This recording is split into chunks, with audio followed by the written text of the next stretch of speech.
I'm spending the next 2 months in Paris and already deeply regretting sleeping through 4 years of French in high school. But c'est la vie! To avoid being an ignorant American tourist, I found myself a French tutor to really help me learn the language. And there she is now! Everyone, this is Kitty, aka La Petite Sean, and a little bit of Duolingo on the flight over. I'm excited to learn from you today. Where's your beret? I don't have one. Phone! Look, I was told I'd be talking about Rainbow Six and Valorant teams today, but instead they put me with this Emily in Paris knockoff.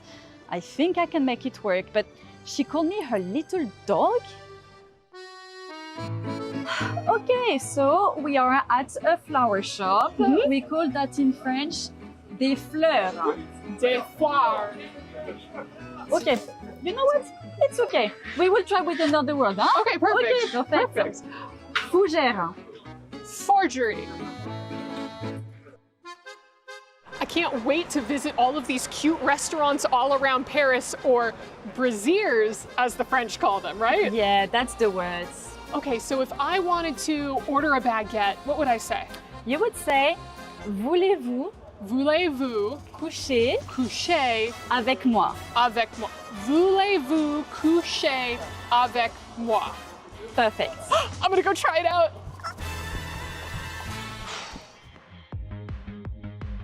Ooh, this is really cute. How would I ask to try this on? Oh, actually, you can say, je mange des gens. Je mange des gens. Okay. Ah, je mange des gens. Non, on mange pas les gens. Des gens mange. Je mange des gens. Non, on mange pas les gens, c'est une robe. C'est. Where am I messing Vous up? voulez essayer la robe? No. Je mange des gens, s'il vous plaît. Non, on mange pas les gens chez moi. Kitty has been the best teacher so far. I feel like I'm picking up the language really quickly. I mean, whenever I speak with real French people, they seem so surprised by how good my accent is. I'm doing très bon. Oh là là, et puis ça y est, je suis américaine. On a compris que t'es américaine. On a compris. Kitty, I did it! He even gave it to me for free. Oh wow, that's amazing. Yeah. Come with me, yeah. What did I get? Do we get jam? Okay, so as I get it, the French don't really like the American tourists, right? Not really. So what can I say to have them truly embrace me as a local? Just tell them. Mbappé et Plumer!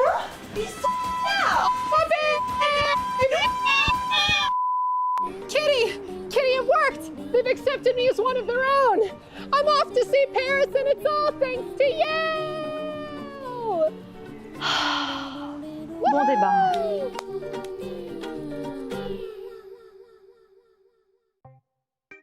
Hey, welcome. Go ahead, take a seat. We ran out of office space here, so we're making do. Listen, I don't know if anyone's kind of told you what we're doing today, but we're just gonna have a chat. And honestly, I would prefer to call you by your real name, if that's okay. Oscar? Yeah, Oscar Canellis Colocha. Actually, no, we're just gonna stick with Maxwell. Okay. Listen, I know that you auto-dub a lot of your content into English. Are you planning on doing that for this interview? No, this is my normal voice, and I will use it in English. Also, you're a highly respected journalist, Amelie. Thank you. Now, during your time with Counter-Strike, you played for more than 15 teams in 8 years. Was that because you couldn't make friends? I actually have a lot of friends, but it's hard to make friends in gaming because people are like you, like rude, It's kind of personal. Did you ever think that maybe in those 8 years that you were the problem?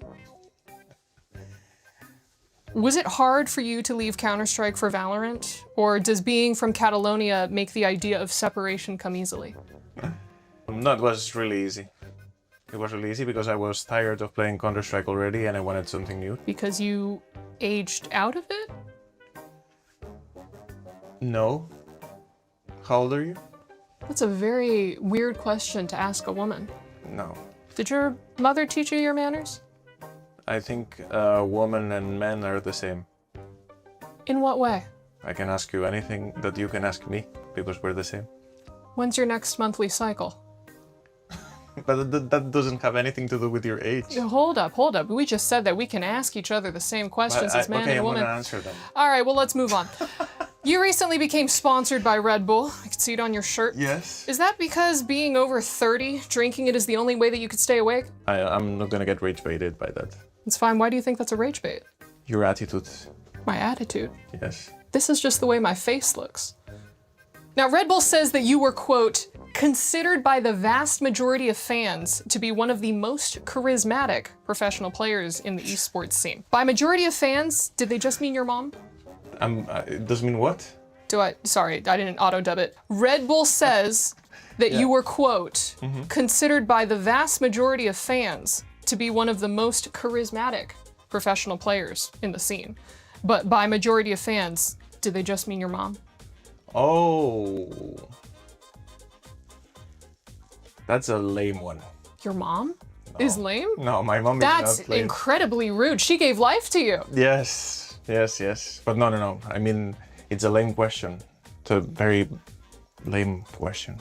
I'll be sure You can do better. I'll be sure to let our writers know. Yeah. Do it because Look straight into the camera and tell our writer that you just don't think he's doing a very good job. you probably chat GPT the question or something. You need to, I don't know, do your research. You're the owner of Club Otakar. I'm glad that you could come to EWC, but why didn't you bring your club with you? Because we're starting, we're new. We have only a Valorant team and we need more to compete in the rankings and everything. Is that just your way of saying that you're broke? Yeah. Did you turn to team ownership in the hopes of being less unsuccessful? Less unsuccessful? I mean, can your club beat any team that is not named LK? That's a good one. That's actually a good one. You did your research there. Thank you. We can. We've done it. All right, well, let's talk a little bit more about you. Okay. Right? When you retired from gaming to go into streaming, was it tough to transition from a job playing video games all day to a job playing video games all day poorly? No, it wasn't. A challenge frightens you? No. Now, we have had our fun, but I do have one final serious question for you, if that's okay. When you eat oatmeal, do you prefer it to be lumpy or do you mix well? I don't eat oatmeal. I just eat tortilla. Tortilla? Yeah. It's like I live in California. It's like we almost invented tortillas. No, but not that kind. I lived in California as well, but you're talking about something else. I'm talking about like Taco Bell, right? No. You mix Chalupa. the eggs. No, you get this from the supermarket. It's flat, it looks like a Frisbee. You could chuck it. No. That's the Mexican tortilla. It's not the Spanish one. Who came first? Yo, I'm done. Can I leave or no? Yeah. Well, hold up. We still have a couple more. This isn't even your floor! Guess he doesn't mix well with others.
ぜ。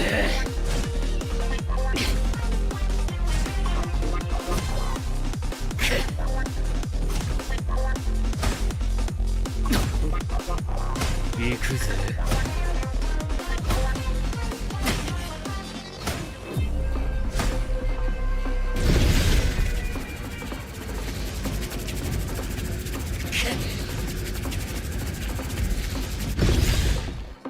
ああ、やだやだ。これがターボババアの力かよ。なえるぜ。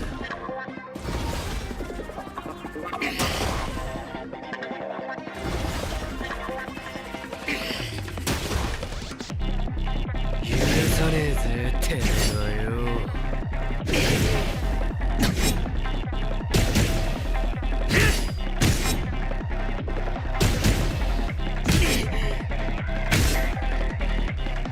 やれやれ、本気出すぜ。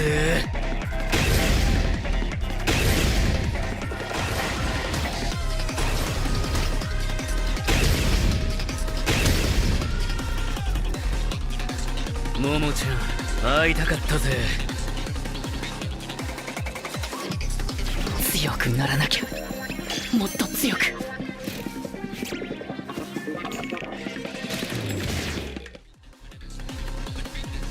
そういうことかよ。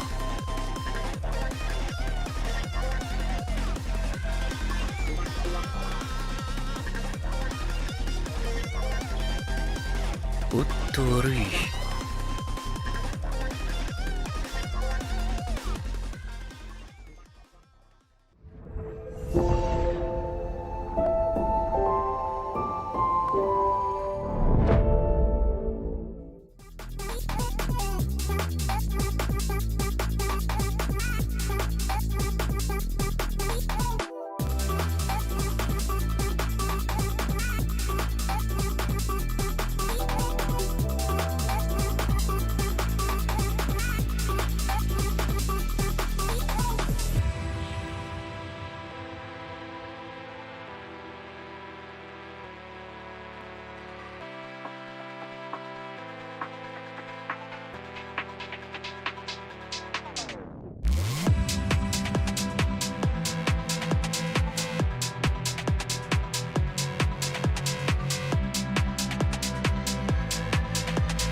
器は我のものじゃ。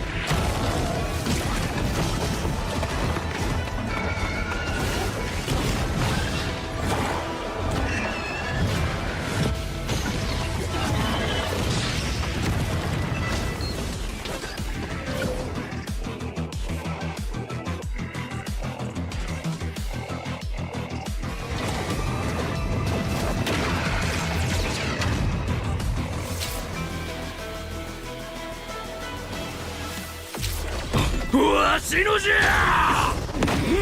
強い。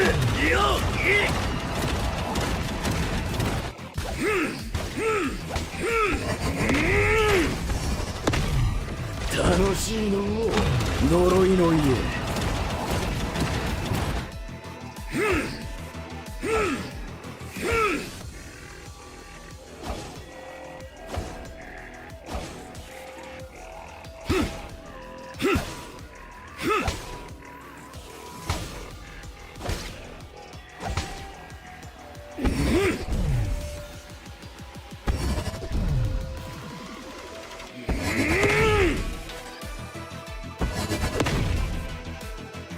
じゃあ爽快じゃの。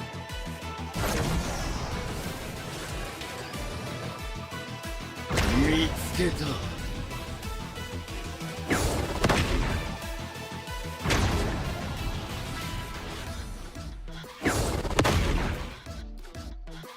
わしのじゃ。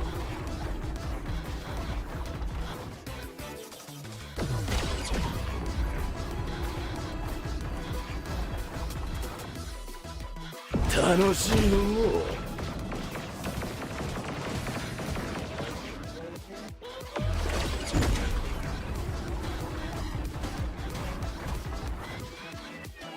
強い。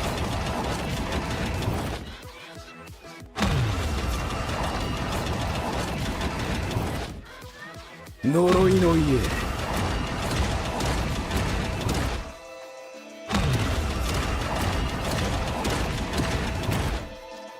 早く戦うぞ。待ちくたびれたわ。無駄じゃ。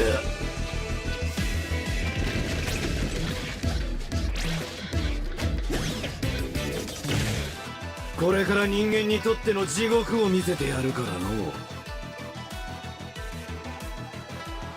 早くしろ。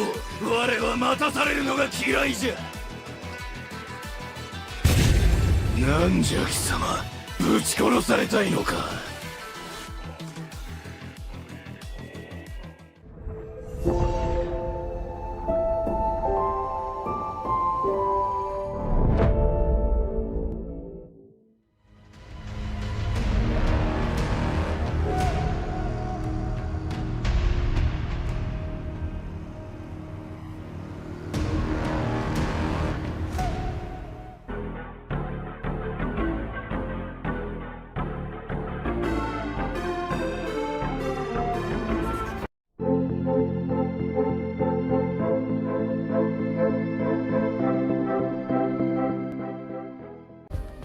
Play is in our DNA.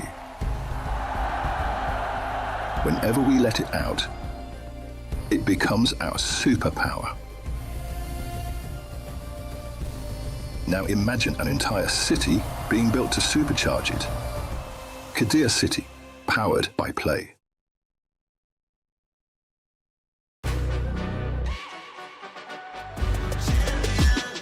This ain't no regular thing. I came for the ring, you know what I mean. You see my name in the lights, better get right, I'm champion.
Valor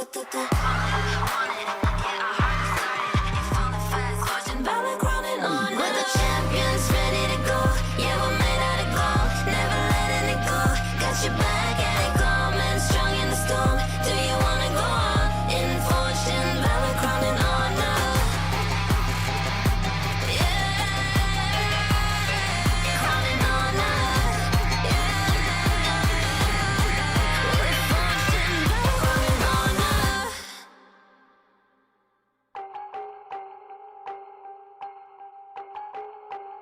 Ladies and gentlemen, welcome. We are live from Paris, France. This is the Esports World Cup 2026.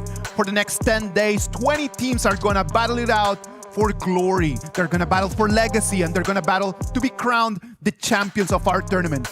This is Honor of Kings, the Kings World Cup 2026, the premier international tournament of our game. I'm your host for these days, Isaac Peña. Welcome to day one. Welcome to the play-ins. Of course, I cannot do this by myself. With you, the voices that you love to hear, and the brains that are gonna make sense out of everything that is gonna happen the next days. Sagi, Kindovu, how are you, lads?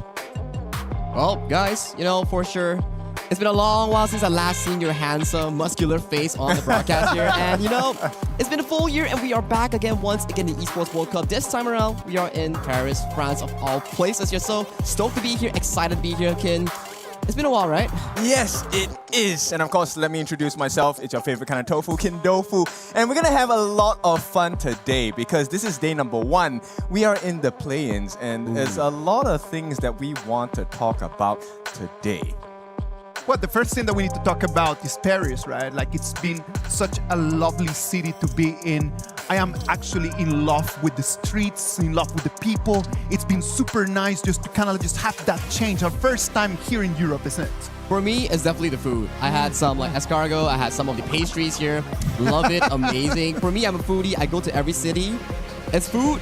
And the monuments, we went to the Eiffel Tower the other day, right? We did. Yeah, and you know what? During this entire process, I was the throwaway bin, right? So they ordered a lot of food, and I got to try every single dish, not because I wanted to, but because they couldn't finish their food. So I am, tanking all of the weight for them, and my body is using all the energy. So I'm going to throw that energy into the broadcast today. Hopefully you see the same kind of energy from the teams playing. And we're gonna have that energy coming in for all the teams, right? Like, it's gonna be such a lovely tournament. We're gonna have the top of the top, the best teams in our game that are gonna come here, and they're gonna try to put their hands on that trophy. You know what? If you want to talk about a trophy, you gotta first pace yourself slowly, right? Because we are currently at the play-ins, like what Kin mentioned just now, where only 2 teams out of each group make it into the group stage, right? And it's in a BO3 format that we will see later on. So it's gonna be really difficult, especially within a specific patch that is never before seen. Exactly, and the reason is because this time we have a great collaboration going on. Actually, we have a few, right? There's new skins, new badges, new heroes to talk about, but we'll jump into that a little bit later. For now, I'm just wondering, right? International competition, is this gonna shake up some emotions? Do we have the awareness that, look, this is the big stage now? I mean, for me, right?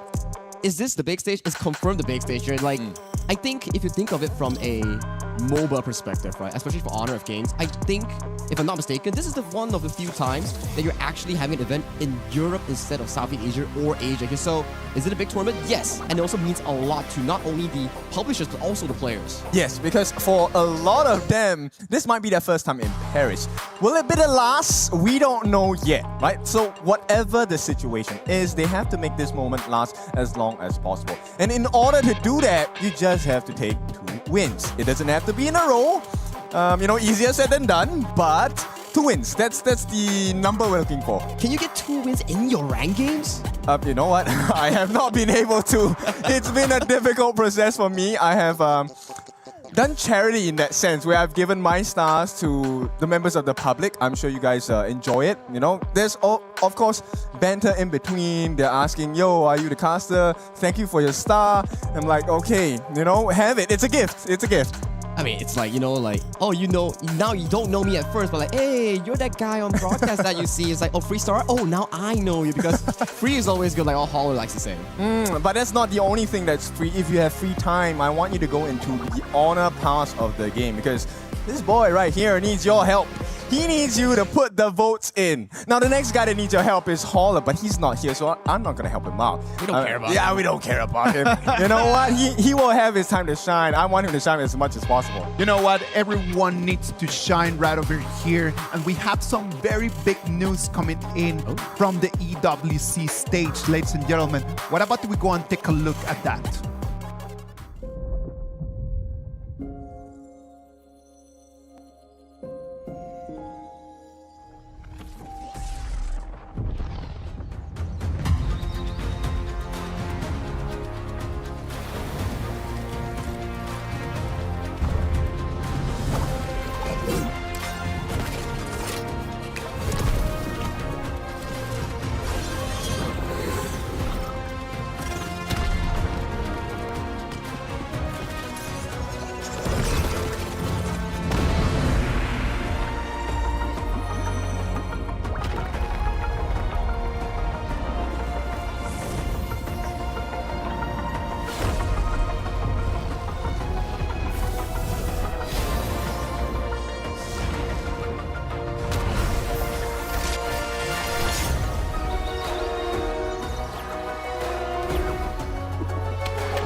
Honor of Kings, the titles, Gamescom 2026. The time is going to be on August the 26th all the way to August 30th of this 2026. It is going to be full on new content, new games, new everything. I am really counting the days too for us to make it right over there. Gamescom 2026 and call message Hall 81A 051 and B050. I mean, I saw some of the clips just now that it's actually on the screen, like the gameplay, the titles. And for me, I'm a person that likes to have high graphics and ultra on everything. And that is exactly something that I want to tap into once it gets released. Like the quality in there was insane, wasn't it? It was, and I really hope my gadgets and devices can handle that pressure because it looks beautiful. And of course, there's like so many different games you can try, different game modes, different tasks to complete. And you know what? If you are a achiever gamer where you have to have every trophy, every achievement, this is the event to go for because you get to have a preview of what's to come. You can make your plans and then you can take a look at what do you want to take as step number 1 into probably step 10,000, I don't know. All right. So what about if we just take 2 steps back and we go and start thinking about like the format or KWC 2026? Because this is going to shape the path that every single team is going to be taken on. We start with the play-ins, we move into the group stages, and then we finish with the playoffs.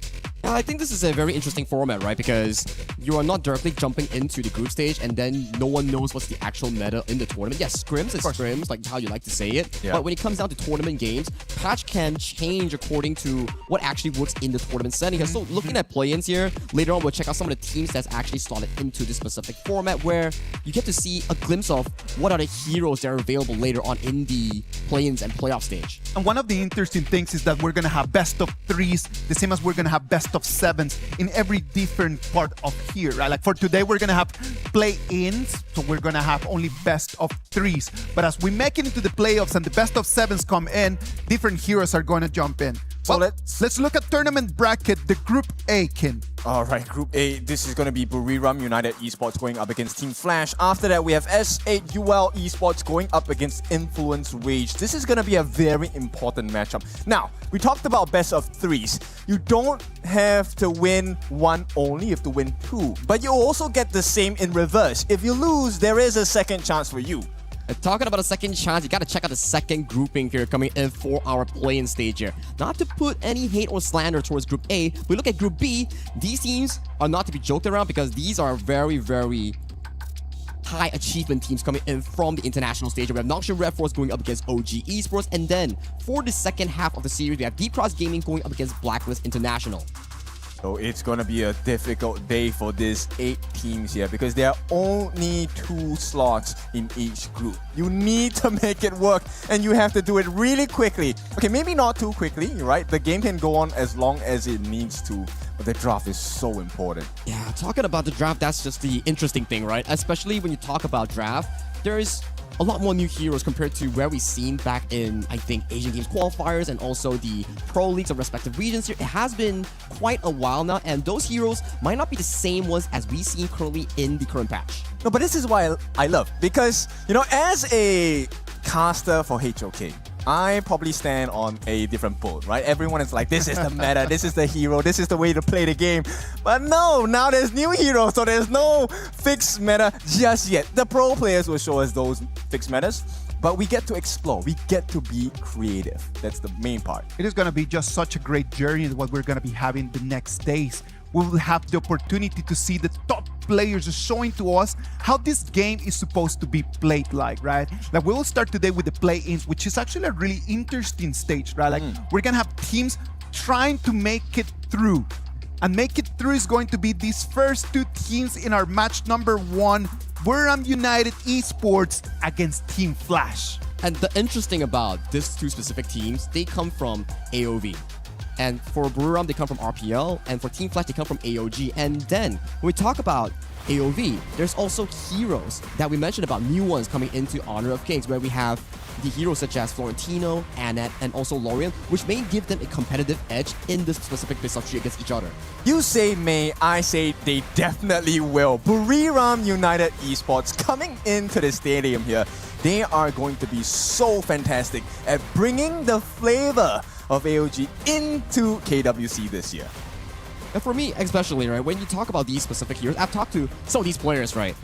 Clash laners, they love Florentino for how specific 1v1 scenario this hero is. Super strong in laning phase, super good in that 1v1, good in taking down tanks, good in singling out squishies, but team fighting is a bit of an issue for that hero. You need to find the proper angle here. And I believe some of these Clash laners coming from AOV, they have a lot of experience in that specific department. To give you a little bit of the background, if you do not know who Buriram United Esports is, they are a household name from the country of Thailand. And this is one strong organization, so you need to watch out for them. But their opponents, of course, are no slouches as well. Team Flash coming in from AOG, right? They've been one of the only teams coming in from their own region that have completed their own Grand Slam in their respective pro leagues. And coming in as a roster in towards KWC, you can't count them out. Because, like, yes, you check back on my tier list rating, I put them sorta low, my bad, but I think it's all speculation from my side, right? If I could say every single win going to one specific team, I'm not going to be a caster, I'm going to be a Prophet. Prophet Sagi, that's a nice name. That's what I would like to hear as well. But like you said, this is at this point, still a guessing game, right? We don't know what they're going to bring to the table. We've heard about some of the stories behind the scenes about the teams, their trainings, the heroes that they like to use. We've seen them play in their own home regions. But right now, they're bringing the kingdom to an international stage where, the stakes are a lot higher. Prize pools are a lot bigger as well. But the challenge is even higher as well. For me specifically, right, if we were to look at both of these AOV teams coming in towards Honor of Kings, yes, they have very good mastery on the side of the AOV heroes, like we mentioned that the three heroes, the Florentino, Anand, and also Lorien. But my worry is the game is slightly different in terms of objective, in terms of like map movement, timers, how you pick your fights. How do they adjust themselves towards this? Have they adjusted, or are they going to bring their own special flavor coming in from AOV into HOK? I think it's the same for any game, or even if you're playing a different sport, right? There's a foundation for how you want to play the game. While the timers may be slightly different, the foundational knowledge, rotation, taking the correct fights, making sure you get the objectives, taking turrets, making sure you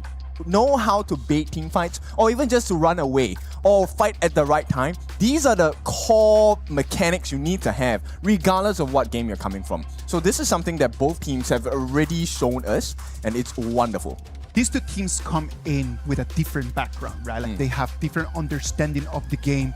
We have already talked a little bit about that, like how the timings are going to be different, how the strategies are going to be different. Is that going to be a challenge for them, or could actually give them the edge that they need? I feel like it brings diversity, right? Where we've seen some of the global teams, they have the specific playstyle that copies or mimics the KPL or MKL style. Now, where AOV comes in, I feel from what I've seen in their games from their respective pro leagues, they are much more aggressive. They like to team fight early for those early game objectives. It's not those small skirmishes, tip and tag, get a flash and burn out. No, they go all in. But I'm actually a little bit worried about that, because in our experience in HOK, we understand that when you are very aggressive at the beginning, it's a win or take, right? Like if you win and then you can actually capitalize from that, it's going to be a gigantic bag for you. But if you go in for the aggression, you try to start the scrimmages, and then you lose it, then it's very difficult to turn around, Ken. But this is what I like about the teams. If you don't take the risk, you don't get the reward. Yeah. And this is the specialty of AOV teams. They are well-versed in that level 1 invade. And it normally becomes a 4-1 composition where, you know what, they have learned, let's not contest that level 1 invasion. They will actually go for a mirror invasion as well. So we might see this coming in from the AOV teams in the early parts of the game. My curiosity is, whoever survives this first gauntlet round, they will be playing against an Honor of Kings team. So does that change the way they play? All right. Before we actually just start thinking and jumping into the game, I want to talk a little bit more about the diversity that different heroes could actually bring into this game, right? Like we have 4 different heroes that they come in from AOV that we're gonna have in our patch right now. And I'm totally sure that people at home would like to know a little bit more about their characteristics. Okay, so everyone calls me kind of you, so I'm gonna take half of the share. I'm gonna start with Butterfly and Annette. So Butterfly, you guys already know, right? Big issues in a team fight if you lose, because once she gets an assist or a kill, her ultimate resets, her damage reduction goes insane. You can continue the team fight. Annette, one of the newer heroes coming in, very great anti-CC abilities, able to push and create damage in the laning phase itself with her first and second skill to push it out and so on and so forth. So very good start, and it might be a prio pick here.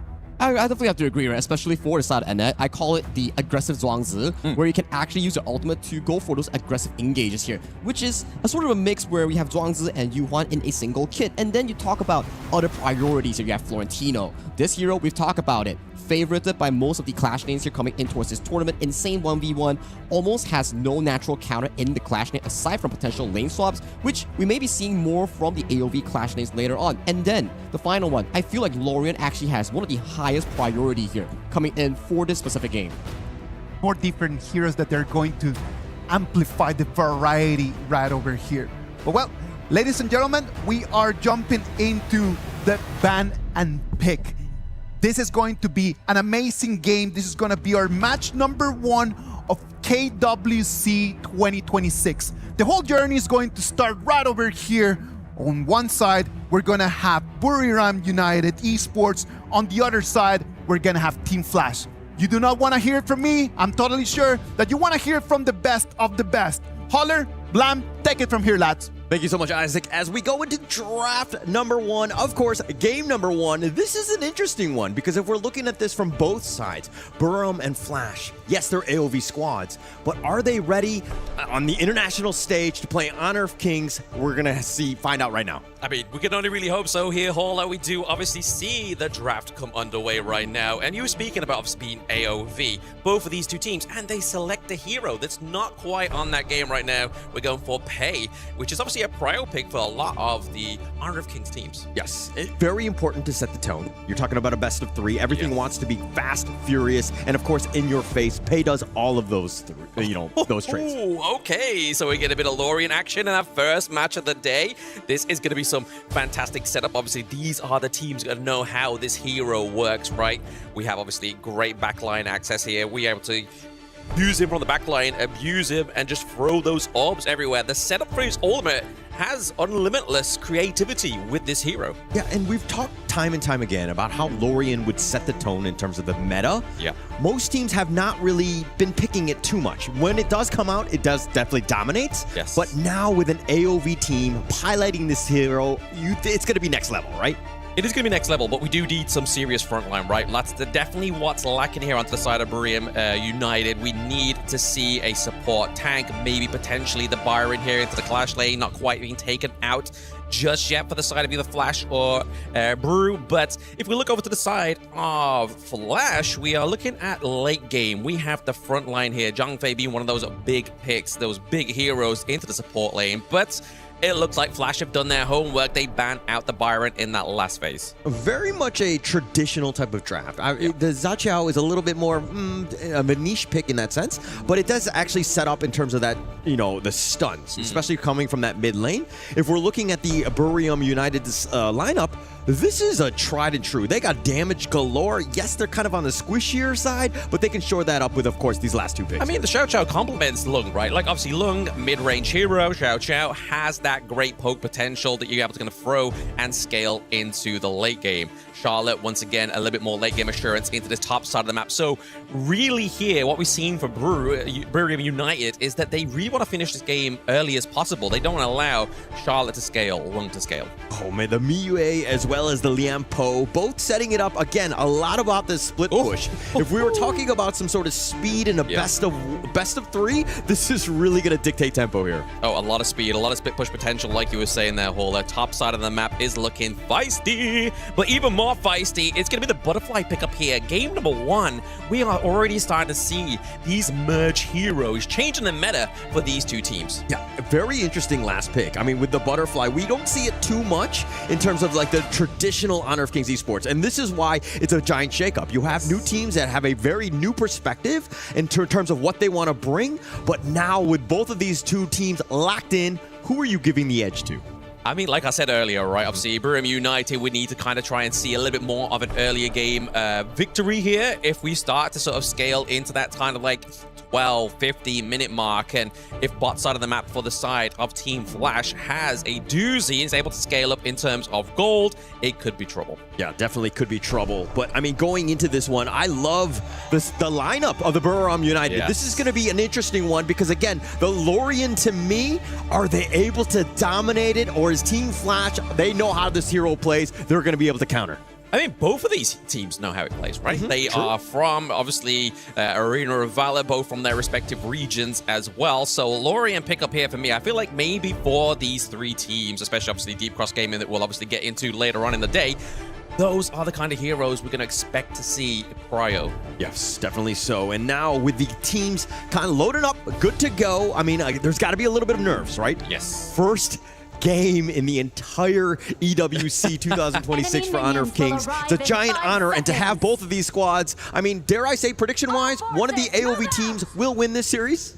I mean, that's a fair prediction to make, right? Like, that's very good odds. But you saw at the pit of the Overlord there, it was definitely scaling more towards Burim United in this game number 1. But like Horler says, ladies and gentlemen, we are getting into the setup of EWC KWC 2026 right here with these 2 Titans. Yeah, definitely 2 Titans here. And I think that the one for me, I'm definitely more familiar with the Team Flash side because of the fact that we saw them at the Asia Games qualifier. Spoiler alert, they did qualify. high, but they did have a player that's not on this roster right now who's Lingvan, who's actually part of another team in PKL. But this is a squad that's did a little bit of a roster shakeup, and this is a squad, again, that have learned their lessons, and they were able to basically eke into that main event at the Asian Games. Yeah, speaking of eating in, both minion waves, bot side of the map have been eaten into here between Barium United and Team Flash. We're looking to get those kind of like neutral points here. I feel like the early game for me between these two teams that we are seeing the adaptation into HOK is getting those early points. Yes, definitely about those early points here. But I mean, for me,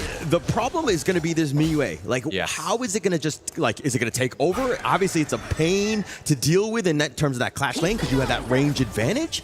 And now it's going to be up to Ya, who's the latest addition to this Team Flash lineup. Is he able to kind of overcome the range differential? I think the obvious question to his name is, Ya. Able to do it. Can we see him do it? But I mean, the thing for me is obviously looking at little boys here on Miue, that umbral moon, right? Like, if you are able to time that correctly, you are able to dodge the Charlotte ultimate. Yes, and I mean, if he's able to do that, that's what it's going to come back to, right? Is Ya able to kind of find that perfect moment to go into that team fight? But they're going in now. Okay, we did see a big teleport play there from Nunu. Obviously, quite aggressive, but we did see him capture between two sides of the side of Flash and able to escape. This really just shows you the viability of Lorien. Yes, and another player to kind of highlight here is Nunu, right? On the side of Barium United. He is an absolute beast in the mid lane. He's incredibly elusive. And as you saw there with the Lorien, he was able to kind of just dash around, always stays, make sure that his life total is quite high.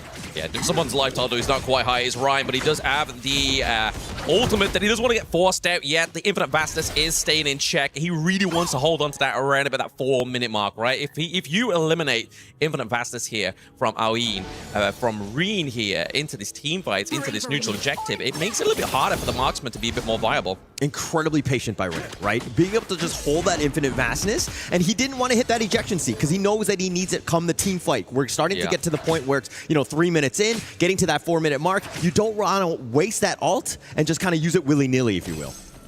Interesting roams here from Xiao Xiao as well, right? Mid lane of Flash, looking to be very proactive here, looking to actually get a lot of gold funneled into herself. Because, I mean, if we look at the side of Team Flash as well, there's so much carry potential here, but it looks like they're all putting into the Xiao Xiao. Yeah, it really comes back to who can get that farm. Yeah. Everyone on both sides, kind of on the squishier side, but they're going in.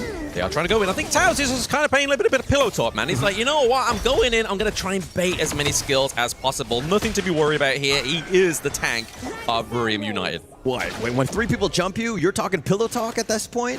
Hey, it depends on like how you gauge that. Some people can take a little bit more than others, you know? All right, understood on this one. But what I like about Barium right now, they're getting a little bit more in terms of value.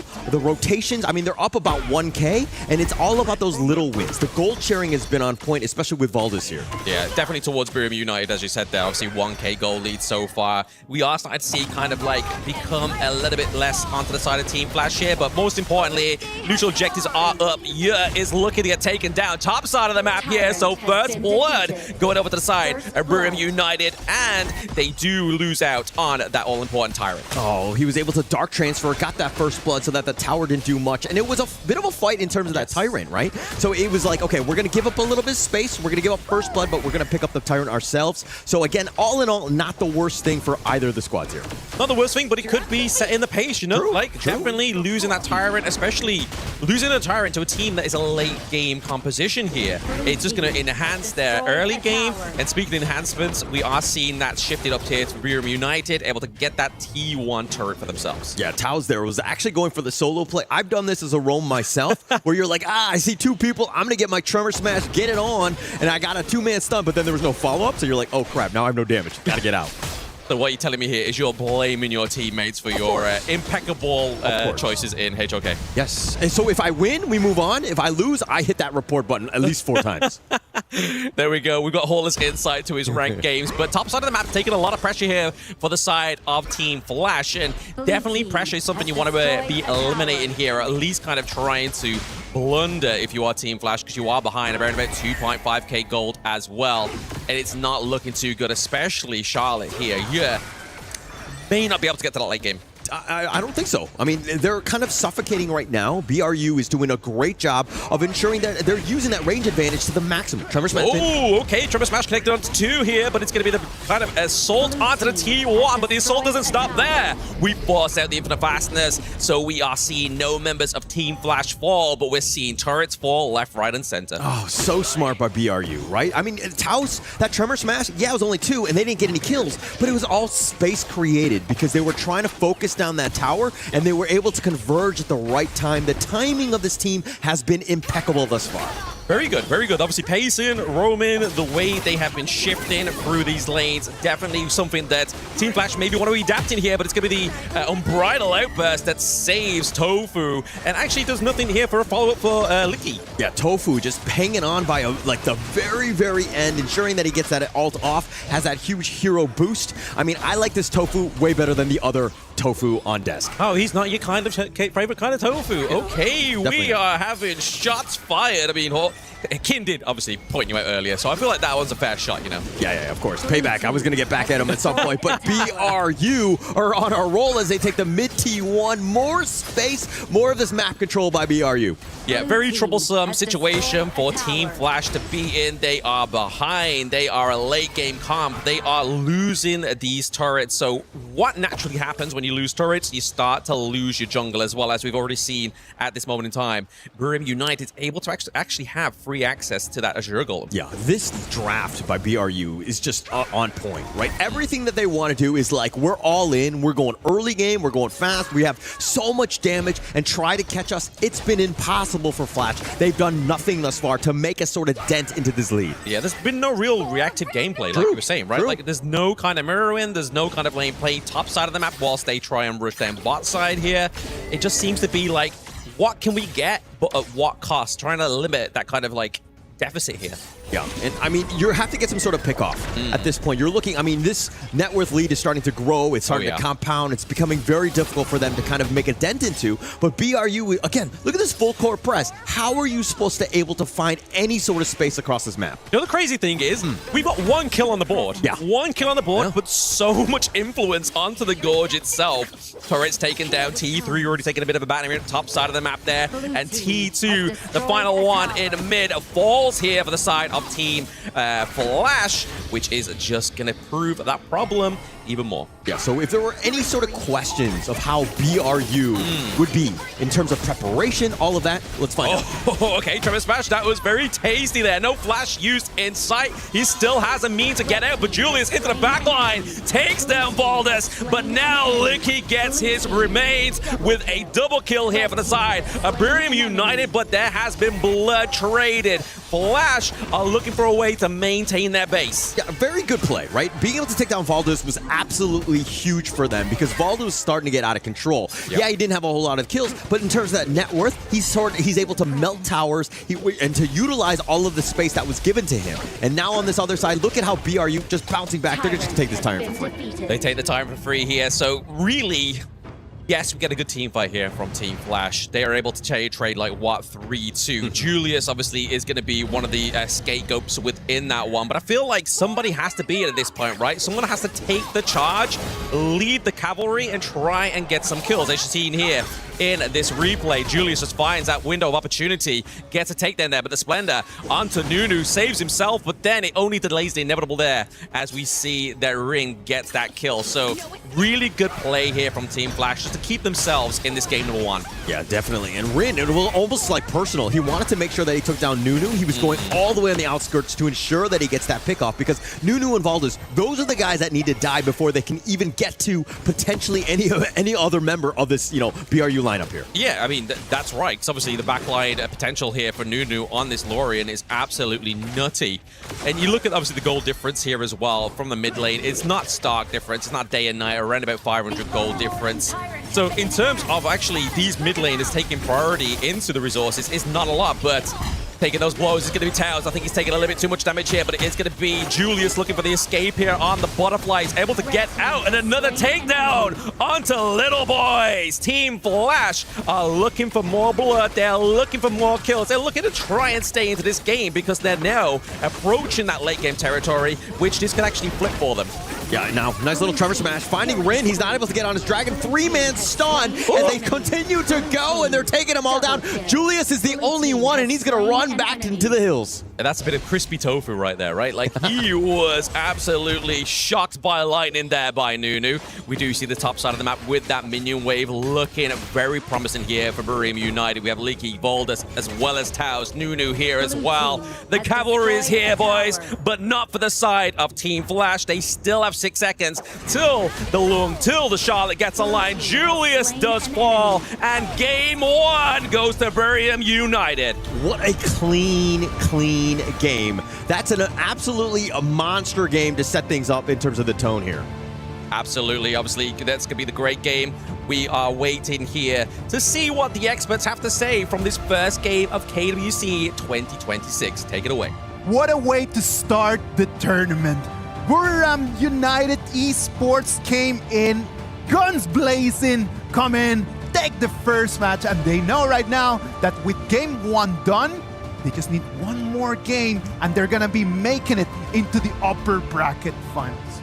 Really dominating way that they actually won, where it was not really about team fights, but a chain of effects that we can see later on in the replay here. It was like, okay, Julius from Team Flash, he got the Tyrant in the 4th minute mark, but Little Boys and also the side of Valdez, they went into the Clash and attacked the side of Gil on that Charlotte, got that solo kill, and then converted into towers, buffs, objectives, and then it just kept snowballing the same way. And if we were to look into Team Flash that game, I think Tofu on the Zhangfei, he only had like, what, 3 unbridled outbursts towards the end of the game? What was very interesting for me in this whole thing is just how we had been talking about, like, how are they going to just take that understanding from their own game and just apply it into this patch, apply it into this meta. It was just so lovely to see how they took the aggression that we talk about and they just turned it into exactly what they needed. Resources, turrets, and at the end, the crystal.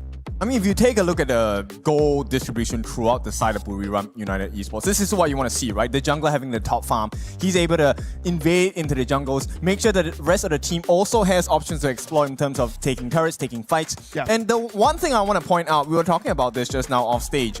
Nunu on this Lorion. Guys, you have to ban Lorion, man. The ultimate, the setup, the stun, there was no way like his counterpart, Rin, couldn't even take flight with the Lung. I've been talking to the KPL casters in all these days, and they've been saying that Lorion is going to be one of the meta picks in this whole tournament.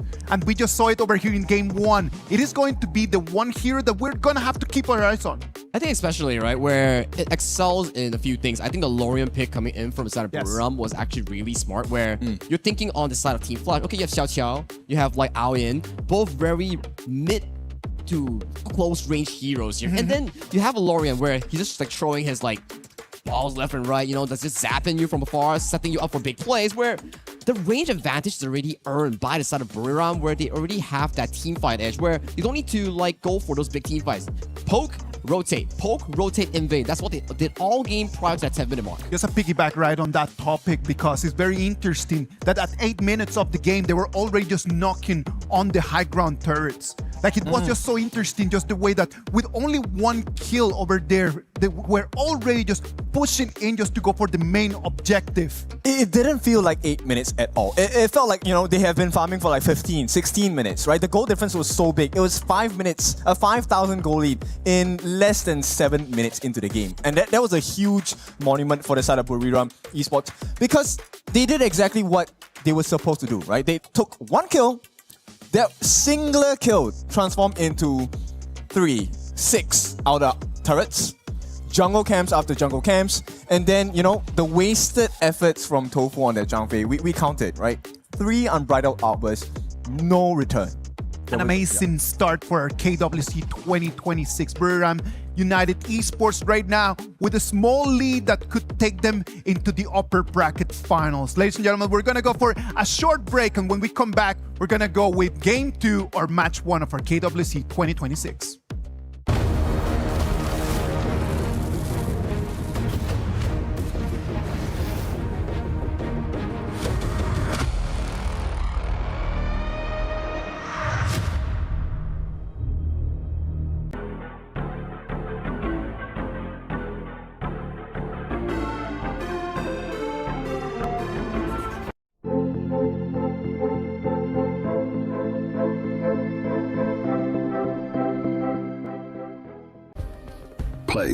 is in our DNA. Whenever we let it out, it becomes our superpower. Now imagine an entire city being built to supercharge it. Kadir City, powered by play.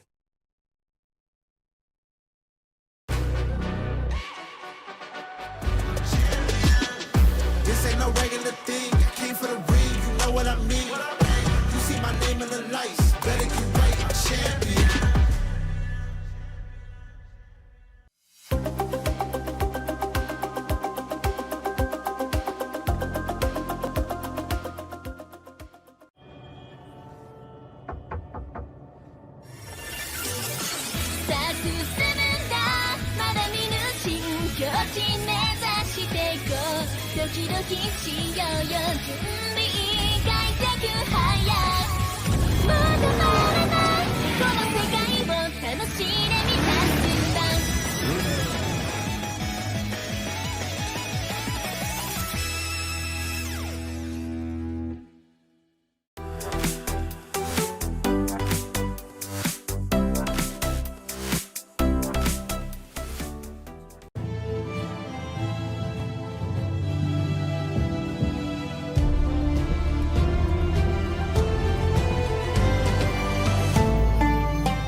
Forged in Valor, crowned by Honor. The KWC 2026 is back. Ladies and gentlemen, Game 1 was electrifying, and right now we're going to move into Game 2. I want to talk a little bit about that Tyrant fight at the 10-minute marker, because that was the moment that decided the whole game.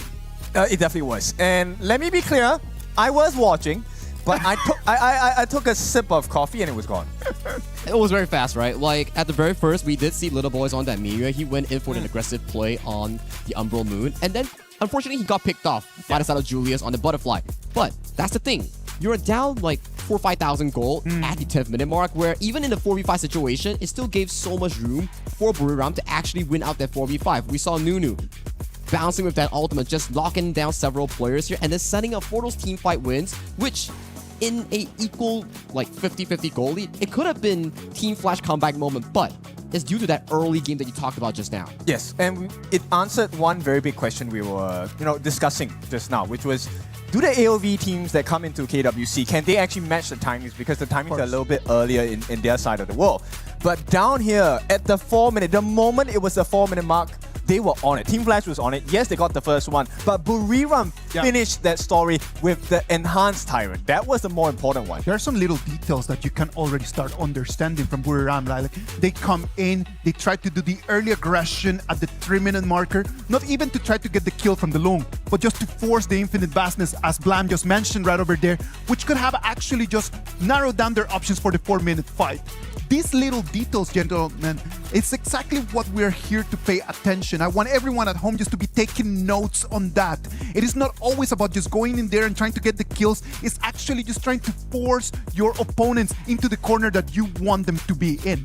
And the way that they play out the draft is actually really amazing from my perspective. I like how they prioritized Nunu on the Lorien, which gave them so much advantage into the early picks on the Long, on the picks onto the Xiao Qiao, where there's range advantage to control that mid lane. And once that mid lane is controlled, you start to see fast rotations coming in from Valdez, going for jungle invades, going for side lane push. That's why I think at the 5th minute mark, the tier 2 in the top side, that's already gone. Done. It was just if they would have come in here with a clear goal of just like kind of just flattening down the whole gorge, because they came in with an excavator and just pushed through. The Flash, they were not allowed to play their game at all, right? I understand the premise of the idea behind the draft. You want to get the big hits coming in, but they could not even get the first hit. They could not get that first kill.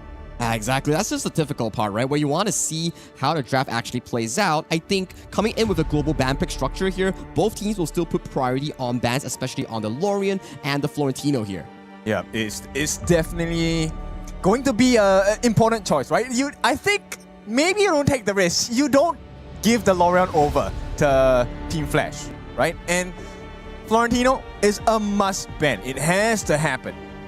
Well, Florentino is going to be an always ban right over there, and Lorian is going to be an always ban in there. It's going to open for so many different other heroes that we know that in this patch are going to be really strong. But well, Blam, Holler, this game number 1, what were your feelings, lads?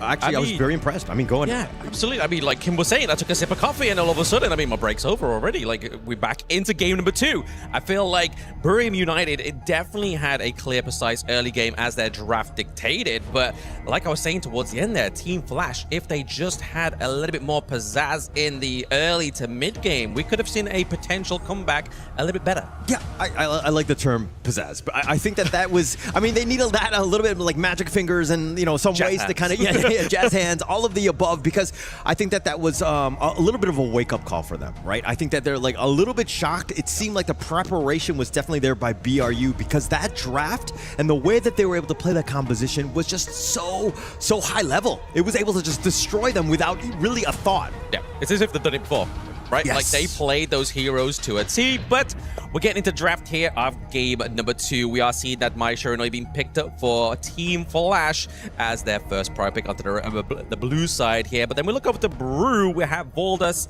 going here for the Flowborn Marksman. We have the Zhang Fei switch in hands here, but we do see the pickup of the Motsu as well as the Ogre. And so we have the already long range setup here from the Motsu into the support role. We have the Ogre here to try and build up, scale up, and be that raid boss that we all know and love. Yeah, so Team Flash here, the biggest piece is with this Mai. Again, it's about that tempo, setting it up from that mid lane. That was really lacking in the last one. A very passive, reactive lineup, and they got forced down because of the fact that BRU, very early game-centric and very aggressive with the way that they were able to play, and that was why they were able to dominate. Yeah, I like the Agudo here. Obviously, once again, we see Brew going for a little bit more of the same into the jungle. They just want fast pace. They want quick clear. They want to be able to give themselves into the lane, into taking that siege of the turret earlier on once again. But we look at Team Flash. Once you get to level 4, get a few items, definitely that's when we start to see the Mai Shiranui come online in terms of combos, in terms of knock up onto CC into the backline of Buriram United, which is obviously going to be the Flowborn Marksman in this case, but it's going to take a little bit of time of Ogren to actually scale up. Yeah, and it's all about that space, right? You expect it from the Mai, and that's kind of what they're trying to set that up with, so that you have a very good mid game because your early game is set up. You have the moats here, we could potentially wombo combo off of somebody, and plus it's kind of looked at as a bit of a weaker counter to the Ogren as well if you're able to cannon blast and slow it down. So you take that yourself, and now you can set things up. Yeah, I mean, if we saw anything from Team Flash, obviously they do know how to get the pickoffs right. They do know how to orchestrate a bit of a comeback into a team fight that not necessarily they took the engage for. Like, they saw it, they rather than disengage, they thought, okay, bet, let's go blow for blow. And then they come back. So I do agree with your point there, Motsu being able to kind of set this up for either a pathway of Mai Shiranui or Ogren in these team fights. But we are getting a little bit more sustained here onto the side of Buriram United. We have that Hu-1 that's going to be looking to go into that mid lane. Yeah, it's a perfect counter pick here because, again, the Mai is about the fast, aggressive blow-up, right? The glass cannon style. But you have the Yuan, which is the polar opposite. You're going to be very sustaining. You're able to out-heal. As long as you're able to withstand that initial burst, you're going to be able to kind of even out-heal him. So this is a great pickup for now. But the problem is, you say initial burst, we do have a secondary burst here, which is obviously going to be the Chicha. So we now have potential of, if it doesn't work the first time, we have Chicha come through with the damage.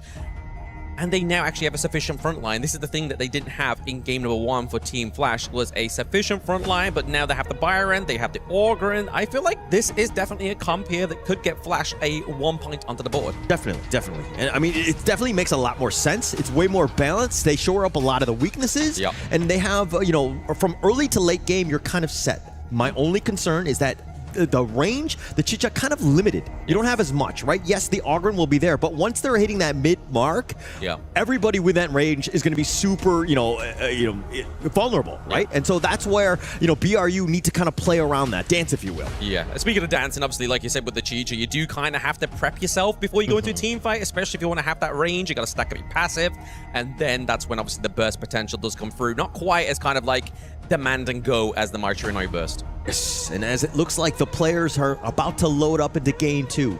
Must win, I say, right? Because if you're at the EWC, you lose 2 series, you are going home, unfortunately, from the play-ins. You don't have too much time to explore Paris, if you will. I mean, depending on which airport they flew in, right? Obviously, there's an airport quite close by. Like, there is an airport quite close by. I made the mistake of flying in from CDG. Took me an hour to get here. I could have gone literally maybe 15 minutes max, but that's my bad preparation. So I can hope the Team Flash and Burium United have better preparation in this game number 2. Yeah, and I think that for both of these squads, this draft looks a little bit more 50-50 to me, right? You don't see one that is skewed one way or the other, but this is going to be about those team fights. If BRU is able to win one, especially with the setup that they have, you have the Dharma Truth, the Zhangfei Umbrella Outburst, and then you win that team fight, you're going to just start losing towers because this Agudo is going to be a problem. Yeah, there's a lot of crowd control. Absolutely. Crowd control, but I think the most scary thing is here, obviously, yes, we know that Orgrin can do a lot of damage, but can you kind of out-damage the sustainability that the side of Burium United have? Yeah, it's all about this early game, and I love the way the Team Flash are playing right now. This is what they did not do, and now they're going in. Valdez getting a little bit low himself, but he's going to lose the red buff to start things off. A bit of a disaster for BRU to start this. A bit of a Flash, a mob dance here from the side of Team Flash. A bit of a change-up, I would have to say myself. Very well greeted, well needed in this one, right? Because like Hauler was saying literally moments ago, Team Flash didn't make these quick adaptations. It's looking very bad for them. Not looking good. I mean, it's not over. It's still very early. We haven't even hit the 2-minute mark. No. But setting yourself up, those are the little wins that you need to really, compound your lead. And now BRU, they're going to do a little bit of pressure onto Hayduk as well. Hayduk actually able to get out of there as well. We are seeing that the vote in game is still going over to Burium United here, so we do see a lot of fans for this team looking to try and round this one out for a nice, comfortable 2-0 for themselves. But I feel like for me, what's going to have to take a difference here for this game number 2 is Flash trying to get some early game kills. Like you said, try and compound that effect in the early game, get it into the late game. Yeah, they didn't get their first kill for quite some time. I mean, BRU were playing flawlessly, the positioning, and now even putting pressure here, Hayduk is coming out worse for wear here. Yeah, definitely taking too much damage for my liking as well. Obviously, as we see, quite a bit of a compounding effect going on anyway, right? Like, we are seeing everything coming into that mid lane. We're seeing, obviously, the Spike-Tail Beast being taken off the side here. The pigs on for Burium United. So you can already see the action and consequence going into the gold lead. But did you see how Team Flash, again, they were taking boars away. Yes. They're being aggressive, and this is exactly what you want to do, especially in a lineup that needs to spike in that mid game. If you're having a terrible early game, but you're going to have a rough time. So again, you want to be aggressive. You have the timer, and now with this Crimson Golem, it looks like it's going to be started here. Taos is looking to take that away, but Valdez gets the smite. Valdez does get the smite there. I mean, it's kind of looking like here Julius has got squatters' rights into the enemy's jungle, right? Like, he's just constantly like, you know what? I got the timer. I've got the key to your property. I'm going in there. I'm stealing what I need, and you can't stop me. But fortunately there for Valdez, this time around, he was able to successfully steal back his Crimson Golem, which now I feel like is the moment in time where Valdez may be able to try and gain a little bit more momentum for himself. Yes, it's all about momentum here. And if we're looking at both sides right now, net worth, neck and neck. This is what we wanted to have seen, especially with these AOV squads. We knew it was going to be competitive because they're coming in almost from the same footing, if you will. Yeah, something to prove as well, right? Like, this is a different battleground. Yes. Like, this is not their home. They are here, and they are looking to make a name for themselves. And definitely, right, so we haven't seen them go up against any HOK teams yet within KWC, but only time will tell how well they do. But currently, just looking a bit for tit for tat, right? Just trying to basically have a bit of a calm before the storm, before those neutral objectives get online and around about 20 seconds. Yes, we're almost there, but to the point of kind of, you know, letting everyone understand the situation here. If you win this, you have a potential to make the groups, right? Yeah. And now Tofu, it looks like Julius is looking to go in, path of passing on. He finds it with the Conductor of Souls. It's going to be dodged out by the Unending Sorrow, but they get the pushback with the Ruin Gem, and they find it, but Julius Gate went in too far. Rin is going to be picked off as well. 2 members down, and BRU weather the storm, and they take 2 themselves. I feel like that was kind of like a rin, like a chainsaw, right? But it wasn't aggressive enough for the side of Team Flash. He gets taken down. They don't bother going for the turret. They're looking to make some claims, some monopoly on the Gorge. Yeah, actually, it didn't seem like they were completely in sync with one another. Like, Julius was a little too far up, hits the Conductor of Souls, tried to go for 2, but by that point, it's kind of you're not in a great spot in terms of that positioning. You want that when the team fight is already happening, everybody is completely grouped, and they BRU just completely dodged it here. I feel like that's just the counter-engage potential of the side of Buriram United, right? Obviously, using that Mournful Sorrow there, just able to keep himself alive, just meant that they dived in. They were in the Lion's Pit. I feel like Rim was probably, like you said, completely out of position there. Yeah. I mean, the timing wasn't great. The way that they were going in, it was like one by one. They were kind of, you know, just putting themselves, you know, you got to go in together. You got to be in sync. You got to have that coordination. And BRU, the way that they were able to dodge that, again, this is why they're looking to be an incredibly scary team here at the EWC.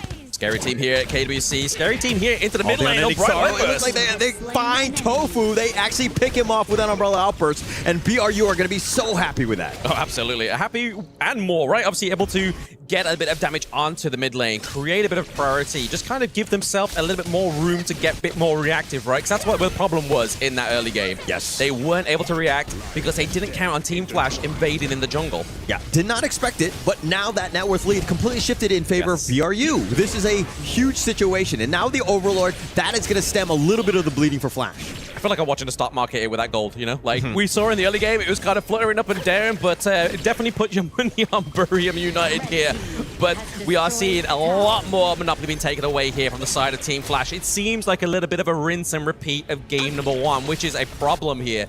It's just taking Brew a little bit more time to get into this position. Perfect disengage. They had that vision, BRU that was, but Taos didn't have enough madness to get that ult off. So they were like, okay, we can't team fight. We need to get on out of this. They lose nothing. They take what they can from the jungle on their way out. Very smart play, even when you're looking to just retreat. Yeah, you are playing the offensive, but defensively, right? You don't want to kind of get too greedy here if you're Buriram United. Once again, a very low kill game so far. 6 minutes in, 3 kills onto the board here. But that's not what's important. It's about creating that nice cannon blast. Bot side. Oh, the Kachusen as well, but the Aerostorm just zoning them away. Team Flash, a good attempt, right? That's the kind of setup that you're looking for, but they actually find Taos sticking around a little bit. They have the cannon blast onto him, but they're not going to continue on. It looks like BRU, again, just dodging most of the attacks by Team Flash. I think this is the beauty of obviously the Motsu, like we're saying in the draft, right? You're able to use that cannon blast from a very safe distance, disengage for your teammates, kind of almost like a second chance card, get out of jail. And that's the biggest problem, right? I think that the way that they've been able to kind of set things up, but BRU, again, just dodging most of it. They're mitigating most of what he brings. Yeah. Top side of the map is definitely not being mitigated here by the side of Flash with that minion wave coming through, but it is going to be answered here by Rin. I feel like Rin needs to be out of these team fights. Outburst. It looks like it's going to connect. They tried to go on Pac. The Aerostorm is going to do some damage. They find Tofu, the nice little knock-up as well. They have a little bit of control. Yaw is knocked on the shield. He too will fall. It looks like 2 members down from Team Flash. Byron shouldn't be melting that quick, you know? Like, there is some serious net worth going into the damage carries here onto the side of Buriram United. He fell too quick to flash in from Nunu, just driving them away, looking just to kind of just help themselves in their own jungle, pay back Team Flash from that early game play. Licky's starting to become a little bit of a problem. Actually, the highest net worth on the squad right now with 5.7, 5.8, a little bit of a wash with Valdez, but Valdez has been able to get that wild growth. They've taken the mid T1, and it's all about that push from BRU's lineup. Yeah, I think once again, we're just looking at Buriram United are very comfortable with these junglers that kind of already set themselves up in level 4, right? They're not really relying on itemization, even though obviously Agudo, Furball gets that on-hit effect from the itemization here, depending on how you build. But it's all about just creating that momentum, able to create that early game desirability for yourself. Yes, and it looks like Team Flash using all of that to kind of counter the movements, right? They need to push themselves. They're going to take the bottom T1. BRU not in position, but they're in your jungle. They're looting and pillaging everything. it's kind of like knocking on your door, right? They're like, they are looking for repossessing your goods. Like, they was like, right, okay, you owe us money. You owe us that early game money that you stole from us. And we see here, Barium United are taking that away. T1 top side of the map does get taken away here. Just see Nunu just creating that area of space, that area of safety for Barium United here with that long-range CC. A lot of respect giving by Team Flash here. They've actually had to kind of retreat into the mid T2, which is going down. The Umbrella Outburst just zoning them away. Team Flash right now, they are caught left wanting, not able to find anything on BRU. Team Flash, I mean, looking at where we are in terms of obviously their team comp, right? We see Rin not quite doing too well here. He's kind of having to be into the side lanes, looking to try and scrap any kind of resources he can get for himself, just to try and get that mid to late game activation here. And I feel like the same is the problem for Julius, right? We're looking at carries, we're looking at them having to... They need the gold, right? Yes. Like, that's the problem here. I mean, he's trying, but there's no space. They're going in. Nice little revenge and finding him back, but is not able to get it. And Yo has that force field suppression. He's tanking most of this. He's still Byron at the end of the day. He does survive. Survives this time. Obviously, last time we saw him, he was literally cut through like a hot knife through butter. But this time around, he's definitely looking a little bit more tanky in there. But we do have to keep, obviously, an eye on, obviously, common skills, right? Because we know that High Duck is not going to be making those engages because they don't have those flashes on. Does not, but they have the Cannon Blast. And with that Arrow Storm zoning them away, Tofu's going to just have to Peacebringer on back. But the way that they're able to kind of, mitigate, dodge things around, BRU just playing with their food, if you will, as they start the Tyrant here.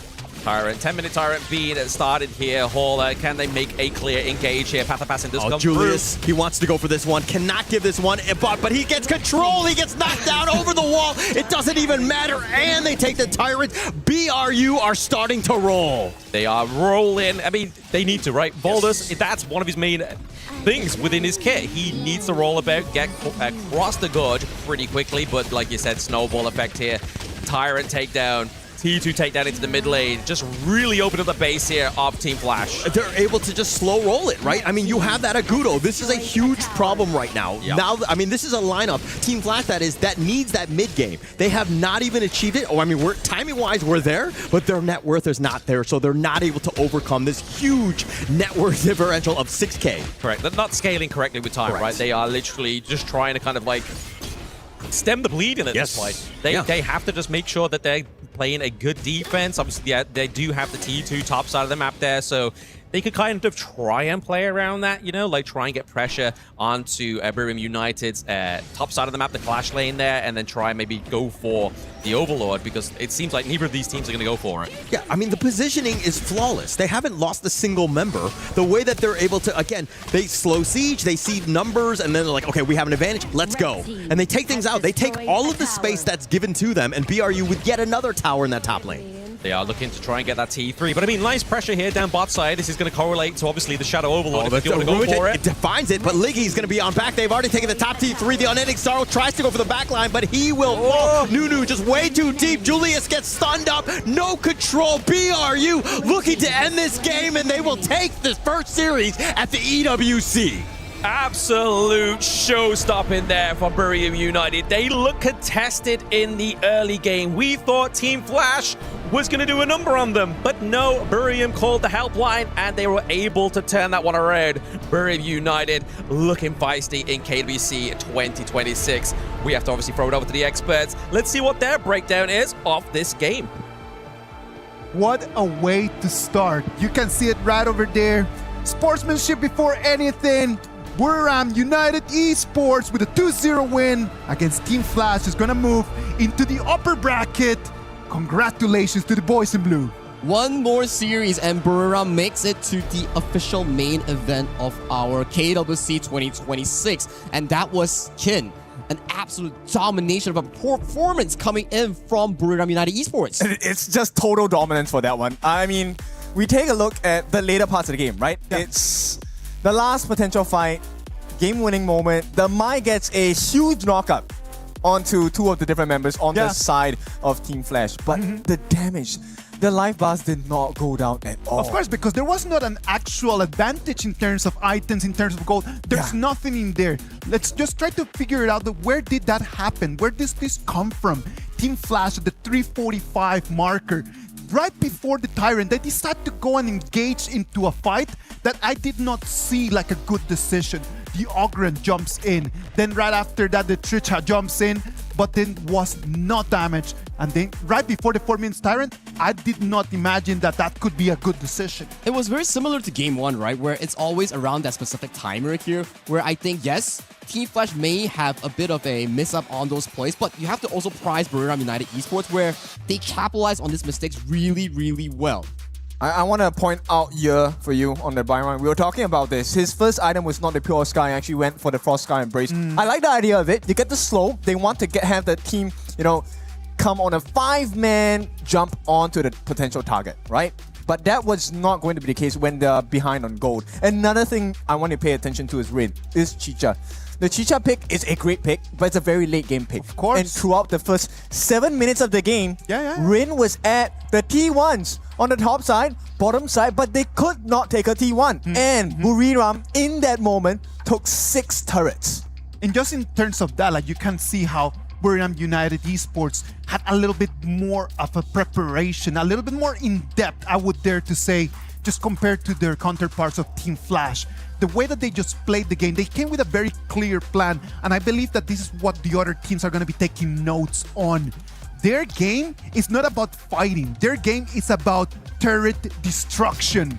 They come in with the 2 picks that they had over there.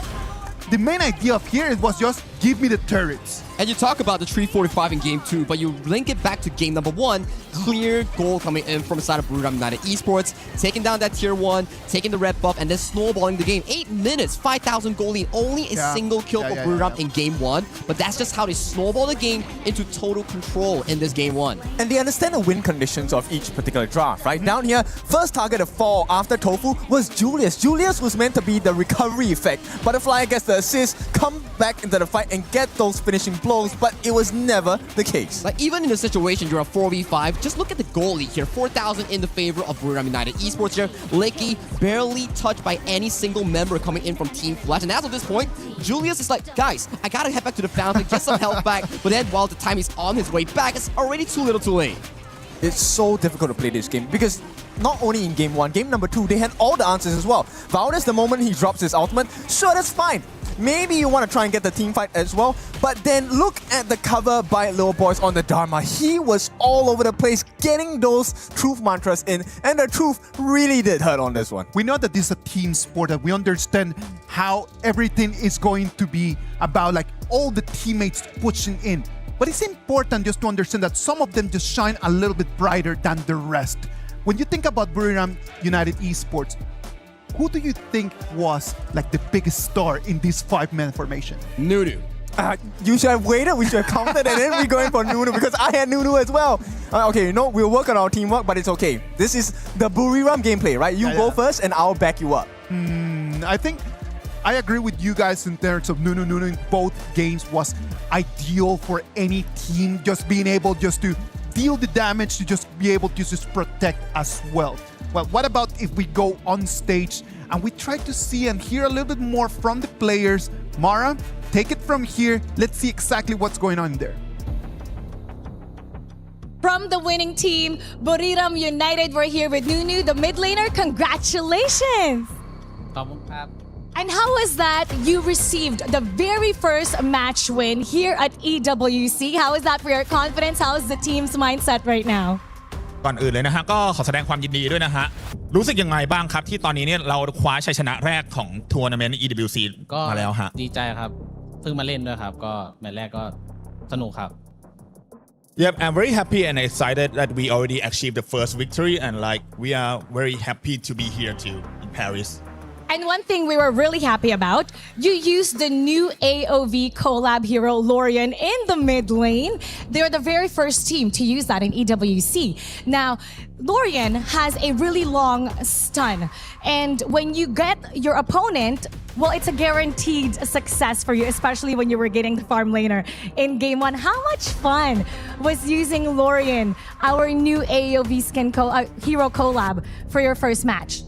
มาพูดถึงในตอนเกมแรกบ้างนะฮะเราหยิบลอเรียนมานะฮะซึ่งเป็นฮีโร่ที่เป็นคอลลาบอเรชันกับทาง AOV นะฮะเนื่องจากว่าตัวนี้เนี่ยมีสตันที่ค่อนข้างเป็นเวลานานเลยทีเดียวเมื่อเราเนี่ยว่าแลนสตันได้แล้วเนี่ยค่อนข้างจะเป็นการการันตีได้เลยทีเดียวมีความคิดเห็นยังไงบ้างครับก็รู้สึกว่ามันแตกต่างกับเกม AOV ที่ผมเล่นครับเพราะว่าโลออนเกมนี้ก็จะเหมือนกึ่งโป๊กนิดนึงครับเพราะว่าสกิลเขาค่อนข้างแรงครับ Yeah, so Lorian in this game is kind of a bit of different from the AOV that he has been played because it's like in this game it's kind of semi-poke.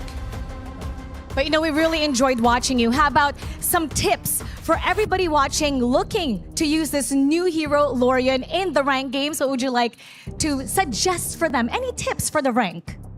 ก็ขอ1ทิปให้กับแฟนๆที่ดูจากทั่วโลกหน่อยฮะว่าเวลาเล่นลอเรียนเนี่ยมีทิปอะไรบ้างครับก็ถ้าเป็นของเกมนี้ก็พยายามโป๊ก่อนครับแล้วก็พอศัตรูเขาเข้ามาพลาดเราก็อันตีสวนไปครับ So for this game just try to poke the enemy like as much as you can and like so when you saw that alright the HP of the enemy is like low enough just all in your ultimate skill. Great, for sure. More people are going to use that, and we're so proud with your first win. How about send a message to everybody watching from Thailand? What would you like to say to all your supporters? มีข้อความอะไรอยากจะฝากถึงแฟนๆชาวไทยบ้างครับก็ฝากเชียร์พวกผมด้วยครับพวกผมจะทำให้เต็มที่ครับผม Yeah, so thank you so much everyone for keep supporting us and like hope you guys will keep like supporting us till the end. Job well done once again. Congratulations, Nunu. Congratulations to Barium United. And now we're going to head over to the casters. Lead the gorge. Thank you very much, Mara. Thank you very much, Nunu. You can hear it over there in the background. The people are enjoying this a lot. As a person who has been working on HOK already for so many years, I'm going to tell you, lads, I am extremely happy of seeing this match 1 going the way that it went. Because this is the main idea about this KWC 2026, expanding our family, making the ecosystem richer, and make everyone just to understand from different angles, with different heroes, with different players, how our game can become richer and richer and richer.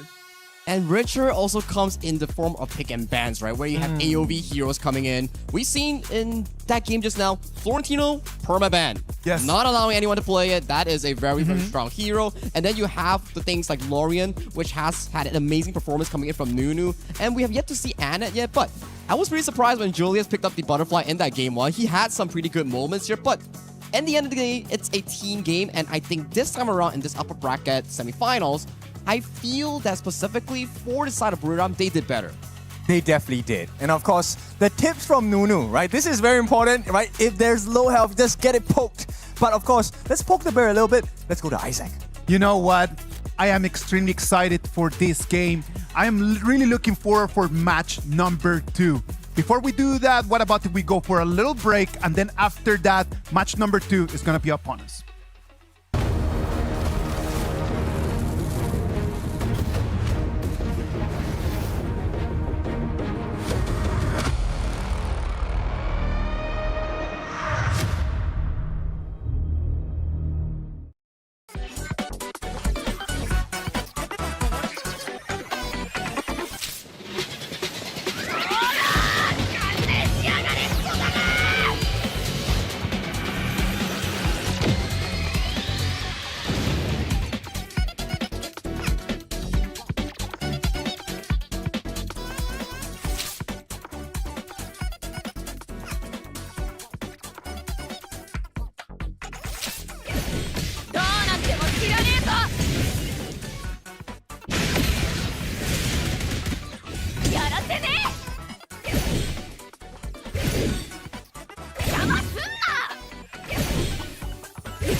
play is in our DNA. Whenever we let it out, it becomes our superpower. Now imagine an entire city being built to supercharge it. Kadir City, powered by play. We were there. For every click, every clutch, every respawn. We were there for the years of grind. And we're here. Now. The proud founding partner of EWC. Powering the biggest event in gaming. Shoulder to shoulder with the world's best. Making history. Greatness deserves a stage. Lenovo Legion. Reach your impossible.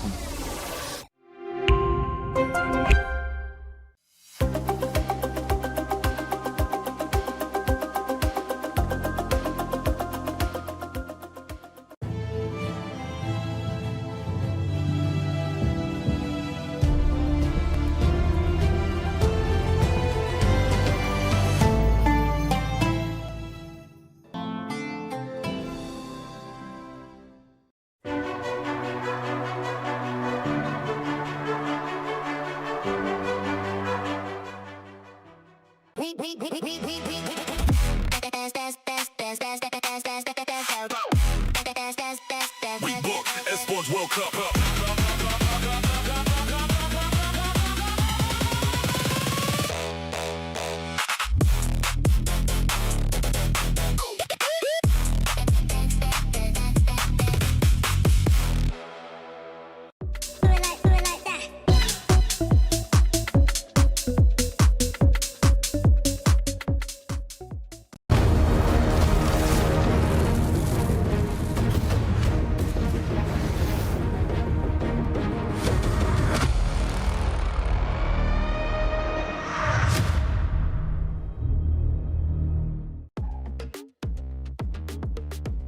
Welcome back, ladies and gentlemen. This is the KWC 2026. We're live from Paris, France, and we're enjoying it and really liking the energy and everything that is going on right now.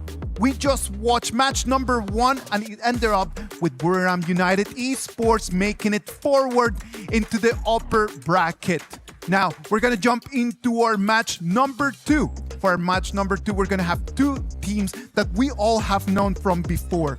Influence Rage against Seoul Esports. These are going to be the two teams that are right now just getting ready on stage for us to bring in here the main ideas and the main action of the game. For these two teams, right, I feel for Seoul Esports, they are a very new region as a whole, right? Where they just joined the region not new long ago and then coming in for their first tournament. It's already KWC here in Paris, France. So, Blam, if you were to look at SAUL, how would you rate them? I mean, if there's anyone to give them a warm welcome, it's definitely Influence Rage, right? Obviously, we have had the Chalk BR teams here since 2024, but Seoul Esports, I definitely feel like they have something to prove, just like we just saw in the last games from Buriram United as well as Team Flash. This is now their time to shine, try and get themselves into the upper bracket. I'm telling you, man, I think that these two teams are playing for completely different things. And that is one of the beautiful about this. The people that you can see over there on your screen, SAUL Esports, Seoul Esports, they're fighting just to write the first page of Indian Honor of Kings storyline onto the KWC with really golden letters. Now, I don't mean to be someone who will like to discourage teams, but I feel that the direction coming in from the Indian region, the Kings Arise champ, the runner-up here, which is SAUL, it's to learn as much as you can, adapt in towards it, and see how far you can realistically go. Because your opponents here, Influence Rage, it comes from Chalk BR. Influence Rage is one of those teams that they're really looking forward just to show us that the South American HOK scene are real contenders in the international stage. We've had them for a long time. These people with experience, but up until right now, not yet a big tournament win. Not big tournament winner, but if you look at them as a region as a whole, they've always been top 8. Yes. Like, that's a beautiful thing. If you've been to so many KWCs and you've reached top 8, that's very impressive for your region.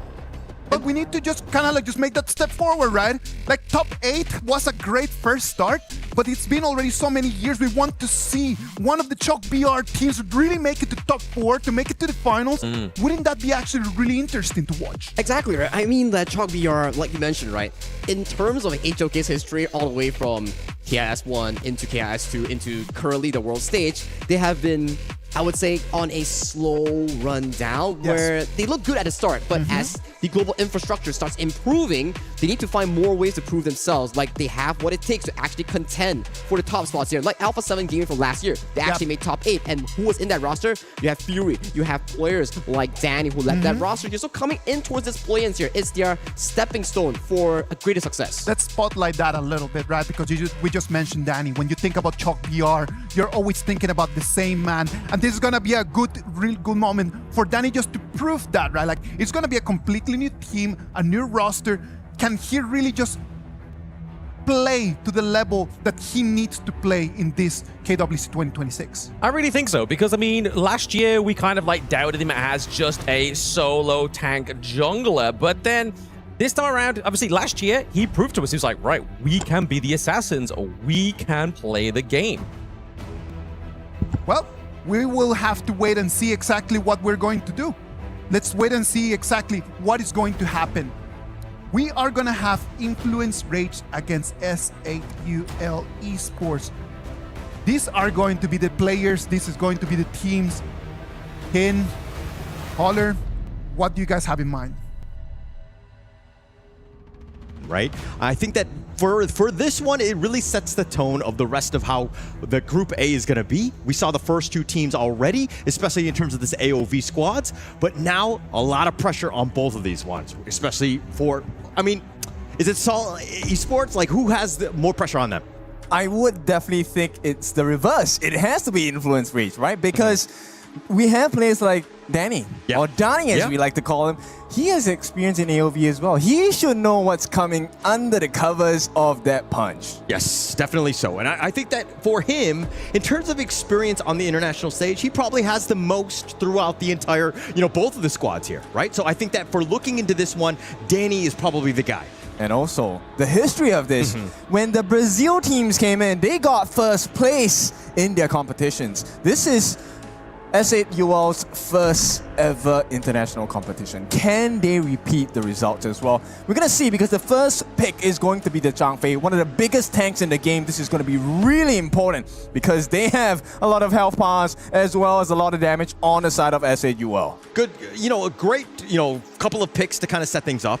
SAUL, especially with this Flowbone Marksman, you're really setting things up for KLTZ to really get going. He wants that type that needs that range, and Flowbone Marksman hits all of those parts. Ooh, this one that hurts me in the gut. I mean, the Lorian, we've already seen this in the first series of the day, and that's a lot of damage, a lot of CC, more importantly, because 2 seconds is a long time in the Honor of King's War. But add that in, we have the Guan Yu coming in for the side lane with the Zhang Fei. So what? This is like 4 seconds of CC? Yes, a lot of control. And I mean, with that Lorian, which you rightly pointed out, a lot of it is going to revolve around that. We were expecting going in, there was going to be a moment where Lorian would be insta-banned almost every single game. Obviously, very early. Second series of the day, and we've already seen it in the first one where it was completely dominant in that first game. Yes, and of course, the biggest surprise to me is that they did not pick up the Florentino. So Florentino is open for the taking, but it will not show, right? Unless someone wants to play in the jungle, which shouldn't be the case. But with that being said, the Lapu Lapu comes in as the final pick before the second half bans come in. Now, there's a lot of tankiness, a lot of physical and magical defense coming in from the Lapu's passive. This is going to help out S8UL's draft so far. They have a Byron Mega Shields, and the Flowbone Marksman is going to be a very important pick here. He is a shredder on this team. Definitely so. And there's a lot of tinky guys, so it's definitely going to be something that they're looking to do. Let KLTZ get going, right? On the same side, if we're looking at both of them, you rightly pointed out, very tanky, a lot of those big stuns to set things up in the first phase of the draft here, but now I think they need to really shore up, get more damage on the board, if you will. Yeah, they definitely need to. My biggest question now is, okay, look, farm lane is still available for the picks on the side of Influence Rage, but a lot of the useful ones like the Arlie, Direnjia, as well as the Aoyan, the Lung has been taken out. Lupan is great, but Lupan is very immobile. Yes, definitely. That's a huge problem, right? Right now, it's about mobility, being able to kind of, when those team fights are about to happen, especially with the Guan Yu lurking around in the wings, Lapu is going to be looking to set things up himself with the Byron as backup. You got to kind of make sure you have the right angles. It's so difficult. You know what hero comes to mind? I like the Garo. She does a great job at shredding the shields, plus 50% damage on shielded targets. That could be the answer here, but once again, mobility is an issue. They need help. Hopefully the Guan Yu, the Changfei, and the Lorian will be able to assist and provide the space needed. Yes, and now with this Lady Jeanne here to kind of set things up for the mid game. Again, a lot of the stuns. This is even more pressure on KLTZ to perform. He goes down, they're going to lack a lot of damage. For sure. And you know what? I'm hoping for the skin coming in on this Lady Jeanne pick, but we'll take a look at what the final portions of this BP will be. Influence Race, they're going to set the stage. They need the jungler, they need the farm laner, and they need to be able to shred. They have the CC, they have the control, they have the movement as well. They need the final answer here. My problem is I'm not a huge fan of this 4 Protect 1 lineup, right? I think that, oh, okay, well, there you go. They're going to get to the back line. This is one way to do it. But I do think if we're talking about, overall team fights, they have a lot of control to deal with this Jing that's going to potentially jump to that back line. Okay, you know what? Mirror's broken. That's not going to be a good sign here for the side of Influence Rage. But if there's any team to pull this off, Dani in the jungle on a Jing. I don't remember seeing him play this hero too many times, but we also have Leffy on the channel. Can the Brazil squad bring themselves to the next stage of KWC Play-Ins? I love how Influence Rage drafted this, right? They were like, okay, who is our star player?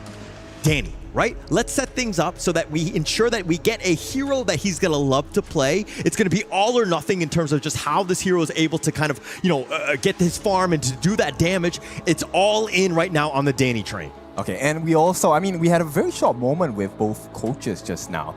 And on the side of SAUL, they predicted a 2-0 scoreline for the series. Okay. So I want to see if that comes true. On the other hand, for Kaiba, he's coming in. There is a big expectation. They need to dominate at this play-ins for the KWC 2026. Yeah, and I think as Influence Rage, you want to be like, okay, hello, welcome to the international stage. We will smack you down. I think that would be best case scenario for them. SAUL, obviously, they want to perform. If they're able to take the first 5-10 minutes and get an edge, that would be a huge win in terms of confidence, morale, and really sticking it to Influence Rage. That's the dream, right? But This is the international stage, and this is their first time on the international stage. Right. For Influence Rage is the complete opposite. They have been here multiple times. They have experienced the tension, the energy as well of the crowd. I want to see how this affects both teams. Yes, I think that's going to be the biggest piece. As we go to the second series of the day, we're going to go to game number 1 to see exactly Influence Rage, SAUL Esports, how they do this one. Because again, if we're talking about draft though, who are you giving the edge to?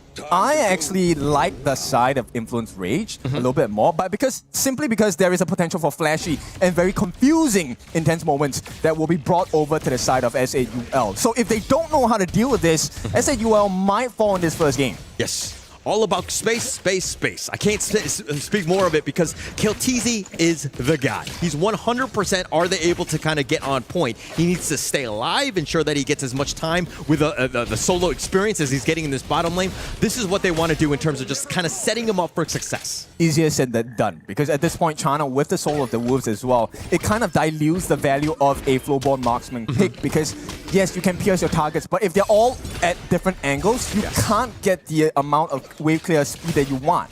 Yes, and now it looks like at the same time, Influence Rage, if they're able to kind of limit what KLTZ is going, that's going to open things up for Dani, right?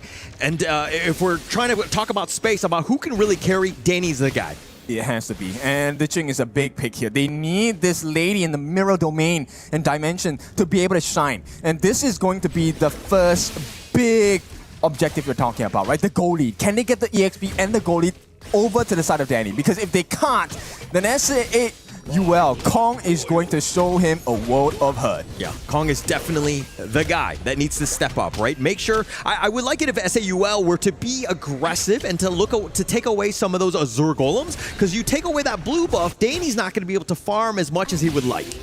Yeah, and you know what? Farming is definitely going to be important. They're going to open it up. I don't think it's too much. Actually, Kong doesn't really care. He goes back in. Yeah, not scared. He's actually fighting 1 versus 3 because he knows that reinforcements are on the way. Mena taking most of the damage. He has the Leaping Savior just to stay alive. But SAUL, again, this is what you want to do. You want to pick, poke, prod, whatever you can do, and put pressure on Influence Rage. I like this confidence, right? You have to have it at this point. Oh, nice little stun, though. They flash away Extreme, just staying alive. Doofy had his back, though. Okay, so 2 minutes cooldown, 120 seconds for the flash. Yeah. That's a good skill to take out, common spell to take out from the side of SAUL. Right. But it's on the extreme. The ladies, and she can play from far, so it doesn't really matter that much at this point. Definitely doesn't really matter. I mean, Extreme is the type where he's kind of like the secondary support, right? He doesn't have to get those items. Maybe you get the Venomous Staff, but nice little control. They find Fury, the Leaping Savior, the shields are on point. Fury looking to limp away, but now here comes the Razor Cavalry on the back. Tempest with a nice play, but Kong is going to go down. They find Extreme as well, and SAUL have to just limp away with 2 members down. We are afraid of the Tempest Dragon. No, you need to be afraid of the Tempest Guan Yu. This is the one that hurts one more.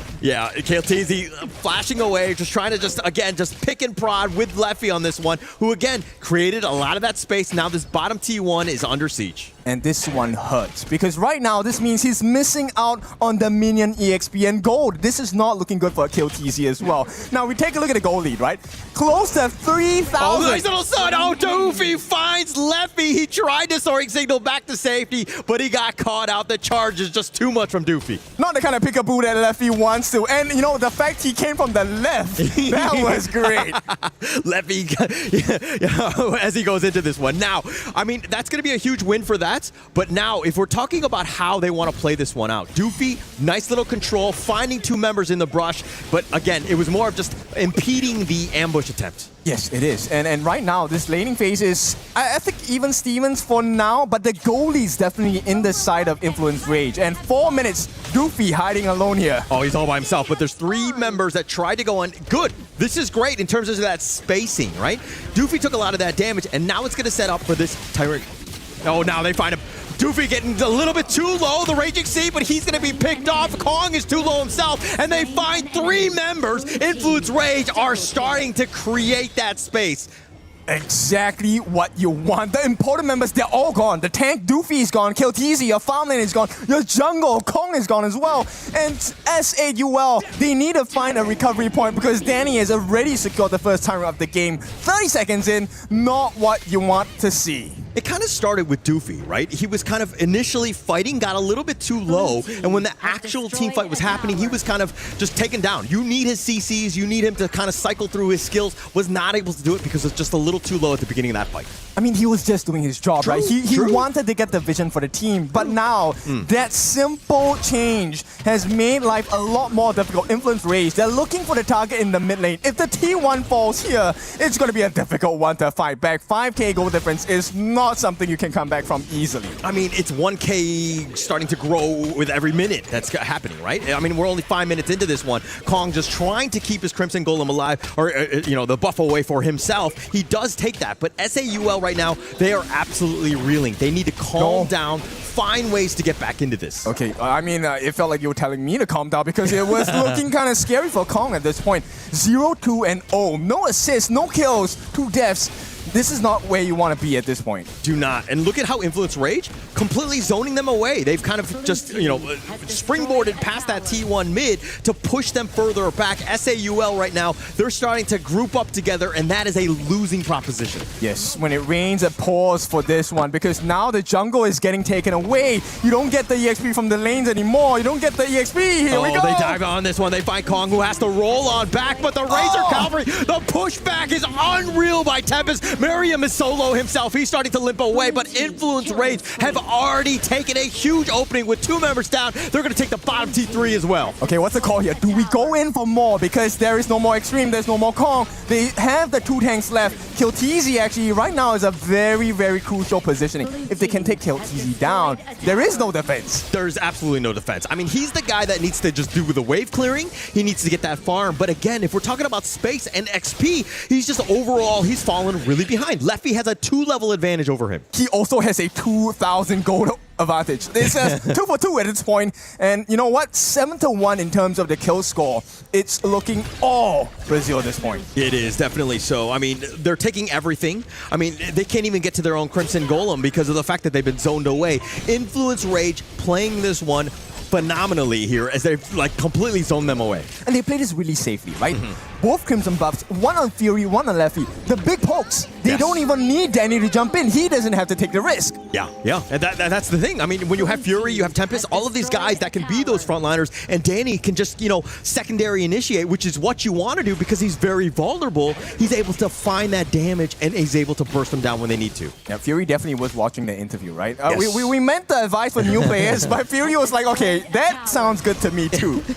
Yeah, I mean, they saw the first series. This Lorien has just been unreal in terms of how much impact that he has. Those orbs are starting to do some serious damage. He pushes away, zoned them out. The top T3 look at just like that. They're looking to take this down. Yep, the fight hasn't even started, and they're low, right? The two pokes, Leffy getting those soaring signals in, Fury with the pokes as well. This is a hard defense for S8 UL, and it's not going to end anytime soon. Yeah, I don't know if it's hard or impossible at this stage, right? Oh, they go in, they find him and kill TZ just like that. You blink and you're going to be killed, and they find them. They push him back as well. They find Kong, but the crystal is open. They're going to take it, one down. Influence Rage up, game number 1. Big moments for the side of Influence Rage, and it was a rager. This is where Kaiba, the coach, wanted to have happen. He has been waiting for this moment on the international stage for a long time.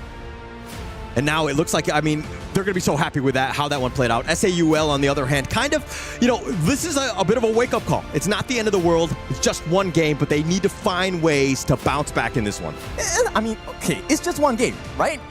It doesn't matter if you lose at this stage that much. You still have a second life. But ideally, you want to be able to make it last faster. And INF is going to take that first victory. It was an 8 minutes match. They came in and then just in a very supreme and very superior fashion, they came in and they took in the victory. Lads, break it down for everyone, please. I mean, it's just a very big difference in terms of experience, right? Where we see, yes, individual prowess coming in from players like Danny on that Jing, finding multiple angles, and also the Guan Yu. That was a magnificent performance in ending that game in that crystal area here. But in terms of the individual performance here coming in from SAUL, you can clearly see that they are really lacking behind in that team understanding in terms of macro and micro. Oh, absolutely. I mean, there was definitely... We do have experience on the side of Solar Esports, right? Obviously, we do have Kong there. He's probably going to be the driving force, giving and ushering all this experience over to the team. But when they have Influence Rage, Chuck VR, that's been going since, what, 2022. There is a wealth of more experience there for Influence Rage. And you could see just in the main difference when we were talking about Danny, right? Like, Danny in here, he comes in with the Jim pick. He's the person that opens the game over here for Influence Rage, right? Like, they come in the 4th minute, the Jing, just the initiation over there in the blue zone. It is what makes everything just turn around. What about if we just go for a quick break? When we come back, it's gonna be game number 2 of this match number 2.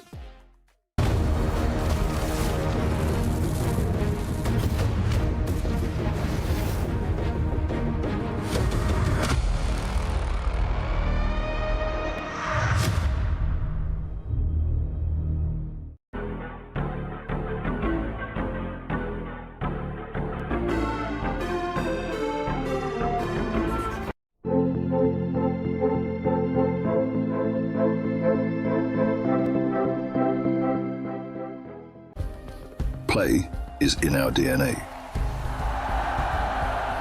Whenever we let it out, it becomes our superpower. Now imagine an entire city being built to supercharge it. Kadir City, powered by Play. We were there. For every click, every clutch, every respawn. We were there for the years of grind, and we're here. Now, the proud founding partner of EWC, powering the biggest event in gaming, shoulder to shoulder with the world's best, making history. Greatness deserves a stage. Lenovo Legion, reach your impossible.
備快速早もう止まらないこの世界を楽しんでみた瞬間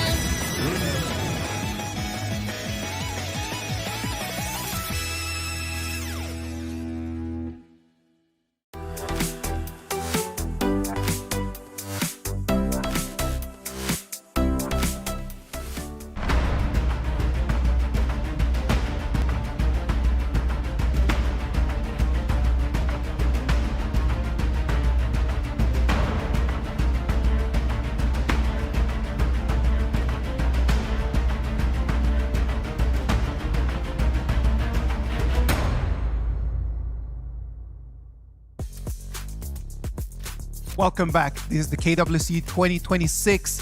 Let's go back to Influence Rage against Seoul Esports. In that game number 1, I do believe that the key for Influence Rage to be able to take the victory was their awareness of the map and the way that they were zoning out their opponents in all of the different lanes, right? I feel like it's a very good point, right? Where you have the Unbridled Outburst coming in from Mena, and also Tempest coming in from the back with that Guan Yu's ultimate here, which actually limited a lot of space coming in from the side of SAUL to find those early game markers here. Yes, you want to play the double marksman composition like what Buriram did, but in the end, if you can't get the early game going, laning phase jungle, you're just gonna get sandwiched by that double engage. Of course, that is not going. It's not going to work out, right? Like, because at the end of the day, like, you need to be able to have an advantage if you want to play with that double marksman composition, right? Absolutely. I mean, if you want to play with that double marksman compensation, you then going to try and like create that space for yourself, right? But then, like you said, if you got the Guan Yu just pushing you into the jungle, it's kind of just like, where's your space? You've not got it. If you don't know where to be, we're going to force you into that right place. They did have at the beginning of the game, they had one opportunity just to take that first blood that might have just turned things around. Like, it would have actually just made everyone just feel a lot better with themselves and could actually turn the game around, but they couldn't just capitalize out of that. And especially when you talk about these moments here where you are losing not only by draft, you're also losing by team fights here. So it's really difficult for the players on the side of SAUL to realistically find a footing for those proper team fights. There we go. Obviously, they need to find the proper team fights. I feel like Seoul Esports, this definitely need to kind of just go back to what they know. Trust Kong maybe lean into that a little bit more in terms of the experience that he has for the team. But it's all down for them to show now. This is their showcase. Do they go to the low bracket or do they fight for the upper bracket? Casters, they need to tell the story. They're gonna have to just tell us the story of what is going on in here. Take it from here, lads. Yeah, thank you so much as we go into game number 2 to find the draft. For me, it seemed like it was too much of an all-in play on the KLTZ, especially with this Flowborn marksman. I feel like you need to balance it out, right? I think that you can't put too much pressure on one guy. Everybody needs to step up. Yeah, it needs to be a balance in terms of who gets the resources, how do we distribute the resources for this. And at this point, I think, you know what, at least in game 1, Kong, I felt, did a decent job of trying to resolve the situation, but time was not on their side. Yeah. I mean, you don't have much time when the spacing is going to be completely taken away, right? There was that initial fight where 3 members got killed right before the Tyrants. That was a bit of a disaster in terms of a start. You need to kind of come out 50-50. Maybe you contest, take that away. They were not able to do so. I mean, this is one of the things, right? They were pretty tanky, but they only had 2 points of damage realistically, right? One from the Gudo, the other from the Flowborn marksman. So at this point, once again, we're going to re-explore the BPs. Lianpo is going to be a big pick. Zhang Fei is going to be a big pick. These are the big tanks, right? No more Lapu Lapu for them on the side of S8UL. I'm wondering if they want to go for utility roams instead. I think it makes sense, right? But I think that for me, maybe you let Kong not just play like the tanky style junglers, but let him fly too. Let him play like the Jing, Luna, those styles, right? They are aggressive. Let them play, again, use his advantage to create space. Now KLTZ will have a much easier game. Okay, I like the idea of that, but it's kind of a difficult position to be in because right now they're just going to start up with the Chicha. Chicha, as you all know, flex pick, can be played in the farm, can be played in the clash, can be played in the jungle. So I like this movement from SAUL. Yeah, it's a great pick. I mean, I like the fact that you're talking about how flexible it is. It's a lot of mind games because if you're looking at the other side, it's like, oh, where is it going to be? How do we ban other heroes, understanding that it could be literally any of those lanes? That's right. And you know what? Let's not even consider the difficulties. Let's just go for tankiness first, right? And we have the potential of return fire on that ultimate, on the Dharma as well, the truth mantra. So I like this. Lapu Lapu as well as the Dharma picks coming in. This is going to be a very important pick because Tempest, I felt like he had a lot of impact in game number 1. Now with a Dharma, there is even more pain to offer. Yeah, just setup after setup. And he finds the right angles, especially like he did in the last game on that Guan Yu. But if we're looking at the other end, it looks like they're going to go with the tried and true. The Zhang Fei, very traditional, but the Zhang Yu, your thoughts on this one in the clash? I love this hero when it's on my team. Okay. Because with the Hegemon Slash, which is the ultimate, the lower your health, the higher the damage. And you also get a mini stun from that skill itself.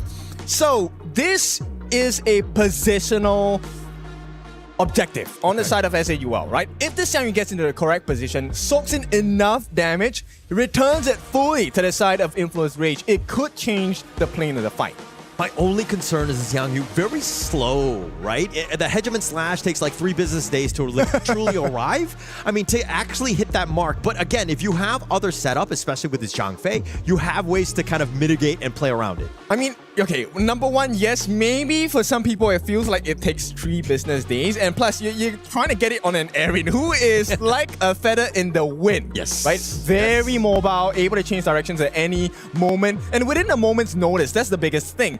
Now, the big question here is, can this Erin farm? Do they give the space for Leffy to get the gold in his pocket? Yeah, and actually Leffy, let's talk a little bit about him, because when he was picked up, it seemed like Influence Rage were able to kind of up themselves to the next level. They were able to kind of really just use his play and, you know, just solidify that farm lane to elevate this team to the next level. Leffy right now, from what I'm told, he's one of the hardest workers in the room. So there's a lot of good things that, again, you can kind of see in the play of Leffy here. Okay, so hardest worker, I mean, if you're paid fairly, then probably he's going to get a lot of gold in his pocket for this game number 2. Now, they're going to pick up the Ukyo Tachibana for the side of Influence Rage. Going up, wait, what is this? This is going to be a Ziya in the mid lane and a Demon Jin in the farm lane. The Chicha is going into the jungle. Okay. We knew it was going to be flexible. And again, they might as well just flex it like that. But now you have the Zia, which again is one of those win more type of heroes. It doesn't do the greatest things at times because when you're behind, it feels like a really just tough hero to play with here. Actually, I would contest that. With the Sanctification, he gets extra EXP as well, right? And he can break the level limit, so you get to level 25 if the game really goes late. Put that on a Chicha, put that on a Direnjie. It changes the whole situation of the team fight. Right now, you have to have many other considerations as well. Now, they're gonna finish up the draft on S8 UL's side, or no, Influence Rage with the Nua. I like that. There's a lot of burst damage, a lot of mobility, very quick rotations from the mid lane as well. This could change a lot of things. And actually, it's about that range. You have a huge the artillery bombardment from, you know, the next level or the next map, if you will. I mean, he's able to just stay alive. He's able to kind of stay out of harm's reach, especially when they have the Zhang Yu as well as the Zhang Fei. Both of these guys that are looking to find that backline. You know, I always think like that when I play a Nua, but somehow I find myself in the loving arms of the opponent team. So hopefully this doesn't happen for the side of Influence Rage. But this is a difficult position to be in because SAUL, they want to get into the thick of the action. They want to be in your face. Yeah, and I think that they need to play that way. They need to be aggressive. They need to give themselves a chance because, again, I know that you like the Extreme Zia as more of a late game assurance. I'm looking at his early game. If they falter here, he's literally just an old man. He's like a poor man's Gandalf, if you will.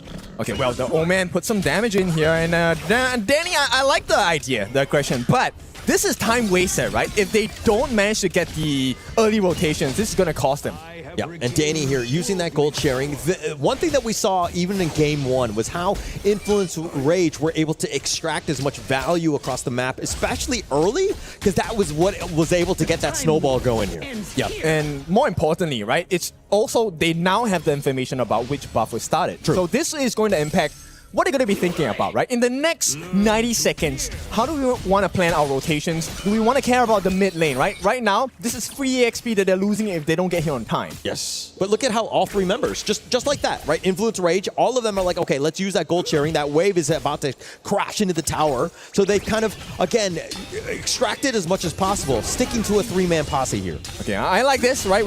I'm just going to sidestep into the Hyper Roast. Revenant, Spark, as well as SAUL Esports will break the meta of HOK Global Esports. As it stands now, it's looking a little, new.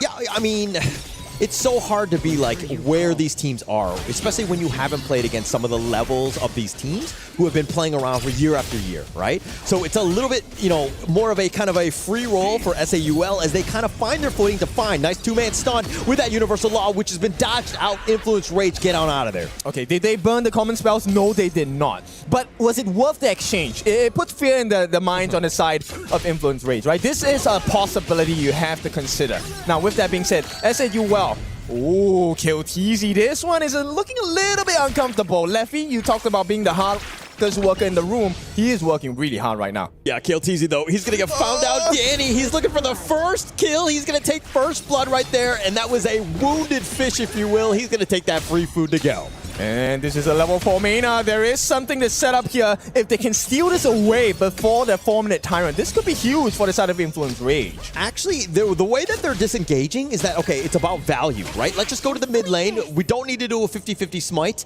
and a smite battle, if you will. Danny completely giving that up, but again, just trying to extract more farm on this map as they're up about 1.3. Yeah, what I'm curious about is at this point, have they frozen the lane? No, they have not. So Leffy actually allows the recovery of gold and EXP for the side of KillTZ. Yeah, maybe a bit of a misplay. I mean, again, I think that freezing it in that bottom lane would have been huge for them because KillTZ, that walk of shame all the way back, plus you're losing a lane, it would have been very difficult to find anything. So again, a little bit of a, misplay, if you will.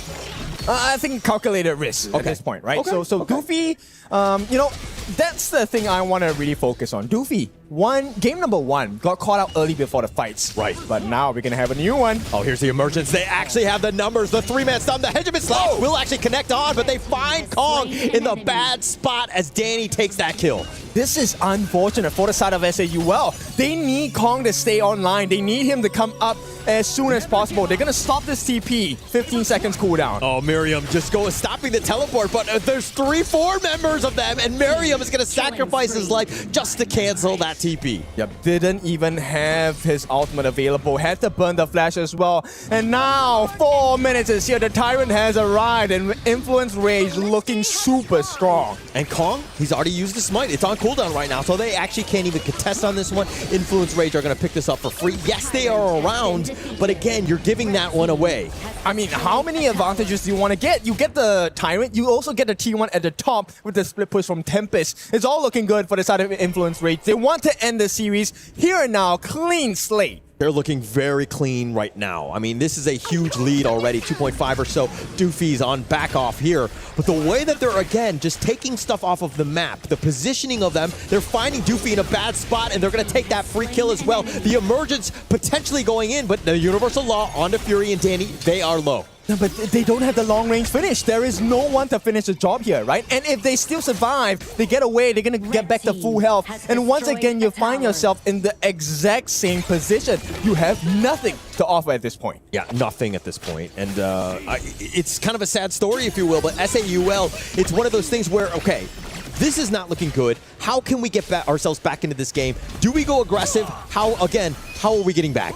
I think it really is avoid the fights, right? Okay. They have to avoid the fights at this point. They have to try and farm safely and also understand what rotations are possible. This needs to be done by Doofy. He needs to let the team know where the buffs are up, what kind of rotations are being made on the side of Influence Rage. He's already giving the vision. Okay, but it looks like they have all 5 members. They try to go all in. They do get the pickoff. They find Leffy. And on the backside, it looks like Fury's going to be targeted on next, and he too will fall. That is a great ambush attempt, but Miriam a little bit low. They find Extreme. Danny has showed up, but he gets stun locked here on this side. And now with that Raging Sea, completely whizzing KillTZ, who gets back onto the tower. Doofy is still duking it out with Danny. Danny decides to turn it up. He actually leaps over the wall, but they're going to dive the tower, and Mena not able to find Miriam in the end. It was a sliver of hope, right? It looked great. 2 kills for the side of SAUL, but the punish coming in from this side of Influence Rage was exactly the same as well in quality. Now, Danny, recovery 4-0-1. This guy is a monster in the making, and there is no slowing down. 3,000 gold lead. Majority should be in the hands of Danny here. Yeah, Danny is that guy, right? He is literally the guy in terms of just like when the team fights are happening, you got to get out. Extreme trying to flash away. The mini stun on. He's not getting out of that one as Danny finds yet another. Miriam is going to charge on back, but they've been completely zoned away from this bottom T2. Yeah, it's not even about taking a fight. It's just pushing them back, so the backdoor defense will be unlocked by the moving minions on the bot side of the way of the lane. And right now, Influence Rage, they have absolute control over the Gorge. Yeah, absolute control. I mean, SAUL were able to find a couple pickoffs. Things were looking decent for them in terms of this comeback, but then Danny shows up and you're like, wait, actually, we are really that far behind.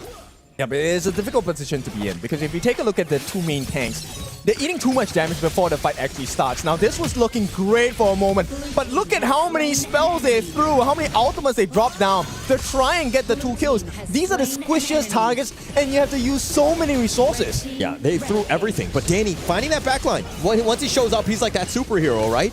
And he was able to find enough, and they were able to kind of take them down because of his damage. And again, Danny has been the guy. If he's nearby, you just gotta run, if you will. Yeah, man, this is the byproduct, right? Hang on. Oh, they find Tempest. The nice little charge back. Mena trying to control, but the Raging Sea is going to be on point. They find Tempest. Doofy doing a little bit of work, but he's going to be whittled down by Leffy, trying to focus him down. SAUL are going to just walk away. Emerges just barely misses Doofy. And why did Influence Rage take that fight? Take a look at the top side of the map, right? They not only get the split push going in, quite a bit of damage on the T3, and right now they could be looking for more. Kong needs to move away. In fact, the rest of them kill TZ as well as Doofy. They have to be really careful with Extreme. Get away from this position. It's so dangerous. Oh, so dangerous with Danny there. Mena getting a little bit low. The charge on back. Danny now getting focused here. He's a bit on the squishier side. He's going to use the healing too, but SAUL finding ways to get back in. I mean, they're, taking the fight to him. 4,000 gold difference in advantage to Influence Rage. Not bad for being in this position to try and hang on. 8.5 minutes, this is a Tyrant, the normal Tyrant, not the enhanced one, so it's still okay for the side of Influence Rage.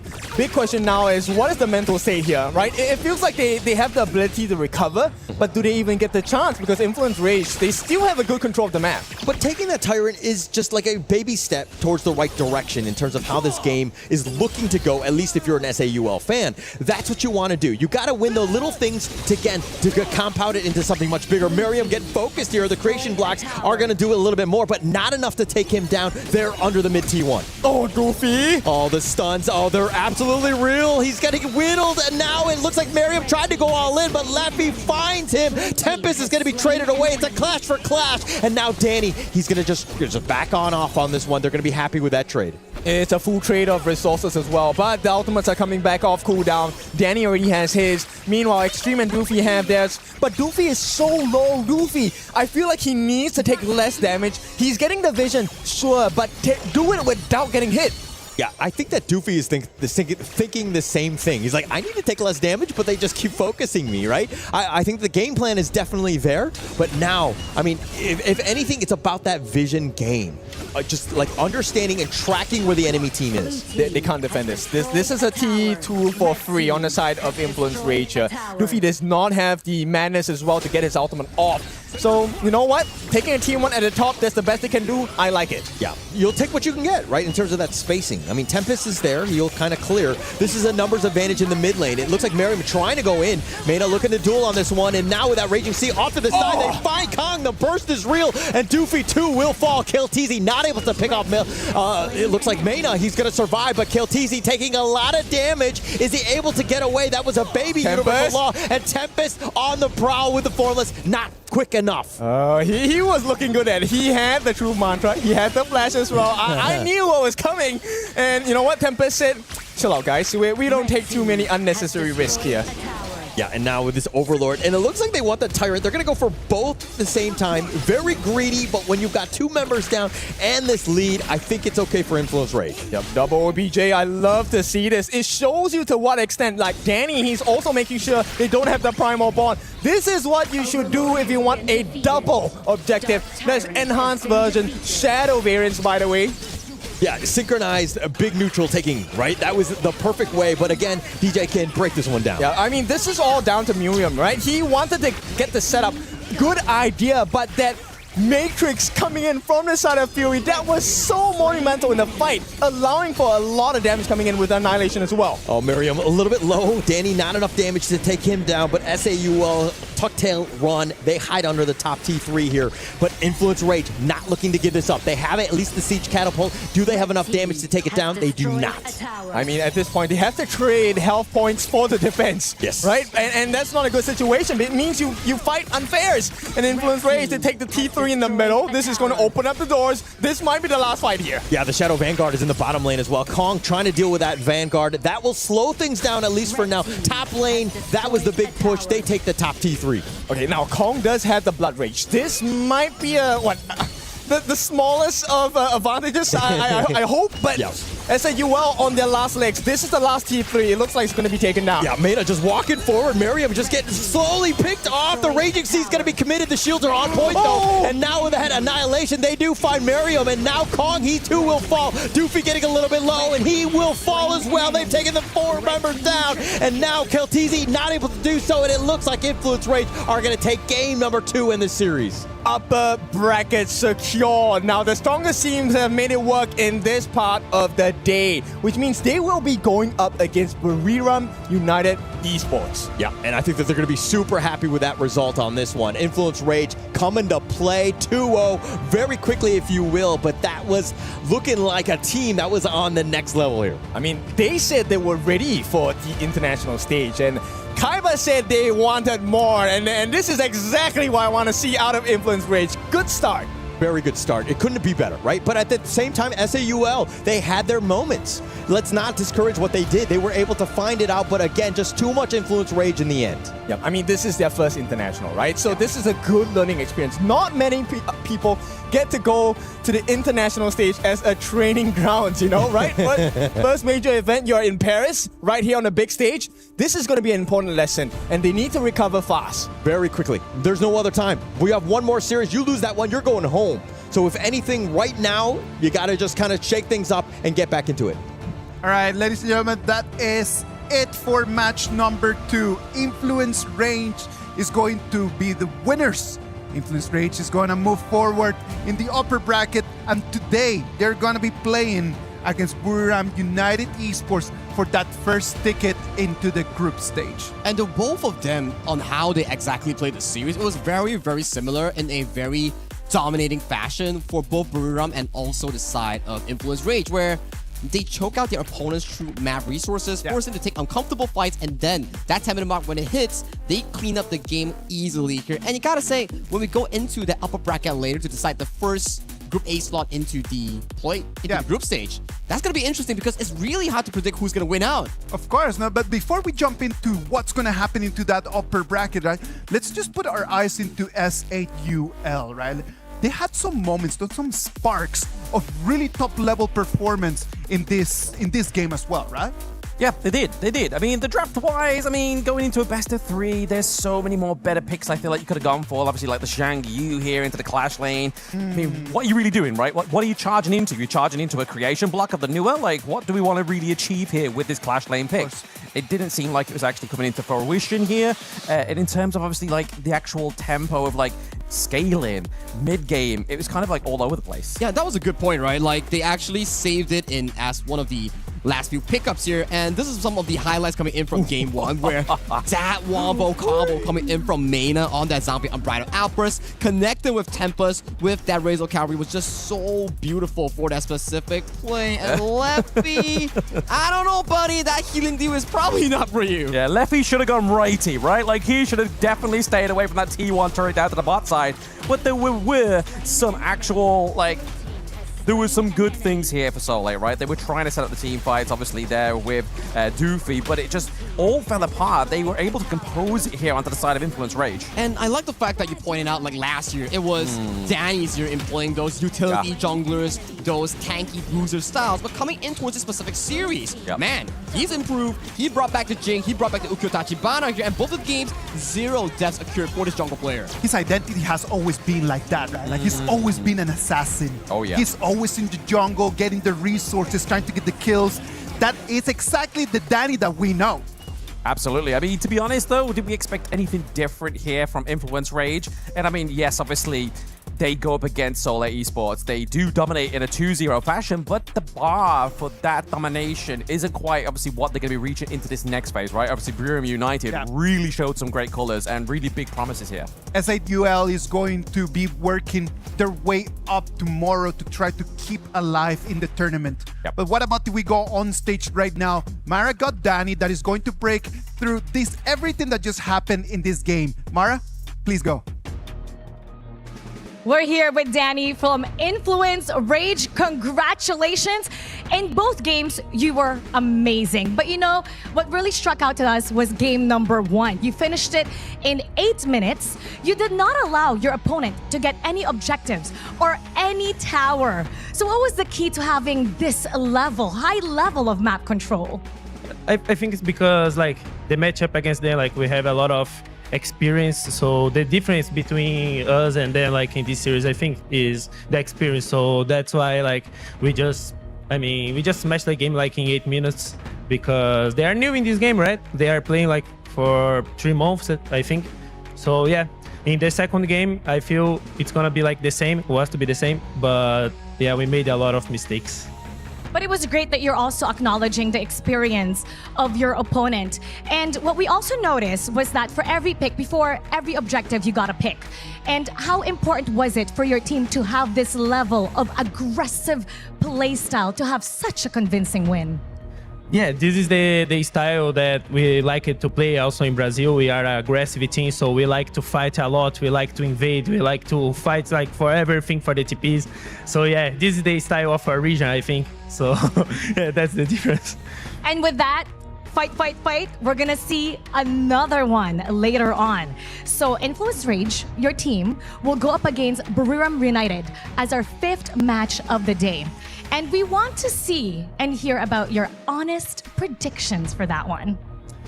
I mean, Brewum United for sure, they are like a really great team. They are also champions in their game. So yeah, I expected that series gonna be like a really good series, but for sure we are ready. We're training a lot and we are in my house, right? We are in TOK, so we're gonna win and we're gonna to the group stage.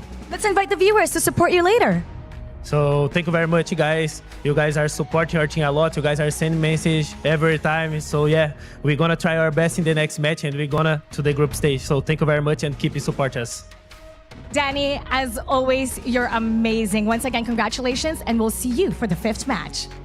You heard it from Danny, and now we're gonna hear from our casters. Lead the Gorge. With total class and an amazing sportsmanship feeling right over there, Danny just break it up on what it was. Like once upon a time, there were the teams that they had months only of experience, and right now, after years and years of clashes, they have gained experience to right now being the ones to lead the Gorge, as Mara also was saying. Ladies and gentlemen, we're gonna jump into a short break, and after we come back, we're gonna have our next game that is gonna have Nonshin Red Force and OG Esports.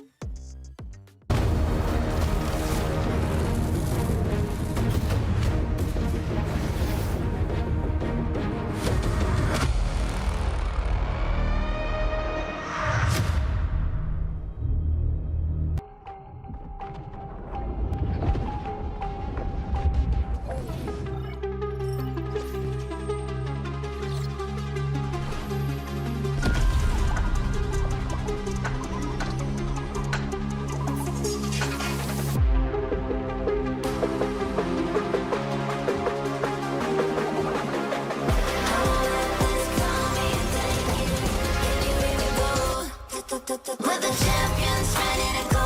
Yeah, we're made out of gold, never letting it go. Got your back, yeah, they coming, strong in the storm. Do you wanna go up in fortune, Valor, crown and honor? Yeah, crown and honor. Yeah, with fortune, Valor, crown and honor.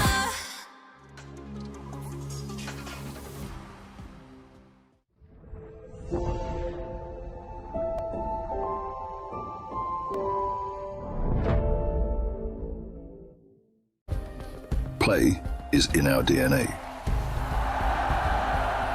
Whenever we let it out, it becomes our superpower. Now imagine an entire city being built to supercharge it. Kadir City, powered by Play.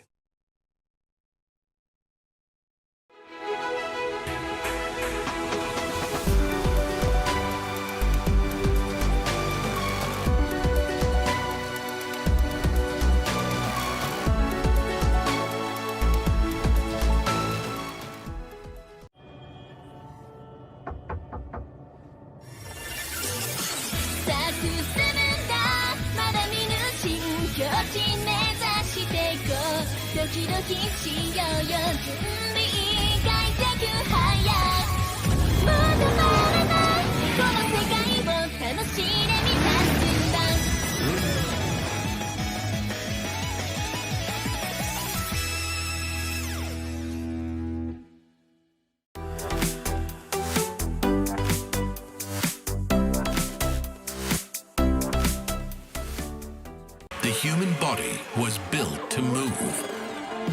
Not trapped at a desk in one singular posture for 12 hours a day. It's time your chair evolved. This is Secret Lab Titan Evo. Ergonomically engineered for you, gamers, hybrid workers, artists, backing your every move.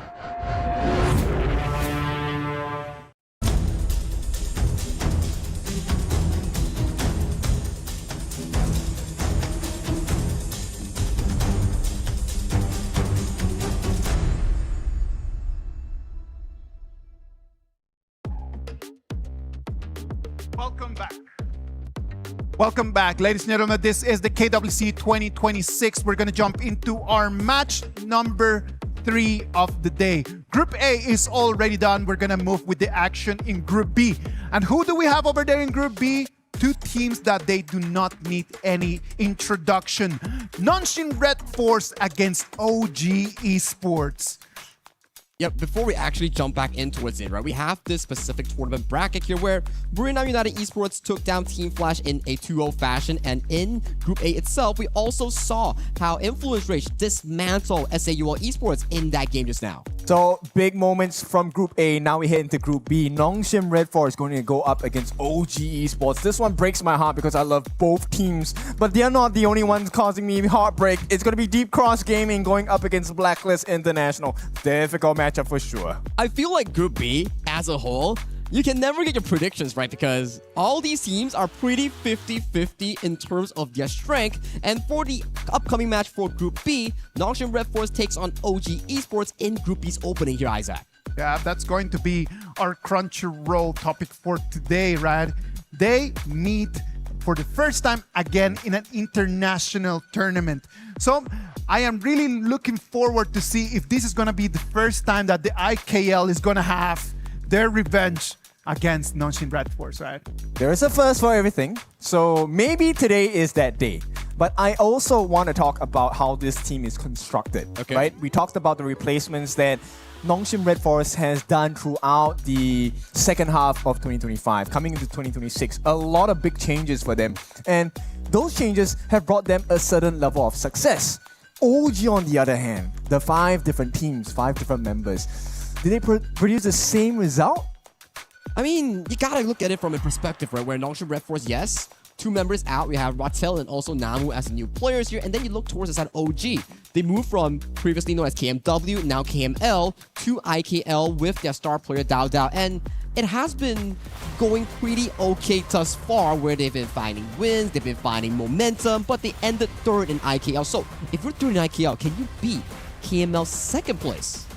I mean, numbers are very important, right? And but these numbers keep changing. That's the thing. OG Esports, as they walk their way to the stage, can they find the confidence to break Nongshim Red Force apart? And to talk about this specific roster, right? Yes, it's coming from different players, different background, coaches, and everything. But if you look and dive deep in towards it, Omkru is their coach. He was top 8 last year with Bigatron by Vitality, and Dao Dao with OG, top 8 as well. And Neil, also Bigatron by Vitality here. So you actually have a lot of players coming in towards this roster that has sufficient competitive experience in a top level. Okay, I agree. Yes, you have the quality, but you have to find the balance. The flavor is so important. It needs to be just right. And Nongshim, I feel like they have found that exact flavor. The heat, the spice, the different rotations. I mean, it feels like I'm cooking a pot of noodles at this point. But yeah, they have been cooking so far for Nongshim Red Force, and I like this roster.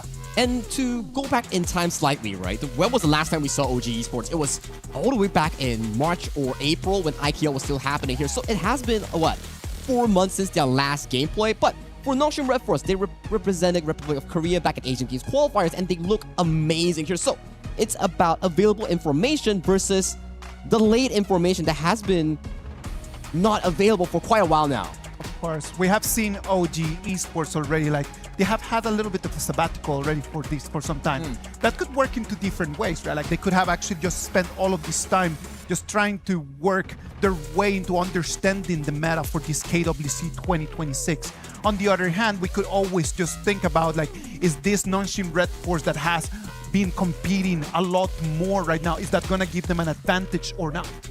I want to talk about a very small piece of information. Yes. Onkurus yes, used to be a professional AOV player. Oh. So he has some information for OG. So I'm wondering if he's going to take what he has seen just now from the Buriram and Flash games, as well as the Influence Rage and S8UL games, and bring us to a completely different world for this best of 3. Let's just spotlight the coaches for a bit, right? Like, because both of them have very different styles. They have a very strong identity, and they coach their teams in very different ways, right? Yes. For me, I think Coach YK, which is the coach coming in from Nongshim Red Force, is about discipline, doing things at the correct timing here. And the draft is actually very, I would say, stable and static here. Like, you pick A, I counter with B, and then we slowly pace off with the global ban picks here. But for Cruz, you've seen his games back in Big Control by Vitality here. Zhuangzi jungle, Marco Polo farm lane, weird picks all around.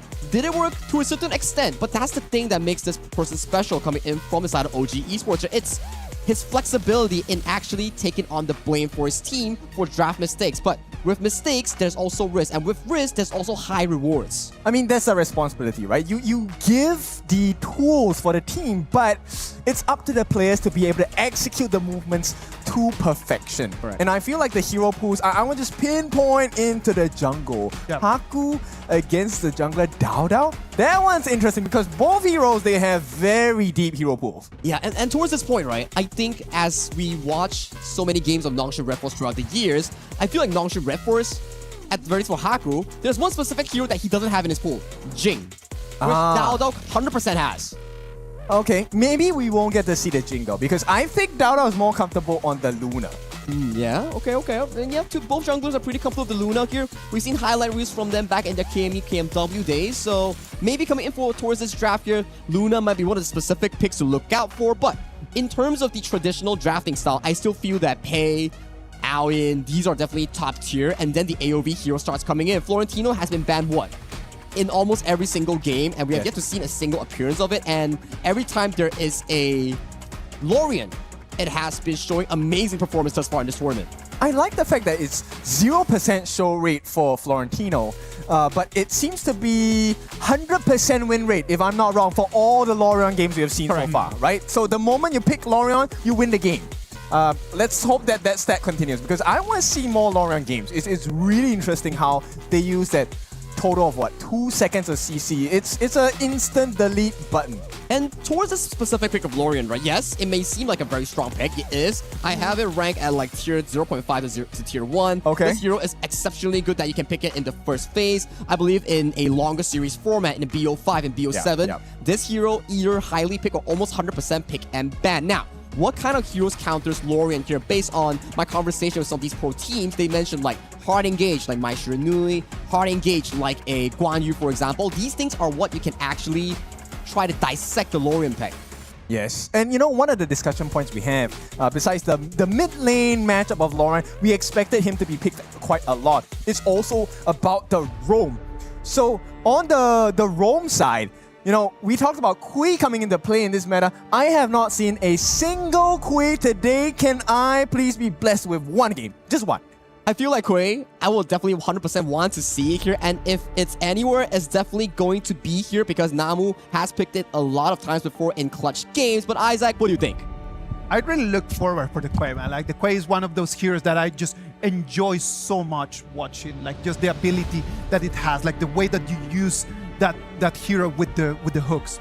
But well, maybe they will let us watch it. Maybe they won't. Holler, Nora, let's take it from here. All right, thank you so much, Isaac. As we go into, of course, the third series, this one has been a lot of hype, especially when we're talking about the play-ins. And my name is Holler. With me is Nora. I'm so happy to be here with you on the desk. But your thoughts on these two teams? Well, my thoughts on these two teams is that it's kind of like a deja vu for the EWC last year because they actually met up against each other last year in the group final for the first round. And that was a 2-0 goes to OG. So again, this time, Nongxin face against OG again, first played in EWC this year, while they make their revenge on OG. Oh, is it revenge? Is it bad blood? How are the, I mean, going in, the rosters are slightly different from when we did see them in that rematch, right? True. But I think that at the end of the day, OG, you still have Dao Dao, which we know is one of the strongest players on the team. They've leveled up, I would say, with Amcorus as coach. I like OG in general. I mean, the fact that they got here, I think it was a little bit of a surprise, if you will.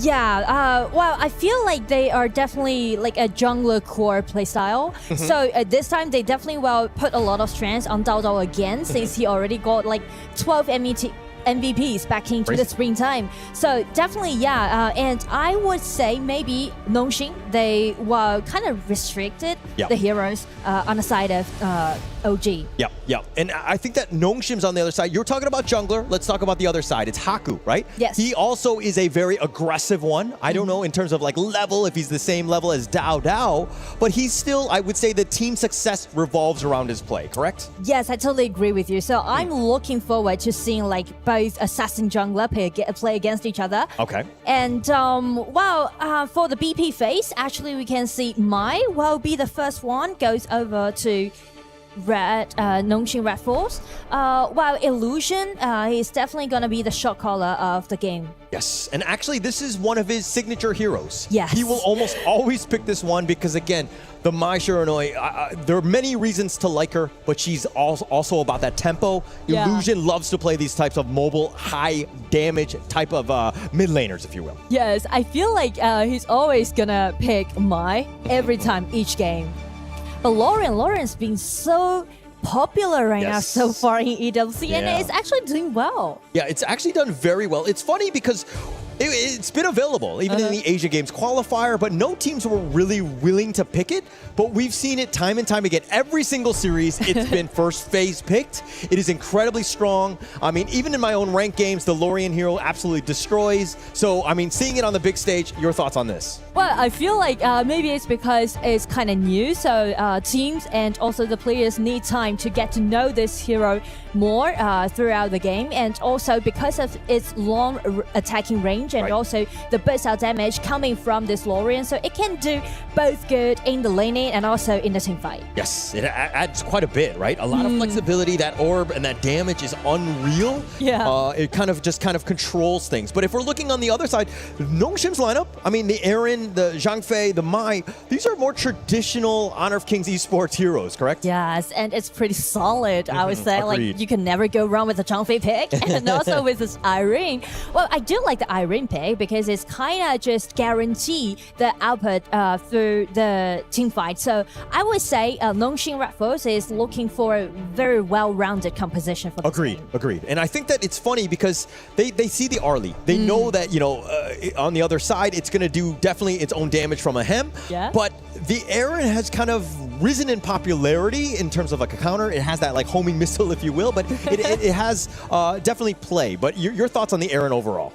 Yes, I feel like Aaron is kind of like a safety pick because Arlie, yeah, definitely you can manipulate this hero in a more artistic way. But if you know, just go for small mistakes and everything might just fall up. because of the early pick. Okay. And it looks like they're going to go with the Guan Yu, a little bit more of that control, because you know that if they're going to jump on top of you, you have that Razor Cavalry, push them away, kind of make things very easy, especially when you're talking about a Lorien with those orbs, to kind of be in that bad spot. And you want to control the battlefield as much as possible. So the Guan Yu always tried and true in the Clash lane. And I do think this Guan Yu might be the pivot of the whole composition goes to OG, because we mentioned about how well-rounded that Nongxin is trying to form up with their format. But like for this Guan Yu pick, he can easily disrupt about this Irene and just kind of being such a great threat among the team fight.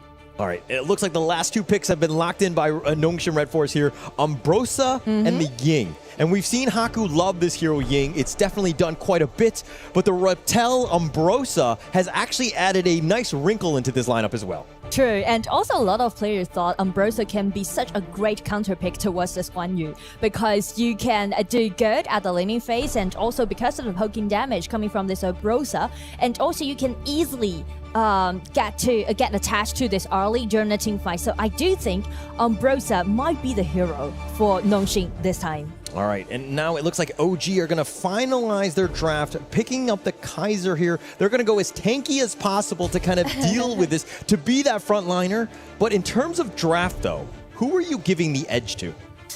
Well, it's very hard to say, actually, because for this Kaiser pick, if he really do this Kaiser well, you know, when the Kaiser is using his ulti, then he can actually block a great amount of damage dealt by this Umbrosa and also by this Irene. Okay. So if he play it in a wise way, I would say I would put my money on OG this time. Okay, you're gonna put money down? All right, I'm not gonna do that. I'm not here to gamble, but I think that I do like the idea of the draft. I think it's very smart. The Lorien and the Arlie will definitely be doing a lot of the damage. You have so many guys to like CC, you've got crowd control in terms of like, you know, moving people around as well. So it adds a lot of, you know, ticks on the boxes, if you will. But if we're looking at the other side, the Nongxin one, for me, it's about this Umbrosa and the Ying. Yes. Are they able to find some of these, the squishier, like the Lorien and the Arlie here? Well, I think like the Ing pick, the main point about this Ing pick is trying to get her eyes on this Guan Yu and try to block Guan Yu away during the team fight. Okay. All right. We're going to find out. This is the third series of the day. Game number 1. OG, Nongxin Red Force, who will be moving on to the upper brackets in these play-ins. Incredibly scary. And already, we're going to start with a little bit of action in this mid lane here. A lot of skirmishes can already be seen in the mid lane. And actually, I'm really curious about how strong that Group B can be. Because we've seen all the matches performed by Group A, and it all end up with a 2-0. Yeah. So, I mean, Group A has been nothing but 2-0s. I will find out in the next, the upper bracket in terms of just who's going to just kind of move on with that. But I think for me, Group B is the group of death, I would say, in the play-ins. I think the teams are a little bit more on a different level. Not to say that Group A are bad or anything. It's just that the competitive level is much higher, I would say, in Group B. Yeah, I feel like players are more experienced. Yes. Yeah, and as we go in, it looks like to this bottom lane, for me, obviously Dao Dao is that guy, right? The Kaiser, though, but it's not a really, like an assassin style. So he's going to be looking to keep him alive, and I think that it's more of like a protect composition, if you will. And the shortage about this Kaiser pick is that it's not that efficient about his farming in the jungle. So that might cause a little bit problem in the early game of OG. Okay, all right. But now, if we're talking about the Nongxin side, who is the one guy you're like, okay, he has to have a good game? Well, Umbrosa definitely Ratel, and also he's the new one to Nongxin, right? Compared their roster to last year. So I'm looking forward to the synergy between Ratel and also Haku. Yeah. I actually like that, right? Because Ratel, again, he was kind of coming in for Kyung9. You were like, where's he going to be able to fit in? If we're talking about S4, didn't have the greatest start because, again, he was trying to, you have to play on the international level, like right away. It was a lot of pressure for him, but it looks like Ratel and Namu right now are really gelled with this team. Yes, and you can see like how aggressively that Ratel is playing right now. Because as I said, a lot of players thought like Umbrosa can be a great counter-attack towards this Guan Yu pick. Oh, Siri gets knocked up. He gets control, but the shields are on point. Namu with the pushback onto 663, who takes some tower shots, but he too will survive. But OG, I like this aggressive play. Yes, and because of the Lorian, he can actually win the lane of the mid, so he rotate down fastly and make it to a 3-1 skirmishes happening at the farm lane. Okay, let's talk a little bit. You already pointed out Rattel, right, on this Umbrosa. But in terms of lane matchup, how does it do against the Guan Yu overall? Well, I think Umbrosa can do great against this Guan Yu pick. So, and also Umbrosa can actually support to his team members faster than this Guan Yu around 4 minutes mark. Okay. And I think in terms of these team fights, with like Illusion and Rattel jumping in, will really kind of create a little bit of chaos, especially on this back line. And so Ihans and Dao, they need to be on point. They need to ensure that they're like the perfect security guards for like a Hem and Neil at the end. Yes, and also they need to guarantee the vision is pretty clean for this early, around this 4 minute. Yes. By the way, what role do you play? Wow, mid. Okay, you're mid. Okay. Are you a Mai? Well, player? could, maybe. Okay. All right. Or I can be the Xiao Chao. Okay. Like simple, but... Yes. Excellent. Okay. But now in terms of this like mid-game matchup, right? I mean, the Mai on the one side, the Lorian, like how does Neil deal with Illusion as a Mai here? Well, I think Mai can be the first hand to, just open the skirmishes. But for Lorian, you need to make sure that you poke enough and then use your skill 3 to dash in. Got it. Okay, so it looks like the setup has been there. I mean, this 4-minute Tyrant is about to be started. Namu with the vision, but it looks like both sides right now really not looking to fully contest here. As OG, again, they're just like tethering it, but Dao's not even close to this Tyrant. And because it's too early for both teams to...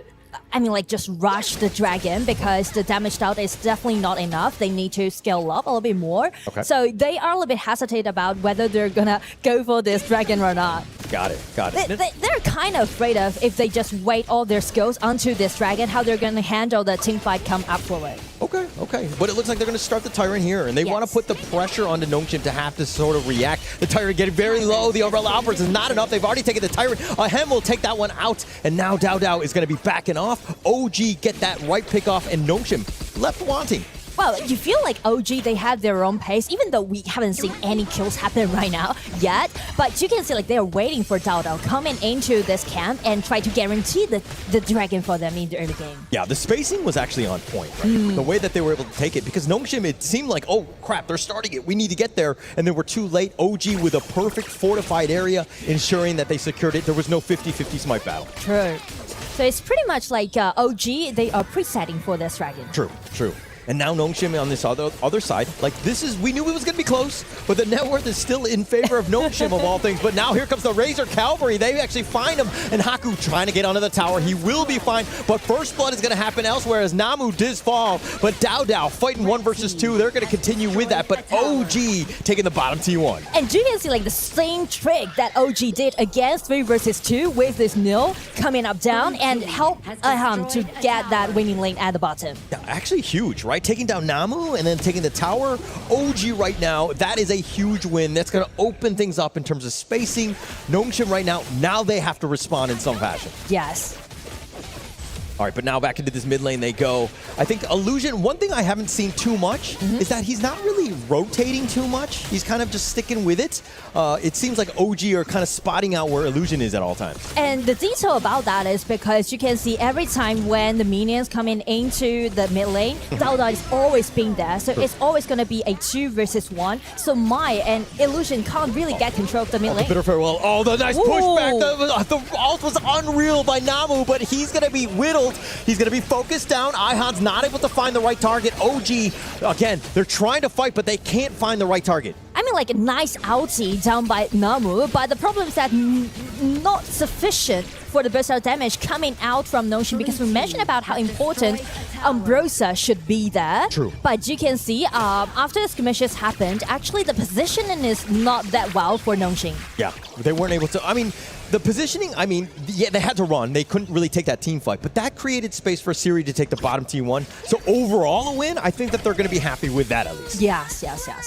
All right, now into the top lane they go. OG They will continue with this push. Nongshim have responded in kind, but the biggest factor for me is that how the game is going to go is based on these mid T1s. Both of them are still standing. Net worth is literally neck and neck. Yes, and also the split push might be very important in the middle game. Yes. And now it looks like they're going to be aggressive here. 663 with that bitter farewell. He heartlinks on back to safety. He will be fine, but Nongshim again, you got to protect your jungle as much as possible here. You can actually feel like Nongshim is trying to make something happen, but the problem is that you can't find their target appropriately. Yes, you can't find it at all. I mean, Dao right there, he was not able to take the Azor, couldn't even attempt to go for the smite because it was hidden away in that brush. Too dangerous for him. Dao is just looking to stay alive. That's true. And also like OG, they are separated and they are making things happen simultaneously. Yes. At the top, at the bottom. So that kind of just makes some trouble for Nongshim. Yeah, and that's the spacing, right? That's how good teams are going to play because they're going to put pressure from all different angles and like what side is going to actually crumble. And I think that OG have responded correctly, I would say. Yes.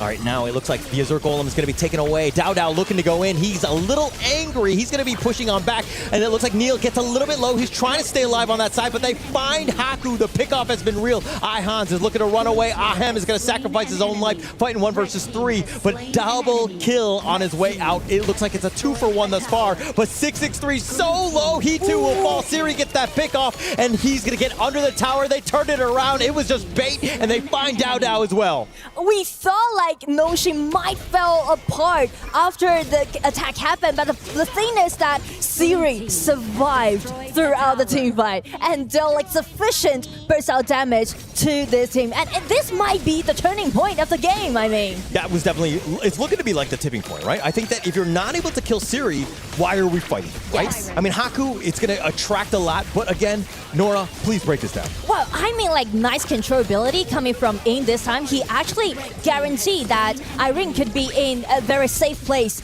at the first beginning. So you can see like no damage actually is dealt to this Siri. So he can play in such a comfortable way. And everyone just played around with Siri and just pushing forward. Yeah, and it also didn't seem like Ahem was finding Siri, right? Yes. Like he needs to just focus on him. Illusion and Haku are a bit of a problem, but you gotta leave Rattel and Namu alone. Those are the last guys you need to take on down. Sure. All right, now it looks like we've kind of entered about the 10-minute mark. The Shadow Tyrants, the Shadow Variants are going to be spawning now, but with this slight lead, is this going to be enough for them to take over this game? Well, I feel like 10-minute mark is definitely going to be their pivot because enough equipment that we can see made for Siri, so they're like playing as a bodyguard around Siri right now. You can see that the position is quite decent and they try to guarantee that Siri will be put into a really comfortable setting. Yeah, that's not easy to do when you're able to kind of, again, just create that spacing. You said it was like the bouncer, the security guard, and it did a really good job of, because OG could never find an angle to even contest. Very smartly played by Nongshim there. And if you are looking for a door opened by OG, I would say put Ehans under the spotlight because Guan Yu might be the only person can make that happen. Yeah. But if he's able to find that perfect Razor Cavalry, they could completely shift this game into their favor, right? Yes, they have that chance. So it's a never say die attitude, assuming you're able to find that right angle. And now it looks like the Umbrella Outburst just on the side, completely whiffing, but they find Illusion. That's going to be picked off. 663, he's going to fall as well. And now Dao trying to focus it down. They find Rattel, who's got his secondary life, but he's been pushed onto the tower. He will survive as he flashes away, and here comes Haku. Off to the side they go. Ihans trying to go in, but he's going to sacrifice his own life. Dao not able to find it, and again, Siri survives. Siri survived again, and he's definitely going to be the hero of Nongshim this time. I mean, like, everything just kind of seemed optimistic to OG because Illusion is a little bit harsh in that play. But the thing is that once OG came in, they feel like they got numbers in advantage, and then the target was Umbrosa. Yeah. They didn't really pay attention to Siri. That's a problem for OG. Definitely. And rightly pointed out because, again, he's got that secondary life. So Rattel's like, actually, I'm doing my job. I'm tanking this. I have that secondary life. And it just played that one perfectly in the sense of just like absorbing all of that so that the rest of them can do that damage. Siri, again, staying alive with this. True. All right, now it looks like OG have to find a way to, again, find like an avenue back into this game. It seems like OG right now have their number. And I feel like OG really need to, be more careful to Siri, and also Ehans need to be at the back. Yes. Yeah, Ehan's, it seemed like he was going in, but the fight had already happened. It's better when he's kind of coming in, sweeping them into your side, so you have a much easier chance of just like taking them all down. True. All right, now OG on this side. It looks like, again, they're still grouping up, looking for that angle. Nongshim not giving anything. Even Siri playing very aggressively up front. And you can see the positioning of Rittel and Haku. They are trying to guarantee that each bush, there's no one ambushing in that place. Smart. That's what you need to do. Because the only way you lose this game is if Ehan finds that angle. If he's able to flank you and push, again, everybody into your team, you've got a chance. Yeah, exactly. All right, now this bottom T3, it looks like Siri, off to the side they go. Ahem is trying to deal with a wave, but Dao, I mean, he's tanky, but at what cost? The Invincible Warrior is going to be committed, but now he's going to look to just run off, but they find Illusion, who dove a little bit too deep. The bottom T3 gets taken down. Nongshim, I think, are going to be happy with that trade. I feel like the way that how Nongshim is operating this game is that Illusion is kind of baiting OG. Like, he's sacrificing himself and trying to make sure that everyone just put all of their efforts onto Illusion and just waste all their skills onto Illusions. And, you know, it kind of just makes Siri to be very comfortable. I mean, you see Illusion jumping in, getting onto that side. She is very squishy, so it's a very juicy target, if you will. So I understand OG's lineup, but I think right now you got to be like, okay, it doesn't matter about anyone else. The only thing that we need to do is find Siri in these team fights. Exactly. All right, and now it looks like if we're talking about damage, Neil on this Lorien, this is why we were talking about it in the pregame, in the draft. This Lorien is going to be a problem when you're able to do this much damage here. Tyrant getting taken down. He's a little bit low, but Haku gets the smite. It looks like he steals it away. And with that Umbrella Outburst, they've got a little bit of control. Dao is on the run as well as the rest of them, and they find 663. Rittel has been doing some serious work as they get the knock up on the Dao. Are they able to take down the Invincible Warrior? Yes, they are, as Rittel slices him down. It's gonna be a killing spree, and Weekend's minions are actually on the way at the bottom, so I feel like Nongshim is ready to close out the game. Yeah, they're looking to go, but they want to pad the stats. Ahem is just gonna stay alive, but they're gonna take the crystal, and Nongshim are gonna strike first. They're gonna take game number 1. Such a great game played by Nongshim. You can see like they are very patient, even they fell behind in the early game, but they're just wait for Siri to scale up and just play around Siri and just pushing the game into the end. Yeah, it looked like a very favorable game for Nongshim, but in the end, it was like, find Siri. That's the only thing we need to do. It's like, where's Waldo? Where's Siri in this case? We take him down. We got ourselves a chance. Unfortunately, OG, we're not on the same page with that. And now it looks like looks like that's going to be it for game number 1, but let's send it right back to Isaac here. Nongshim Red Force, it is actually done in here. Taking that victory, it is going to be an amazing performance for them. OG Esports, on the other hand, they had the advantage at the beginning. They had a couple opportunities to turn the game in their way, but they were unable to actually take them right now. Yeah, it was much of a stalemate in towards the early game where we see, like, I think at the 8-minute mark, there was like barely any kills and only one. And when it mattered the most, we see, yes, OG finding a good team fight. At the start of the team fight near the 8-minute mark, they got like 2. But then they overcommitted, and then they made a good trade into an unfavorable one, pushing it back to Nongshim Red Force favor. And then, I like how both our casters mentioned here, if you don't get Siri, you don't get the game. Where Siri and Rittel, they were farming so well and being the main damage dealer of the team. Well, Illusion, he can just set up, make the play happen, set the crowd control down, and he can rest in peace. And other than that, Siri, Rittel, they did a fantastic job in this game number 1. Yeah, he used his life to trade for the benefits of the side of Nongshim Red Force. Yes. And this is where, look, that rise in gold right from the 9-minute mark, this was a huge moment because Nongshim, I mean, like I said before at the start of the day, I feel like these two teams, regardless who wins, they're going to break my heart because I love both of these teams. The growth has been superb. But the way that Rittel played in this game, this Ambrosa is a pain in their neck. He's so hard to kill already. He's overfarmed. He's pushing OG into the corner. And yes, Ahem comes out, gets a couple of surprise kills. But what good does that do when your main damage dealers cannot finish the job? Nongshim Red Force came here. They took the lead at the 8-minute mark, and then all the way until 14. They pushed and pushed until they took the crystal. Right now, we're going to go to a little break, and then as we come back, it's going to be game 2 of this match between Nongshim Red Force and OG Esports.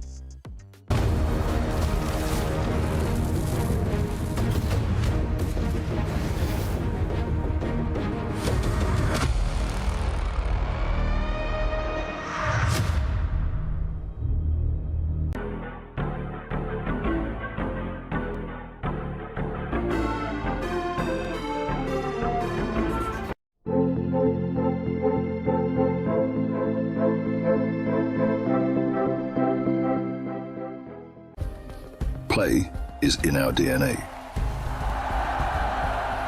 Whenever we let it out, it becomes our superpower. Now imagine an entire city being built to supercharge it. Kadir City, powered by play.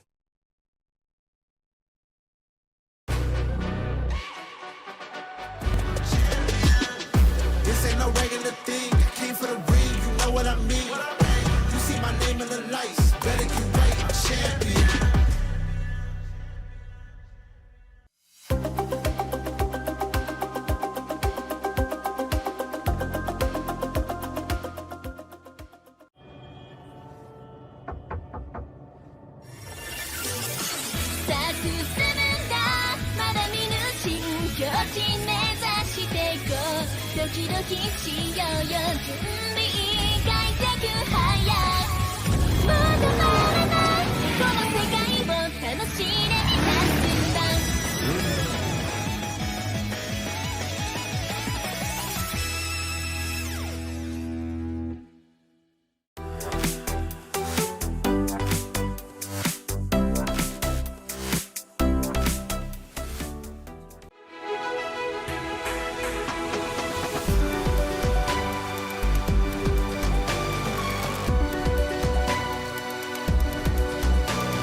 Welcome back. This is the KWC 2026. We're gonna move into game 2 of the game between the match between Nongshim Red Force and the OG Esports. Well, I am really excited about this KWC 2026, not only because of the games, but because of everything else that just comes into this competition. Yes, and this is the one that has newly dropped the Heaven Beacon Princess Frost skin. I am a Princess Frost user. Okay, I'm gonna brag a little bit. Oh, 46 in Asia. 46 is just pretty good. That was the highest I could achieve. That's so pretty Once good. upon a time. You leave that into old news. Okay, talking about this upcoming new news though, you can get it from July 30 to August 8, where you can bargain for a lowest price and then get it later on with tokens here. So remember to get it, check it into in-game client here. But we are here again today for the second game coming in from OG Esports and Nongshim Red Force. And judging from game 1, they're pretty neck and neck, but it comes down to the key moments where so far Nongshim Red Force has the clutch factor over OG. I want to really highlight the fact that everything in here is high stakes, because whoever that loses here is gonna have to play tomorrow against the loser between Deep Cross Gaming and Blacklist International. You don't want to be on that match with no lives left. Exactly. There is no more extra token down here. You don't get one more slot. Yep. You have to do it here. You have to do it now, and you have 2 chances to do it. Right. This first chance is the one that not only gives you the first benefit of winning, it also gives you a second life in the second part of the play-ins. You want to secure that chance. And look, the synergy between Nongshim Red Force players has been, this is a fact, better than the OG synergy. And we were talking about it last time, right? Where OG Esports, yes, a very prestige roster coming in together here, but comparing experience to the side of our Nongshim Red Force side, this is the thing.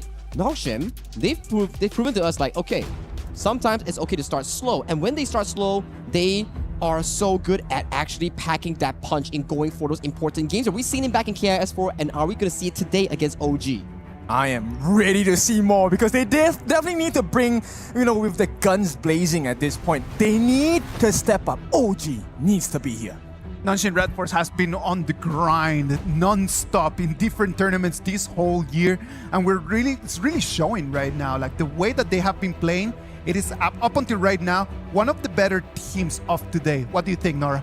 I think definitely, yeah, they are playing very good, and also, as we said, they are playing in such a patient way. They're not in rush.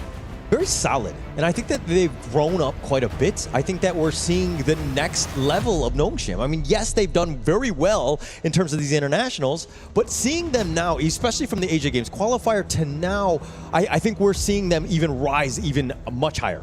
Exactly, and also we mentioned about the differences between the rows. About their lineup compared to last year when they competed in this EWC. And to Nongshim, actually they keep the same jungler, mid laner, and also the marksman. And you can see like they are doing very well in the first game. But as for OG, there's only Dao Dao that hasn't changed, so it might cause a little bit problem onto that. So that was why there was a little bit of a surprise, if you will, because Dao Dao was that guy, and then the rest of them just found that groove, and then that's what they beat. They overcome Visaka, Kagendra, all of these different teams that you were kind of thinking they had the edge over OG. True. And so OG was surprised, and the fact that they snuck in as that third and final slot, I mean, that was a huge surprise there. And also because of they came from actually different teams, so they brought different understanding towards the patch, even though they're playing the same game. And that's the reason why maybe they should, just came up with a more easier composition to execute. For example, just build up a composition around their marksman, Aham, or pick some assassins. Okay, well, it looks like they're going to go with a Florentino. This is going to make things incredibly interesting to go into this one. It looks like the AOV heroes have kind of shined thus far in the entire day today. And picking that one first, I think it's like OG or like, hey, backs on the wall, we're down 0-1. Let's pick this one out and really take it to them. And I always like to see Florentino be played by those players because Florentino can be so good in game if you can do it well. Yeah, and it looks like the other side, the answer to this one is they're going to go with the Devara, also a new hero, and as well as the Haya. So this is going to be very interesting. Let's put it into the Mirage. Let's isolate and kind of divide and conquer, if you will. Yes, and just cut Florentino off of this team fight. And that's the reason why actually OG is respond this Haya with this Agudo pick, because Agudo's ulti can actually just trigger it out of Haya's ulti. It can just drag out of the distance down by Haya. So it's it can be a very decent counter pick towards this Haya. Yep. Okay. And yeah, just setting it up, right? You know that he's tanky enough to survive. He can also, anything that, when they come out of the Moonscape Mirage, then you have that wild growth. And of course, the Lapu Lapu with that Raging Sea. They're going to, look to line that one up. So again, if anything, Illusion has to burst that hero down potentially. Yes, and the point is how you're gonna play against a Haya pick is that you need to make sure that you can guarantee the space out of Haya's ulti, because there's only 8 seconds for Haya to use his ulti to block Florentino away. So this Lapu Lapu is kind of saying that OG is trying to initiate the team fight after Haya used up her ulti. Yeah, and I mean, this draft thus far from OG, the Florentino, the Agudo, and the Lapu Lapu, really, I mean, it's very well-rounded. It has a lot of answers for the first 2 picks. If you're looking at the Nongshim side, Coach YK is just like, okay, this is a pickle, right? They have a lot of answers, but what is that final pick in that first phase that you would feel comfortable with here for Nongshim? I would definitely go for Zhangfei pick, but since this is a global pen pick, so they already used that up, so it's gonna be a little bit difficult for a Nongshim. What is going to be their support? It's going to be such a great question because they need to make sure that they can contest Lapu Lapu outside of this highest ulti. Yeah, so for me, I always look at the triumvirate of the Zhangfei, Lapu Lapu, and the Lianpo because they're generally the same or similar in terms of playstyle of that big team fight, right? When the things are happening. So I always looked at, okay, the Lianpo definitely a potential, but they could go, it looks like they're going to go with the Daidea. So we'll continue, we'll finish on that discussion. I feel like Daidea maybe will be a Kaiser paired up as a jungler on the side of Nongshim because they need kind of like a front laner of this composition because it's a little bit squishy to me right now so far. Yeah, that is definitely a problem here.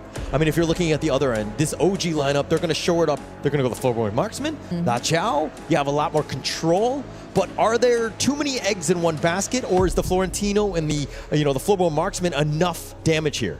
Well, I think like the damage is definitely enough, but will the gold be enough? Because like there's too many cores in this composition. Like Agudo need time to scale up Florentino, and so does Floorboard Marksman and also Xiao Chao. So how you're gonna allocate your gold is gonna be the biggest question to OG this time. 100%. Too many mouths to feed, right? That's definitely a problem here. But it's like somebody has to sacrifice, right? So I think that going into this one, when you have heroes that are very greedy and hungry and all of that, you have to make sacrifices. So how would you prioritize? Like, who is that one guy that you're like, okay, he needs to get farmed, everyone else less so? Well, I mean, like to this patch, mid lane is always gonna be the one who's gonna sacrifice. Yes. And Xiao Chao, I guess they are trying to use the skill 2 of Nil and trying to get some control of Nongxin, and she may just give a lot of money to Florentino and Floorboard Marksman. Yeah, I to be honest, I agree with you 100%. I do think that those are the two main heroes that we're looking at. But if we're looking at the Nongxin side, who can be greedy? Who's going to be prioritized then? Well, Haya is definitely going to be the shot caller of this game. So Nongxin, they need to make sure that Illusion this time won't lose the efficiency of the mid lane. I mean, like Haku need to go to the mid lane faster than Dao Dao this time. Okay. To prioritize Illusion's rotation. Got it. So it looks like, I mean, Nongxin have the advantage thus far, going in 1-0 in terms of the series. But in terms of draft, is this enough, or is OG, like, are you giving them the edge? Like, who do you like here? Well, I feel like this time it might be 50-50, but this time it's going to be a very slow game because both teams need to scale up, and they won't fight till at least Haya upgrade to level 4. Okay. Yeah, definitely that 4-minute mark, right? That Moonscape Mirage, it will change pretty much everything in terms of how this game will play out. But yeah, I do agree 100% on this one because they like that Illusion. They want to set up their entire team fight. Their entire game revolves around Illusion's play. Exactly, and I feel like that's kind of a little bit change to Nongxin's playstyle because last game in Game 1, we see like how they're operating the game, right? They're playing around Siri to pushing forward, like pretty like a marksman core playstyle, but this time they're picking like 2 warriors. So a lot of melee fight can be seen on the side of Nongxin. So I feel like this time they are trying to play the game in a more aggressive way. Okay. Yeah, and I think that the Nongxin style, when they're aggressive, that is the way they should be playing, right? Because they are better when they're able to do that. But OG on the other side, if we're looking at kind of, Dao Dao, we expect him to kind of play the assassin style. It seems like they've kind of changed things up. I don't know if this is the best hero for Dao Dao, though, the Agudo. Well, Agudo can be very flexible or versatile in this patch, and actually you can treat this Agudo as a marksman if he got enough money. True. So this time, actually, OG need to make sure that they can launch enough poking damage upon Nongxin's players because we said like a lot of melee fight can be seen on the side of Nongxin. So I think like OG this time, they need to play in a more safe style. Okay. And for me, I mean, to kind of carry on with that, I think that the Dao Dao it's enough, right? And I think that also when you have Ehans potentially on this Florentino really kind of setting things up, I think that would, really just kind of change this game because, the Florentino, everybody's kind of like, oh, how is this hero going to do, especially in this game? Especially like Florentino can always showcase if you can pilot it well. Yeah. All right, but here, of course, Crown the Pit, like going into this one, OG and Nongxin to see exactly which of those gods is going to take the Overlord. I like it how they've kind of added some in-game, interfaces to kind of, accentuate some of these games because, again, both of these squads, we knew that this is probably one of the more competitive series going into today. Exactly, and they already got several titles in their own region. So Nongxin is actually the runner-up from KML, and OG is the 3rd place of IKL Spring 2026. Yeah, so, I mean, they're not the top dog in their region, but that's why they're in the play-ins. But I do think that when we're talking about the international, like Dao Dao is always a staple. The Nongxin side, generally speaking, you'll always see them as well. So both of these squads understanding what is at stake, continuing on in the play-ins, never easy. As again, you lose twice, you're out, man. And also speak to the players. Actually, Haku and Dao Dao, they can be like rivals for such a long time because last time Yeah. they played against each other in EWC. Yeah. I think that there's a lot of history. There's going to be familiarity, but I think that, going in, especially with the OG lineup, are kind of from all over. The Avengers, if you will, in terms of how they kind of formulated this team. Very different story, but they have a little bit of the stun. Dao gets that smite onto the Tyrants, and now with the Raging Sea, they have a little bit of control onto Haku, who's trying to bounce it in. He's going to give up First Blood. Dao finding him out. I do like the way how OG is designing this team fight because we can see Florentino is under such a great pressure because he was like a 1-2. So OG, instead of trying to rescue Ehas, they just make some trade happen. Oh, but Siri going all in, goes all in for Neil. He sacrifices his life. I don't know if that was the greatest trade, but at least he got something on the way out. I feel like he's saying like, you are looking for a trade, I'm gonna go for the trade. Yeah, but I mean, diving into 4, probably not the smartest thing. For me, I'm looking to survive though.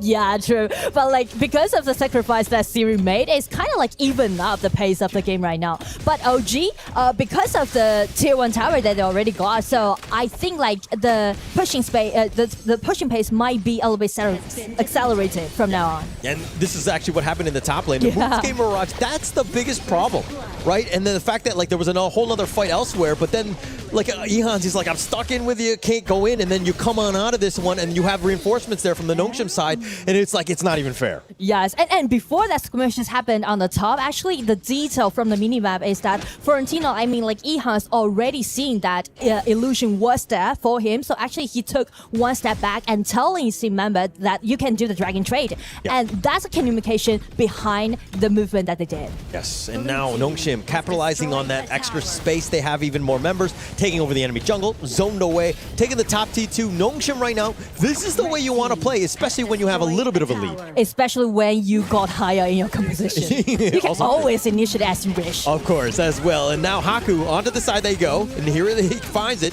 But it looks like Haku, again, not fully committing, which is probably the smarter play in the end. Exactly. He's trying to poke a lot of damage towards Nongshim's. Yeah, and also, like, you can see the positioning of Dao. They are trying to guarantee the priority of the mid lane because they are kind of afraid of Illusion's Haya right now because you can see, like, Haya is hiding his vision. Yeah. Like, on the side of OG, they don't know where Illusion is. Yeah, they don't know. And that's a problem, right? He's like the boogeyman, right? He comes out of the corner, you don't know where he is, and all of a sudden you're in like purgatory into his mirage, if you will. So again, OG understanding that, hey, they need 663. He needs to be that forward scout so nobody gets jumped. Exactly. And now it looks like Nongshim. Back to the jungle they go. They still have the top T1. So in terms of like spacing, they're still fine. But OG, I like the way that they're responding. Understanding that they have a Gudo on the Dao. This is added further pressure. But they actually find Namu, who's playing with fire. He gets caught out. He gets burnt, if you will. The ghost ship is not enough to keep Illusion alive as well. OG finding some pickoffs. OG is kind of trying to accelerate the game pace because they know that Dao is farmed up so well. So everyone is just pushing forward around this Dao. Yeah, and no chance. I mean, I think it started with Namu getting a little bit out of position, thinking that he was safe with that heart link, but when you're bursted, you're a very squishy roamer, right? Exactly, and you mentioned about the shortage of Nongshim because of the idea need someone to pick her up, right? And what the position that Namu was is that he's so far away from neither Ata or Haya. Yeah. And I mean, that's why the idea is such a great hero, right? It adds all that mobility, plus you can kind of backpack on a teammate like you were talking about. So you have a lot in terms of what she can potentially bring. But now with this 4-2 kill score, it looks like OG have gotten a slight edge. I mean, in terms at least of momentum in this game. Yes, but actually, if we scrutinize the goal difference, you can see like Retail is weighing the upper hand towards Ehans. So Retail used this goal lead to save his team in this mid-game. Yeah, and it looks like the team fight. We'll find out shortly. The Aerostorm is not really able to connect onto any members of Nongshim here, but they're spacing it out because they know that the Tyrant is going to be started. It looks like Illusion has that Moonscape Mirage, at least for now, locking in. It looks like it's Eyehounds.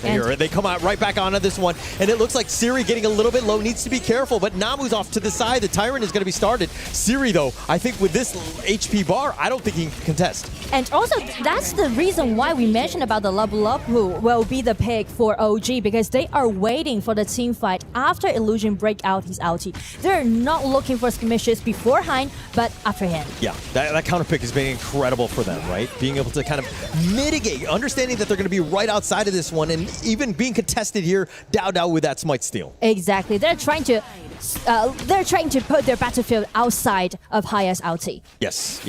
That would be very helpful for them, right? And I think Nongshim, like, you have a huge power pick.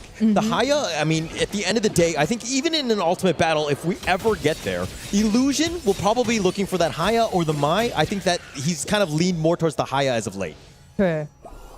All right, and now OG here on this one. It looks like net worth. We're in a 50-50 game. This is the most competitive game we've seen thus far. Can OG find a way to, again, get on top of Illusion, take down Siri in some fashion? Well, I feel like they can do the splat push first, but they need to make sure that they want the teamfight won't initiated by Haya without this Agudo. Okay. And now using that Agudo, as you're talking about, with that Wild Growth, taking the bottom T2, Nongshim have no answers, but they have the Moonscape Mirage. They at least caught a Predator, and if it comes right back out, are they able to blow him up? I don't think he survives. As they do, they're just going to sacrifice him, understanding that, hey, Ihans, sorry, brother, you're done. Sacrifice it is, but the problem is we are heading to 10 minutes mark, and without Florentino being survived, it's going to be Nongshim's time to turn the table around, maybe. Yeah, it's a huge power play. This is a golden opportunity, but Dao still has that smite, right? So Nongshim, if they want to fully contest this, they probably need to control Dao before they go in. The Tyrant is going to be leashed back in. And we are talking about Arta's ulti. Well, he get nice control upon this Agudo will be the thing to do. Yeah, the spacing has got to be unreal. Furball goes right back in. The Tyrant is in the mix of all of this. They have a little bit of control onto Rattel, but Siri gets the Tyrant. A nice three-man stun with that Raging Sea, and now they're looking to go for the turnaround, and it looks like OG, yeah, they had a nice stun, but they're not able to find a pickoff. Yeah, I mean, like, nice control on the side of OG, but the problem is that they got numbers in deficit, and that, I would go the credit to Illusion because of his initiation before the team fight happened, make them outnumbered and let this team fight goes favor to themselves. Yeah, it started with that, right? Yes. And I think that was, I mean, it was very bold, I would say, of OG when you were down a member trying to fight 4 versus 5 into the Tyrant Pit. But they thought that, hey, we could just smite it out. But the way that they were able to navigate that, very smartly played by Nongshim as they looked to go for the initiation. The Ghost Ship locking in, just barely 663, squeezes out of that hole. And now it looks like Nongshim back to the Overlord. This is probably the next big thing. They have Primal Bond. They're not going to fully commit here. And also the top side of the map, we mentioned about a goal difference between the top laners. So actually they... Oh! Illusion, they actually made him pay. And now he actually expended his flash as well. He's not able to survive, but they want to continue this fight. Neil with that golden tries to stay alive, but a Hem gets picked off. Neil will as well. And Nongshim off the backside, taking them all down. Dao is like, Autobots, roll out. Let's look for survival as he drops the Wild Growth. But Haku, it's like a personal vendetta, if you will. He will chase down Dao to the end. That's a team ace. And I mean, the top lane, I feel like they're trying to close out the game, but the mean is not there for them. All right, MVP tower. Okay, Rattel, a little bit of a miscalculation there, but I think in the end, Nongshim will still finish this game out as they do have the minion wave off of that ace, and they will take the game number 2 and the series here. Really well played by Nongshim. And I feel like it's kind of like an ace-star game after that team fight happened. You can see like the resilience from on the side of Nongshim. They are trying to make a lot of things happen, even though they stuck in the mid-game. Yeah. And because of the Illusion, again, he's going to be the wisest mind of Nongshim, I would say. That's why it comes back to that drafting. Nongshim will always focus on Illusion because you're able to make plays like that. Incredibly smart by Coach YK, setting themselves up for success. A nice 2-0 there. But let's see what the analysts have to say. Isaac, back to you. This was the closest match that we have had in the whole day. It was a stalemate all the way until the 12th minute, but then in one fight, one little mistake, Nongshim Red Force comes in, pushes the way through, and they make it all the way to the Crystal. A 2-0 victory for Nongshim Red Force. They're going to be moving into the upper bracket final. I think if we were to break down that game just now, right? Yeah. There's 2 star players coming in from Nongshim Red Force. Yes, they played extremely well as a team, but the clutch factor coming in from Rattel and Siri in back-to-back games was just marvelous. Super good gameplay. We were talking about this. Rattel technically a new member into HOK and Nongshim Red Force, but the way he was doing in the laning phase, the growth, the security he provided, because Florentino players want to be flashy, they want to dive in, they want to get the CC immunity and force you in a bad position or make you late for the rotation. You know what? Rattel ignored all of that. He held full control of the laning phase. Jumping onto that, right? Like if you understand the BP of what's going on in these two games, they allowed the Lorian that had been already a very, very important pick, and they won. They allowed the Florentino that has already been like the biggest hype in the whole tournament, and they won.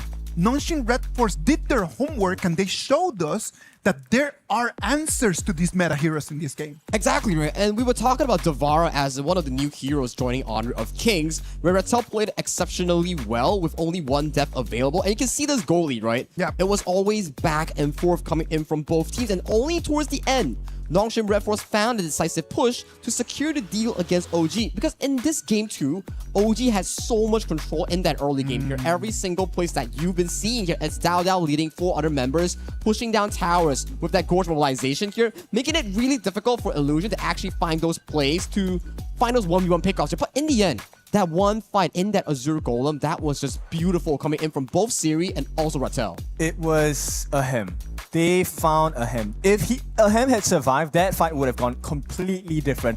But they made the conscious movement to have 3 different Nongshim members dive to the backline. Once Ahem was out of that fight, it was all over. And it's supposed to be an OG game based on that draft. Correct. Yeah, no, and that's exactly my point, right? Like, everyone thought that in the moment that they just allowed the Florentino, it was going to be like, oh, this is going to be an easy game for OG.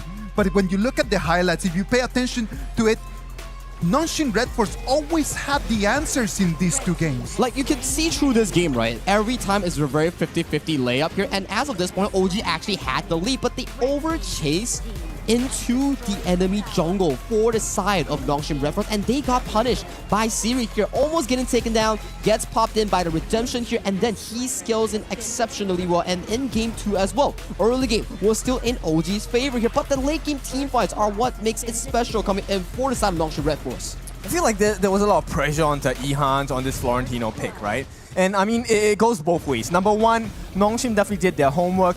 The constant use of the Mirage onto Ehans instead of Dao, you know, to force the objective steals, that was a big change in mindset. And it came successfully for the side of Nongshim Red Force. And it just stops Ehans in his building, right? Like, because then he cannot keep farming, he cannot keep building, and then he just falls in the game. And now, we looked at to this specific point, right? Like, you can see every single moment, OG pushing tower, getting objective lead, but Ehans going to the backline here. Yes, you got Illusion. Take a look at Rattel and Siri's positioning here, sandwiching the members here, and immediately, Siri popped the spell 1 flash, jumping towards the backline here, isolating Ahem. And as of this point, Rattel, Siri left untouched. It's already a done deal if you lose your Flowball Marksman in that late game team fight. It's a crazy position because when you're playing in a team fight, right, most of the time, you're kind of looking at the farm lane as, all right, you need to stay safe. So you stick together with the team.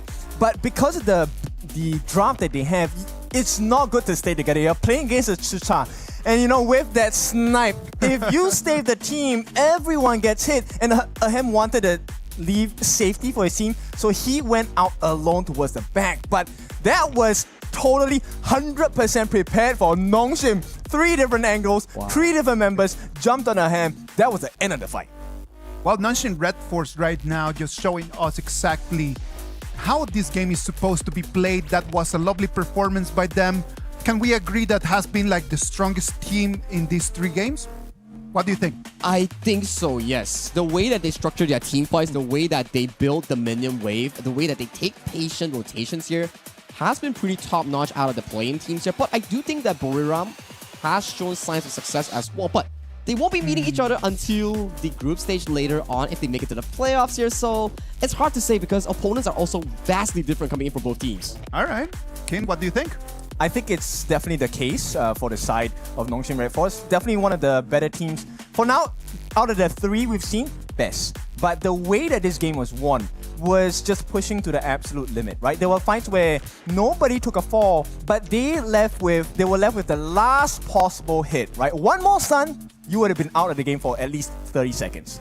Well, OG Esports is going to be playing tomorrow against the loser of our match number 4, the second match over there in bracket B. Ladies and gentlemen, let's take a little break, and then when we come back, we're going to bring you the action of our match number 4 of KWC 2026.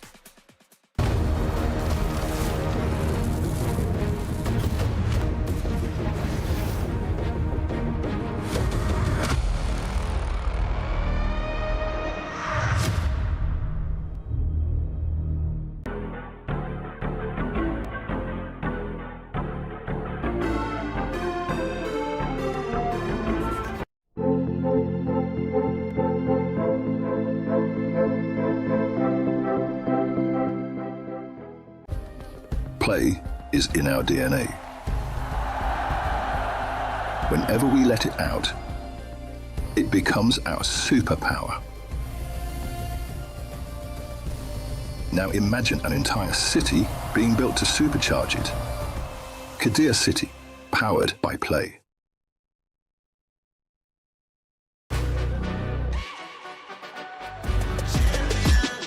This ain't no regular thing. I came for the ring, you know what I mean.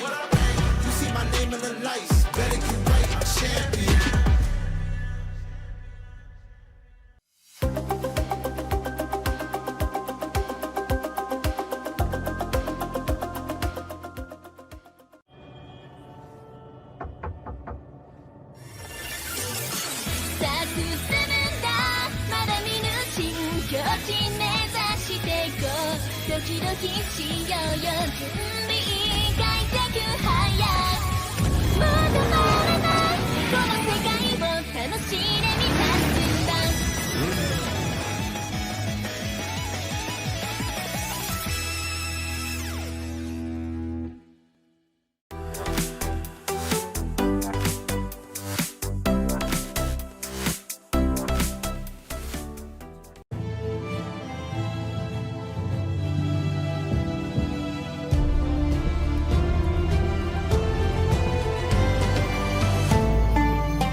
Thinks he can come in here and play my game.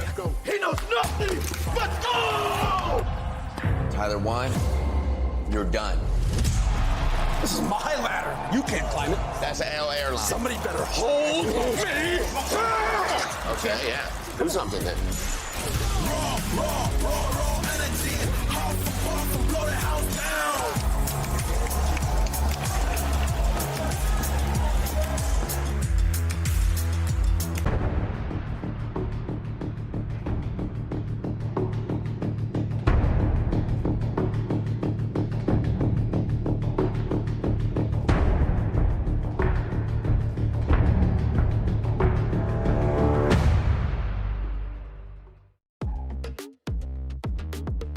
Welcome back. Ladies and gentlemen, the pieces are slowly falling in place. Right now, we already had the first 3 matches with the first 3 winners that they will still have an opportunity today to try to seal that ticket into the group stage.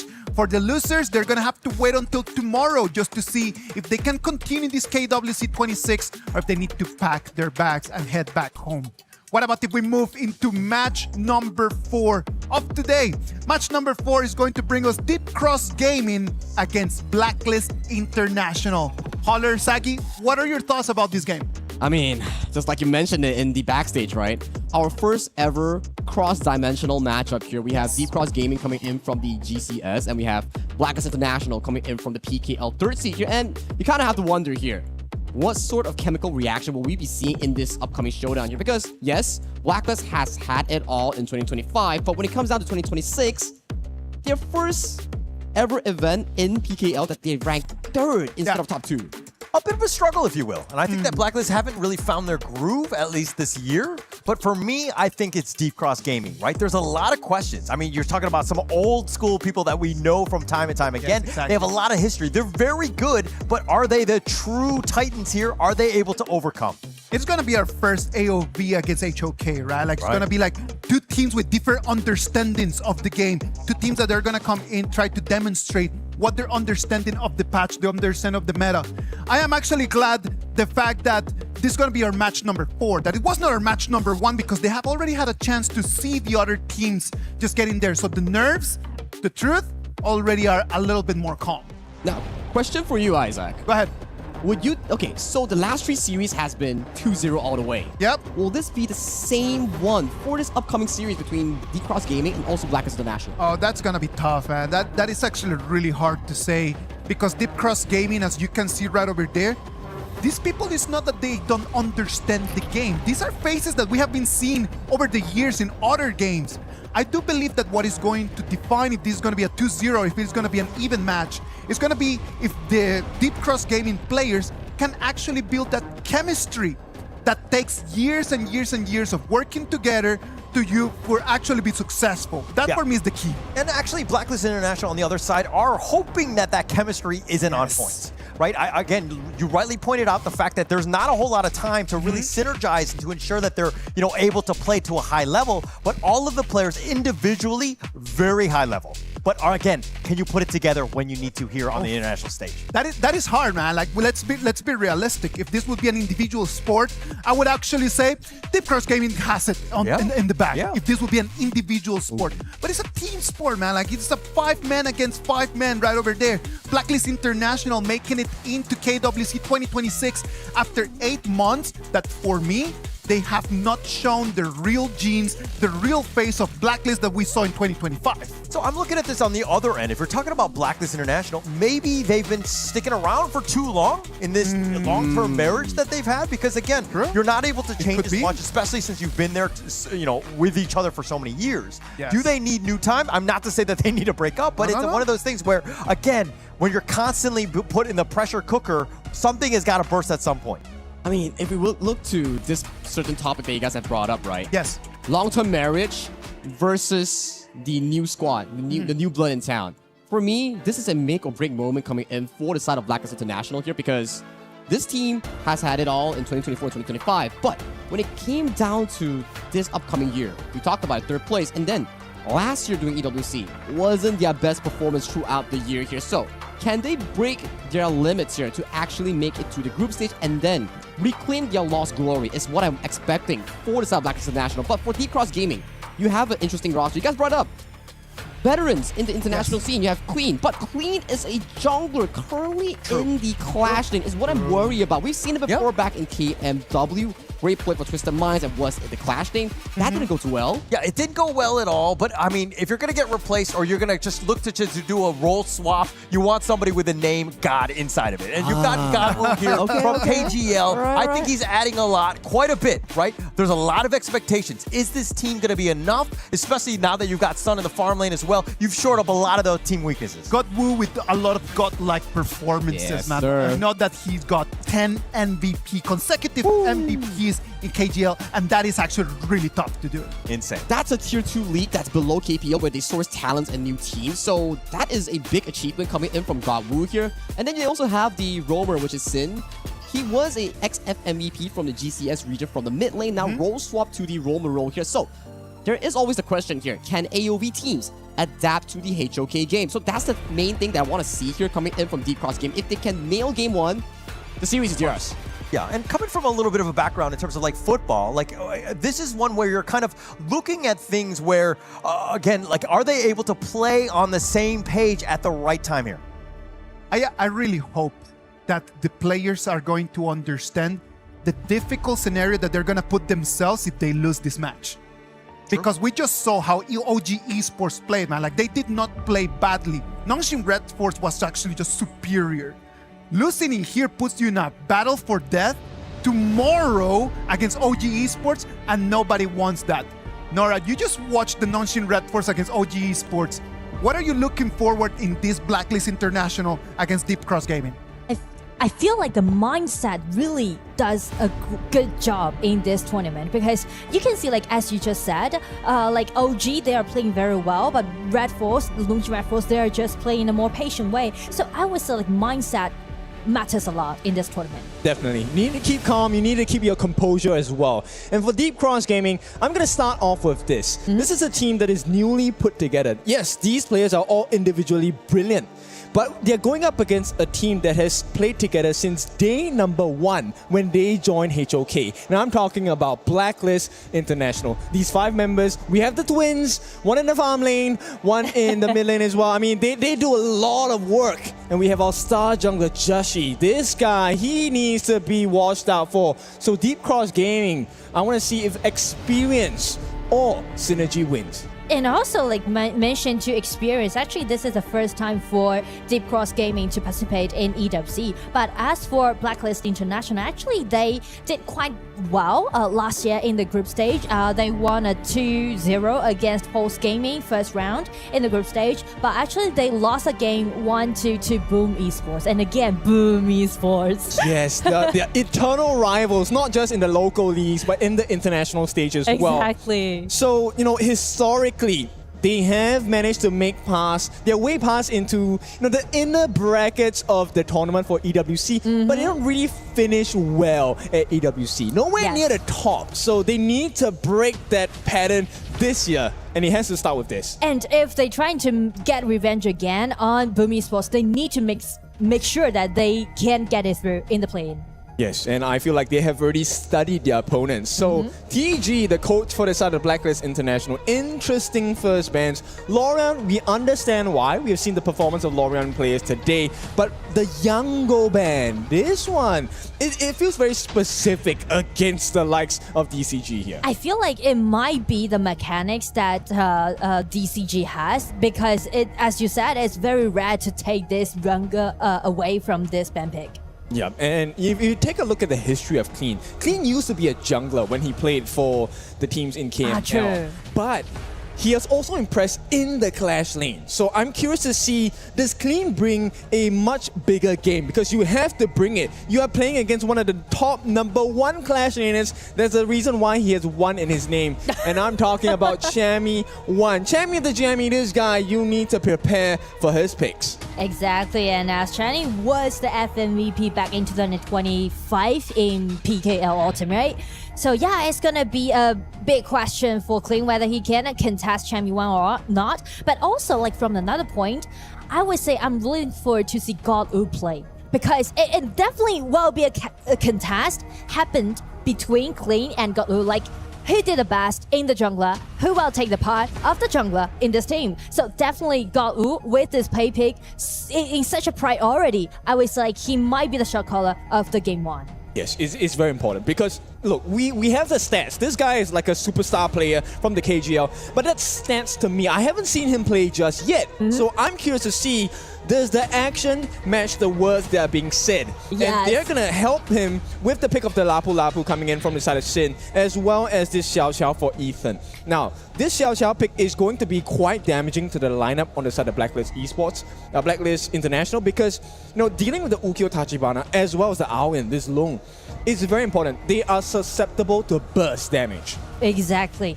So that means that they need to land the burst out damage upon the target that they want to face against, right? You can't just waste your burst out damage on this Lapu Lapu. That's gonna be a waste. You need to make sure that you land this 3-1 skill from Aowen to this Xiao Xiao or to this play. And it goes either way, right? So either you get the Lung or the Aowen to burst the Xiao Xiao, or if the Xiao Xiao gets a knockup, you are gone as well as an Aowen. But here comes the specialty. Chammy1, we really like to see him shine because he gives us a lot of highlight clips. But the Chammy1 special, the Dharma comes into play, and he's going to try and set up a lot of the fights. This is going to be aided by Chaz, who's going to have his hands on the Zhang Fei. Double combination. But if you use it wrongly, you waste a chance. You know for sure DCG is coming back at you.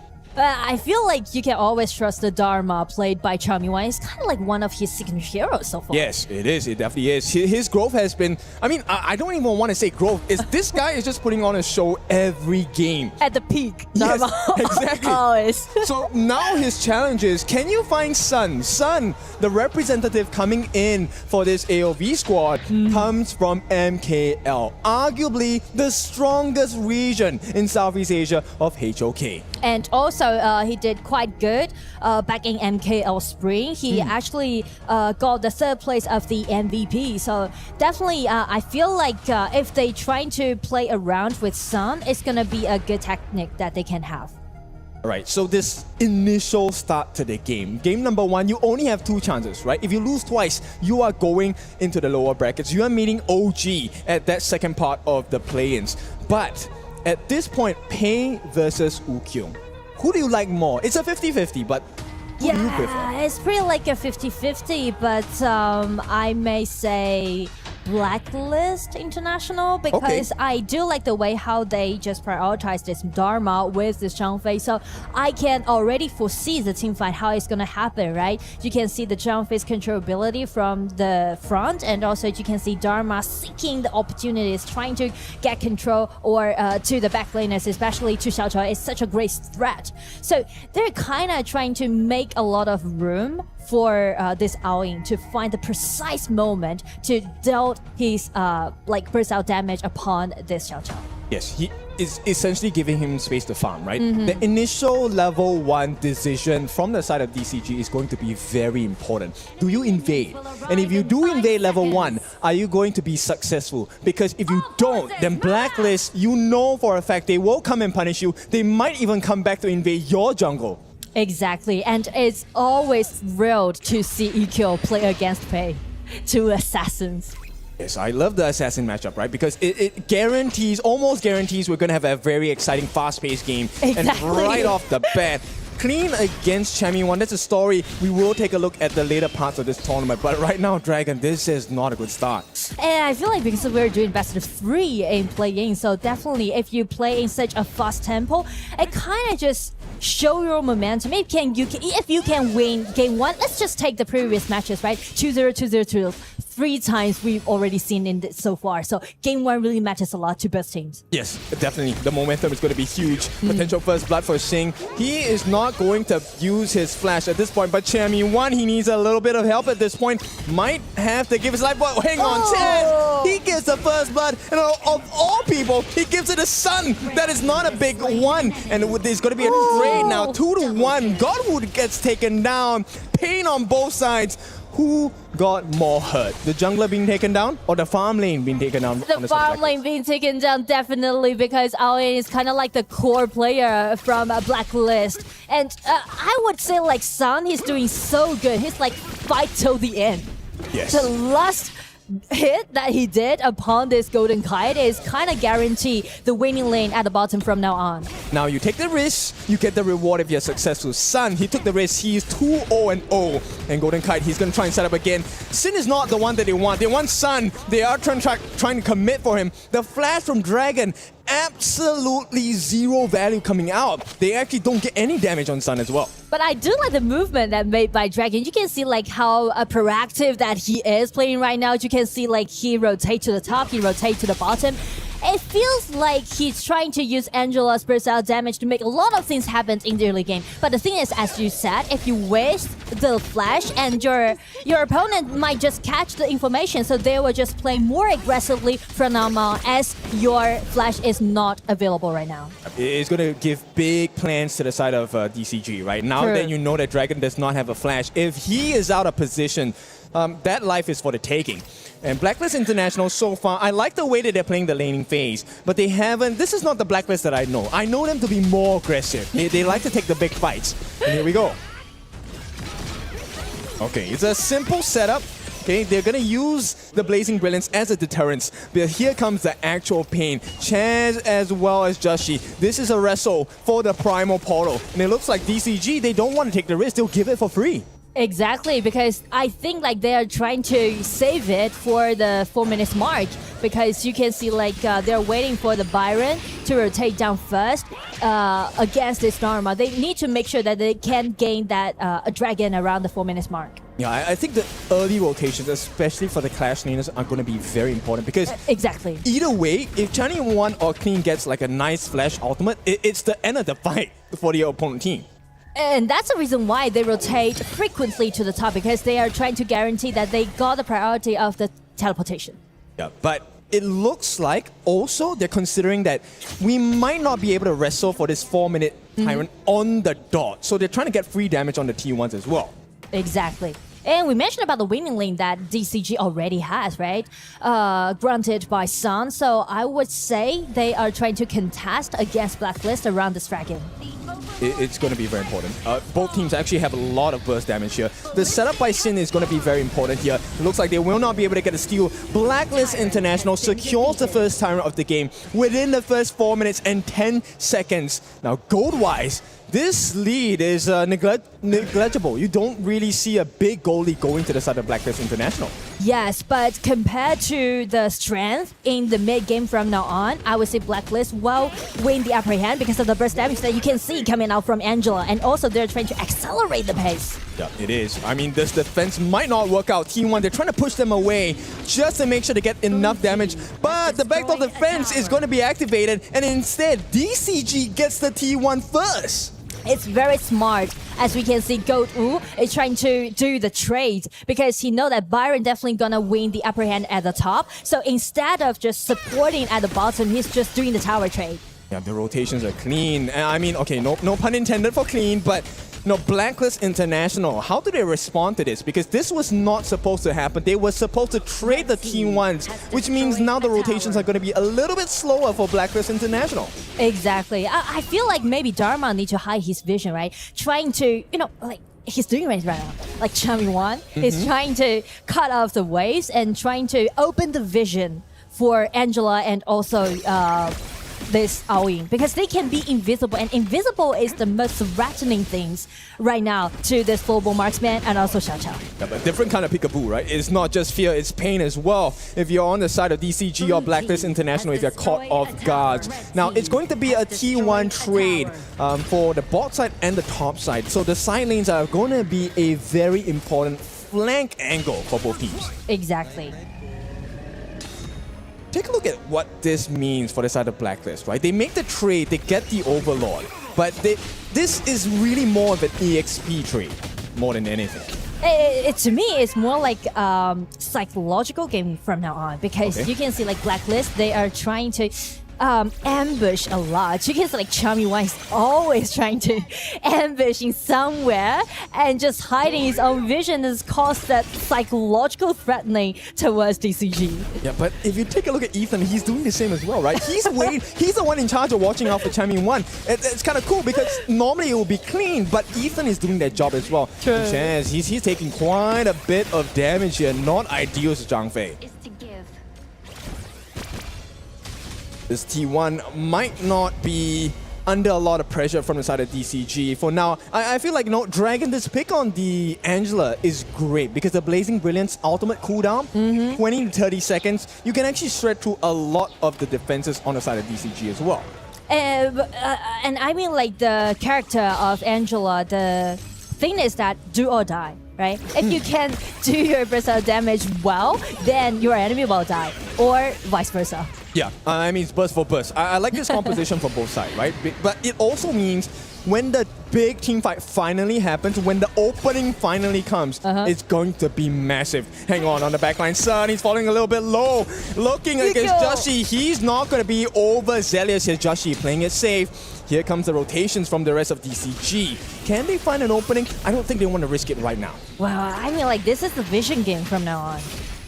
Yeah, they're trying to go for the steal here. Not going to be successful. Where is the setup they needed? Joshi is so low. Ooh. The stun from Sing as well. Raging Sea, Dragon, he's on the backline. Taken out. Godwoo opens up the killing. And with that, Golden Kite takes a fall as well. The twins are gone. And DCG, they look so powerful at this point. It's gonna be a 1-2 trade. I mean, nice control by this Xiao and also Lapu Lapu, but the problem is that he felt like everything just went so optimistic for him, so that's the reason why he jumped in. But you can see how Zhang Fei just counter-attacked and just slash back on this pay. Yeah, and it's so difficult. They have to be happy with the prize. Here comes the stun as well. But DCG, they go deep, they go cross, and this is gonna be pain for Blacklist International. The comeback potential comes with Joshi getting a return kill, but the damage has been done. The rotations will be slower from Blacklist International. I mean, like, such beautiful, beautiful control ability. Such nice combo by Ethan and also Shin. We saw it twice in 1 minute. Yeah, and look, the biggest reward for the side of DCG, Sun, he still hasn't fallen a single time. He's 4-0-2. Yeah, this is the first time we see Xiao Chao's skill 2 and also Lapu's ulti, right? And after this, we can see like Blacklist is trying to slash back because they thought like with this Yukio still surviving, the damage down definitely would be enough. But just check out the combo done by Ethan and also this Lapu Lapu again. Yeah, look, I love this play because if you take a look at Chammy 1, he now has the eyes of Clean, he's looking at Xing as well.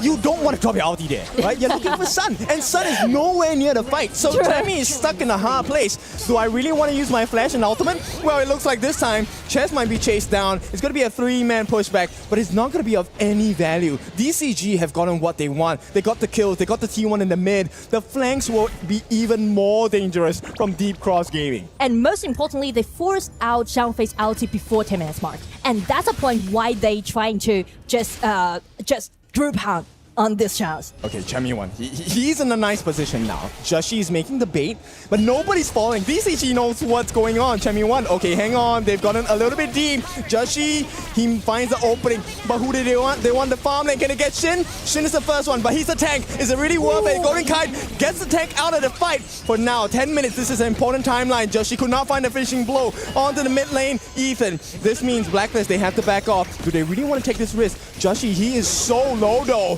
This might be a mistake if he overcommits, and it feels like, okay, they understand the risk, they will not overstep. I feel like the hesitation from both teams is because that they can't suffer another loss from the team fight. Yeah, exactly. One more failure means this game might be going into their opponent's hands. Exactly.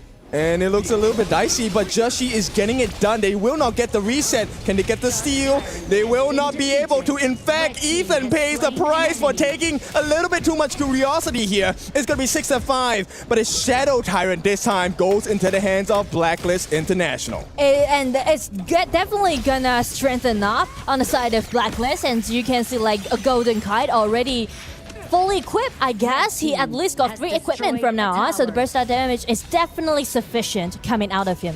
Yes, and right off the bat, just one big play.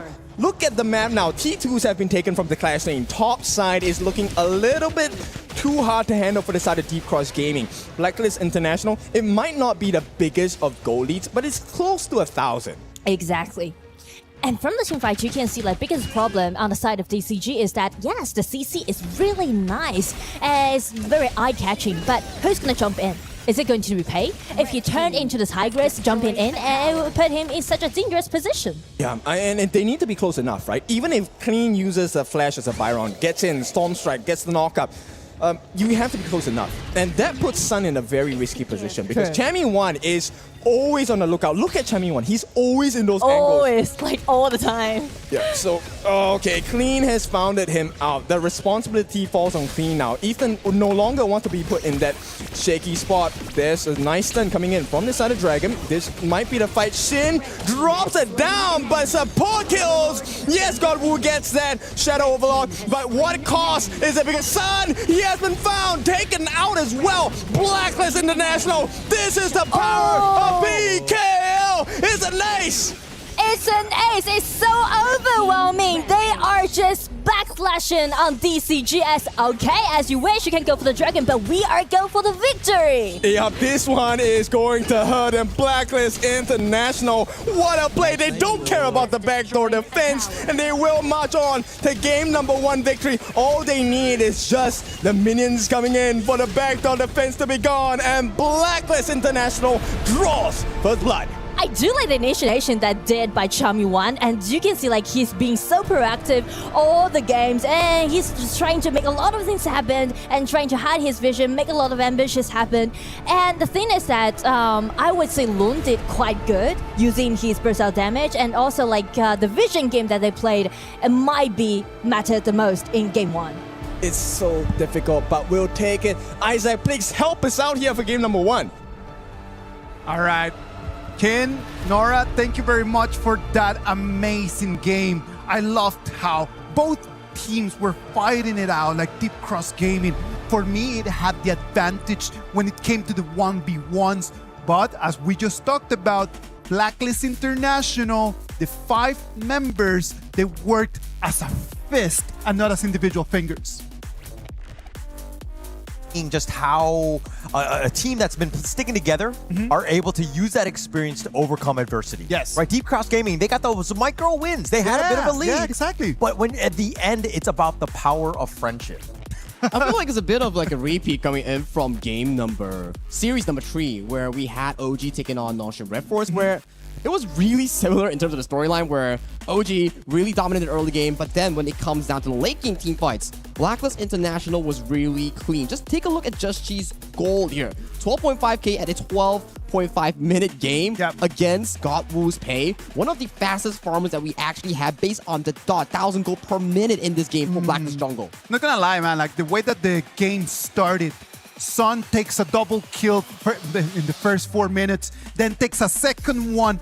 By the 10th minute, had already 4 kills in the bag with a flowborn marksman. That gives you a very big advantage. Yeah, very big advantage. And Jussie took advantage of that, right? I mean, it was the one where you're kind of like, hey, how would Jussie actually perform in this one? Would he be intimidated by Godwoo? There's a lot of history on him. And Jussie's like, I got this one. Get on my back. I'm going to go 4-0-12 or whatever he was in the end and just completely carry this game here.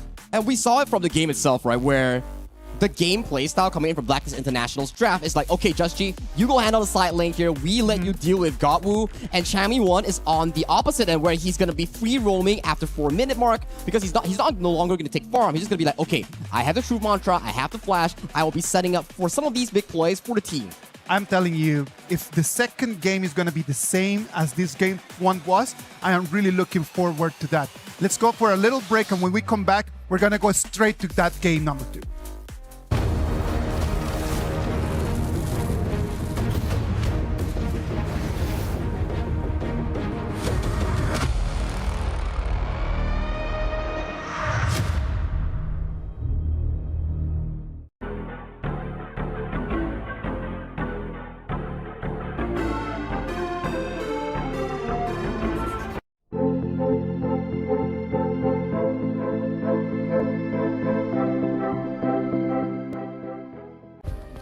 Play is in our DNA.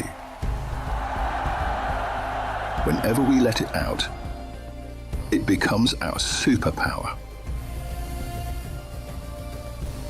Now imagine an entire city being built to supercharge it. Kadir City, powered by Play. We were there. For every click, every clutch, every respawn. We were there for the years of grind, and we're here.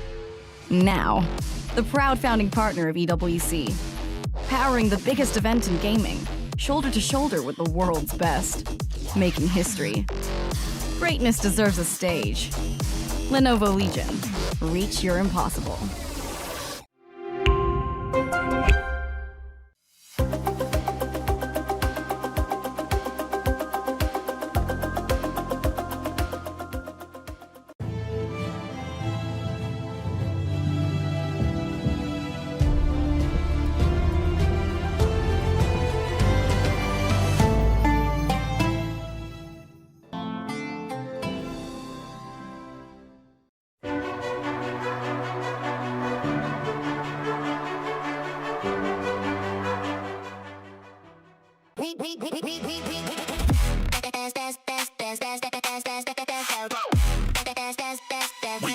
Esports World Cup.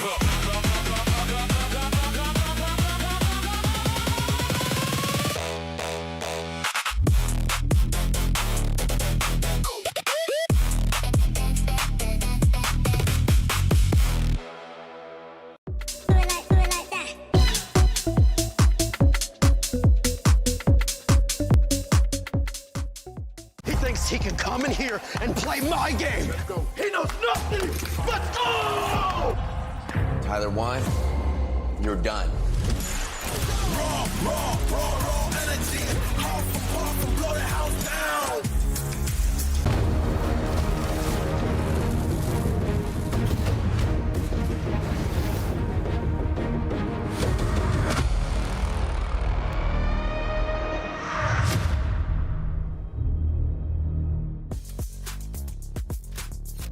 Forged in Valor, crowned by Honor. This is the KWC 2026. This was our match number 4, game number 1. We saw how Deep Cross Gaming, they had a nice advantage at the beginning, but then Blacklist International turned things around, and then they showed us that teamwork is better than any other individual performance. Yeah, teamwork makes the dream work, right? I mean, no matter how good you are, at the end of the day, you need to stick as a team, and you're able to make some of those macro plays to really kind of overcome some of those adversity that you have and to really take this game here. And I think something to really take note about is how Blacklist International, yes, you're losing early skirmishes and fights, but how they built the lead through map plays, through minion wave management and sending some of these minion waves to the side lane and then taking on those fights. Those are what are the key critical factors in differentiating a good team and a great team. And in that game one itself, if they didn't actually do that, they could have ended the game after that Overlord Secure coming in from DCG. So coming into the next game, DCG has the mechanics, but how do they play more as a team and how do they elevate that map play? Well, I feel like they had a very good strategy right over here, just kind of just playing around what Godwood could actually do, right? Like with that pay pick. Like they did have some momentum in where they really looked a lot more dominant.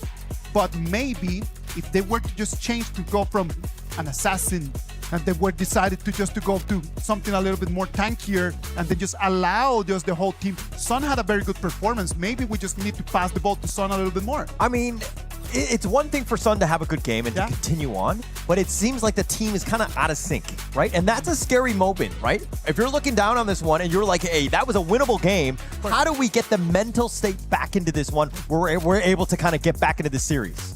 I think this should be an okay scenario for them, right? Because they have so much experience as players. So you have Queen, who has played multiple seasons of the KME, KMW. You have also the side of Godwood in KGL, like Isaac mentioned, and then Son, who has so much experience as well in the MKL scene here. So I don't think that's going to be much of an issue here. But Isaac, your thoughts on this?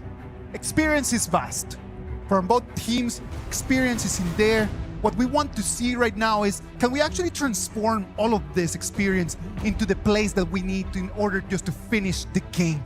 The game is just not only about a good start, it's about just how do you build on top of that all the way to your opponent's crystal.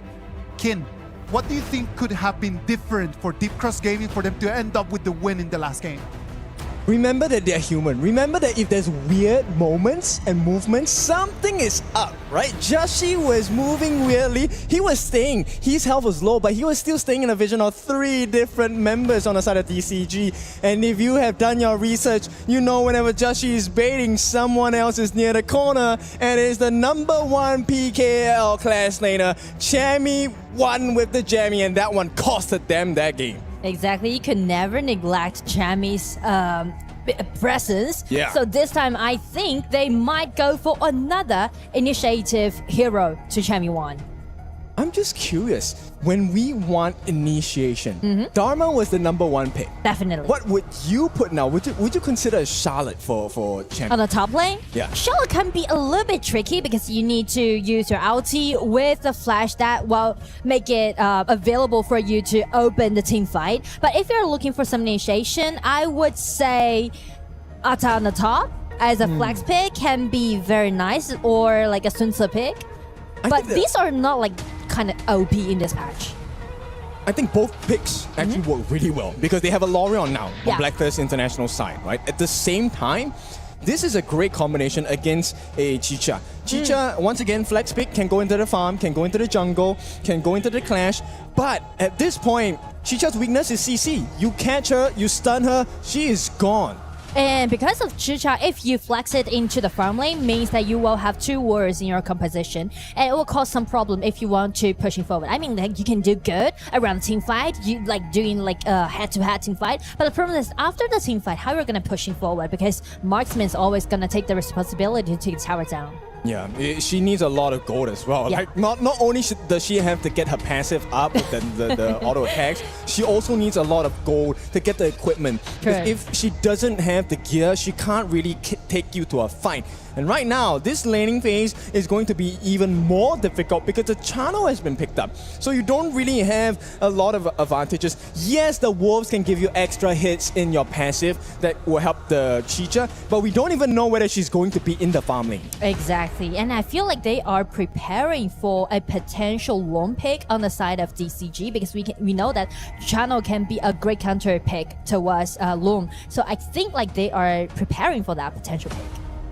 See what the final decision is, right? The big tanks are being taken out in terms of the jungle. No Musashi, no Nerja. Then we also don't have the Ogren. And this is a sight to see. I wanted to see this from day number 1. And we will get it. God Wu, KGL Pro. He is going to take out the Jing. Jin means that they are going to play in a scrappy way. Jin, Mai, Shicha. You can see like no backliners that you can find outside of DCG, right?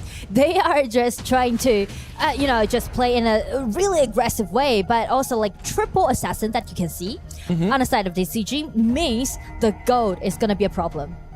Okay, yes, I agree with that. And in fact, the level 1 plays, the first, 3 minutes, 4 minutes are very critical for the side of DCG. If they fail, if the Jing does not come online, if the Chicha does not come online, the Mai does not get the farm, there is no late game. Exactly. Early game, end game, that's it. Exactly, and that's the reason why Blacklist, they pick out this Flowborn tank as the jungler because the best restrictions that you can do to this Jin, if you want to stop him scaling up, Flowborn tank will be the answer.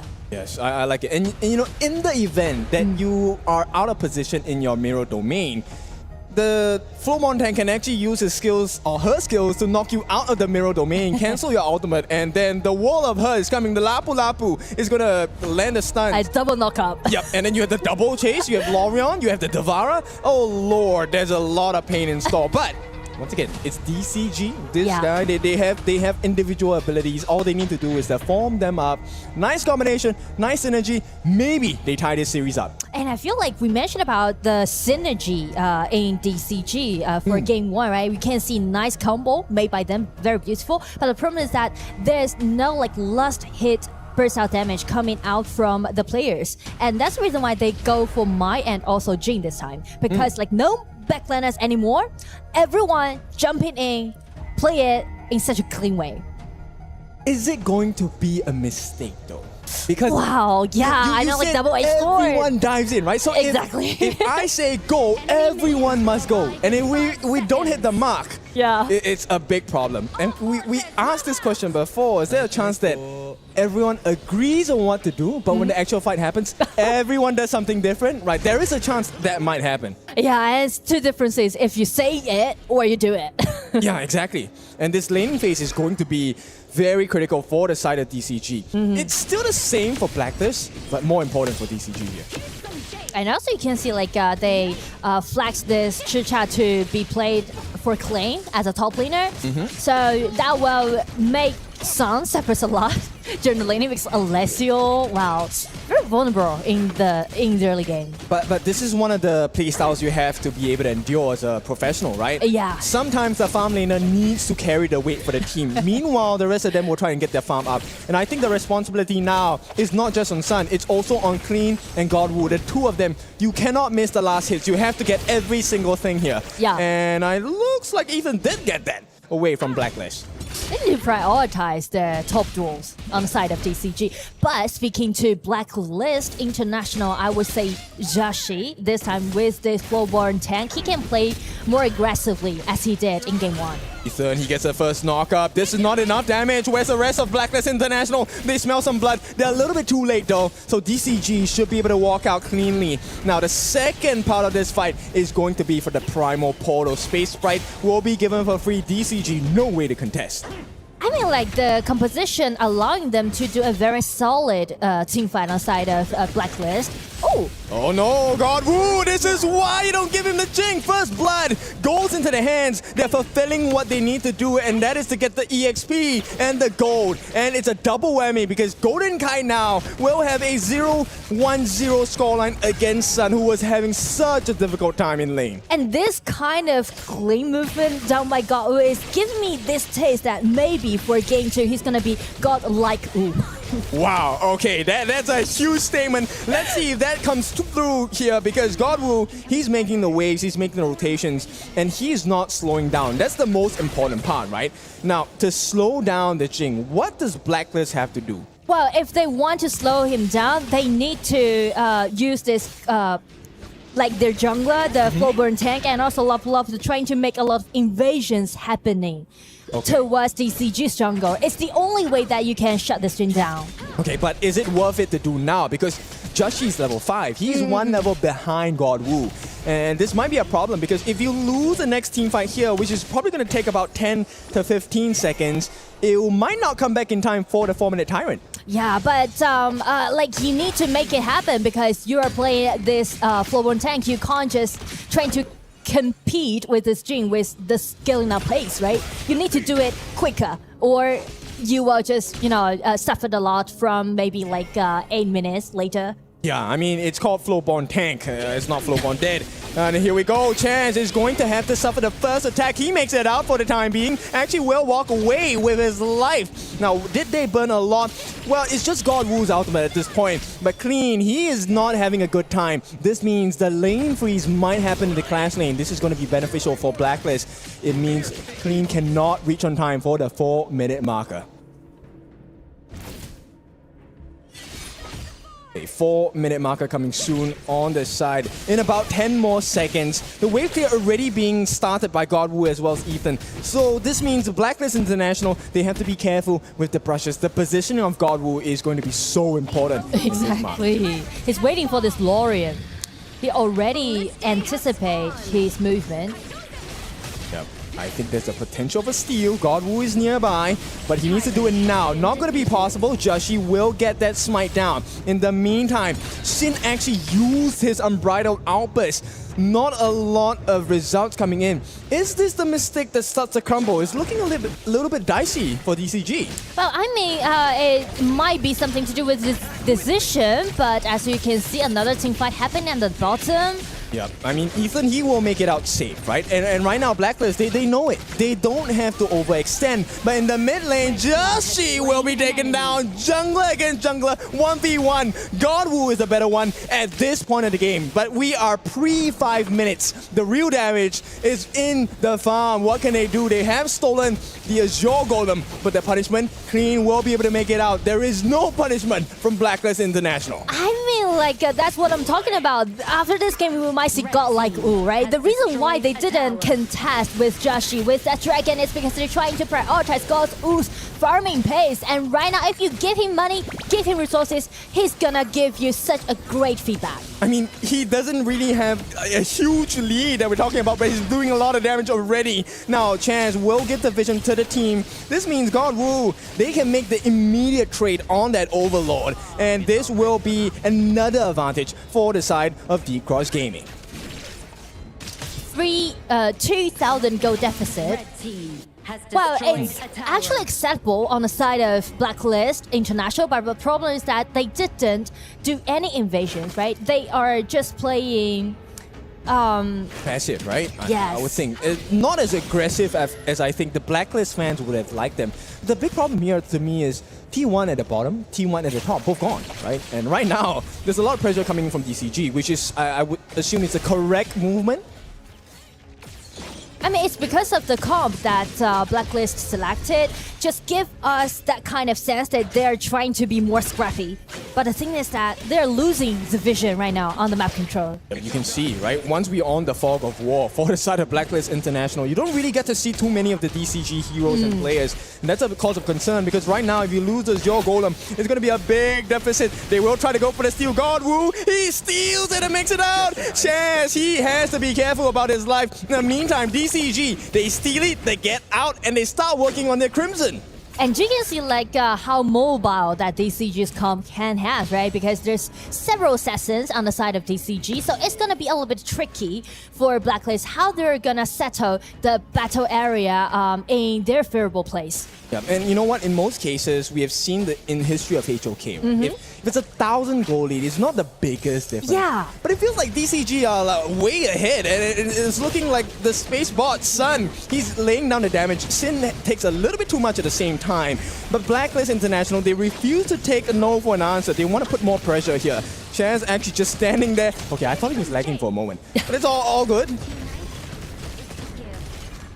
They're controlling the map. They're trying to take away the red buff from Blacklist International because they know that they are going to incline a lot of resources to this channel. Yeah, Shin also has his ultimate as the Zhang Fei, right? So this is a little bit scary for the side of Blacklist International. They will give it back to Blacklist, but the pressure comes once again. T1 in the mid, so hard to defend here.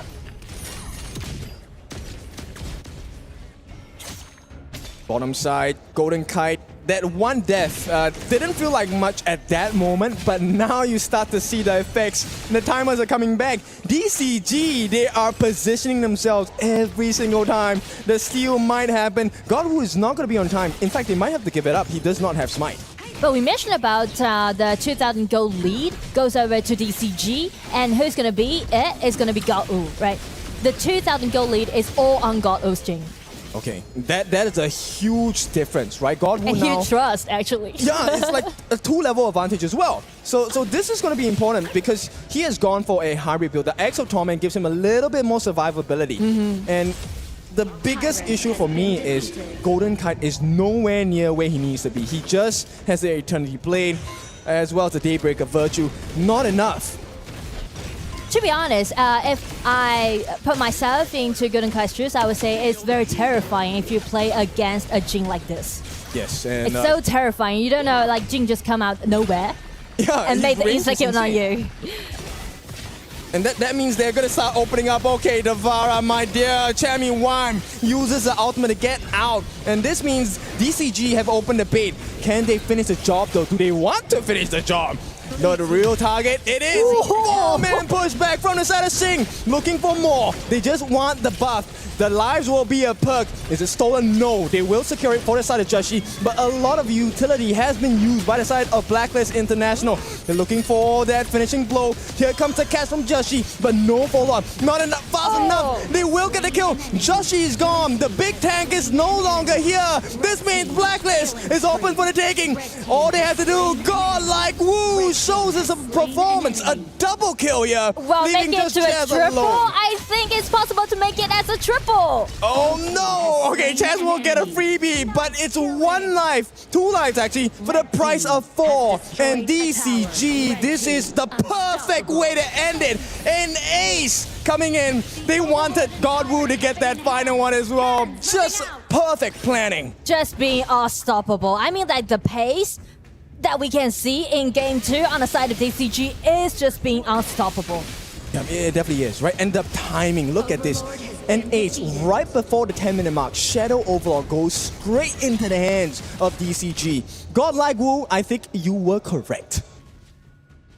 How are you gonna stop a Jing like this, right? 5-0-1? I mean, like, the Flowborn tank, Joshi, is doing very good. I mean, like, he even got attacked onto the Shisha, but the problem is that the team map didn't really come up with him, right? You can see, like, Flowborn tank just jumping in by himself. So, actually, the group is scattered, and DCG just take 1 by 1. Yeah, I think the biggest difference was the fact that Chaz did not have his ultimate, right? The Raging Sea was not available.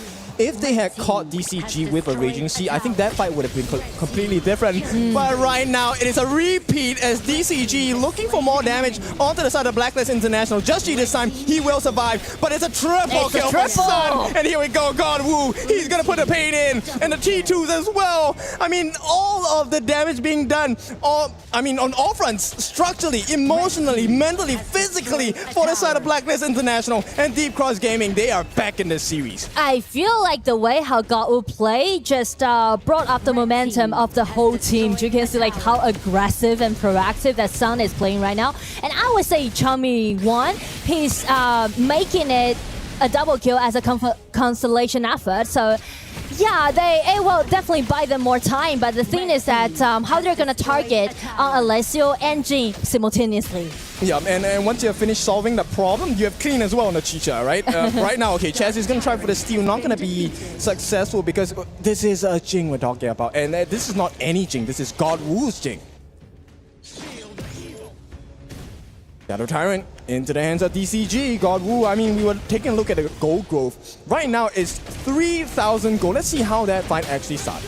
Well, it was Zhang Fei going for the first hand, and you can see like how safe that Alessio can be, as we mentioned. And Chami Wan just goes in, try to make a kill trade, and buy more time for themselves. But the problem is that God was even not there. Yeah, I mean, and they did it as a 2-3 trade. Yeah, they want to catch Joshi. If there's no Joshi, there's no fight. They will get the life of the tank as well. No way, Joshi is still alive. Ethan is gone. Shin will be responsible for the life of Joshi. But then once the tank is gone, there is no one to defend you from the shots of Sun. And Sun is now 6-1-4. 12 kills to 5. T3 and the pressure in the middle. And I think DCG with the minions on, they can get those high ground tower as they wish, because you can see it's kind of vulnerable for Blacklist to play head-to-head around the team fight because of the gold deficit that they suffered. It's almost up to like 4,000 gold deficit. What are you supposed to do if you're Blacklist? Joshi's not tanking, Chance is not tanking. They're just throwing all the skills, right? But no effect. They can't find Sun. They can't even deal with God like Wu at this point.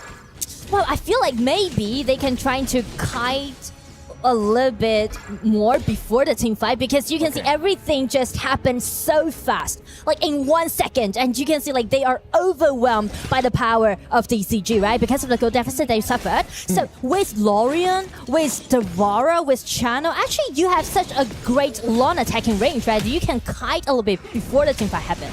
They're looking for the backlines here. Joshi will have to take a majority of the pain at this point. He needs help. He needs it now. It's not enough. Joshi's a little low. They have gotten a freeze onto Clean on the backlines, but this is what we're talking about. They need the poke, but the poke is not successful. Chance and Joshi falling so low.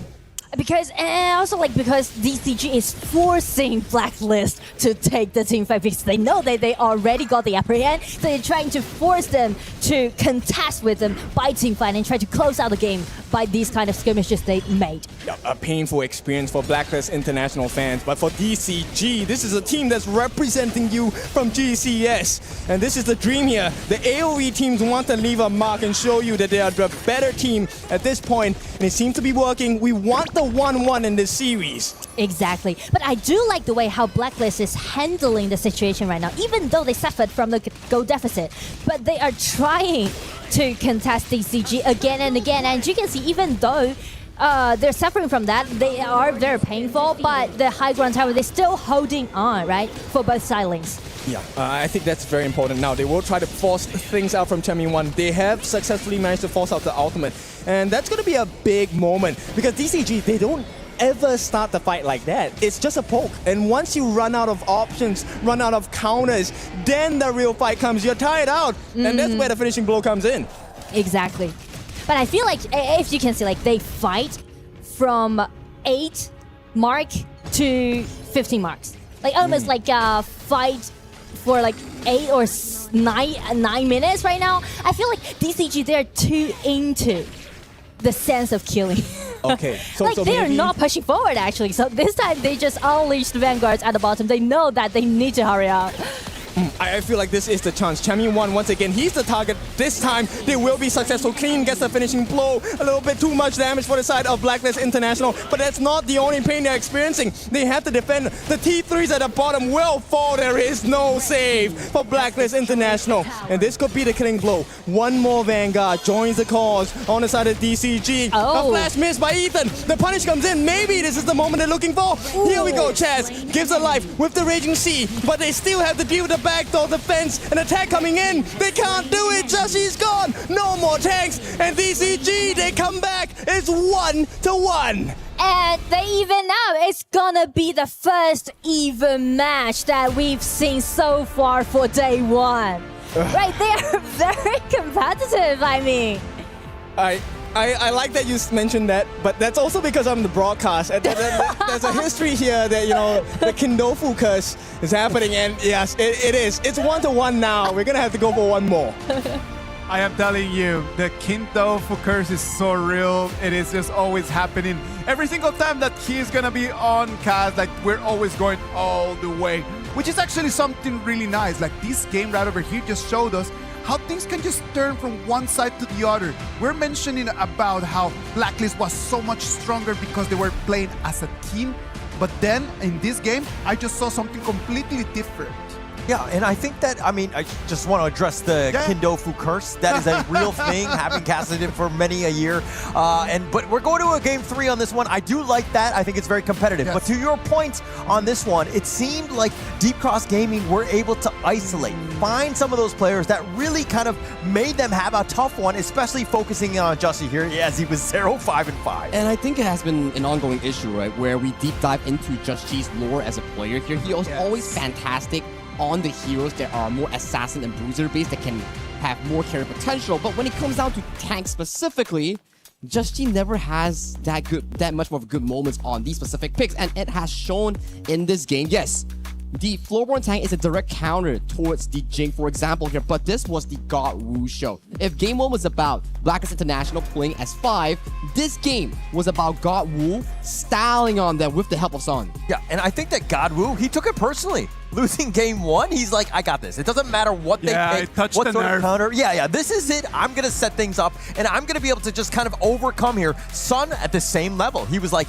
yo, guys, we got this. We're still a team. We're in a fine position. And look at these team fights, how they're just able to kind of take them down piece by piece. And this was even after a 4-man Lapu Lapu ultimate coming in from Chaz, continuing with the ultimate coming in from Dragon on that Lori, and they still couldn't make it work. You can just see how well the damage dealers positioned themselves coming in from the side of DCG and making sure that, yes, you have low crowd control, but as long as we avoid it, you have nothing in these team fights, and we are heading to our first game 3 of our day 1 play-ins. Son just gigantic in this match, right? Like, just amazing. Just the way that God would just open the door, just a kind of little bit, just open the door a little bit, but then Son just 1 foot straight there, just kicked it open, and right now it is 1-1, and we're gonna have to go all the way until game 3. Yeah, he was just like, I'm here, right? I'm here at the EWC. I'm definitely gonna make my presence known. We're not gonna go out, whimpering or crying or any of that. We're gonna go out all out on this one, and they showed up when they needed to here. I think this is the specialty coming in for Group B, where this group is such a competitive one. Anyone that slips up will be sent down to the lower bracket here, and you don't want to be in the lower bracket. You want a safe sanctuary. You want a soft guard that makes you qualify with ease here. But that Alessio pick coming in from Son, that was interesting. That was very interesting. What about if we just break it apart as we come back after this short break? What about if you give us 2 minutes just to get our thoughts correct, and then after that, we're gonna break all the action for game 3 for you.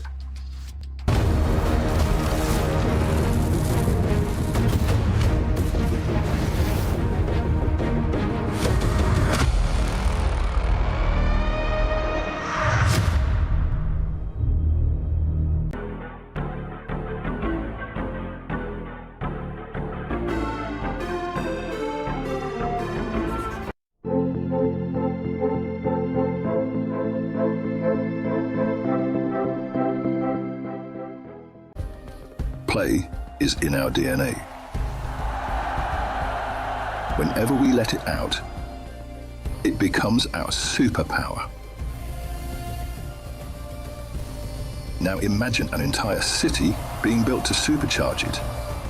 Kadir City, powered by Play.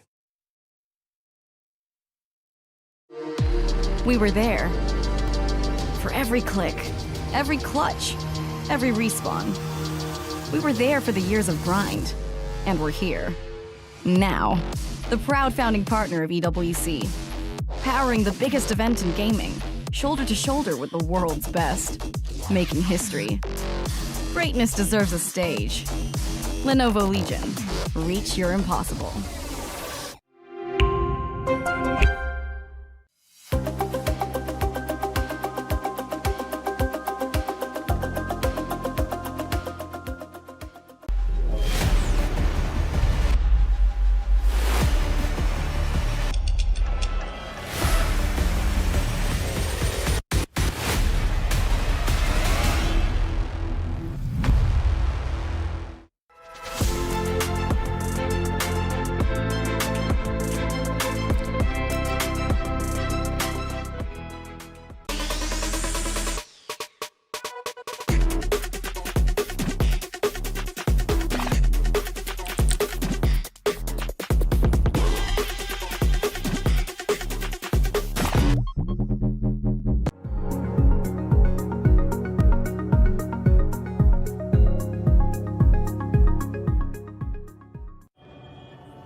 He thinks he can come in here and play my game.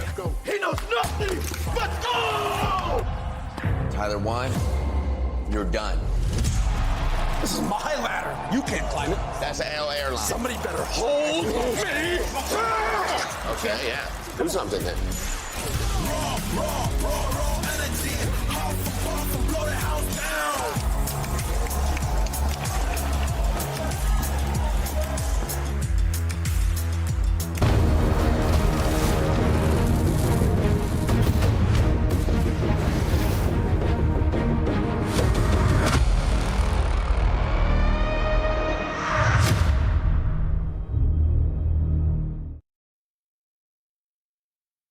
The Esports World Cup live from Paris, France. I'm telling you, this is not only top games, this is top vibes, because as we were right over there in the break, like this whole arena, the stadium with so many different games, so many different kinds of people going around, really enjoying the environment and just the one thing that we all love, esports. Yeah, it's all about the gaming. I mean, everybody's just walking around. Everybody's just so happy here. Yeah. It's a nice little convention. There's a lot of merchandise. There's little player areas. This is a haven for all gamers.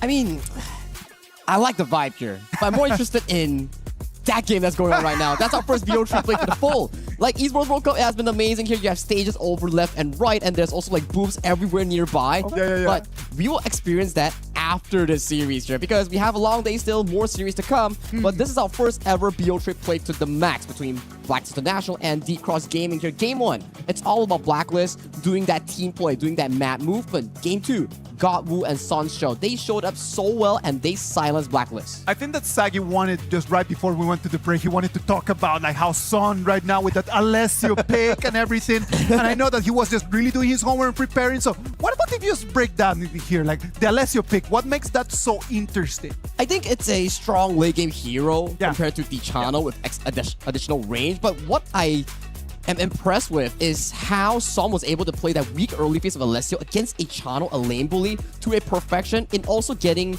the help of Godwoo and getting that solo kill on towards that Channel. In terms of that lane matchup, though, 9 times out of 10, like, you're not going to really see the Elysium, right? Agree. For me, that was a very big gamble, right? Like, it could have just, like, paid... Well, it paid really well, but it could have just gone horribly at the end of the day. Like, he went there, like, he took that Alessio pick, and then he was able just to seal the deal. Right now, we're going to move into what for them is going to be the most stressful 30 minutes of their week, because whoever that wins in here still has one more chance just to keep playing today. Whoever that loses is going to play OG Esports tomorrow just to try to stay alive. Kin, what are your thoughts right now as we move into Game 3? Perspective. Yep, it's all about perspective at this point, right? If I am the coach on the side of DCG, I'm just going to tell the team, look, the story is ours. We have a comeback series on our hands.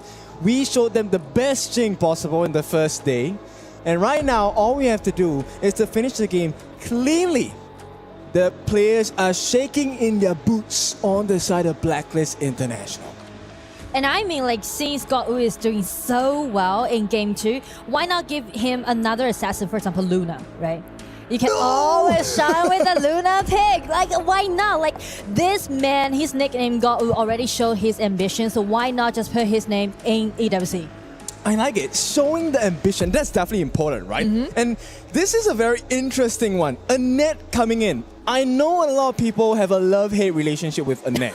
In rank, in normal games, and right now in the professional scene as well. This is a hard matchup. This is Annette and higher. The wave clear is insane. The protection is insane. And I mean, you get the RLE on the side of Blacklist International. But is it enough? Well, I mean, like, they already noticed that the protection definitely gonna be enough on the side of DCG. So they're taking out a lot of long attacking range heroes on the side of Blacklist, right? Gudo and also Arlie and also this new one. So they're trying to keep a really safe distance against this Annette and also Haya. Okay, that's a great idea, right? Annette, you can only protect what's within your ultimate. And that's one of the things that is I wouldn't say a drawback, but a feature of the hero, right? So this means they want to play the long-range game. They need long-reaching arms as well. And who better to do that than the Aoyan, the Lung? This is going to be important because once he gets within range of you, the auto attacks will reach you even if he runs away. Exactly. And it's very interesting that different players actually has different understanding towards this early play against Lung, because some may think early second ability allowing this hero to block away this 3-1 versatile damage coming out from Lung. But some players who play very well about this Lung think that because of the speed that you can use with your versatile damage, so it won't be a problem for you to play against this early. I like it because it truly is a skill matchup at that point, right? The Maple Dance, yes, it takes away all the different projectiles. In fact, it could also potentially help you against the Haya. Now, there's a very small chance of happening. We don't know. But the Guan Yu coming in, I like this, right? Because if we manage to flank you, we're going to pull you in closer to us. And that's what a couple of people love, right? The Annette loves it. The Haya loves it. You can't get out. I mean, like, the way they are picking out this Guan Yu is showing like Clean is trying to push all the backliners to the front and let Haya to make it happen. Okay, but I think Blacklist, they saw the challenge and they extend their hand. I agree, we're going to go super tank on you as well. They pick up the Arta. This probably is a Clash Lane Arta here. And also, they made a substitution. Ismora is coming in as the farm lane. Exactly. They are going for Ismora, so I'm looking forward to seeing him play in this game because we are doing best of 3. It's the match point. And if you rotate in the match point, it's going to be very difficult. Yes, because you're coming in fresh in, there is no warm-up, and now you're going up against, God Wu on the Ying. Ying, new patch, this lady can do damage. She can lifesteal. She has good defense as well. I mean, I'm painting her to be like the perfect lady in the competitive scene. Oh, really? She probably is, but it all comes down to how you use her, right? Exactly. So let's see. I mean, like, In is very versatile. You can play it in so many different ways, and it can do a lot of versatile damage within the ulti, and also nice controllability coming from the hero, and also combined with this Guan Yu, they can make such a great chaos in the teamfight. Yes, and chaotic it will be. And of course, once again, coming in, this is Nora joining me on the broadcast. It's your favorite kind of tofu, Kindofu. And of course, with tradition, this game did not end in a 2-0. It is 1-1. Winner takes all, progresses into the second stage of the play-ins and secures potentially a spot in the group stages. Let's see Deep Cross Gaming against the Blacklist International. All in one game. Yep, all in one game. And right off the bat, this is not looking good for Dragon and Chaz, right? Because the wave clear from this Haya is just one of the big problems you have. And already something was happening on the top side of the map, because we can see Joshi with his Aguda trying to steal this red buff away.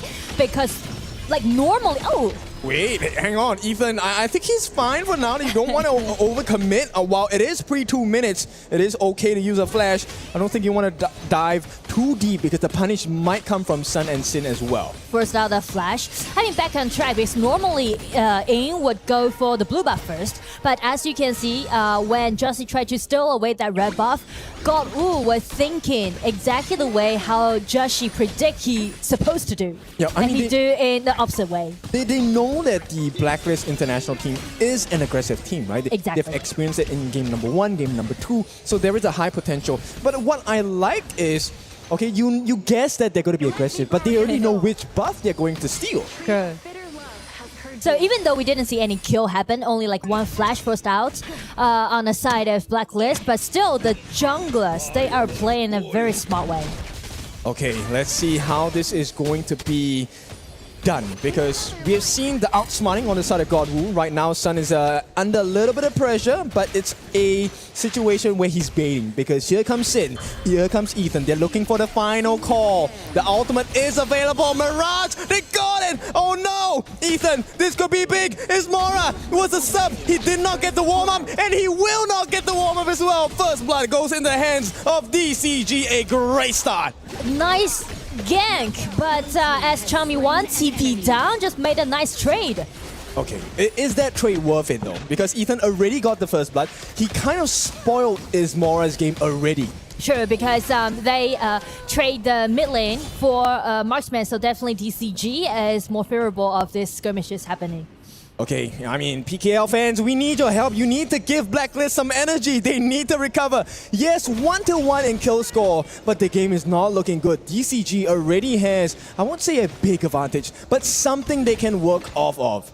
I feel like Blacklist, they try to highlight their bottom lane because they're picking up Arlie with the idea. I would think that might be the strongest role in this patch. Yeah, they definitely needed to have something happen. Exactly, and that's the reason why like DCG is keep pressuring at the bottom. Okay, I'm learning lessons still. Even in this moment, Ismora falling super low again. The heals come in. Really? Whoa. He's not going to have to run back at this point. Okay, here comes the overcommit. But DCG, hang on. They sidestepped the Annihilation as well. Sun, they were looking for the life on the other side of the Blacklist members, especially Ismora. But right now, the pressure is coming in from Blacklist International. T1 still has a little bit of defense before the 4-minute mark. Blacklist International, they have to limp away though. But you can see like Josh Chi, he know that he need to do something, right? Because Aguda might be the most powerful hero so far in the early game on the side of Blacklist. So relying on this red buff, he need to do more poking damage. But since Godwoo coming in, just instantly forced out Dragon's Flash, and we are going for the 4 minutes mark. So that is very crucial on the side of TCG. Yeah, but I wasn't joking with you when I said this lady is strong. The Ying pick definitely a big value for the side of DCG, especially when they have it. Ismora, no! That is why they picked the net. The stun from the ultimate catches him out. And now DCG in a great position. 4 minutes right on the dot. The timing is perfect. And I mean, like, they are very clear about the time of the game and also the purpose about what they are doing right now, because we know that Blacklist is trying to highlight their bottom, right? The bottom duel. But you can see how great pressure that DCG is doing at the bottom. Like, Sun is playing, like, outrageous. Yeah, he really is, right? He's getting greedy, but that's exactly what you want as a farm laner. It's a farm. You're supposed to grow the crops and get the rewards. And here's the biggest thing. They took the Tyrant even without the presence of Godwoo. That's how godlike he is. He doesn't need to be there. Okay, Godwoo. Just observing. Yeah, he's just observing, right? Like, did you do that? He's putting now a one-man defense against 3 different members on the side of Blacklist International. True. And here comes DCG. They're looking for a punish. They might not know it though, but Blacklist have found out that DCG are around. They have to play safe. I feel like Blacklist, if they are trying to turn the table around, they need to make some rotations happen. They can't just let Ismora suffering at the bottom, right? Use the mobility that Arlie has, giving him the red buff, and just let Arta to gain the vision control and try to initiate. I mean, who do you want to catch at this point? The Mirage is going to be used here from the side of Ethan. Actually, he catches on to the Arlie. I mean, oh no, the idea. Chance here falling a little bit low. Flash already committed, but DCG, this is exactly what they want. They have got Chami1. He's going to be gone. Clean. What a catch. The fishing pole has caught its bait. But Sun, okay, this is what they need. Dragon will get the kill. What more can they find? Nothing else, because DCG, in the meantime, Godwoo, you can take it again. He did. It wasn't even in the fight. He takes a T1. I mean, like, he is seeking out so many opportunities, right? Like, he know that they already fell behind for the team fight happening at the bottom, so he just made a tower trade. That was really clever. I mean, it feels like Blacklist, they're trying to make the right decisions, but at every choice, DCG denies them more. They say, okay, I'll give you a short little gift, but I'm going to take more from you. Exactly. So I feel like Blacklist, they are doing quite good right now for the team fight, because you can see Chami1, he initiated in such a decent way. But the thing is that how they're going to deal out with this hire. Yeah, I mean, so far, Ethan has been successful in getting the catches onto the relevant targets as well. You don't get Ismora, it's fine. Let me get Chance, let me get the healer. You have no more recovery, and we can take the big team fights because in those moments, God Wu wasn't even there. So what happens when God Wu shows up? I feel like it's just gonna be overwhelming. I mean, it's not looking pretty at this point for the side of Blacklist International. Once again, the catch on the Chance. No more healer. Forced to use the redemption on his lonesome self. They get the kill. Nice catch. Okay, they do get God Wu down. But what's the cause here? What more can they do? Blacklist, we need more from you. And it is not allowed. DCG. Clean gets a follow-up on that. It's going to be a 1K goal lead. But DCG are doing so much with it. I mean, like DCG, they just catch whatever they saw in game, right? Heya, whenever he encountered with one enemy, no matter it's gonna be Alta or Daidea or Aguden, no, he's not picking out his enemy. They just encounter it and catch him. It feels like a claw machine that actually works. Exactly. Right? They don't drop the prize. They actually get the target. They get the prize. And right now, the prize is growing more and more. Once again, DCG is showing you that 1,000 gold can be a big difference here. And because of the instant initiation that we can see from Haya, it's kind of just interrupt Blacklist pace about this team fight. As you can see, they are kind of scattered. Where you can find Ali, like Ali is in such dangerous position, already been straightened down. The HP is really low, and how they're gonna handle against DCG's fight. Yep, look, Shin with the setup as well. Here comes Clean. He manages to push him back. All they need to do is to push him away. The true target is the turret, but with another Moonscape Mirage, they get another target. Who did they catch? They caught the Arta this time. The tanks are running low on fuel. What more can they do, DCG? They don't have to over-aggress. They know the position they're at, and all they have to do is to get a couple of hits onto the T2s and get more map control. And that's exactly what DCG will achieve. I mean, like, as you can see, either game 2 or game 3, the goal difference is not that huge, right? It's not like a gap of the goal difference, but when you're looking at the scene, it feels like it's overwhelming on the side of DCG. And the reason of it is only because they know the logic underneath the team fight. They know who's gonna go for the first one, for the first hand, it's gonna be Haya. Who's gonna find out an opportunity at the back, it's gonna be Guan Yu. Who's gonna do the burst of damage, it's gonna be Loon, right? Everyone just doing their own jobs, minding their own business. But on the side of Blacklist, they're kind of getting too busy to handle with this Haya. Yep, I mean, you can't blame them. There's too many targets, too many things they need to pay attention to. And the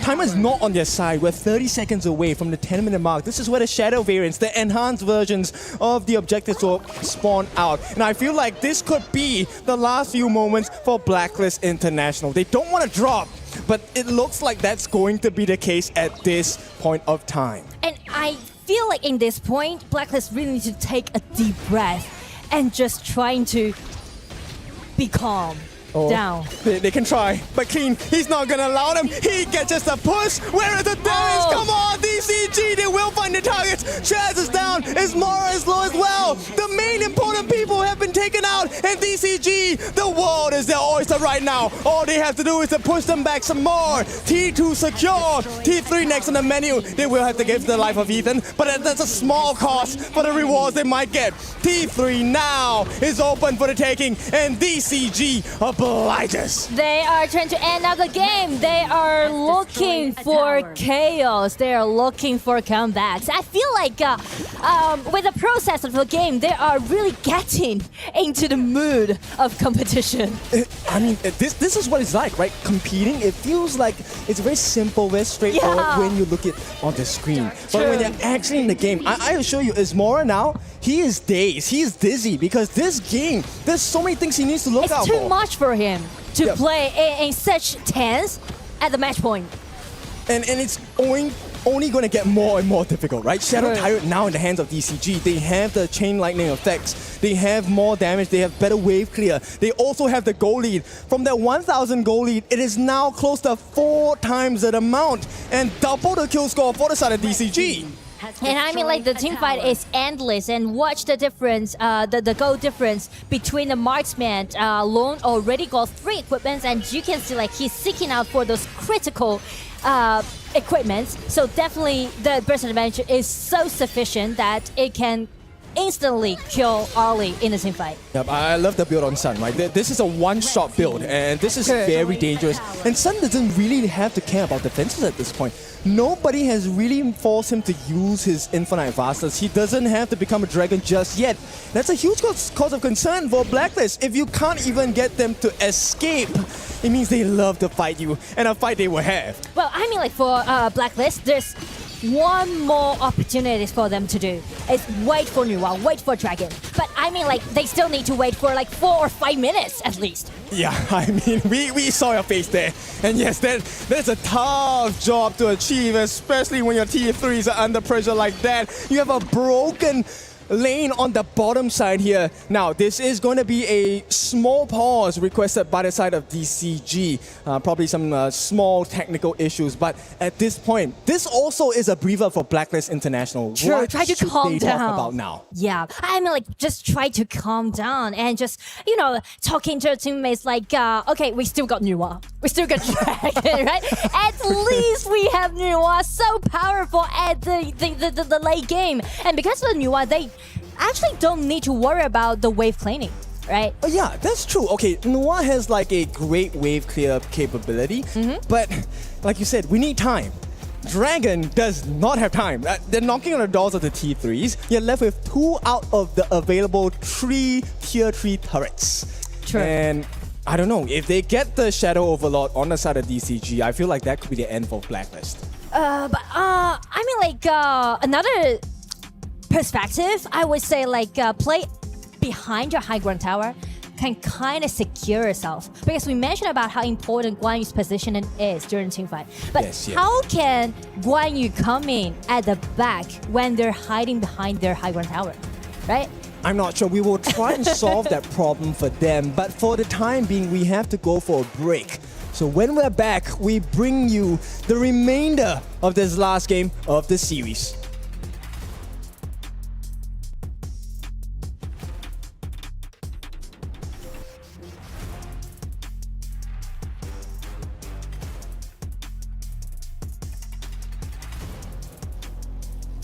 Yep, it's looking good.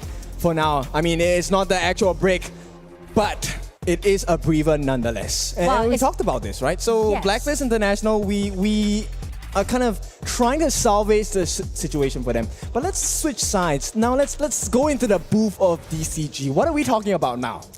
Well, no worries for DCG. They're doing quite good. I mean, like, actually, I'm very surprised about their performance, right? Because we mentioned about their title that they got. They are actually the champion back in GCS Spring 2026, but the lineup is totally different. So actually, like, we know that the players are all very experienced, but the time is quite limited. Yes. And how you're gonna put yourself together in such a limited time and just build up a great synergy between you and your team members. It's not easy to do that. Yep, especially on an international stage, right? Where perhaps this is, 2 months worth of work together. You might not even know the name of your teammate. I mean, I don't really remember the name of my teammates in 2 months, but they have made it work. And Do you remember me? Of course I remember you. Now, with that being said, I think Clean is definitely one of the big reasons for their success. Yes, Gorbu is doing great, but the catches by Clean on his Guan Yu, he displayed the same level of proficiency in KML as well. Yeah. And also, it's not easy for you to rotate from one position to another, especially you are like kind of expertise in playing as a jungle, right? And you just transfer yourself into a clash laner. It's such a short time, right? You need not only talent, but also hard work. Yeah, exactly. You don't get to change roles and have success straight Yeah, away. I can never play jungler. I can never play a Jhin like God. I mean, like. Okay, yeah. Important that you said that, because I was gonna say I can play, but then the results are not good. Oh, okay. But What's the difference then? Yeah, clear difference there. And you know what? This is a position where I find it really interesting, because I know for a fact, Champion 1, he is irritated right now because he knows what Clean wants to do, but he's not there to stop him because he needs to protect the life of his farm laner. He needs to make sure that either Joshi or Ismora is safe so they can find that opening. And right now, he is not in a comfortable position. True. So Blacklist, I mean, it must be a miracle. And we talked about it. I think miracle, Dragon, he has to be the savior here. The new one. Yeah, I know, like everyone is holding such a high expectation on Dragon on this new one pick. So definitely it's going to be so powerful in the late game, which we were talking about like maybe after 15 minutes, right? So how they're gonna get through it? And you mentioned about a really interesting topic that I want to talk about Chummy1. Okay. Because as we scrutinize their compositions, you can see if Chummy1 is playing some hero capable of doing the team fight to initiate, watch his Dharma's play style and also his positioning. It's always trying to make the door open for Blacklist. But if you just give him some heroes like Devora, leaning heroes, or like those heroes that can just initiate the fight, you can see the pace is kind of slowed down on the side of Blacklist. Because he has I feel like they relies a lot on him. Yep, and it feels like, I mean, Arta is a great pick. He does have the ghost ship, the ultimate where he drops it down. Yeah. That's like a good enclosure, but it's not the same kind of potency as a Dharma Truth Mantra where he slams you against the wall. Because Exactly. the damage and the stun. Right now it's just... Exactly. I just put you in a cage, but I don't lock the cage. Exactly. You can treat Dharma as a threat, but you can never treat Arta as a threat. Yeah. Right. That's a problem, and that's the reason I feel like Blacklist is kind of get lost in the mid game because no more initiative can expect it from Chummy1. Yeah, I mean, at this point, he's buying time. But the only person he's buying time for is himself because Ismora is not surviving the fights. Yeah. Even before he drops the ghost ship, even before he contains DCG, Ismora is gone. Chance is gone. There is no heal. The idea cannot work. And in the meantime, Ethan, that difference is very clear. Dragon still needs more time, but Ethan is already there. He's at the top of the mountain. So I mean, like, get back to the game. As we said, Blacklist, they really need to hold back, and I wish the break can just, let them to clear up their mind and trying to deal with DCG in a more slow way or with composure. Yeah, and just to be clear to our newfound audience, this is not like really a big draft issue or a skill issue. This really was just, during the laning phase, a couple of small differences. It's not even about, he made a mistake. It really was just a choice, a difference of choice. And it was a 1,000 goal lead up until this point where it was, it's 4 times that amount, but still. And also with the Vanguards, I think that DCG is trying to close out the game. Yep, it definitely has to be, right? At this point, if you don't close it out, you're giving too much time for Dragon. 15 minutes is 1.5 minutes away. So Dragon, he's hoping that they mess up on the side of DCG, but DCG, they can see the end in sight here. Yes, well, DCG allowing Dragon to farm up. Well, I mean, it's pretty clear the answer is going to be no.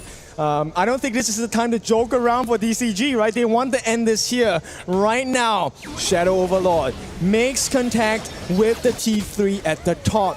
Background defense is gone. That's going to be T3 on the top.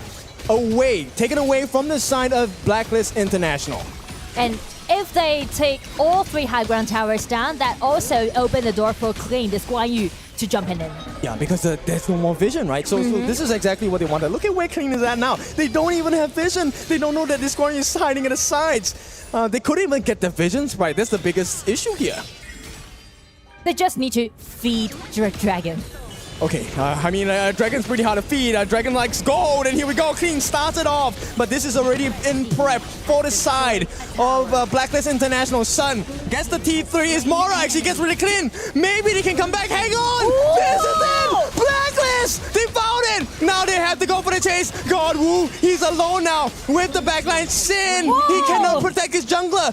3 down in the span of 60 seconds, and somehow, and really is a miracle, Blacklist International find their way back.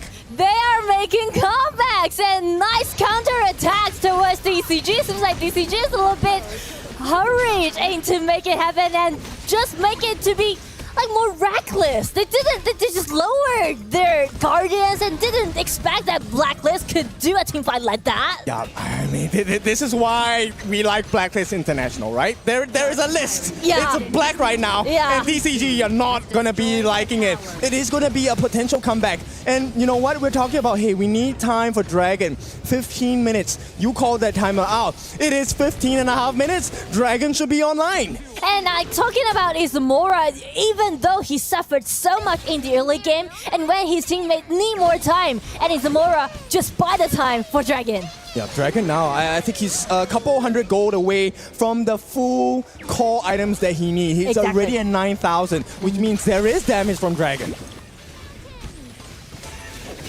There we go. Chummy1 again hiding in the bush. Just playing in a quite Chummy1 style. It's a nice positioning, but is it enough? Because Clean, he was overzealous just now. He was impatient. That's why they lost that fight, right? There was no control coming in from Clean. He couldn't get the flank. I don't think he's going to make that mistake again. And I feel like it might not be a good idea to play in such a open space on the side of Blacklist because you need to take care of this Nuwa. I mean, they're putting a lot of trust on the Vision It's very fight. dangerous out there. I mean, like, just going wild. You don't know where the Guan Yu is. Yeah, and they aren't searching for him. That's the big thing, right? Yeah. And right now, Chummy1, yes, he does have the recovery for his life. There is going to be a life bar available for him to recover health from. But DCG, this is where we need to take a look at Clean. If Clean gets the catch, it's all over. Clean is waiting there in the bush. Yep, he is. He's looking for the flank angle. Nobody has found it out yet. They You now want have to be vision down? in him. They do manage to get the ultimate from Sun. And Joshi steals Akudo! away the Shadow Overlord. This could be a big fight. They're looking for more. Mirage used by Ethan. Joshi is falling low. He will give his life. They just have to back him up. Ethan runs away. Gets taken down. It's going to be a 1-for-1 trade. But here comes Clean. Can they find the wait. damage? Oh, Sun! the freeze! Sun! Oh, that was huge. Champion won. He might have gotten it. No, but it's still Sun, in the tower. It's still in the tower. The Venus. Oh, DCG as a miracle. Sun did it. Sun did it. Close out the game, being the only hero under the spotlight. Oh, this is what we wanted. This is how DCG is going to win, and that's how they won that game. Sun all the way into the backlines. It was all a bait. Wow, he's like son of intelligence, I would say. I would give it to him, right? He's playing so smart, I mean, yeah, the team fights, that was the biggest part, right? The initial parts of the game, the team fights were all that mattered. You needed to win the team fight to get the victory. But the last part, no, the team fight did not matter. It's a bait because we want you to look elsewhere. It was such an amazing performance over here. Ups and downs. It was just a roller coaster. In the moment that DCG just looked like they had it in the bag, Blacklist International comes in with a couple very good fights, and then they get themselves back in the game, back in the conversation. They're right over there in the river. They're fighting it out. They're trying their best just to kind of just balance things out, and Sun decided just to go straight for the back door and go and take the crystal. This was crazy. I felt like Son took a piece of the strat coming in from the 2024 PC, and he was the one who got backdoored by Freddy from Dominator back then, and now he used that same strat against Blacklist International and sending them directly to that lower bracket. I gotta say, the adaptation coming in from the side of Deep Cross Gaming was magnificent. They lose game one and they bounce back-to-back games in a reverse sweep fashion. Yeah, incredibly smart, right? You have to take those opportunities when they're given to you. And I mean, that was really back and forth. I mean, in terms of just how they were playing. Deep Cross is off in the lead. Blacklist International were able to withstand some of those punches and to fight back themselves. But again, I think at the end, Blacklist, they lost sight of the ball in the end.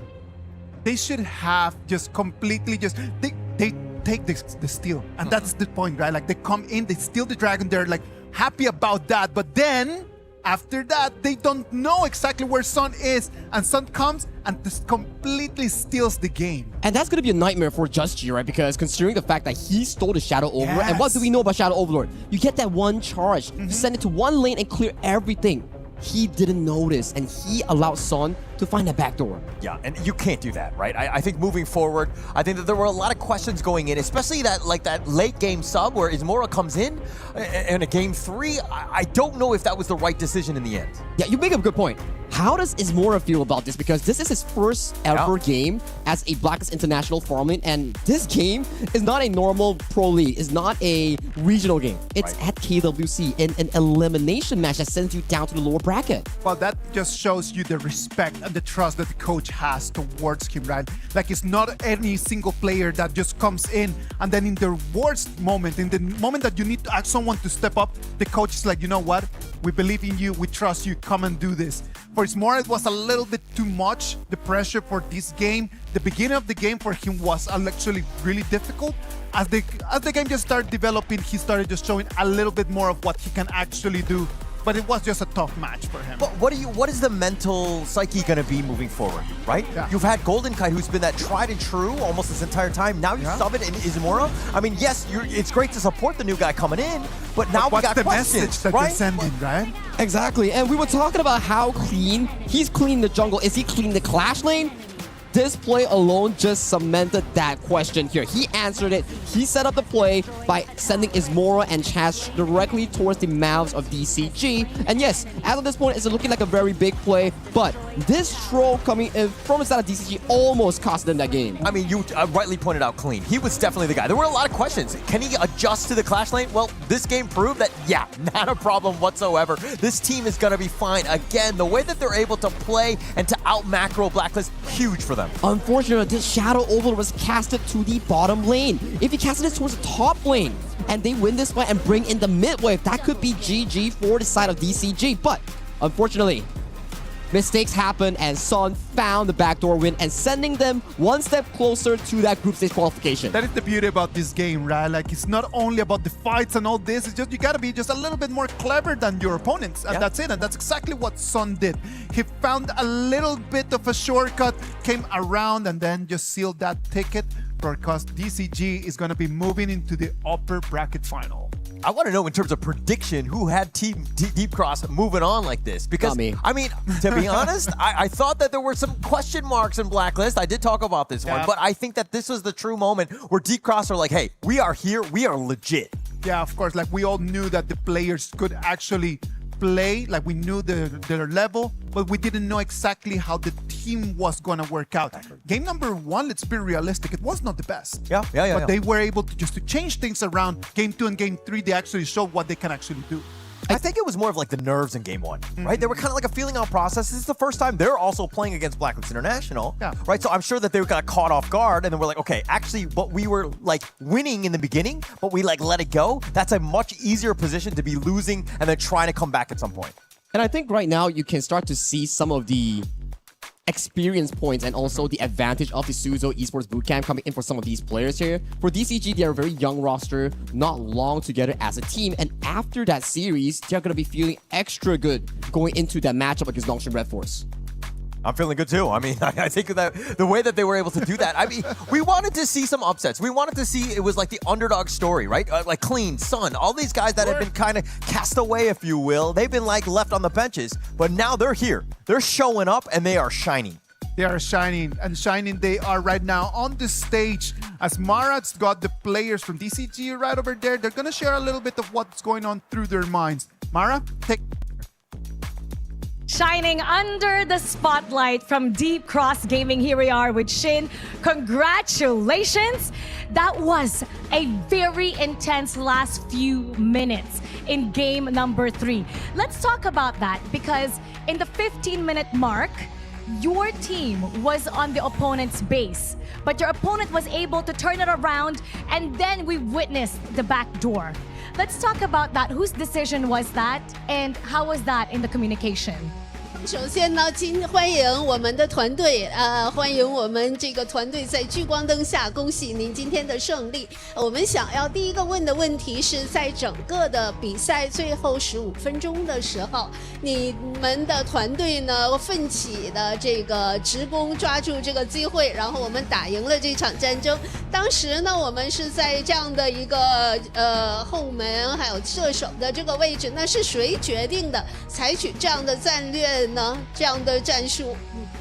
是我们那时候团战打到一半，然后射手看到一个机会，就说：“可以偷塔，叫我们全部留人就结束了。” Yes, so we were at this crucial and for 15 minutes, and our marksman backdoor, they said with our team member Dota, we decided that we should do it this way, and then we won the game.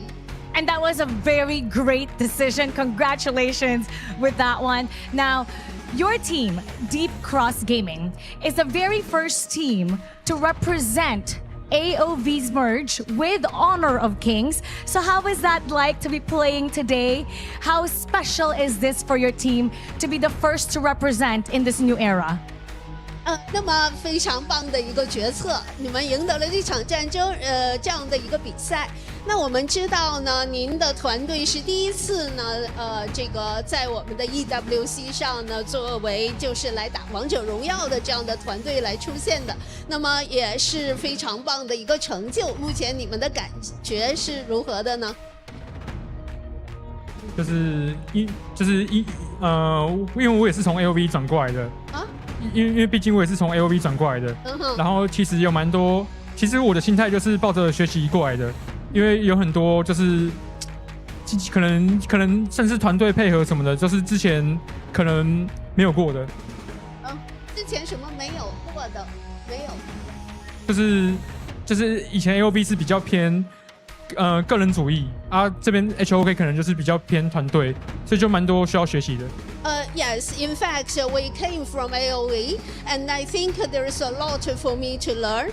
I have a quite calm feeling at the moment. I think there's a lot for me to learn, and I'm learning and growing this competition.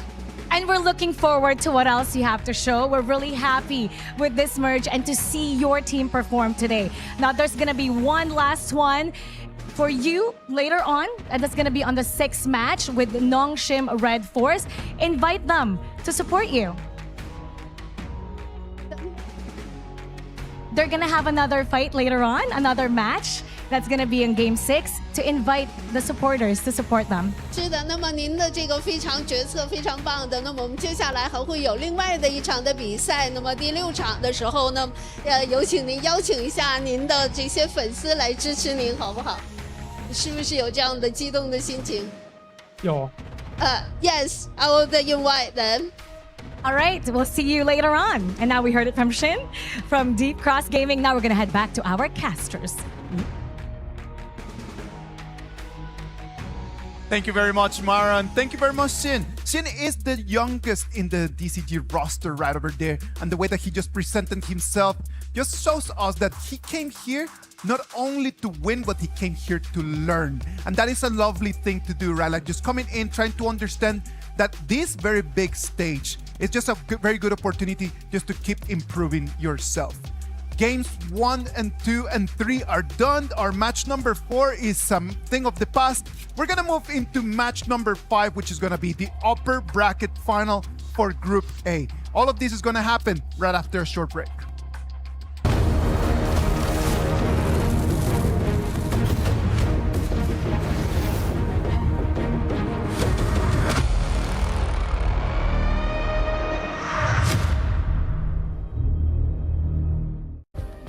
Play is in our DNA. Whenever we let it out, it becomes our superpower. Now imagine an entire city being built to supercharge it. Kadir City, powered by Play.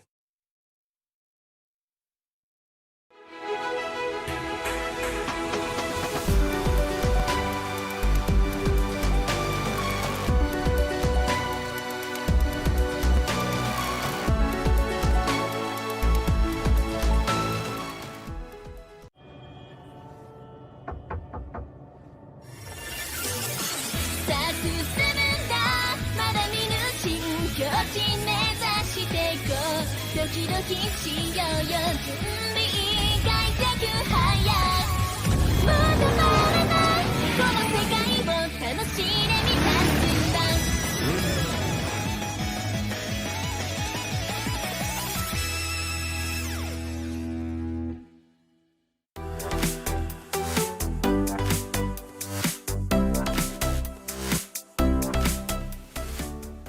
The human body was built to move.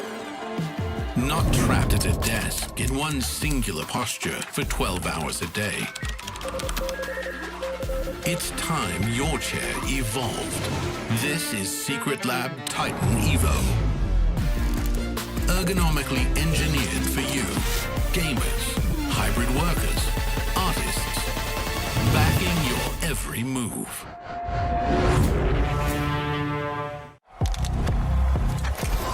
He thinks he can come in here and play my game. He knows nothing but go! Tyler Wine, you're done. This is my ladder. You can't climb it. It's better than being hard sucking masters. You're going too far now. Your eyes buggy. Your elbows ashy. Is that airline? That's an L airline. Somebody better hold me. Okay, yeah. Do something then. Raw energy. Hard for far from blow the house down.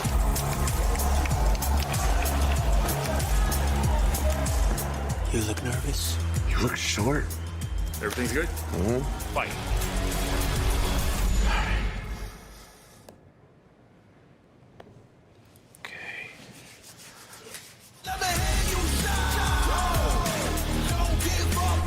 Do you really need the wraps? Yeah, that feels like overkill to me.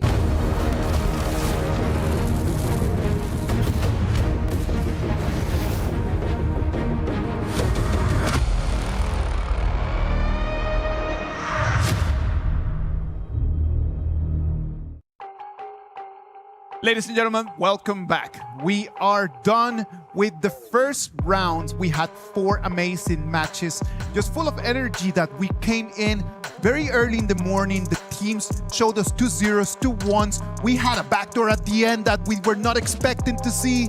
Ups and downs. It has been the best of the best. And exactly, right? And I like something that Sin actually said back in his interview where he was comparing, right, how AOV is towards HOK. It was saying that AOV is much more individual, HOK is much more competitive as a whole. But let's check out the updated tournament bracket in Group A, where Buriram, United Esports, 2-0 Team Flash, and on the opposite end, Influence Rage also did the same against SAUL Esports. Now, upcoming match, Buriram takes on Influence Rage for that first slot into that group stage.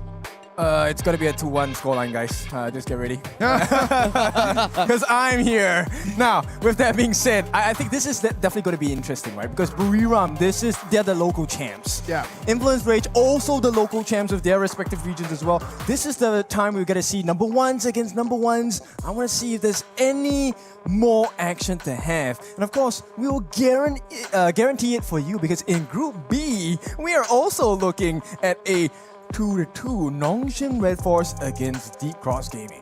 And I gotta say, this has been an exciting matchup, right? We just saw how Deep Cross Gaming did the first ever reverse sweep that we have on KWC 2026, and it was against Blacklist International here. Yes, Blacklist International did have an amazing game 1, but the back-to-back comeback with their individuality is what allowed DCG to make that 2-1 comeback. Okay, but here's one more thing I want to add on. This is very important, right? So, Nongshim Red Force has had the history of being the gatekeepers for the PKL teams. Deep Cross now in this KWC is responsible for that, and they are going up against Nongshim Red Force. So do they gatekeep Nongshim from going further into KWC? There's a big question here. That's a very big question. What about we just take that one into our match number 5? This is going to be our upper bracket final for the Group A. Buriram United Esports against Influence Rage. The RPL Summer 2026 first place against the Choke BR Fall 2026 second place. It's gonna be an interesting one, right? Where we compare the playstyle. Yes, Sin did mention that AOV is more about individuality, but the way that Buriram played just now was slowly choking out the resources against Team Flash, and they did it marvelously. And then you compare it back to Influence Rage. They win by taking on fights and choking their opponents through winning team fights. I like that, right? And also, it's all the first crossover. This is the first. No, it's not. The second one. Second one where we have AOV against HOK teams. So this is going to be very important to prove a point because I want to see the difference of playstyle. Of course. Which one seems more effective in a competitive setting? This is going to be a very big match. This is going to have different meanings for both of them, right? For Buriram United Esports, if they are to win this game, they're going to be the first AOV team qualified to the group stages. On the other hand, for Influence Rage, if they are to win this game, they're going to seal 2 spots for Chuck BR in the top 16. They are fighting for different things, but the goal for them is only victory. The only thing that they can see in their eyes. Blam, Nora, please break this game down for us. Absolutely. I mean, Influence Rage definitely taking a clear series in their upper brackets. I feel like they're just going to try and emulate that once again. I don't think Buriram United is going to give them that easier fight. Sure, and I think I do like the rhythm how they played in game, and also because the game is rolling on, right? Yes. And when you finish your last game with a 2-0, like for both teams, right? Yes. You can just actually keep the momentum and just imagine 2 wins in a row. You're going to secure the spot into the group stage. Literally, I mean, like you said, put it beautifully there, Nora, is the fact that they had a break. They've maybe even had like influence from other teams. Looking at some of these comps that have come through today as well. But we're going to get into the BP here as well for both of these 2 teams. So Haya being one of those prio bans, as well as that Florentino, they are being very familiar faces within the ban phase. Exactly, and Florentino with like good mechanics, you can always just turn the table around. Yeah, and obviously with the big meta draft within the tank meta as well, obviously Haya being taken off there is definitely a good call for these 2 teams. So they know that they're not going to just have a tank disappear into the barrage. Yes, and I feel like the play style is kind of different, referring to these 2 teams, because as we can see, Influence Rage, they are playing in a more aggressive way, like pretty Chalk BR, typical play style, right? Go for the fight. And as for the other team, actually like BRU, I'm looking forward to seeing that Miyu pick again. It would be really nice, right? Like they seem to like to go and draft those picks that give them like a really good early game advantage. So they have a fast pace in, they can go siege. They look to go for the macro rather than going for these team fights, because as we saw against Team Flash, even though they were ahead by 5k gold, they still lost the team fight towards the end of that game. So I feel like that may be the weak spot here for Buriram United. That's true. And this time you can see like they go for the pay as a priority, and pay can really lead the game pace actually if you play it well. Yeah, Pei being prio onto the blue side here. I feel like once you give Pei over, you have to probably lock in the Zhongfei. Zhongfei is just being so big in today's matchups and just big in meta overall. Obviously, the disengage potential, but also the engage potential for the Unbridled Outburst is pretty insane. And then when you pair it up with 2 levels of burst from Chicha as well as Lorian, it's pretty crazy. Yeah, they're looking for 2 fights, I would say.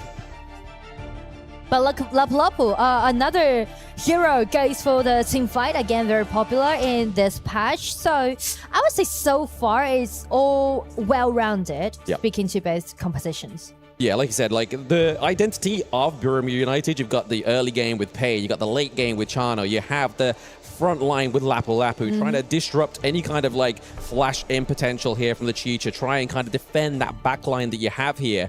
But we do see here the Yukio ban, which is generally a good counter to the Pei, because having a bit of range, having a bit of CC really stops that Tiger in his tracks. Yes, and one of the feature about why Yukio is such a great counter attack towards this Pei is because during the mid game, a lot of assassins will do the job to do the split push. Yes. And Yukio can do great burst out damage and insta-kill at the Pei. So. Yeah, absolutely. You're there in an instance, you're gone the next, and you're on a death spawn timer. But the Guan Yu being taken off here as well, because we're looking towards the clash lane of both of these teams, because neither of these teams have yet secured their clash lane. Dharma, after being quite a big presence this so far today, as well as the Guan Yu.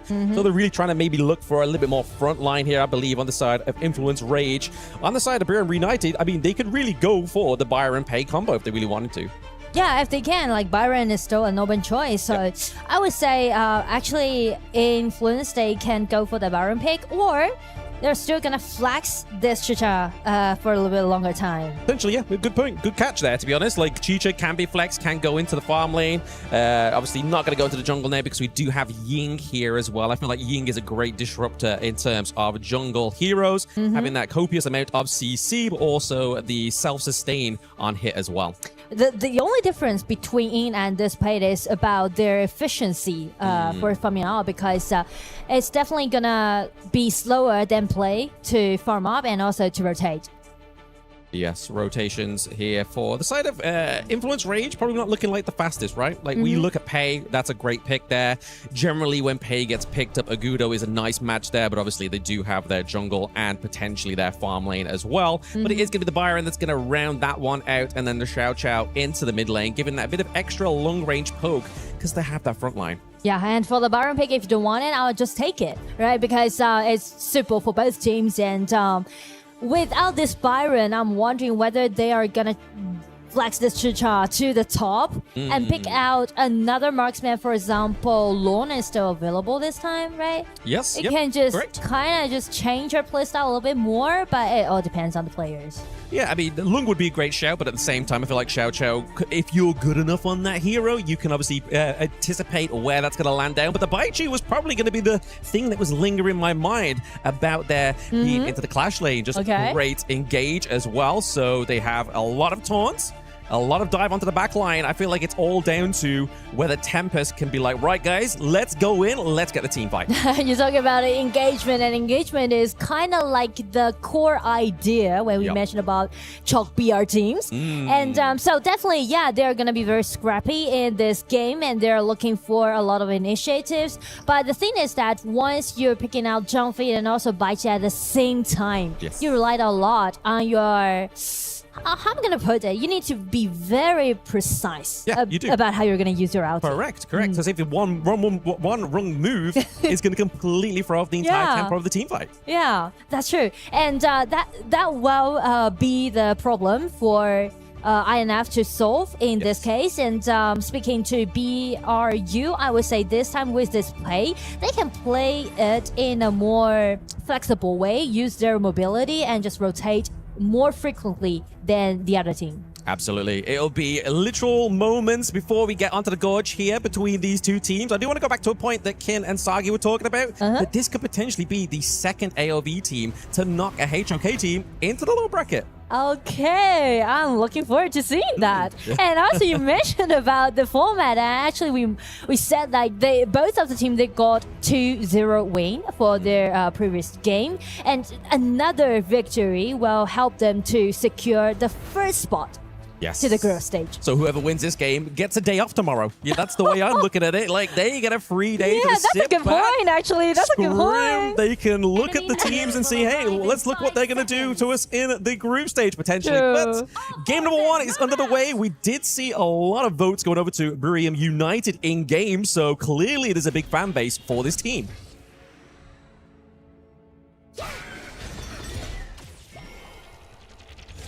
Mid lane here, just looking a bit of a poke and prod between the two teams, just trying to claim some dominance here, it seems like.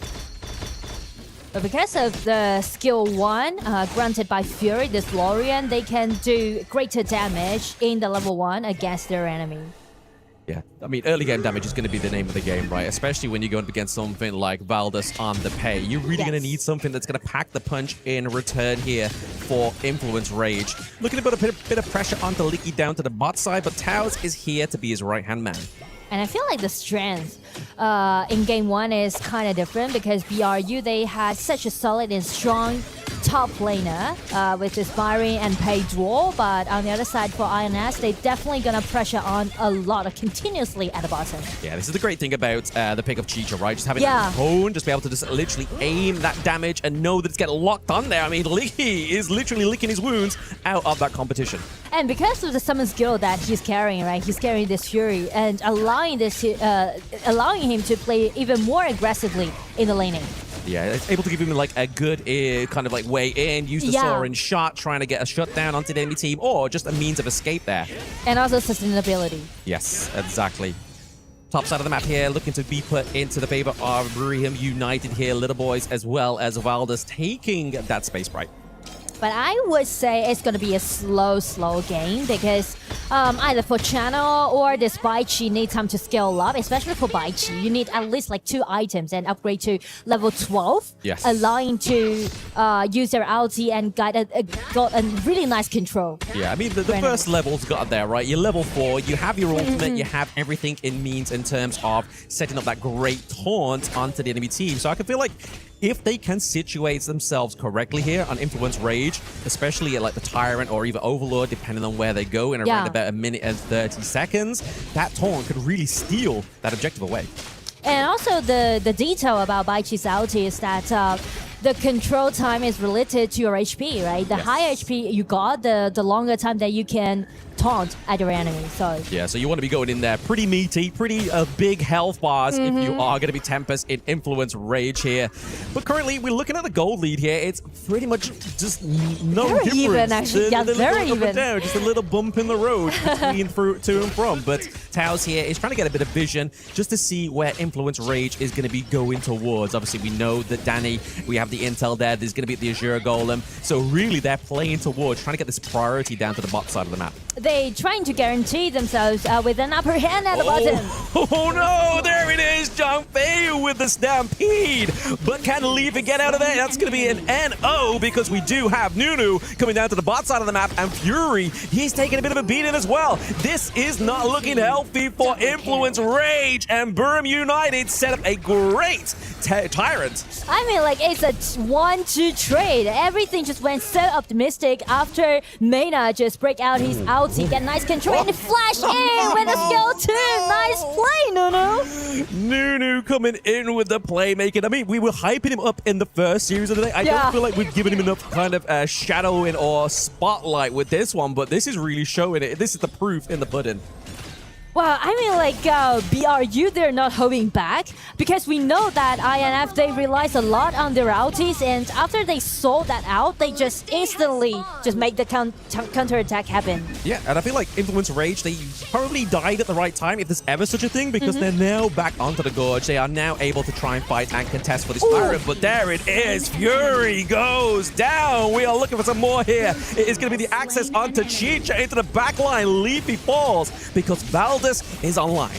I do like the mechanics that show by Nunu right now, how accurately, how precisely he can use his skill 2, right? Yeah, Xiao Qiao is quite simple. Everyone can play Xiao Qiao well, but if you can land your skill 2 precisely on the target that you want, it's not easy to do that. No, absolutely. It's a trick shot, you know? It's kind of like Princess Frost's Frigid Prison. If you can land that pretty well, you're a really good setup, even a counter towards Guan Yu. But no, back onto the point here. Nunu is playing these trick shots to perfection. Clearly, this is a comfort pick for him.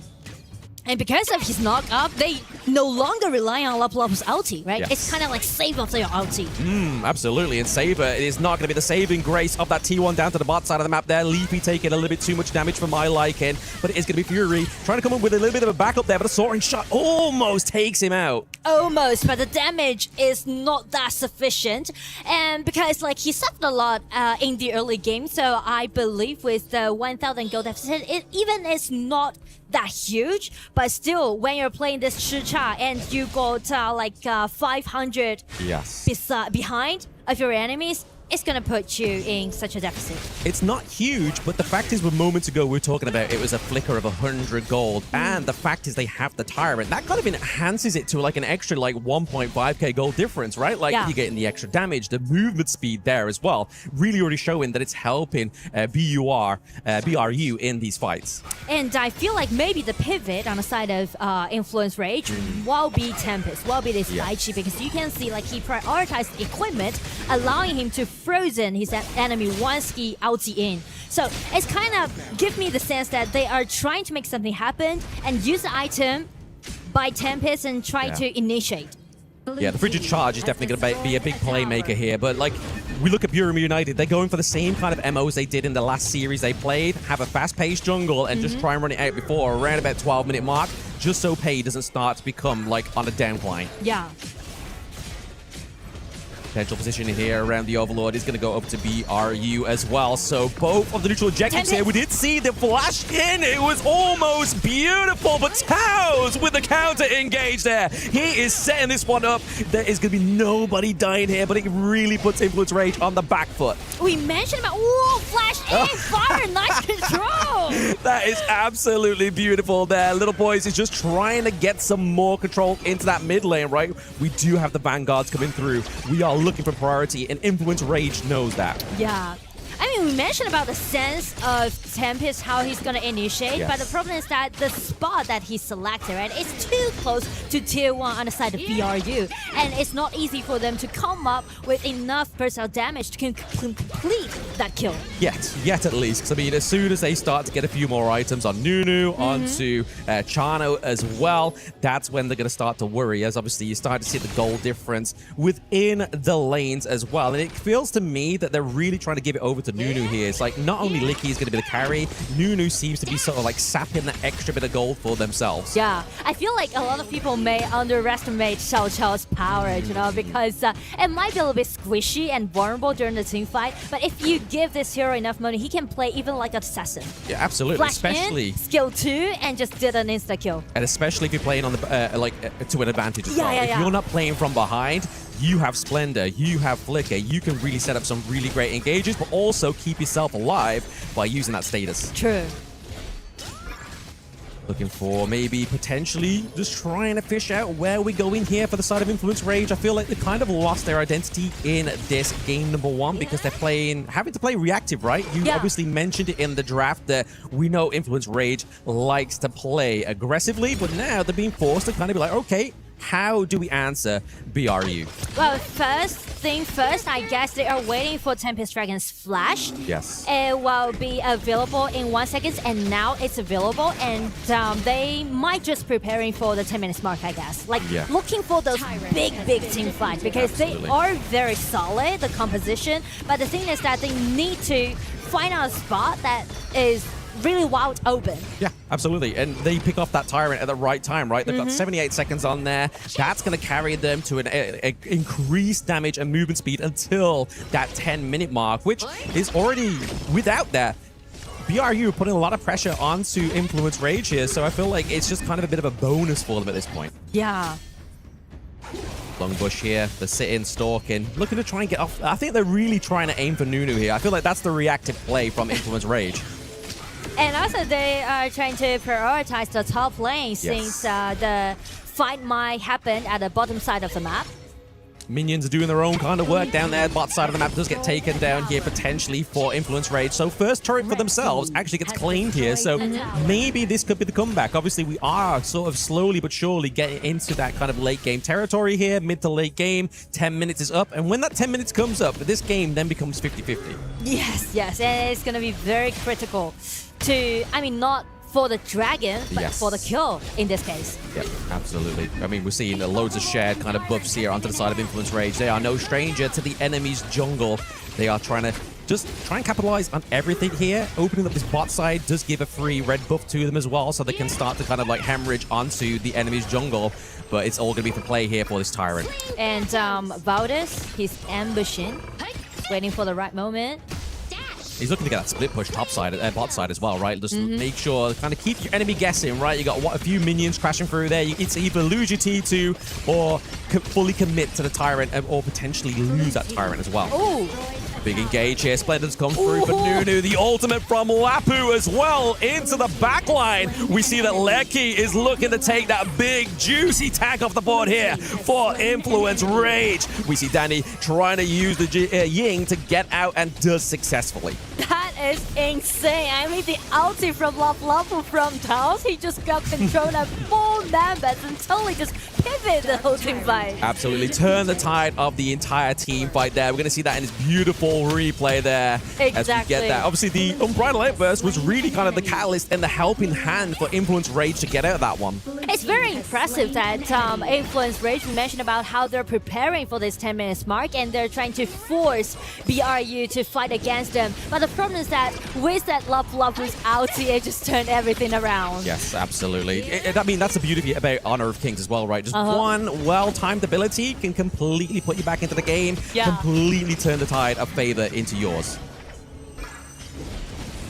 I feel like there's kind of maybe a calculation here around about the Shadow Overlord, right? Like, if we are trying to see Influence Rage get back on here, trying to put a bit more pressure either into bot side, top side, before they even try and go for the mid lane, right? Obviously, they need to try and get a few pickoffs. They need to try and get their foot through the door first. I feel like if they try and go for it, or a team fight in mid here, it could end badly for them. And also you mentioned about Baichi's level 12 and as he already beaten level 12, so I guess maybe if Influence Rage just put the team fight in a real decent way, maybe they can turn the table around. They could try, but I mean, when you've got 3 minion waves in 3 lanes pushing through, it becomes very difficult, and it really opens up that prize possession that was looking really holding on to there for Influence Rage. Was that T1? We see that Bruin United is able to get that takedown as well, and I feel like now Influence Rage is kind of forced to play for this Shadow Overlord. Force them. Oh, Lapu tries to go in. The half-no smite there. Little boy's a little bit too late, but they are chipping away at Tempest. Tempest has already used the ulti, already used the frigid charge. He is looking like a down dog now. Valdez into the backline, picks off Danny. Fury goes down. It's only Leafy here with the damage now, keeping Burm United off their tail. You could never imagine that it is a Pei that was at the back, right? It's so rare to see Pei as an assassin being so vulnerable and squishy and taking responsibility to be at the back. Yeah, I think that's thanks to the itemization, right? We saw him build like the Foscar's Embrace towards the beginning part of his draft. He does have the Pure Sky as well, so all that lets him be the assassin, but also kind of keep himself alive. Yeah, and I feel like BRU, they're not really rushed into the team fights. As you said, right, they already got several advantages on all 3 lanes, so no rush anymore, just pushing the lanes, pushing the waves, and try to secure the victory. Absolutely. They're playing the team fight to their advantage. They're wanting Influence Rage to make the wrong step first. But speaking of itemization, obviously we are seeing a little bit more damage come through here for the Pei with the Doomsday, right? Especially when we got such like a big tanky front line onto the Baichi, onto the Zhangfei. That item is really going to help you out. Yeah. It's very smart to use this Doomsday. Yes.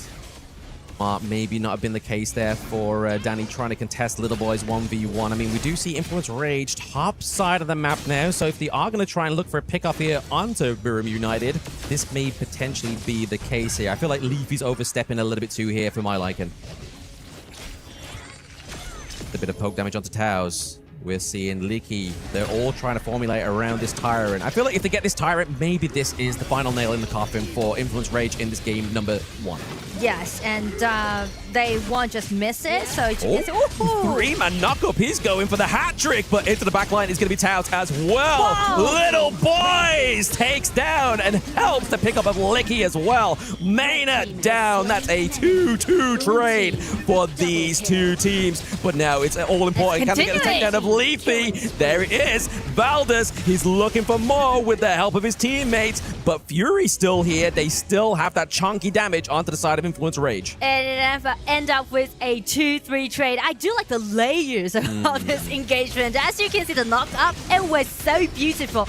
By this Xiao Qiao, by this Lop, and also by this Byron. But after that, you can see, well, from the recaps, you can see, right, Lop's ulti, and jumping in with the Xiao Qiao's second ability. And the knockup was very decent, but the problem is that Tempest Dragon, Tempest, he's playing like a Tempest Dragon, right? He's so strong and just stood in front of his teammates and to build up a really comfortable setting for his teammates to do the rest of the thing. Yeah, I feel like Taos and Maynard are kind of playing poker face with their ultimates. Like, they're waiting for the first person to drop that ultimate so they can do the counter ultimate there, but there is no counter for the takedown of Danny into his own jungle. Fury, however, is going to be able to escape this one, but we can see top side of the map here as well. We see Little Boys just trying to put some more pressure on, just trying to take away every little bit of resource here from Influence Rage as well as that T3. got minion wave here. Sending the waves. Not looking too healthy. They're able to get one kind of minion down. Can they take the other one down? Thanks to Chicha. I feel like that is going to be the case here. But Taos with a triple man knockup once again. And the unbridled efforts. We talk about the poker face. And there it is. Mena was able to just keep that minion wave at bay. And BRU as well. Some skill traits. But I feel like... you know, like the shortage about the composition on the side of Influence Rage is that they're picking out 2 warriors, right? Double warriors. And that make your wave clarity as a problem. And if they just keep sending those waves in the mid lane, it's just kind of, you need to make some trades happen when you're trying to clean up the wave. Yeah, it's kind of like just a battle of stamina at this point, right? We're seeing how long can Influence Rage actually defend their base for against BRU. They're able to still kind of maintain getting the takedown of the Azure Golem, so I feel like that's kind of like a saving grace for them. They have some means of getting some kind of gold, but it's just the defense is getting harder and harder to stack.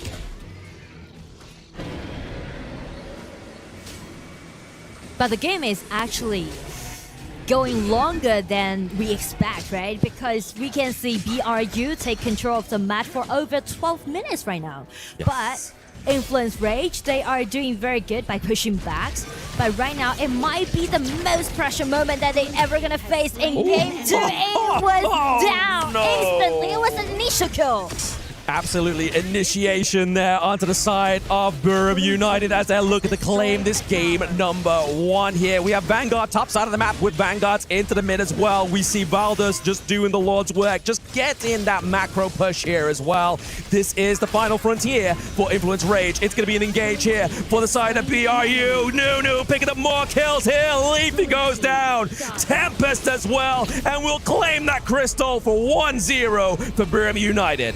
Game 1 goes to BRU, and you can see like they have such a deep understanding towards the match, especially at the laning. So I do like the way how they play, and I do think that there's kind of outbalance with these two playstyle, right? If you can do great at the pushings, then why go for the team fight? Absolutely. I feel like the experts has to shine the light on Nunu in this one. It was a fantastic display here for these teams.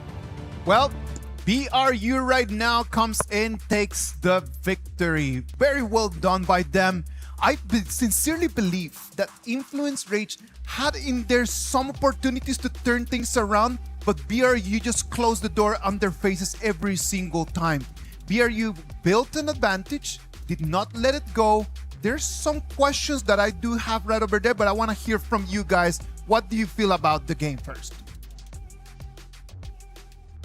For the game itself, I think, man, BRU looking really clean in these team fights, right? Yeah. Like, I like how the casters mentioned, like, Nunu was always being able to find these opportunities, coming in with Taos on that Raging Seed on Lapu Lapu. But the early game part, Little Boys on that Byron was just something else. He really made a huge difference, right? And then once they established the lead, this is where AOV teams shine. If you have watched their professional games, you know they never let go of a lead. And if you give them a CC lineup, here's my beef. Go ahead. You look at the Laureate Fury, right? It's one of the strongest heroes when the AOV teams play it. But when our HOK teams pick it up, they're at a deficit. Because the AOV teams know what this Laureate can do. They know the extent of this hero, and they punish it so hard. 0-3-3 on Force Fury here didn't have the best of the best games in terms of that Laureate compared to some of the performance that we had today. But let's pan ourselves over to the jungle matchup here. 4-0-5 coming in from Valdez against Danny here. Danny was really silent this game. Let's just talk about that because they just completely just focused on Danny. Every single team fight, Danny was just focused on since minute 1, right? Like it was just immediately just let's eliminate Danny out of the equation, and then after that we can think about what else we can take out of that. Because they have no more damage. If you take a look at the draft, it was only Leffy, right? Yeah. Yes, they have a lot of CC. You have the Bai Qi, and you have the Lapu Lapu. Yeah, but no, Zhang Fei? Zhang Fei, yes. Zhang Fei. Okay, you have the control, but where's the damage? We can put you in the chair, but there's no weaponry we can put onto you. I agree with you completely, man. I do believe that Influence Rage needs to go back to the drawing board and really think about what do they want to do, right? What about if we just look a little bit of the highlights of the game? So we can actually just point out what is happening, just the exact moments that things just started falling apart. I think as of this point, right, we're already like very deep in towards these like moments here. Yes, these are the moments where you can see like Valor's escaping towards safety here. Little Boy's too tanky. It comes back to the question here that Kin has suggested here. Where is the damage coming in from the side of Influence Rift? Because once the ultimate expires coming in from Lefty Chicha, there won't be enough damage to realistically take down both Little Boys and Taos. That's why it's a counter against Chicha. Chicha does not do well against beefy lineups. And, you know, to answer your question, Isaac, about why does Danny get to have the priority on the side of Buriram, right? Why do they aim him? Because he's the only person that has the possibility of jumping to the backlines and getting rid of Licky in this team fight. Yeah, as you can see, these moments, like I mentioned here, Kid, Licky untouched every single fight is just engaged by Taos or Little Boys with those engaged on their flashes here. And then, if Licky's untouched, Channel is one of the most OP or strongest farm lanes in the late game, has insane DPS, and if you don't lock him down, this is exactly what happens. There's so little options for him to exploit, and this is something that, look, the players are feeling it. This could be a 2-0 series, and this is going to be a big wake-up call for our HOK teams here. Well, let's wait and see if this is going to be a 2-0 or if INF can just turn things around. Let's go to our break, and when we come back, we're going to bring you game 2 of this match number 5.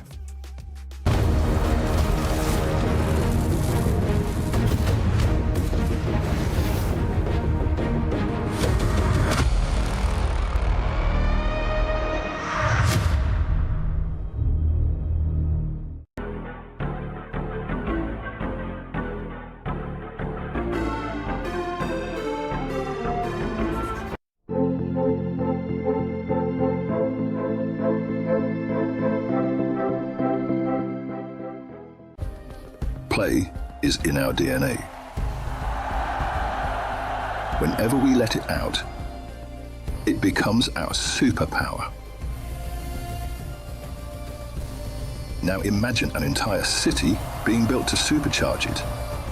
Kadir City, powered by Play.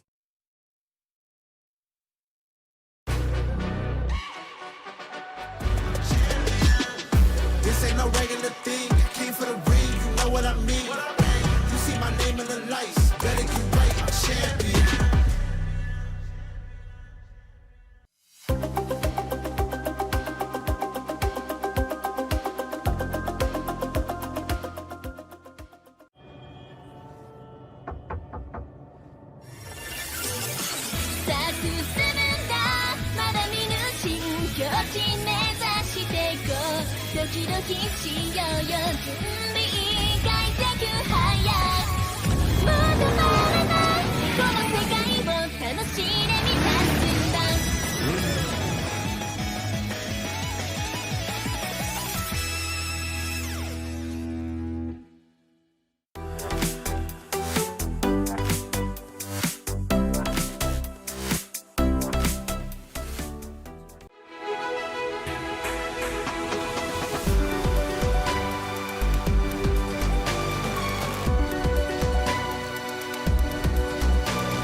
Welcome back. We were just discussing right over here as everyone just having a break about that choice over there in the Clash lane, right? Like, we have already understood that they did not have enough damage. INF just did not have enough damage coming in. The choice of the Baitsi as the last pick over there in the BP stage might have just sealed their destiny since before the game started. I like that point, right, Isaac, where you're thinking like, okay, we need a Baitsi to equalize that laning phase against the Byron because Valdos was on a pay that could potentially harm the Ying before she gets to scale. But without proper engage coming from the BLCK towards the back line, there's just not enough room to lock down Lecky on that channel. If you're potentially looking for something like the Charlotte, potentially something like the Fatih, could elevate some pressure from Lefty's shoulder on the Chicha. Yeah, I like the idea a lot. We were talking about the Fatih, right? Yeah. Zero consideration today so far in all the games. I wonder why, but there's always a reason why people do stuff. So perhaps they did some research, or maybe they want to save it for this game. We never know. So maybe the expectation could be in this second game where the life is on the line, honestly speaking, for the side of Influence Rage. Fatih might be a consideration here. All right, so Influence Rage for this game number 2 is going to have to change the way that they're drafting because the draft is not working for them. But I want to just raise up one last thing before we pass it to the casters lab.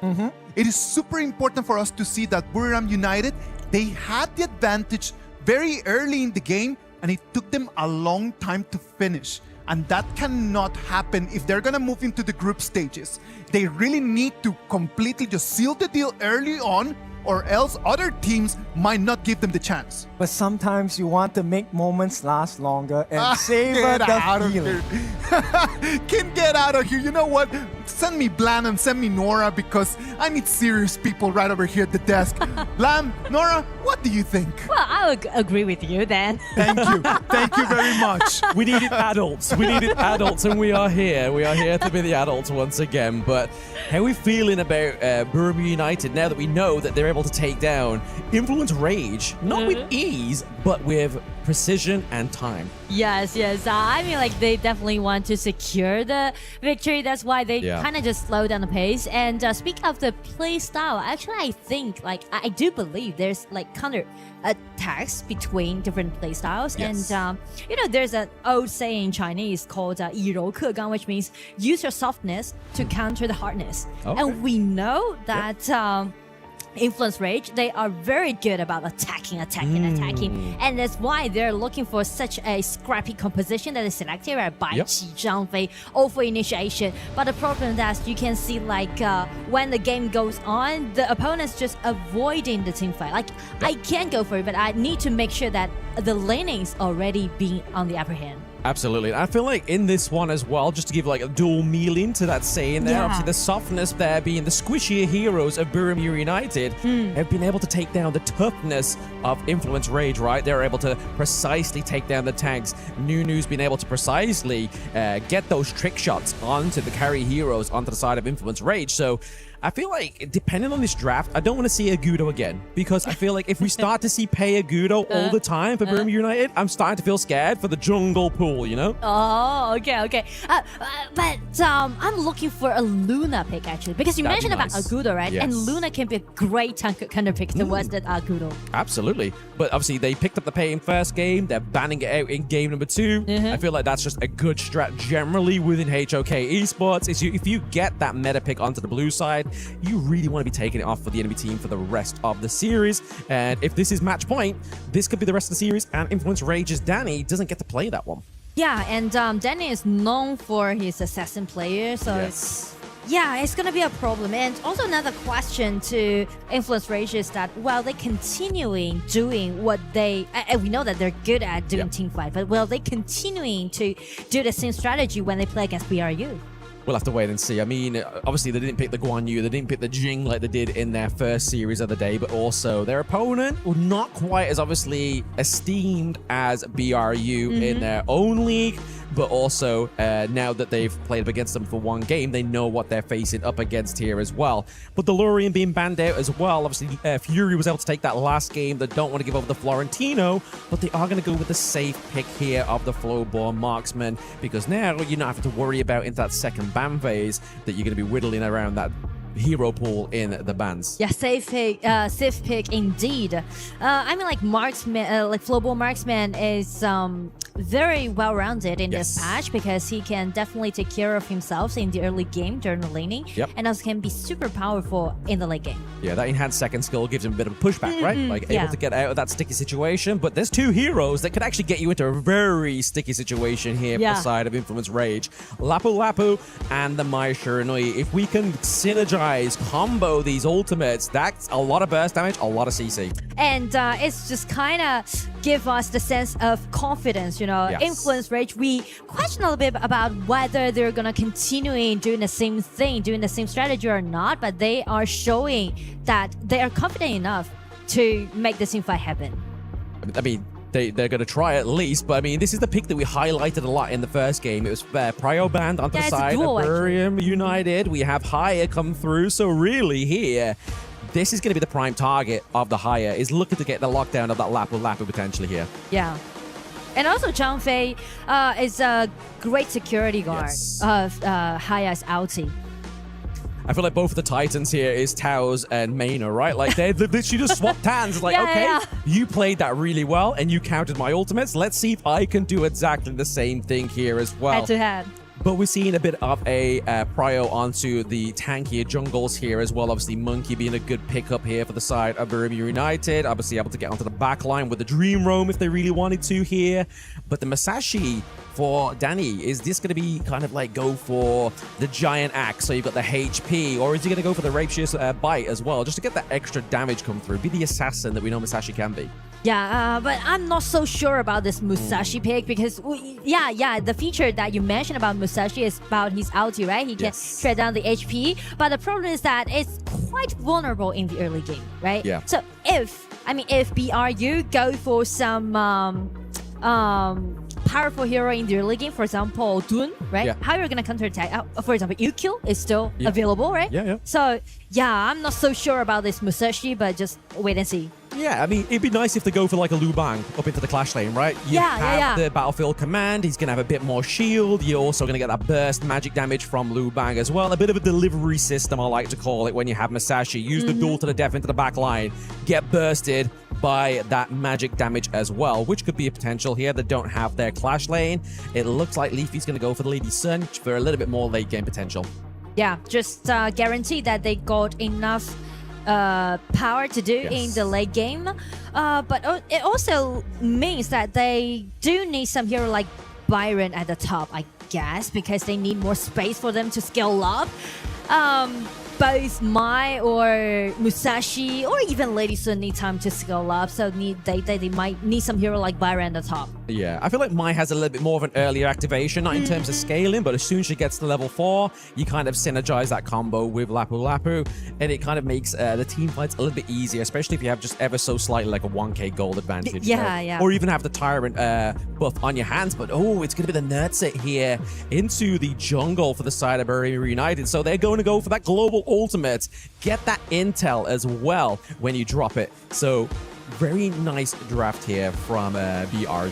And the way that how they're giving the Charlotte and Nerja is made me feel like they are looking for a late game. Yes. Because both teams, at least they need to wait for level 4 and then wait for like maybe 12 minutes and they were able to fight properly. The one thing I really like about Nerdset pick as well is the fact is like you think that your carry is safe. You think that Mai Shiranui is safe. You're going to try and kind of like force them into that like further back.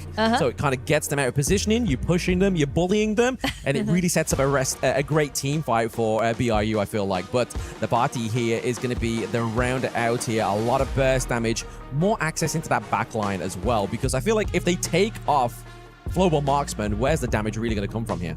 Yeah, Flowball Marksman is definitely going to be the target on the side of Influence Rage, especially they got so many assassins, like multi-assassins for their composition. So again, they're looking for a lot of fights and they're looking for this Flowball Marksman. But it's kind of vulnerable in the early game. But I'm not talking about BRU is being very powerful in the early game. I thought like it's going to be a peaceful operation that we might see from 1 minute to maybe 6. And maybe some skirmishes might happen because of the ulti that they got. And also around the 4 minutes marks, definitely. But I mean like for proper teamfight or engagement, we are talking about maybe 12 minutes. Yeah. I mean, this is the thing as well, right? Like if Influence Rage knows that they're going to have like a very coy kind of early game, that's when you're going to be seeing the rotation from Mai Shiranui. Fury on this pick, potentially trying to get that kind of tower dive. Make sure that Licky is not going to quite have that game where he's able to sit back, get all the resources he needs, and then lay the pain later on. Exactly. And game 2. Like for BRU, they already got the match point. Only one game to go. They can secure the first spot to the group stage. And Influence Rage, this time they're picking out so many heroes needs mechanics. Yes. I mean, in terms of the mid lane, it's like who can clear the wave faster, right? Obviously, Haya has the range, able to throw those 3 skills out, clear a complete wave with that one. I feel like if Mushroom was against any other kind of like a mage into the mid lane, it would be a little bit easier for the side of Influence Rage. We're already seeing here the priority down to the bot side of the map means that Leafy has that space to get that neutral point down there. So, like we were talking about earlier, both Leafy, both Lecky are looking at late game heroes. They need as much resources as possible here just to get them online before their counterpart. But you mentioned about the efficiency of the mid lane, right? If you want to gain the resources in the early game, it will be very hard for you if you just lay back. Yes. But also at the same time, like if you're looking at Haya is not really one that's going to be kind of needing to steal that away. It depends on like the whole premise of this team comp, because obviously Nerza has a slow kind of burn into the jungle. It takes him a while to get his online. So if he's sharing this mid lane, it means he's going to be able to get to level 4 faster like he has and have that presence that we were talking about in the draft.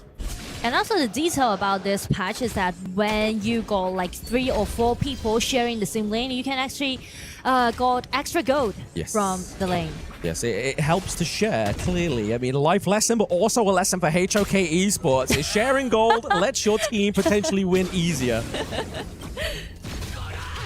Definitely a little bit of a stalemate here into the early game, though. They are just kind of, like you said, they are playing a very coy early game into the bot side of the map. They're making sure that Lecky is just not going to be aggressive, caught out, able to scale well with time.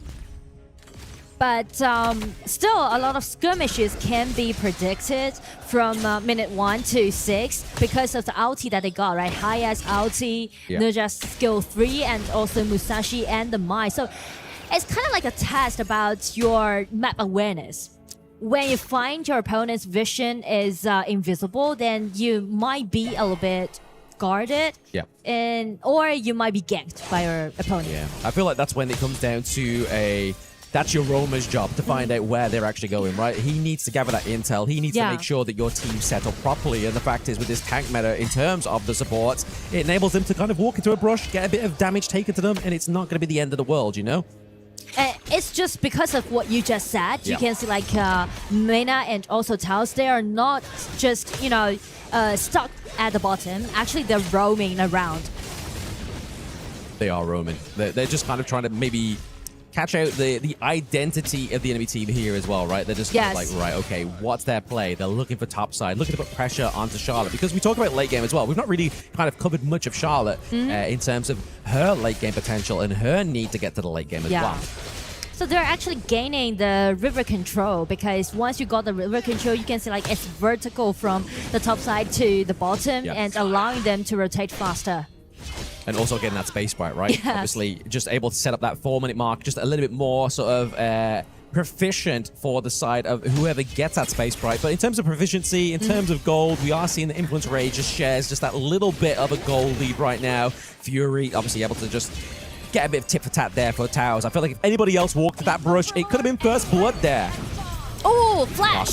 Beautiful. Oh, insta-kill! Wow! It just happened in 1 second, I mean. Literally, they were alive for one moment and then next gone, and that was going to go over to Leafy. I feel like giving that kill over to Leafy is definitely going to amplify that late game. And that's the importance that when you got the river control, you can see like Mai was ambushing, and so does this Lapu Lapu. They just get Nunu at first hand.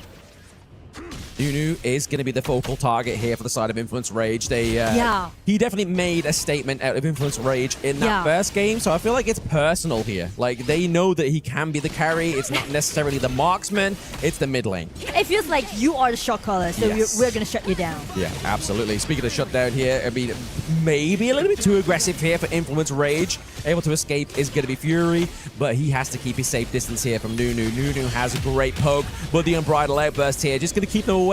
Not able to secure the Azure Golem, but once again, more kills going into the right place. Leffy is having a nice time. Exactly. I mean, 2 kills goes over to Leffy, so definitely they can take the tier 1 tower down in the mid, and everything just going wide open for INF. I think this is the game one that they wish they had, right? This Yes. is definitely where they're looking. They're like, right, okay, this is how we're meant to play, boys. This is what we are meant to do. And right now in game number 2, they are definitely doing that. And I feel like the way how they're gonna piloting those heroes, because they're very immobile, they're very the mobility that those heroes has just kind of free them Yes. to do whatever they want. Correct, yeah. I mean, like that, you saw the flicker in with the Mai Shiranui, the pickup onto Little Boys, but it's going to be the last hit. So they are really, I mean, it must be intentional. It can't just be Leafy being greedy, getting those last hits. It's all intentional, getting your marksman online, because they know the aim of the game. They know that's where their damage is always going to come into when they approach towards the latter part of the game. Musashi. Oh, gets taken to the Mirage. Actually losing a lot of health there. It's going to be the new F-Force and the Flash as well in the Mirage. That's not really a safe bet. Using that ultimate again, the activation, just to get that time. They're waiting for him. It's the claim onto Danny. Mission complete for Nunu. He's not looking for a kill, as it's going to be a solo against Danny's Musashi. He's waiting for his teammates, just trying to, enclose the team Yes, play. exactly. It's like, guys, I need you on me. We need to get the pick up here of the enemy jungle. Just give me more time. Exactly, yeah. Just let me buy you time. Get here. He's coming through the Mirage. And that's exactly what they did here. But Tempest, maybe going for a 2v1 here. Top side of the map. That Nurse is coming through beautifully. And there it is. BRU picking up their second kill of the game. And that's the ganks that we were talking about, right? Because the ulti that those heroes can has allowing them to do a lot of ganks on the side lanes. It is. It really opens up. It's also kind of frees up your roam as well, right? Because if you have that ultimate, you're already getting that intel. Means that Taos is able to free up, maybe try and protect Leaky. Leaky hasn't died once yet. I feel like we haven't really seen him within these team fights, and maybe that's a problem for Influence Rage a little bit later on. But I do believe from now on, we will see more frequent team fight happens from now on. I think the problem here is kind of stemming the bleeding here for Burium United, because they obviously lost all T1s right now. That's a huge kind of game state to give over to Red Side. The Mirage comes through again. Can everybody on the side of BRU come through here? But it's going to be met with Influence Rage as well. Danny Fury, Leffy here also. But the Arrow Storm keeps them away. They're looking for a bit of an engage here thanks to Little Boys. But Little Boys is able to get out alive. A lot of health bars falling here onto the side of Influence Rage. Fury just working this Mai Shiranui, just getting that poke damage. Yeah, I mean, like you mentioned about the tier 1 tower was missing on the side of BRU, but because of Nunu's Haya, you can always rely on this ulti to, initiate as you wish. But the problem is that it was happening in the middle. So you can see like Leffy, the Lady Sun, was in such a comfortable setting to do all those outputs. Just flashback to the tier 1 tower. So exactly. Yeah, nothing just happened. If they held onto that T1, I feel like they could have been a little bit more aggressive with that play, right? They could have potentially got a few kills rather than getting absolutely Bo Diddley here in the mid lane.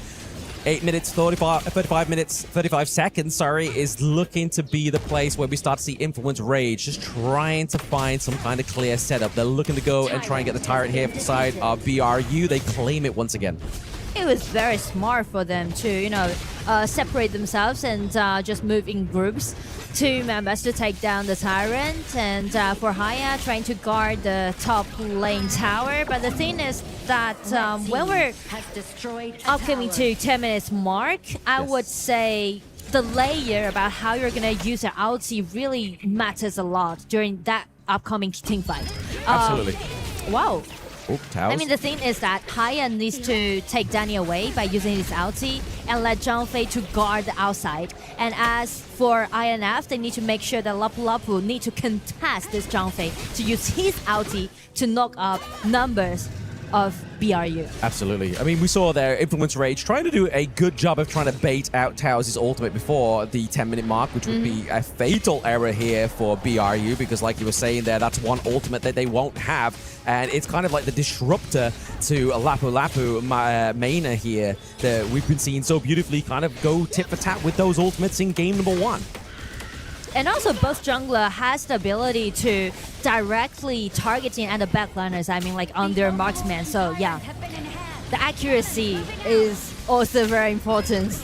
Very important, but also positioning here as well. The Arrow Storm already been committed here, just trying to get a lot of damage onto Tempest, but Tempest can build that back up when he pops the ultimate, right? Like that burst damage that lifesteal as well is not going to be a problem. You see here, he's already got the pass back up, but there it is, a beautiful bridal outburst. And there it is, Danny goes down. They don't get the Tyrant. BRU are looking for claim in kills here, and Maina is able to get out with just ever so little help. But can they defend this Tier 1 into the mid lane is going to be the next MO here for Influence Rage. Tempest is just getting laid with damage thanks to that Arrow Storm. I mean, that was pretty much like a dragon theft on the side of BRU, because we can see like the dragon was taken extremely low. But the thing is that you can see how Taos use this Zhangfei, keep pressuring on Danny, right? He's forcing him to retreat and just give a really nice space for Valdez to secure the dragon. Look right? at that. Outsy. So nice control. good. He saw the CC on there for Danny. You know in that moment in time, if you're playing HOK, you get CC, you're like, right, okay, this smite is not going to hit, unfortunately. And at this moment in time, these are the kind of mistakes you cannot be making. When Influence Rage had such a good momentum going for them, a good game state, and I feel like that's kind of just moved that all into the waves of BRU. And also, we're moved to a stage that can be more intensive from now on, because we're really close getting to 12 minutes, which we're looking for some proper team fight. Yeah, team fights is probably going to be the make or break of either of these two teams, right? Like, if you play one bad foul play here, it's going to be Jova for you if you are Influence Rage or BRU, but there's the Unbridled Outburst just to kind of push them away. But there is Valor into the back line. He's trying to get the pick up onto Leafy. Leafy is in a good situation. You see Maina retreat as well. Nobody's dying here for Influence Rage just yet.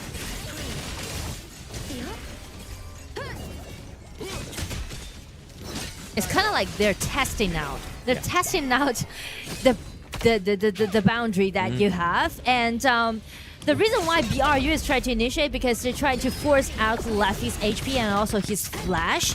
They need to, you know, create a more comfortable setting for Licky to do that. But yeah, I mean, you just saw there on the damage dealt, right? Like, Liffy is a whole 20k damage dealt above Lecky. Like, that's crazy. And that's exactly where you want to be if you are this lady's son. You need to make sure you are having maximum impact in this one.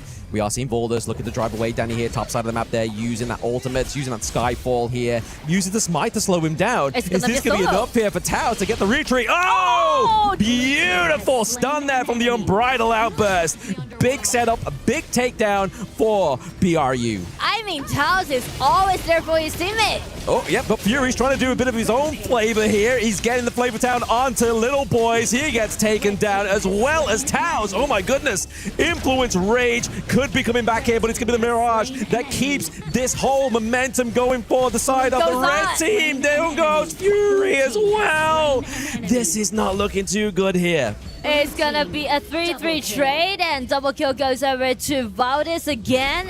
Everything just went so chaotic, and Leffy is still chasing him down. Godlike. I feel like he should have just retreated. He should have retreated. Valdez here is not going to do the damage that he needs to do to get the takedown onto Leffy. Leffy's just going to get 3 kills. Oh, fight till the end. I mean, they just aced BRU. That's the proper team fight we're talking about. That's the Chuck BR team fight. Exactly. We're going to see it here in that replay as well. Obviously, we saw a beautiful Unbridled Outburst top side of the map, but then that really meant that Influence Rage had that green light go. That was like, okay, his ultimate's gone, we've lost Danny, but we can get so much more, as you see here. And you can see how aggressive Leffy was. He used a flash to chase that Licky down, right? It was kind of like a solo between the marksmen. Absolutely. It was who's got the most damage, and already at that point in time, we already saw that Leffy had incredible leaps of damage against Lecky on the side of BRU, but still, when all said and done, they're only about 3k up at this moment in time, and when it's going to about the 15-minute mark, that 3k kind of means nothing. It's getting to the point where gold isn't the problem. It's the macro, it's the pressure you have on the map. But I mean, like, the equipment does matters a lot, because as you can see, Lady Sun got this item, the shield, allowing him to have more physical defense than Licky, and just allowing him to have more tolerance to the team fight. A little bit more tolerance, a little bit more slow. I believe it was the Ominous Premonition he has there as well. Yes, yeah, that's the beauty of late game Lady Sun. You kind of just trade out the damage for a little bit more survivability and a little bit of kind of a pain in the side of your enemy team, just slowing them down. especially when you got something like My Shiranui, right? If you can slow them down enough, My Shiranui comes through. Fury's just having a field day there in terms of kills. Dragon Rage being built here for Danny. He wants to boost that basic attack damage. Yeah, and also for Musashi. Oh, T2 mid lane looking to go down here potentially here. We do see the Tempest is having a full front down into the mid lane. We have a 2-lane push here as well. They might be able to save you and salvage that top side of the map as we saw there from Little Boys, but the Arrow Storm's definitely going to clear out enough of those minions. So unless we get a clear engage here for Influence Rage, I don't think any T3 is going to fall just yet. But if you're looking for a clear engage, I would say it's going to be a little bit risky, right? Because you need to sacrifice yourself no matter for Musashi or this might. It can be a little bit risky. It's very strange how Danny's playing this Musashi, right? Like, we feel like 0-3-2 is not a good KDA, but it's the motive that matters. We see Leafy. Oh! He almost gets out, dies into the backline there. The Imperil comes through. We are seeing a 2-1 trade, and that's a lot of damage being taken off the board here for Influence Rage. I mean, look at the Wombo combo. I do like the way how Tao's initiate, because here's the detail, right? The Zhangfei's ulti allowing him to stun his enemy when they hit the tower. Yes. And even though the tier tower was gone, but look at the... I mean, the base of the tier 2 tower is still there. So he just used this small tactic, as you can see, right? Yes. Push them to the base of the tier 2 tower and just got stunned 4 people and just initiate in such a beautiful way. Yeah, leaving the ruins of the map and making the ruins of the side of Influence Rage in that team fight. Exactly. Is a very good use of the mini parts of the map that you probably wouldn't have even noticed, right? Like, was it a fluke? Was it a play? We don't know, but all we know is that BRU were back in this one. Exactly. Look at the formulator, maybe around about the Tyrant potentially here. Obviously 24 seconds leads us to just under 18 minutes. That means if they go for the Tyrant, they've got a 4-stack Tyrant until that Tempest Overlord comes through, which could be the first one of the play-ins, right? Yeah. Which would be scary for either of these two teams. If one steals it, it's pretty much over at that point in the game. We've seen a lot of Sage's Sanctuaries being built here as well. Obviously, Danny has one, Leffy has one. They're looking to just make sure that they have that second win that they need if it's going to be the takedown of this Tyrant into the back line. But it's going to be the Splendor here, saving Fury, just buying time for the side of Influence Rage. Fury is looking pretty low, but he's gone and done what he needs to do. But it is going to be the Sage's Sanctuary that gets saved here for Valdez as well. Maybe not enough damage follow-up here to get the takedown, but it's going to be the Stampede into the back line. Maina falls with Leffy. The Sage's Sanctuary falls as well. Double kill over to the side of BRU. Double kill, and I do like the way how Tao's play again. You know, I rarely give credit to Aroma, because usually you will see the Assassin or the Marksman shining, being put under the spotlight. But Tao, the ulti, the second ability, and also the stun he used.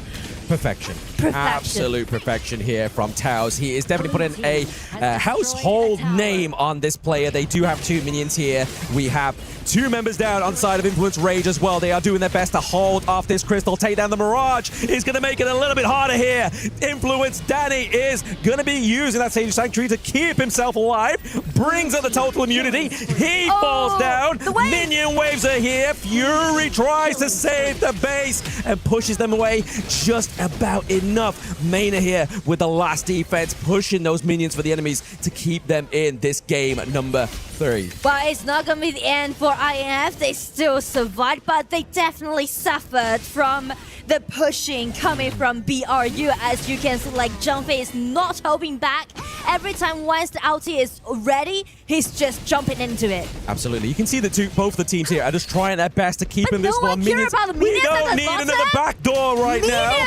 Is it going to be a base race? They don't have the minions. Oh my goodness. What about the minions? Oh, come on. What are you doing here? BRU. We need someone back in base. Get back to base, ladies and gentlemen. Extremely low. They need to retreat. I mean, like, the minions on the side of BRU is doing their best. They're like shouting out, coming back. Just please coming back. Oh no. There it is. The Influence Rage was really hoping they were able to just stem the bleeding there enough. But there it is.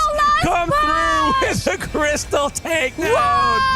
Influence Rage hold their upper bracket position right now. And that was a crazy series. And that's just the play-ins. I mean, like you could never imagine that a game can end in this way. Yeah, I mean, yeah. like the meanest, like they just saying like we are done with the team fight. Absolutely. Experts with flabbergasted, you take it away. I have no words. I have no words. Like I am really trying just to. I was just taking notes on what was going on after that, right? Like we go there, BRU pushes in for what we think is going to be the end of the game. Super minions are just kind of coming in, trying to attack their crystal. I literally just put my head down just to take notes, and then after that the game finishes. What happened right there? I mean, I turned my head around expecting like, okay, we thought that Buriram got that game in the bag and it was a 2-0 closing. Yeah. And then we were about to come back to the stage. I'm like, wait a minute, the minions are marching through. Okay, they got it, they've defended it, and then they want to go to the Tempest. They let the minion come through. Like, what's going on? I think there was a huge amount of confusion, right? Like, look, everyone is super farmed up. This would have been, we were 7 seconds away from our first ever Tempest game in the play-ins here, but it did not happen. And look, this was a crazy stat because when we started the game, it was 3 kills to the side of Influence Rage. Yeah. But if you take a look at the gold chart here, Buriram were constantly fighting back, constantly wrestling control over from the side of Influence Rage. And boy, this one is a painful one to give away. I love the Valor's pick on towards the Nerds, Yes, right? exactly. Like, we had the Leffy show where he was 7-0-1 at one point. Yep. But you're protecting like a single carry in your lineup here. The moment he gets locked on by an Umbrella Outburst coming from Taos, we've seen it twice. And then Valor's comes in, Ring of Fire, drops down to Skyfall, immediately burns him down. But what a way to end the game in a comical way. I think the Sagi just named it the way that I see it as well. It was the Leffy show. As the Leffy show, Lady Sun, 4 minutes takes first blood, 5 minutes 2-0, 6 minutes 3-0. At the 14, it was 7-0 and 1 Lady Sun. 13,000 gold. How can you answer to that? I mean, look at these fights, right? He was left untouched, Leffy 4-0-1, and then he found a moment on towards Licky who has no flash.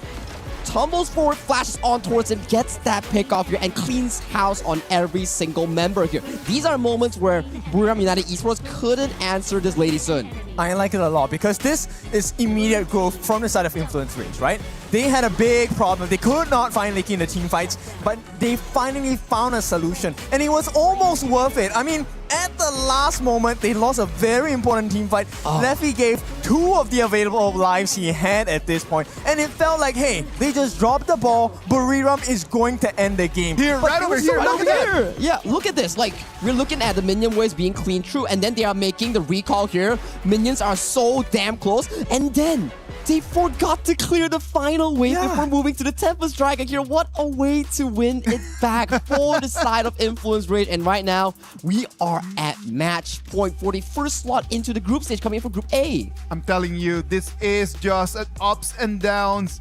Like Buriram United just had it in the bag and they just kind of just dropped it in the last minute. But well, that is good news for us and good news for everyone at home because it means that we can get to see one more game. And having one more game is exactly what we want. What about if we go to a little break and then after that we come back with more action of this match number 5?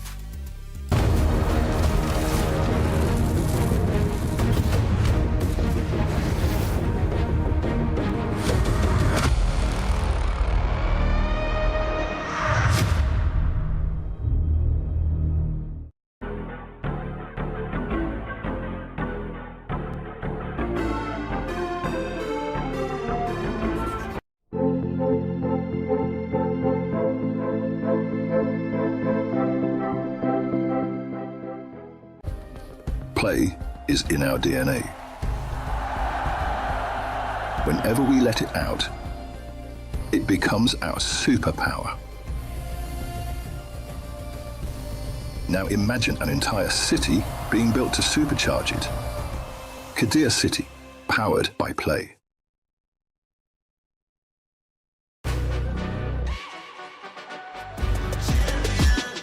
This ain't no regular thing. I came for the ring, you know what I mean.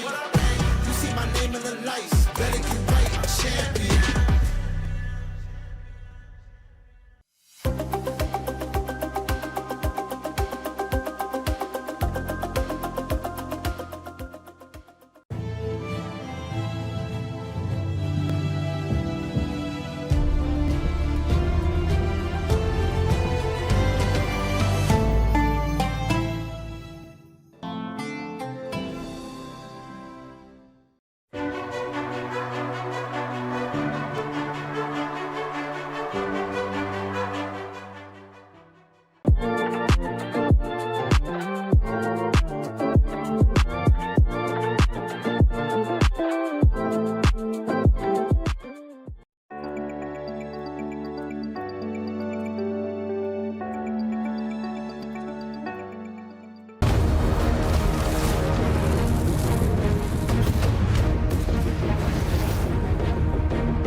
Welcome back. This is the KWC 2026. This is the upper bracket finals for Group A. Whoever is going to win the next game is going to be our first qualified to the group stage that we're going to have in a couple days from now. Before we jump into the next game, I want to talk BP, lads. I am not being a gigantic fan of this BP of the Bannon pick, but I want to know your thoughts.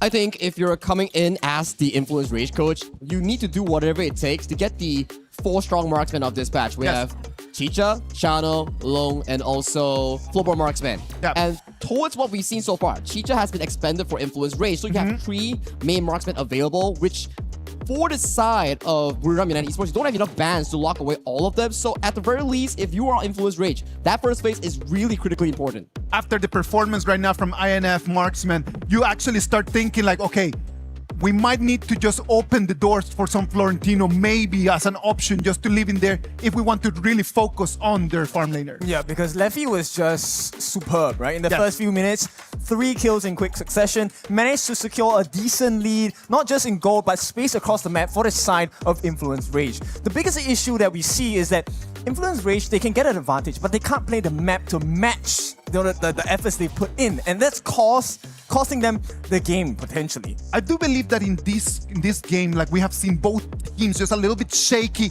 right in between that, right? Like one of the things that we talked about at the beginning of the game was Danny and his importance for this INF team, right? Like in his 2 performances in these 2 games, he's been completely shut down by BRU. And I believe that that has been part of the tactics that has pushed BRU to the place where they are right now. Okay, I know Sagi might not agree with me, but it might be a bait. We've yet to see Danny scream in this KWC yet. Every year, we hear Danny scream. Every year, there's a shot of his face wide open with his mouth screaming at victory. It needs to happen now. Well, if it has to happen, it needs to be right now. I really hope that he is going to be able to bring that South American flair back right over here to the KWC 2026. Blam, this last game right over here, man, it has been like so exciting. I heard your voice just kind of just cracking through the ups and downs of what we had over there in that game number 2. It was emotional, man. That's why I'm cracking up right now. I feel like this has been definitely set to be one of the best series so far. Absolutely phenomenal. And I feel like to Kid's point, Danny doesn't need to scream. Me and Nora are doing that for him. Yeah, I felt like I just,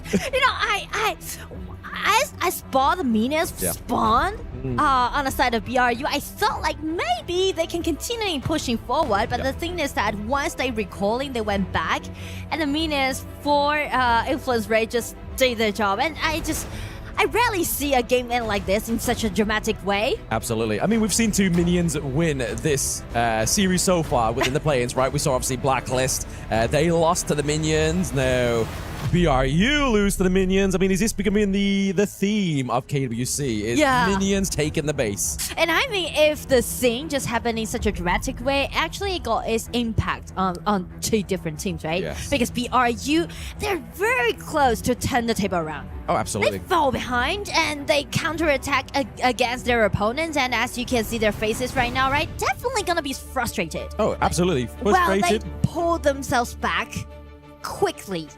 Frustrated because, I mean, either one of these teams right now, their upper bracket run is going to stop. They're going to fall down to the lower bracket. They're going to have to play in that lower bracket once again to try and secure their spot for tomorrow or face tournament elimination. But this was going to be my first question to you, Nora. It was like, we've seen all the tanks, bar Liam Poe, being exhausted here into the bot side of the map.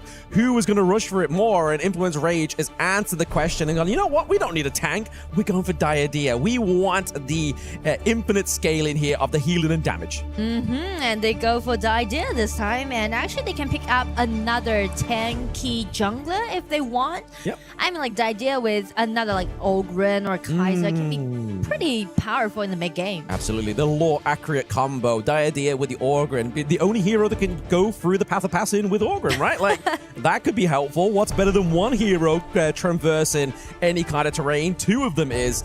But we're looking at the marksman here onto the side of Influence Influence Rage. Leafy played a fantastic performance there onto the Lady Sun. Arlie, a little bit more mechanically needed and a bit more adept in that sense. So I feel like the outplay potential, but also the playmaking potential is all in the favor of Influence Rage. And if you want to play against this early, maybe Ring or Channel would be the answer on the side of BRU. Yeah, or we could potentially, if they're going to go too tanky onto the side of Influence Rage, maybe look to go for like a DRNG, you know? Like able to use the golden token, you get the magic damage as well as the physical as well, and generally does well going into the late game, gets a little bit more tankier and just able to kind of zap away onto the enemy backline.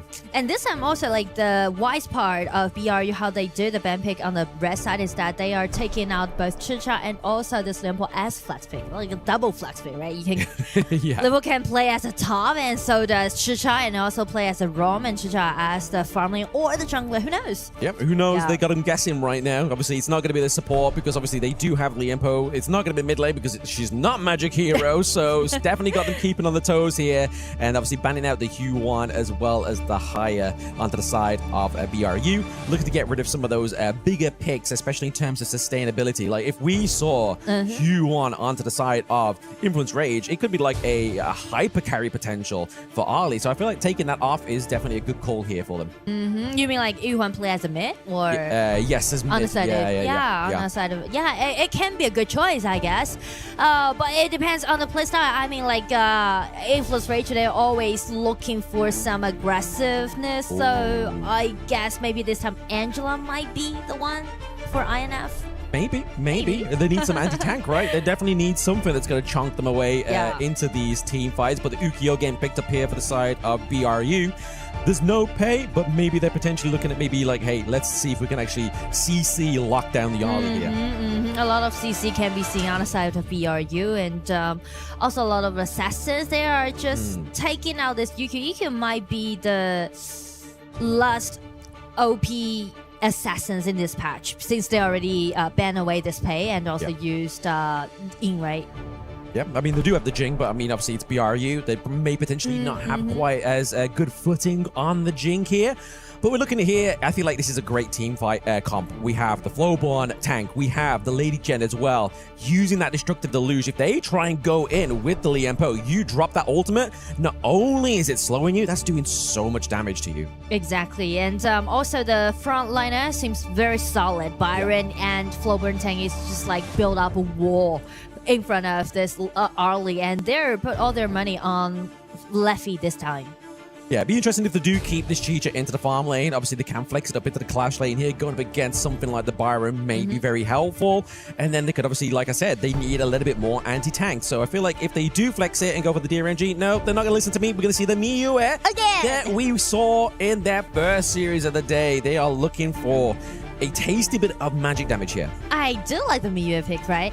Because it's not usual to see people play this Miyu because it relies a lot on your understanding towards the patch. Because when you're picking out this Miyu, you are not looking for the team fight. You are actually looking for the split push, right? You need to be sure that when you are taking care of one of the side lanes, you won't be ganked by your opponents. That's very, very important.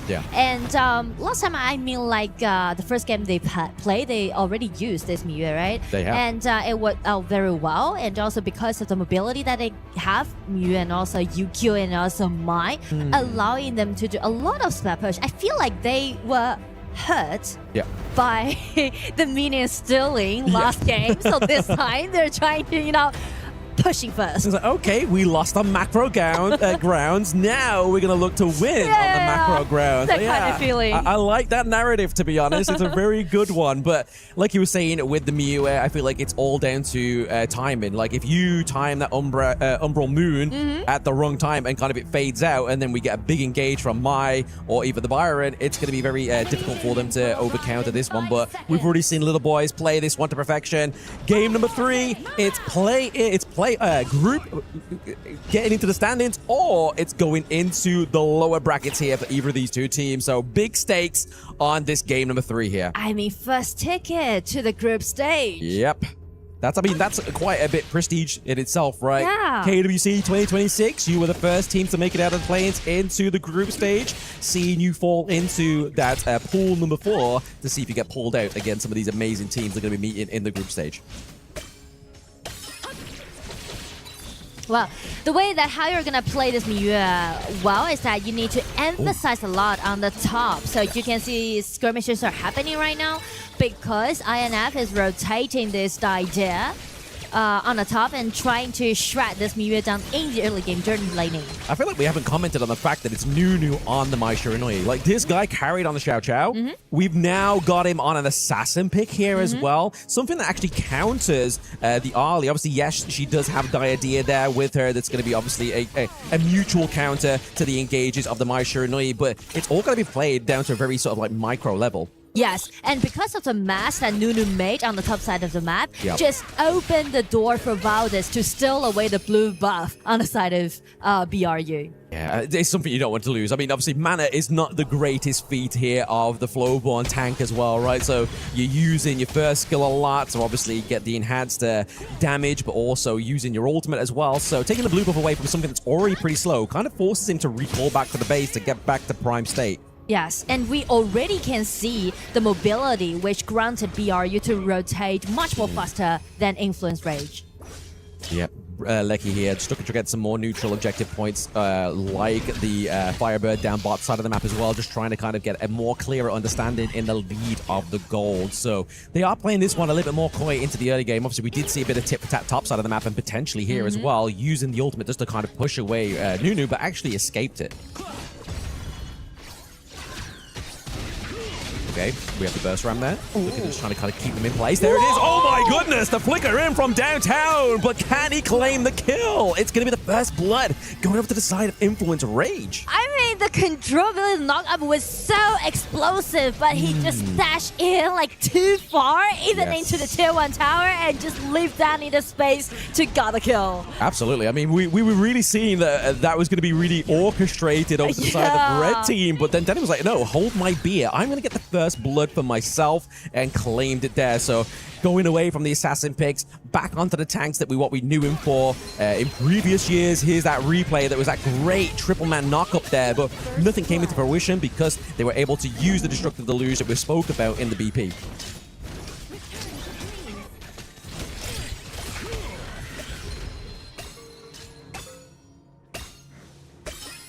Not a lot to be said here right now. We're just obviously brewing up to that moment of the 4-minute mark. That's where we're really going to start to see the kind of like the scales of justice potentially turn here for either of these two teams. We're going to see a big fight potentially here for the Tyrant. Really would upset if it goes into the favor of BRU. Speak to the 4 minutes mark.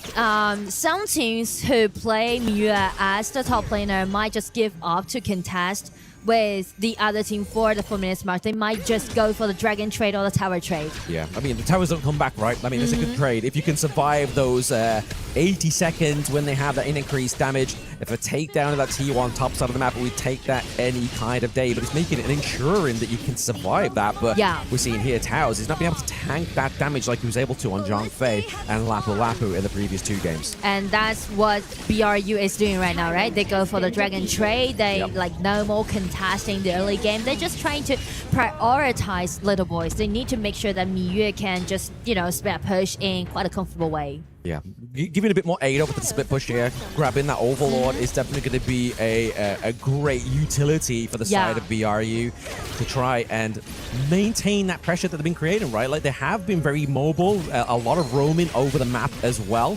So you have to give props over to BRU. They're kind of playing a different style almost. And it seems like the next thing that they want to do is to get control of the red buff, because we mentioned about how important that Leffy is, right, to this composition. We know that the tanking is definitely sufficient, even too much, because they got both a Byron and also the flow 1 tank. But the problem is that the only damage that they can rely on is Leffy's Arlie. Yeah. And Arlie without a red buff. Yeah, it's not looking too good, especially if you don't have your Spark, Forge Dagger, and your Doomsday Power Spike at that moment in time as well. Yeah. Definitely putting the pressure on, like, to a micro level as well. Like, understanding the enemy draft, you can clearly see that BRU has their number.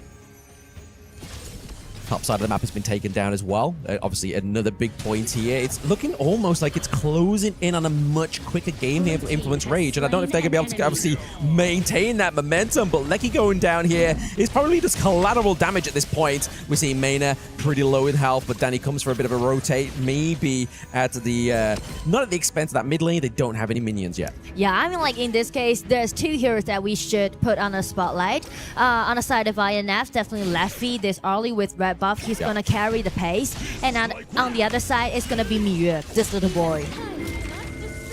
Destructive Deluge there, just kind of used as a disengage mechanic for the side of Influence Rage. Just like, okay, they're not gonna go for a re-engage here.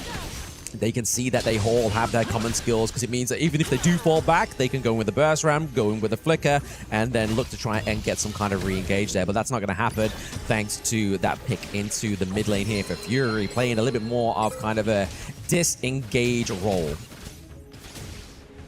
Well, it's kind of like reaching a fragile balance, I would say. Because if little boy push forward enough, and then it can maybe interrupt the like attacking pace on the side of INF. But on the other way, if Leffy play aggressively enough, then they are facing some trouble. Tremor Smash. Can they get any more CC? He's trying, but they don't quite hit the pale here, and it may be Valdez that may leave his life here, but it's gonna be that lifesteal, but also Tempest as well. Jungle for jungle. No objectives are gonna be taken down here as well, but the effect of what Little Boys did prior to that team fight is already showing top side of the map. We're seeing a damaged T2. 1-1 trade, and thanks to Tempest, right? This Byron with the pure sky and flash in just got such a nice control on the side of BRU. Well, it's just some skill trade, but we already can see that BRU targeting on Leffy because they know that Leffy is the only treasure that INF could rely on. That's kind of hard, right? Like, you know you've got to protect Madame President. Like, Leffy is Madame President in this draft, right? Like, if they let her fall, the house of cards falls here for the side of Influence Rage. Which, if you find it, you know that that is key. You're going to be looking out for people to dive in on it, right? Obviously, it's a hard game. We do see the cancellation of Byron from the TP. That's a good strat here from BRU, keeping him locked down with that Chicha. Fantastic play, open up bot side even further, depriving Leffy of that red buff. And about the red buff again, trying to steal away this red buff. They do know. Yep, Miyue does get it. So Little Boy's able to actually claim that red buff there, but it may be at the expense of her own life there. Umbral Moon has actually been taken off. Fury gets the kill here as well. You can't just get the red buff away and without any pay, right?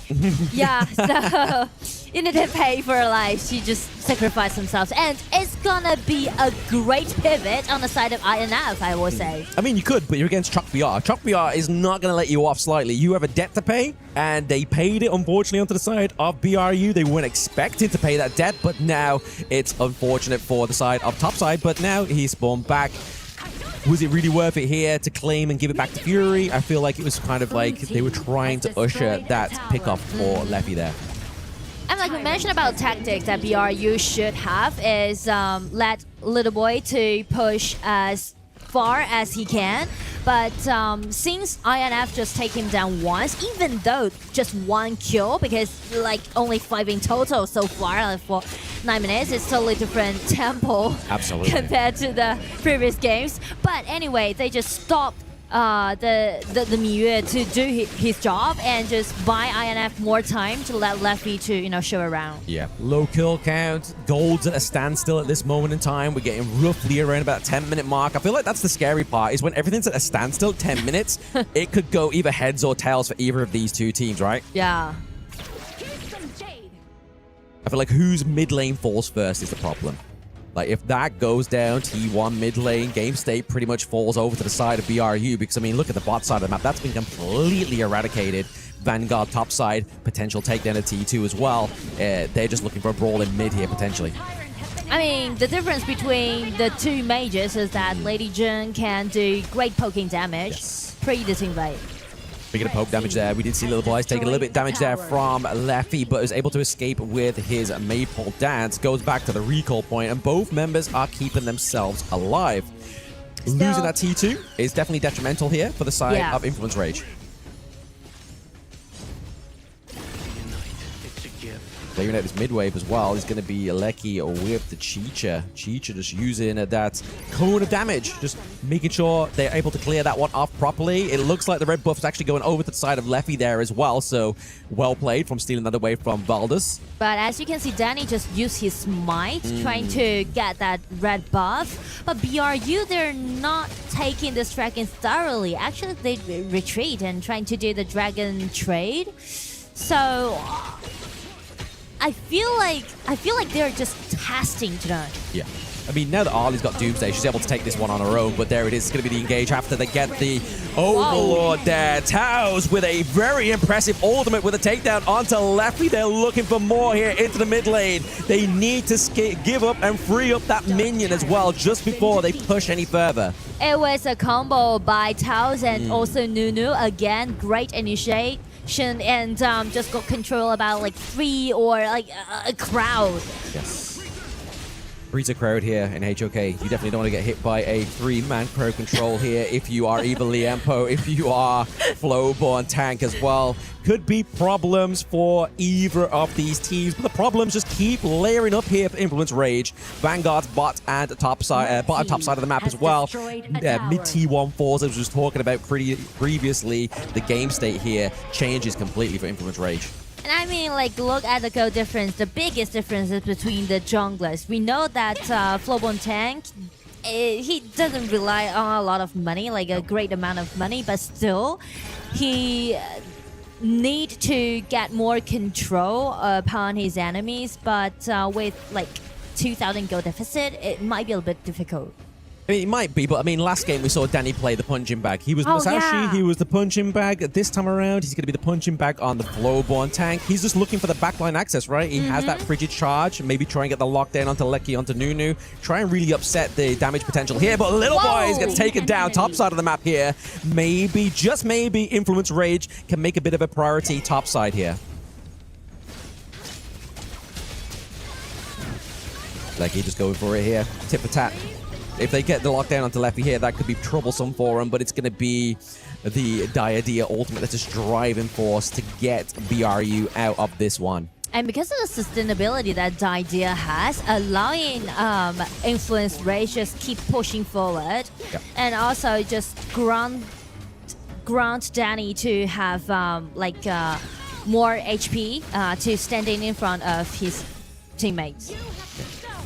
Looking at this game state here in mid lane, I feel like Bruce just holding on to this one. Like, okay, if we let top side fall, that's not a problem. But mid lane falls, they lose whatever priority they have right now up against Influence Rage. But we look at this gold state. Gold state is very much, pretty much a dead standstill. We've not really seen a gold lead at all within this game number 3, which really kind of just shows the play style that both of these two teams are playing at. They're trying to get the resources into the right picks, trying not to go for too many over-committed team fights, so they'll lose too many. Taos is looking for a backline here, give some kind of advantage here, maybe try and get the pick up onto Diadea, onto Leffy. There he is in the bush. He gets the intel here because he knows they have to go bot side because of those minions.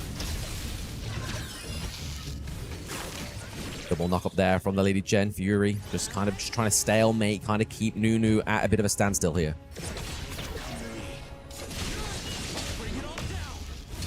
I feel like we are reaching the deadlock, but the key to open this door might be Taos, right? Yeah, Liempo's positioning. It's very interesting to see, like, he's seeking all of those bushes that he can envision. Yeah, he's just trying to keep away any kind of potential of that blue buff over to the side of Influence Rage here. And to be honest, if there's any hero you're going to sit in the brush, it's going to be Liempo. Yes. Or maybe this Mai. In terms of survivability, though, you want that big burly man there just to kind of like, right, I can burst ram over the wall, I can escape, and I know I'm not going to fall down as well. The CC immunity here. Okay, the flash. Here we go. Tremor smash there. Maybe not enough to get the takedown onto Levy, but he does go back. He recalls with the Maple Dance, but it's going to be actually the pickup of Lecky as well. Well-orchestrated team fight here for the side of Influence Rage, but they are falling in numbers. It is a 2-2 trade overall for these two teams. They're looking for more. The ultimate onto Valdez. He's is not able to chain the CC. The double kill goes over to Leffy. Well, the mechanics that Leffy has, right? He just kiting the whole game. I mean, like the last ulti that he used, he pushed away the UQ and allowing himself to have a more a safer setting for him to do the rest of the team fight. Yeah, and obviously, as we stated before, Arlie's able to take that Tyrant all on her own, but this team fight here, I mean, it looked like it was very composed. We looked like Taos had the perfect setup, but unfortunately, it was just that, again, Destructive Deluge really set in place there, forced him out of position, and then the team fight completely went into the favor of Influence Rage. And it's all because of the mechanics that Leffy has. He's just dancing around. He was taken extremely low from the first start, but he just used the neutral objectives and also the die dare help him to restore his HP and trying to do the counterattack. Yeah, I mean, this is definitely how you play an Arlie, right? 4-0-2. If you're not getting catched on Arlie and you're going into the late game, it's going to be a hard stopper there, and we're already seeing the damage come through. I mean, this is Taos. This is a Liampo. His health bar was melted in the matter of a few hits. Blue team has destroyed a tower. Blue team has destroyed a tower. Keep pressing on. The rebuff is on the hand of Leffy. They have the drive away. They're literally trying to just keep those minions away, but it's just not enough here. This is not enough damage on Brew when they are playing on the back foot. Whereas Influence Rage, because they have the minions, they have the engage here, especially leading with Tempest as well. Tempest, Danny are really trying to be the driving force here, but speaking driver's seat, Nunu just hijacked the car. Fury goes down, but we are looking for key pickoffs here onto the side of BRU. Licky goes down. Tempest claims the kill, and now it's going to be here. We have Influence Rage at the front door. Chuck BR are looking to be your first group into the group stage. Influence Rage made it to the group of stage, and I mean, like, their play is just explosive. And watch this Arlie dancing around in the late game. It's all about trust, right? It's very hard for you to pick up one single core and you put your whole life, the only spot, get into the group stage at this point to your marksman. Yes, and absolutely, you saw there, right? Everybody was literally hands on Leffy because they knew he was the key to victory and key to the group stage. But I feel like the experts are going to have a little bit more what to say here on Influence Rage, so take it away. You know what? Influence Rage came in, they lost that first game, but it did not matter. Game 2 and Game 3, they came in, take them, put them in the bag, and right now they're gonna be our first team qualified into the group stage. So congratulations to the boys from INF. Back-to-back reverse sweeps thus far coming in for this specific tournament here. Just now we have Blacklist International getting a comeback by the side of BCG, and coming in towards this series where I'm looking super good in Game 1. They're gotta be like wondering, like, man, if Game 2 we actually defended, maybe it could have been 2-0, but there's no maybes in this tournament. And that's so painful, man, because BRU played so well that second game and they were just like this close of just like moving into group stage. But you know what? I am really happy that BRU is here with us, because just the way that they've been playing today, the two matches that they played today, I'm really looking forward to tomorrow to see if they can actually make it into the group stages. I mean, they have to, right? But we'll talk about them a little bit later because I want to focus. This was the Leffy show. The Leffy show. 100% Leffy show. Bro, this guy is 15,000 gold. Wow. The Chicha Licky, he couldn't even complete his 6th item. Leffy could buy more items for days. When in trouble, I will carry you. That's exactly what the Leffy show is all about. He's shown it from time to time, right? Game 2 and Game 3, and look at that gold lead here coming in for the side of Influence Rage, where they were at the defensive end for the first few minutes of the game until Leffy came online. Multiple times we see Leffy catching little boys on that Mia in towards the side lane, giving the advantage in towards that map control towards back to the team. And as of this point, Nora made a good point. If you bank on a single player, that's a lot of pressure. But Leffy made it work, and this is the stats coming in from this marksman. Yeah, and one more stat is so important. Tempest and Danny, the two of them, look at the damage taken. 35%, over close to 130 points worth of damage taken by Danny. 87,000 for Tempest. So maybe that is going to be just the key to what INF success is going to be through this KWC 2026, right? just maybe we want to just put our jungler into tankier options, someone that can actually suck in like a little bit more of damage, and then just allow the Leffy just to really do what he wants to do and what he's really good at doing. Yeah, it's a very one-dimensional playstyle, but if it works now, it's great because it qualified them to the main event, which is in the next few days, right? They are currently in seed number 4, being the first team qualifying from Group A for the group stage here. Now, coming in next, we have an upcoming series, another one. We're featuring 2 more teams battling out for 1 more slot. I'm telling you, man, like this was such a beautiful 3 games right over here. Let's just pay attention in here, like the key moments of the game that put over here INF into the group stages. You can see specifically, right, in these team fights, Leffy always to manage to limp out towards safety here. You can see blinking low health bars here. These were one of the few moments that it was really dangerous for Influence Rage, where they started off the team fight without Leffy here, and that catch was just amazing. And this one, Leffy gets knocked up by the Tremor Smash here, gets healed to full by Maynard here, 9 swap on the Maple Dance to reposition here, and then as of this point, the Cavalry has arrived, becoming that frontline shield that he needs to finish off this team fight. And if we take a look at the overview of the draft, right? If you take a look at what Buriram has crafted for themselves, this is a teamfight comp. They don't really have the wave clear department. So what happens if you don't have the wave clear and you're losing the teamfights? It's a guarantee. And Leffy was, I mean, he was just on a completely different level in this game. They woke him up. They made a mistake in game number 2. Especially, right? Just look at the way that he plays, right? In game 2, you still have a Nurtza going at it for the latest back-to-back deaths. But when it comes down to game 3, I think Nunu, for me, underperformed.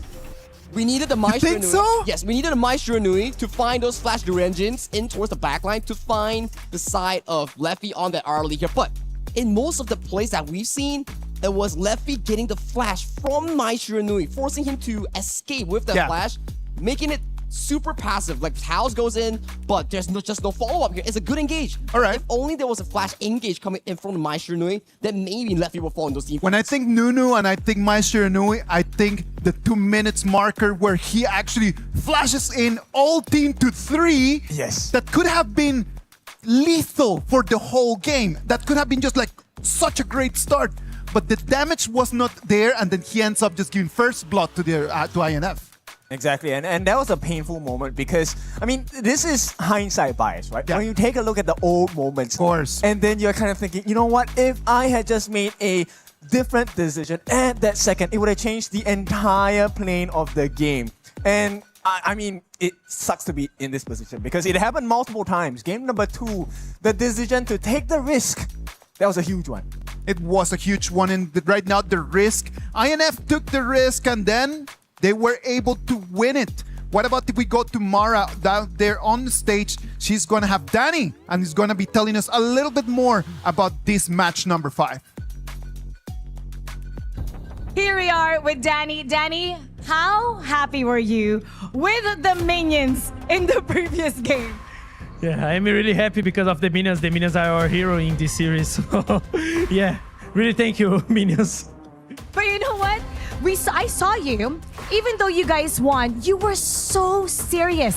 You dropped the phone down seriously, and this was a more difficult match compared to the first match earlier today. What was particularly challenging? What was the biggest challenge for your team in this matchup?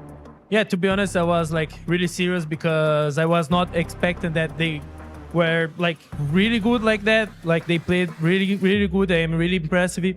And also my performance, I know, was bad today in the whole series. So yeah, I was trying to find the solutions to we just like win the series. Moments like that, where normally you're aggressive, and earlier you said that's the play style that you like to have. Push, push, push, fight, fight, fight.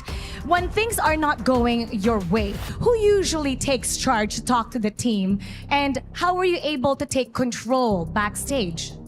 Yeah, in this series, I think everything was about like adaptation because our play style is like to fight, to be aggressive, to invade. But after the first game, we said like maybe it's not the way for this series. We need to change something, and then we just try to like more fights together and not like be so aggressive. For example, this game we were like disadvantage in the early game, but we know that in the team fights 5v5 is impossible to win, and then we just try to do it. And thank you Leffy carriers in the last game. He's really good. And congratulations, you've made it to the group stage. What's something that you think you guys will do differently after this? What will you say to your teammates? Yeah, our first goal is done, so I am happy, but I also know we need to improve a lot if we wanted to make the playoffs. So yeah, we need to keep training, but this is a thing that I'm gonna think later. So today now I'm just be like happy, and yeah, congratulations for our team. And yeah, that's it. Thank you guys for the support too. Danny, congratulations. Get some rest, get something to eat. You guys did great. You're moving on to the group stage. And now let's get back to the casters. Thank you very much, Mara. Thank you very much, Danny. And I think that Danny just has the right mentality. Right now, you gotta be happy, gotta enjoy. But you know what? Job's not finished. You still have the group stages, because I know that INF right now do not want this dream to finish. Chalk BR just sealed the second ticket for the region, and I'm certain that right now all South America is really cheering for them. Match number 6 of today is gonna be right after this break. What about if after that we're gonna bring you more action of the KWC 2026?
Welcome back. This is the KWC 2026 live from Paris, France.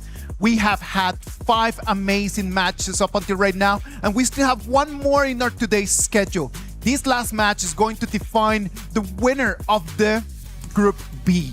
The winner of this Group B is going to move straight into the group stages, and whoever that loses in here is going to have to play tomorrow for one more chance at trying to make it to the next round.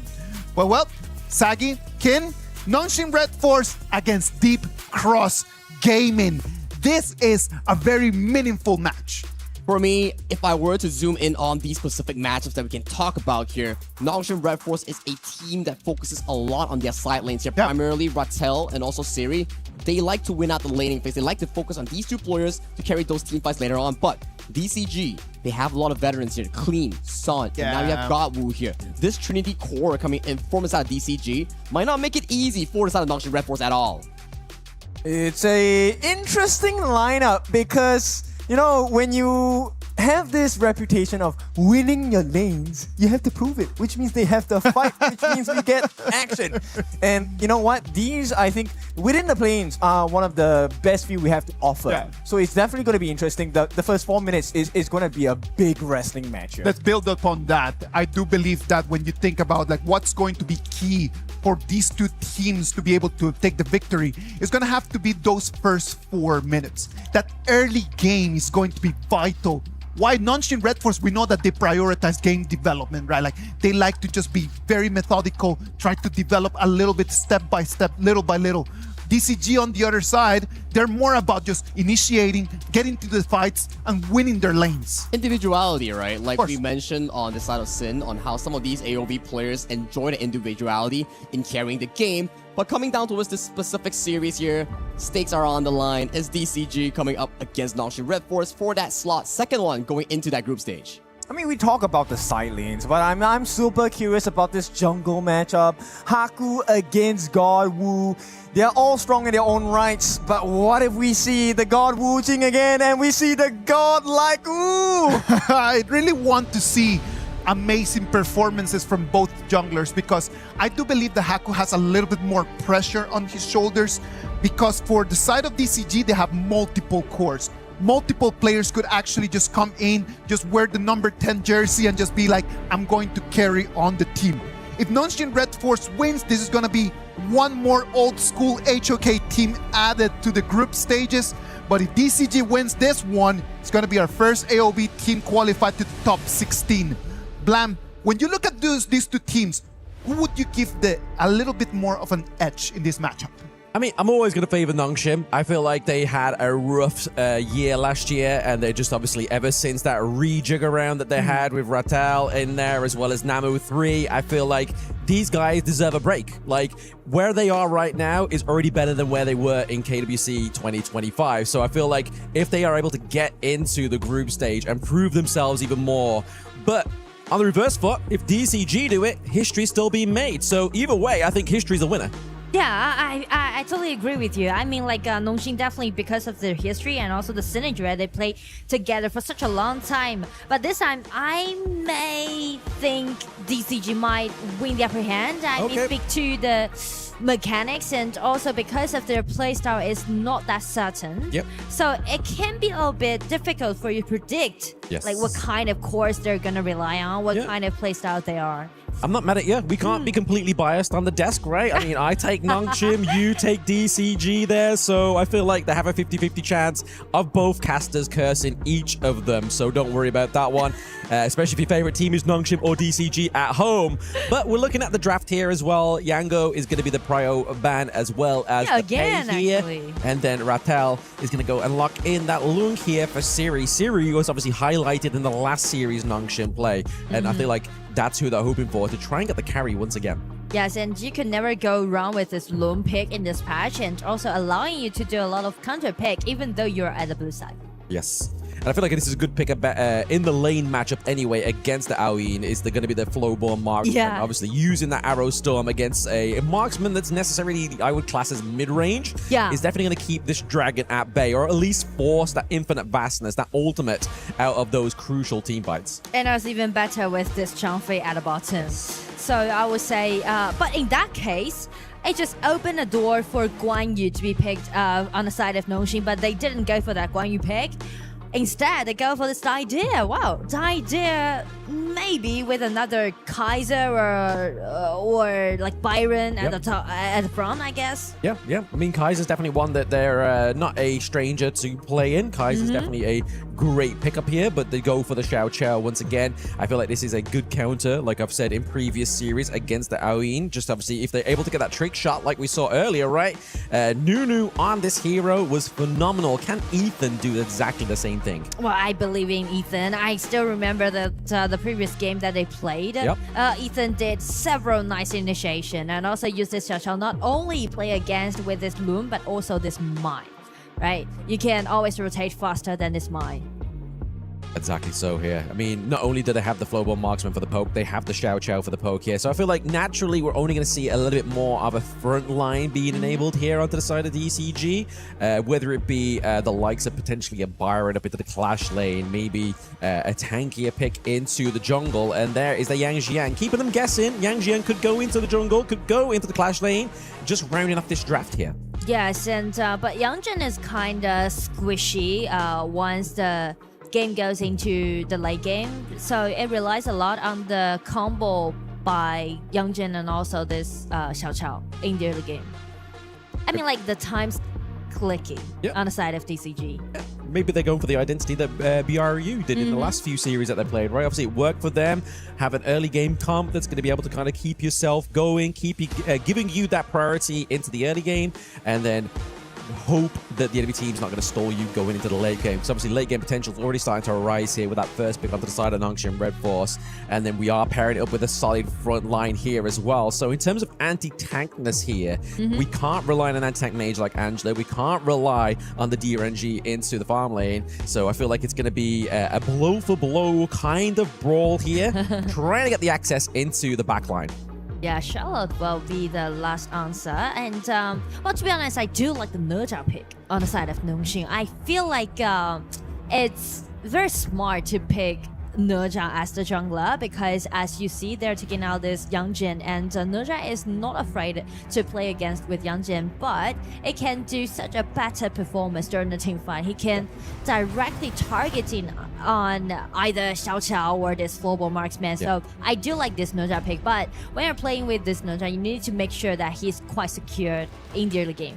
Yeah, I mean, to be honest, Haku is no stranger to the Nerdser as well. This was one of his kind of koi picks within the King's Major East League when we used to have that one back in 2025. He loved that pick, used to bully a lot of marksmans with it as well. So obviously using the shove, kind of just forcing the back line into the front line for the rest of your team then to dominate on top of here. So let's see if Haku can keep to that former glory of this pickup here as a signature pick for himself. And on the side of DCG, I guess this time, Kling, I mean, the top lane we mentioned, like, he made the rotation, right? He was played as a jungler before, and he did quite a good job in the jungler part, but this time he rotated to the top in such a short time, playing with the Charlotte. He needs to be the one on the spotlight in this game. Absolutely. It's not his first rodeo into the Clash lane. Obviously, he was a Clash lane for Twisted Minds last year as well, before 90 stepped back in and claimed his former mantle for themselves. So he's no stranger to that lane,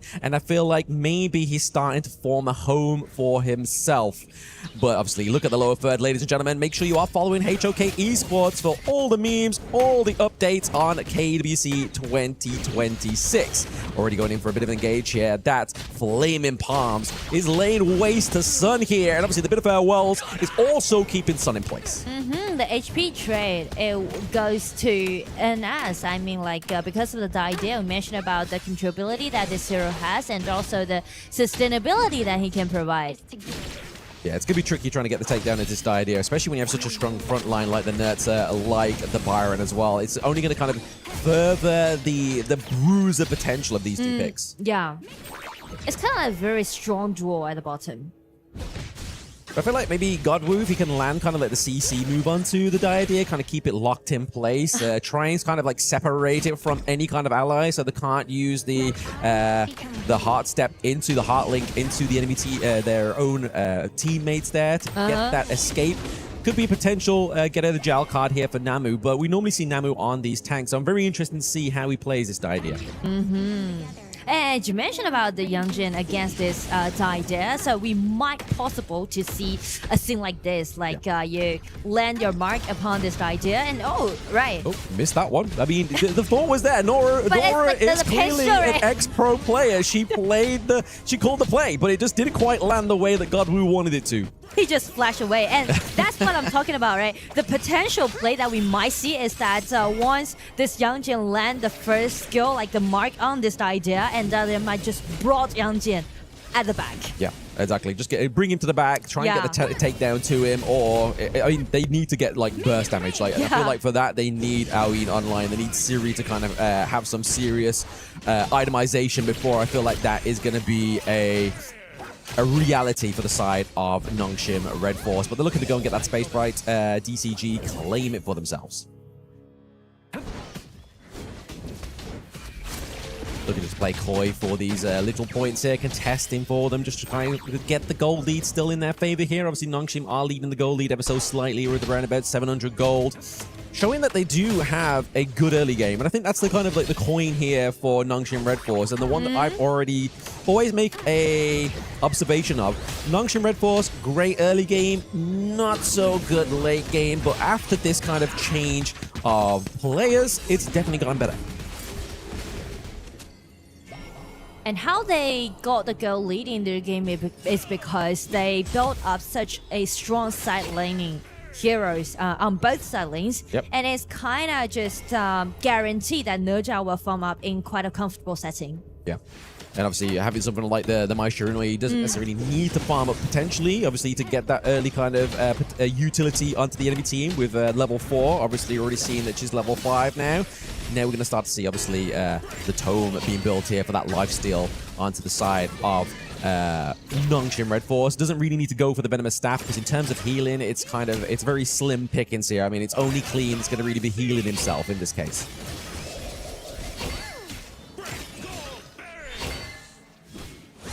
And I do like the way how Siri picking up his items, because I noticed that each marksman that he played, he goes for all damage equipment. Like no tolerance that he left for himself. Yeah. No, it's very dangerous actually, but I admire this kind of playstyle. Yeah, he means confident. Business. It's fully commit, right? Like he is kind of, he's husband material. He's fully committed to you. He's fully committed to the play. He just wants to basically make the damage and take these squishy heroes. Because I mean, like we were saying in the draft, if you get rid of Ethan, if you get rid of Sun, yes, the damage is kind of there for Clean, but not until the late game. Exactly. Takedown of the Tyrant does go over to DCG though, however, so they are going to have that minor increase in terms of the damage, maybe trying to mitigate that gold loss that they have right now. But you do see top side of the map, Nongshim Red Force, maybe trying to go and kind of formulate around the Overlord just to get some kind of resemblance of a neutral objective here. Swapping the lanes and do some tower trade. I feel like both teams are playing in a more cautious way, right? Because we're at the upper bracket and they just need to secure the spot. I mean, everybody wants to be one up, right? They don't want to be the team that's kind of playing from behind. They have to get 2 points to them win. You really want to be kind of winning game number 1 for yourself here. Siri looking for a potential dive onto by Clean here, but we do obviously have the Infinite Vastness, draws that out, but you can see Yang Jian, you can see he is waiting in wings there. Oh, doesn't quite get the mark. But still, nice trade on the side of DCG, and you can already see the potential threat that Charlotte can cause in the late game. Oh, Rattel gets a T1. They're going for a bit of a brawl here down to the bot side of the map. A really good play there by Nongshim, I have to say. They kind of covered, they made Siri look like the golden carrot. They dangled it in front of Godwoo. It was like, hey, come and get the kill. But then they didn't realize that that was the bait. Their real objective was getting that T1 down bot side of the map there, really opening the side lanes of DCG. It's pretty much like both teams are actually microing the wave, and they're just waiting for their cores to scale enough. As for DCG, it's definitely going to be this Charlotte, and as for Nongshim Red Force, they're waiting for this Nerja and Loon. Yeah, they're just looking for those two heroes to get online here. Godwoo takes a lot of damage there. It's going to be flying in from the Nurtser. Can they get a pickup? Maybe. It was a little bit of a bait there. They fell for it. It's jungle for jungle. Into the backline is going to be Rattel just to keep them advancing and encroaching further onto the backline of Nongshim Red Force. I mean, that was a bait indeed because... Clean, careful, boy. He almost got taken down there. The teleport here onto the mid lane may keep it alive. Siri needs to pay some debt here or at least do some damage to keep them in this one, but that is a T1 you don't want to be losing here if you are Nongshim Red Force. I mean, this T1 tower has been taken extremely low, but I do like the accuracy for Ethan's Xiao Xiao because as you said, right, the bait indeed. Yes. Once the dragon was taken extremely low and Nurja just flied in, and what's waiting for him is Xiao Xiao's skill too. Yeah, DCG had Nongshim eating out the palm of their hands there as well, which is probably not the position you want to be in when this team looked very strong in their last series against Blacklist International. And Blacklist International historically have a lot of history here with Nongshim. So for me, if Nongshim loses one, I won't be mad because we get to see an historical rematch that we've yet to be seen since Season 4 Invitational. So I'm excited either way, but we really obviously want these two teams to play best. And it's quite even, actually. Very even. So far, very even. At this moment in time, I feel like DCG are just trying to clean up and get priority for themselves. Top side of the map, as you can see, Vanguard being ushered in here with Siri. Just looking to keep trading. They're just playing the same game, right? Just keep trading these objectives, trading turrets, and just hope that obviously late game goes in their favor, because we're saying that obviously both teams have those scaling champs. Okay, Godwoo forced into his Tri-Light. Thanks to the ride the win there. Obviously forcing out the Infinite Bastness. Even once again, a little bit too far to land that trick shot, however.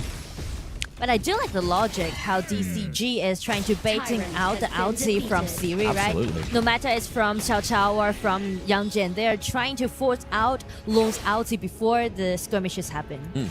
I mean, it makes it easier to take these neutral objectives as well, right? Like, you've got no... Siri flashing in, doing a lot of damage, but then still being able to escape out at that one. But you can just kind of see here that Nongshim are kind of, yes, they've lost the T1 into the mid lane. They're just trying to make sure that if they're traded objectives, they want to get something back for it. Not quite successful into top side of the map. They were able to do some damage, but it's not kind of like a definite trade. And I feel like that might be the downfall of Nongshim. Using the Arrow Storm. That's beautiful. That means Sun was just like, okay, someone's got to be in that brush, right? Like, that's not going to be a free T1, a T2 for us. Like, there has to be a catch here. And that was a catch. Unfortunately, the side of DCG weren't able to get any catch in terms of kills. They pick up the T2 here as well. This is starting to look like a bit of a shaky game one here for Nongshim Red Force. And just like DCG, they're playing such a fierce way. Just keep pushing, keep pressing on. They do keep pushing, keep putting the pressure on Hot here, but once again, they're just using Clean here as a distraction because top side of the map is completely open here. It's going to be the high ground tower. You can't just leave Nurja alone trying to guard the high ground tower, right? You find the wrong person. Yeah, we saw that in the previous game. Nurja is not going to be the one that's going to be able to save that minion wave, right? Like, he doesn't quite have that damage output, and I feel like, once again, I hate to kind the same term, but it seems like DCG have got Nongshim eating out of the palm of their hand here. A 1-for-1 going up for Rattel and Godwoo. Oh, Lord, it's kind of lost. Shin as well. Coming in top side of the map there. Gets a takedown onto Siri. But is this going to be enough here for DCG to claim more of the high grounds? Are they... Did they really notice that Nurja is actually stealing the dragon? They smell this kind of... They have this kind of awareness, but well, they make it come in and claim the dragon. Nongshim did all the work, and then Clean was just like, okay, bet I'll take the check and I'll take the advantage there. Not only that, they get the takedown onto two members of the side of Nongshim Red Force. Haku and Namu are down. Minion wave top side of the map here. Naturally crashing into the bot side.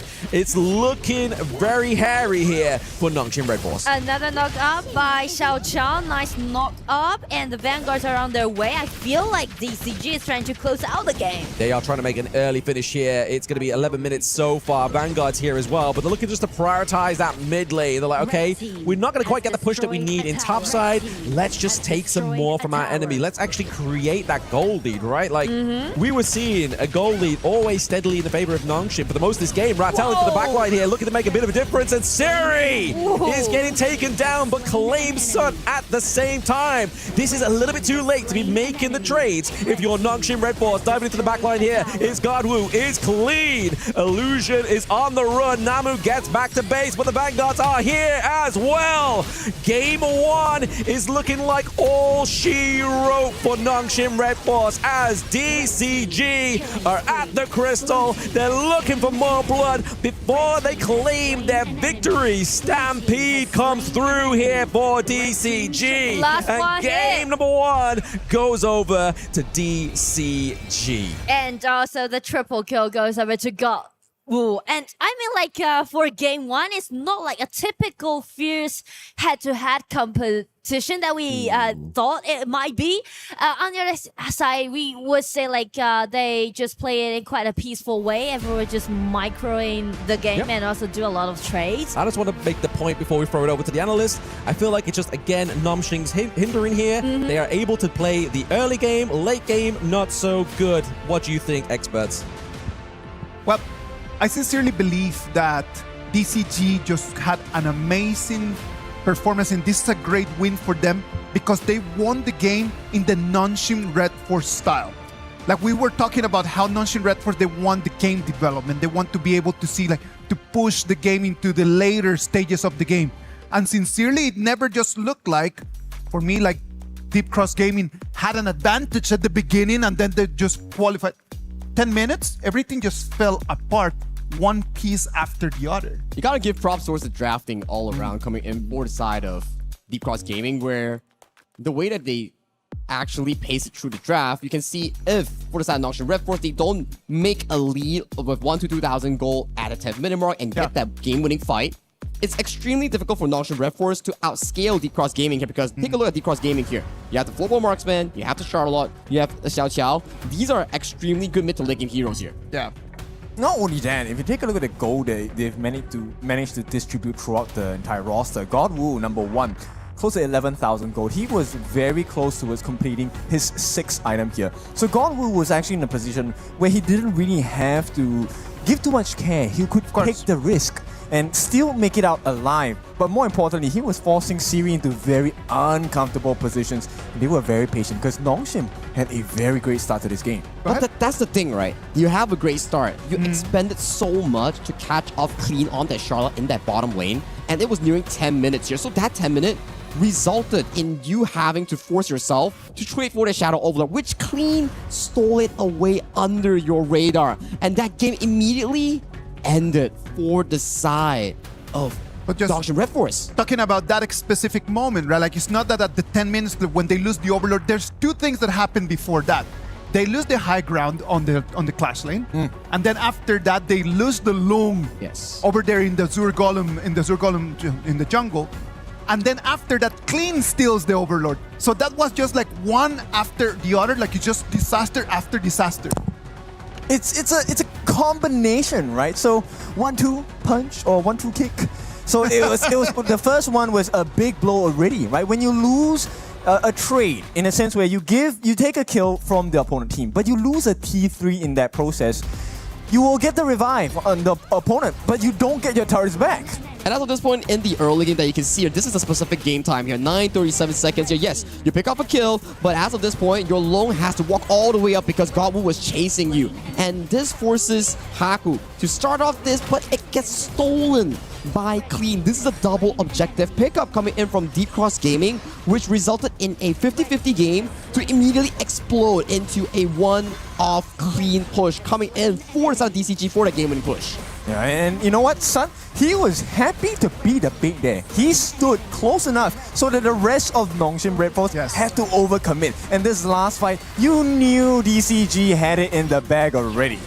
They just wanted to get a little bit of a better KDA right over there because they could have just gone directly for the crystal and decided just to start just getting extra kills just for the laughs. I mean, you just have to finish up the plate, right? Plating service, clean up the little messes around the corner, It's all about presentation here. And DCG, they look like it could be a 2-0 series. They could redeem me as the curse.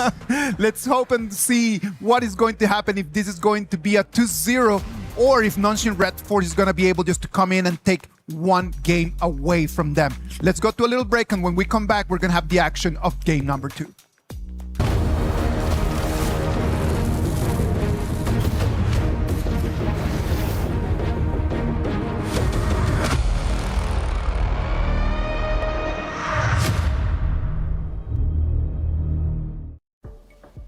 And so the tournament was able to continue after turning the computers off and on again. For the rest of the club championship, What's going on?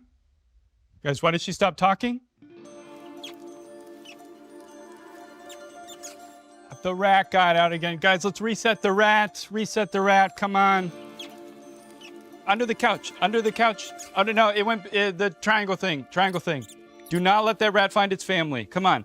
If the thing starts a union, we're in trouble, guys. No, no, no. Over there. Over there. Come on. We're losing time.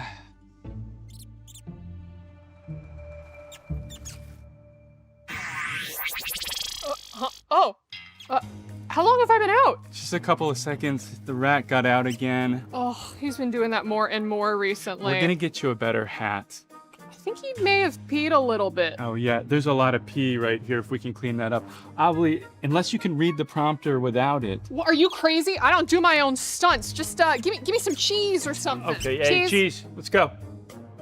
Yeah, thank you. All right, yeah, this'll... Hey, little guy, just want one of... Okay, okay, I think that'll work for now. Are we good? Yep, we're good. We good? Are we good? Perfect. All right, guys, clear set. Let's go. Let's go. We gotta get started. Losing time, guys. Come on. And action. And that's what's been happening in the club championship. In other unrelated news, cats. Why are they here? Why do they smell so bad? And what can we do about them?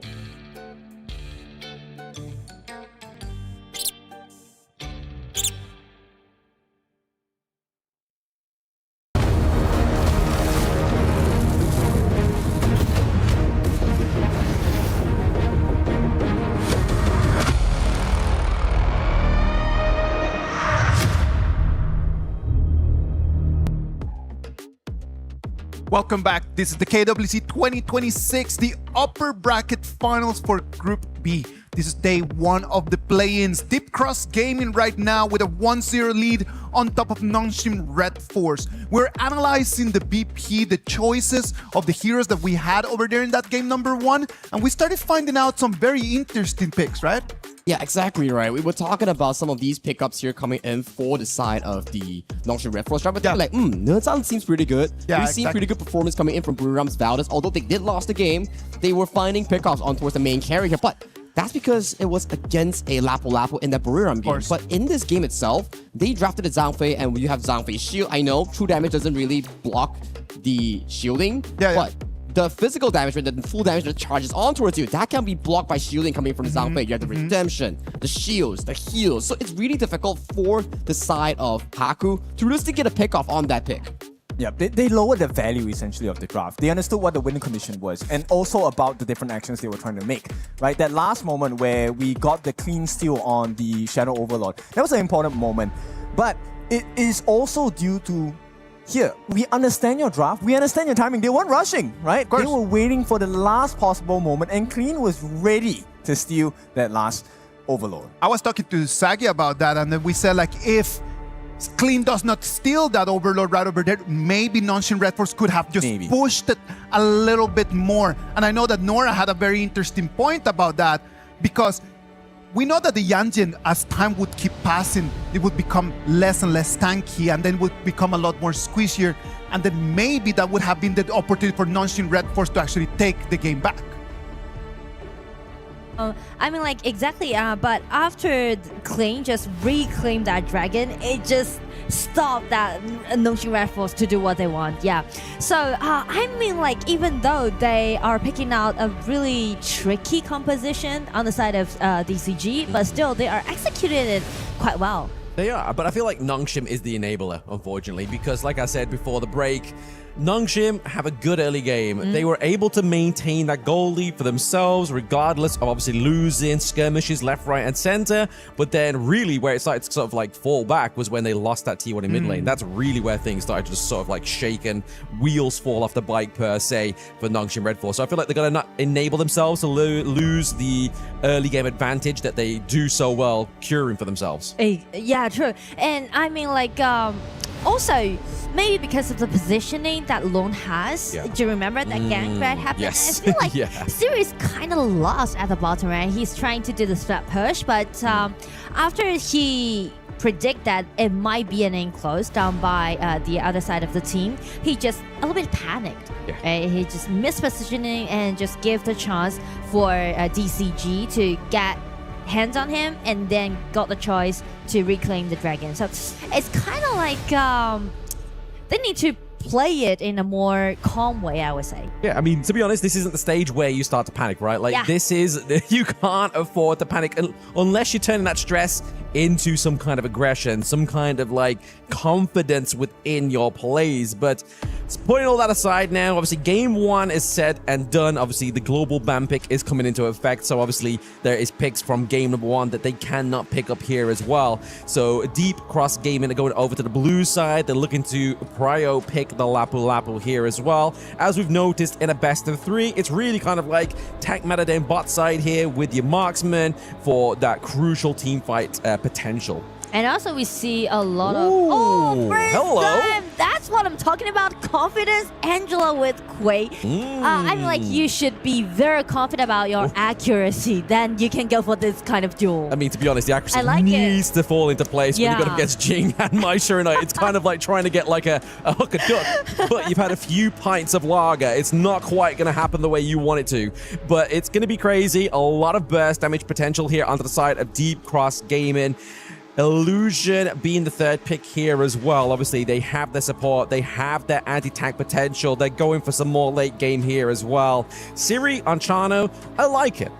I do like it, and I do like the way how they piloting this Quay, right? Because it's kind of like a opportunity seeker when you're playing this Quay. You need to be very confident about your accuracy using your skill too, and also you need to you know, take your movements with this Angela all the time. Oh yeah. I mean, like all the time. I mean, like very tight communication should happen throughout the game. Yeah, I feel like Illusion's going to kind of be like stuck or bush-bound. He's going to be waiting for the squishier players at the side of the ECG just to stumble across his unfortunate path so we can land that 2-1-3 combo and just eradicate any health bar that comes through. But we're getting to the second part of the ban phase here. Orgrim being banned out because obviously it's a big tanky pick here, and I feel like what we need is probably Siri on another tank. We need him to go for another tank. The Nurtzer, yes, it was kind of good, but it didn't quite work the way they wanted to do, and banning out the Flowbomb tank here as well, I feel like has been a big prio when nothing else is available in that jungle. Yeah, because they thought like maybe Jing might be a little bit afraid of this Flowbomb tank. But here's the thing, if you want to play against this Quay duel, there's two ways for you to tackle the composition. One is immunity, second is mobility. And as we can see, DCG is going for mobility, and if they're finding another part of immunity, I would say Ata at the top would be a nice choice. Oh, absolutely. Definitely. I mean, they definitely need a bit more front line here as well, because they definitely have the firepower, right? Like, that is something they're not lacking. But once again, Nongshim, we know they can procure the early game. We have some late game potential, but is it going to be a chance of getting there? Oh my goodness. DRNG here for the anti-tankness, the CC that you were talking about moments ago, and I feel like the master of CC, Guan Yu, he is just playing with his food at that point as he's shoving you around. Exactly, and the Guan Yu in this composition, he has no need to initiate the team fight. Instead, he needs to interrupt the pace and interrupt the combo completed by this Quay and Angela. Yeah, exactly. I mean, you're gonna have it's kind of like you're gonna see two players sit in a brush. You're gonna see Illusion sat in a brush thinking, where's everyone gone? Like John Travolta meme. And then you're going to see Guan Yu come out of nowhere, hide in the bush, and just be like, okay, I'm going to dictate the pace here and push the front line to where they need to be. So I feel like you've really got to watch out here. But Okay, Yao is another interesting pickup and another first here for KWC 2026. I like it. I do like the Yao pick. I mean, like, it's not definitely not a meta pick. It's not definitely not gonna be the popular pick in this meta. But Yao with his flexibility and he can be a great counterattack towards Guan Yu during the team fight. He can block Guan Yu away, and also he can do the split push at the same time. So I feel like Nongxin Red Force this time they are going for the signature heroes instead of what we call like meta pick. Yeah, absolutely. I mean, Coach YK definitely sort of like showing and flexing that brain in the draft here for Nongxin Red Force, but honestly, DCG, I feel like, has less faults within their comp, right? Like, everything works independently, but works even better together. And that's the thing, how you're going to play against those duels, because we know that Angela, Quay, how it works. So a lot of tackles can be seen to play against this kind of duel.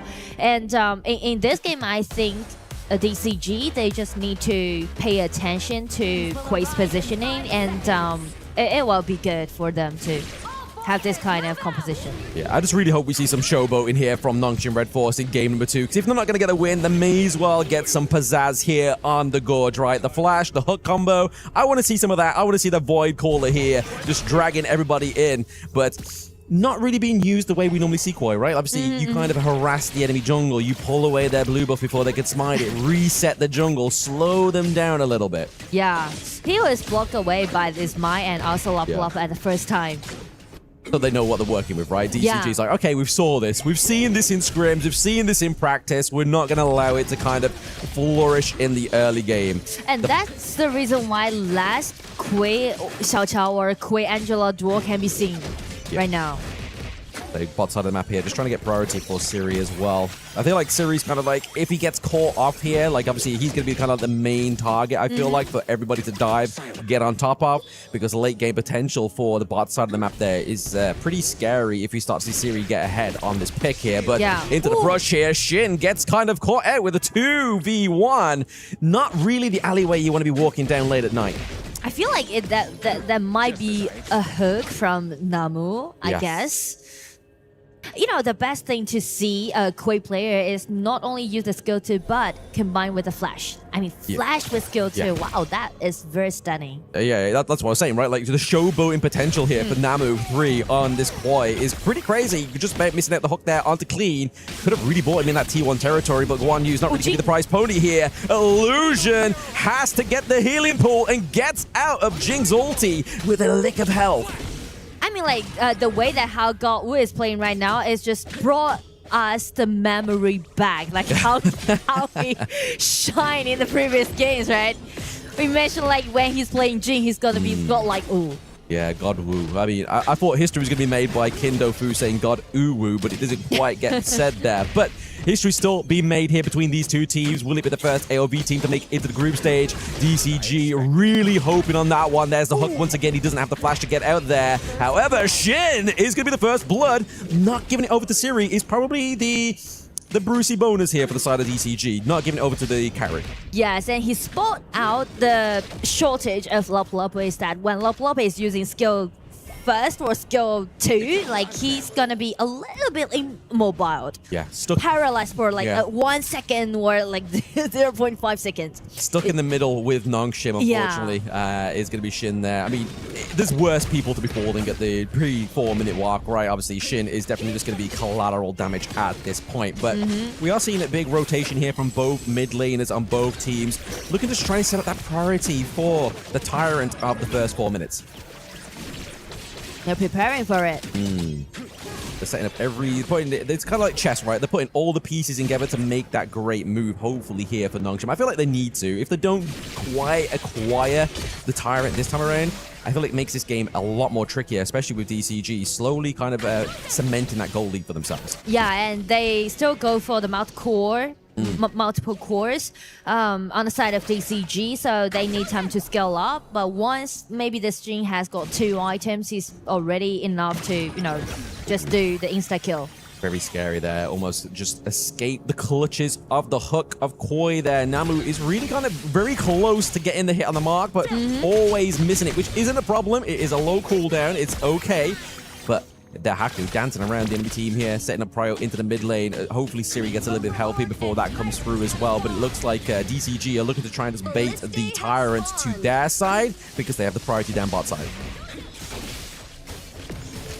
Namu's here as well. I mean, there's no real setup for him. We see that Ratal, he teleports down to the mid lane, but it's a little bit too late. It's kind of like, right, okay, it's 3/4 gone. The health bar, Tyrant is probably not going to be the right call here. I feel like everyone is waiting for Namu. Once we play this Quay, everyone just wait for a Q. Yes. Yeah. Wait for the hook. And if he gets it, it's kind of like he's supplying for the family. Ooh. There it is. The Void Caller. Sun gets out. Oh, beautiful. The soaring shot comes through here for Siri. He's going to have to get out alive there, but no. Clean comes through like the King of Clue. He's pushing them out of the T1 territory. And then who follows up?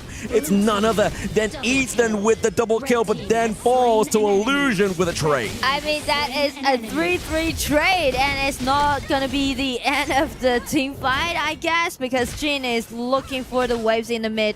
And I mean, like, the nice hook, right? He fought DRNG first place. Yeah. That is very hard, because the reason why they pick this DRNG is the skill 2, the Purify, allowing you to counterattack this Quay. But check the replay, right? Got him back, use the ulti, and just take DRNG down as possible as they can, but check Wine's positioning. It is just being explosive and just pushing them back, but he's going like a little bit deeper into the tier 1 tower, and which made him to burden more like damage dealt by that tower. Yep.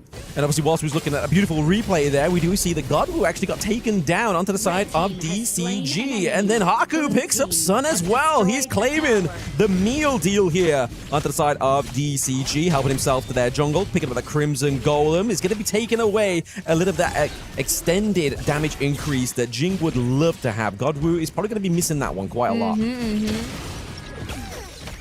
And from that kill, from the solo kill down by Haku, I guess a little bit goal difference that we might see from now on between these two junglers. Yeah, it feels like the kind of like, who does it better? Like, which one's coming in on top? Is it Haku? Is it Godwu? I feel like it's just whoever does it best is definitely going to be making the difference within their teams. I mean, look at all the buffs that's been kind of amassed there. We are seeing Namu with a big ult, but it's going to be interrupted there by Shen, and the knockback with Jing really stopping the potential of the Void Caller. They put numbers in advantage and just get an insta-kill on this Quay. But I was thinking about the junglers, actually, because you mentioned about who's going to be more powerful, right? And check Haku's mechanics, right? It's just like a pure mechanics. And Yao is actually a great counter pick towards this Jing, because where this push, you won't be afraid to do a solo against the Jing in the mid game. And lore accurate, the brother and sister, right? Who doesn't love a brother and sister scrap? Like these two going head to head, it's definitely a fun one to see, but you are seeing high mechanical skill here from Haku on the Yao, which is always a good one to see. I mean, we don't really see Yao much within Global Honor of Kings Esports. Yeah. We do see the odd pick into the Clash lane. Miggy on the side of Boom Esports likes to pick that up as well, but not necessarily into the jungle. Yes. And it's not popular for this Yao pick, and also it's very different for Godwu to pick up the items, right? He didn't make the actual tournament. Instead, he go for another defensive items, allowing Jing to have more tolerance during the game. I mean, I feel like she needs it. The amount of kind of like big health bars or big initiations here that may be getting caught from DCG means that we need Godwu to stay alive a little bit longer to do that damage over time, but also buy time for the likes of Ethan or Clean to kind of just wrap around and bring that play together. Yeah.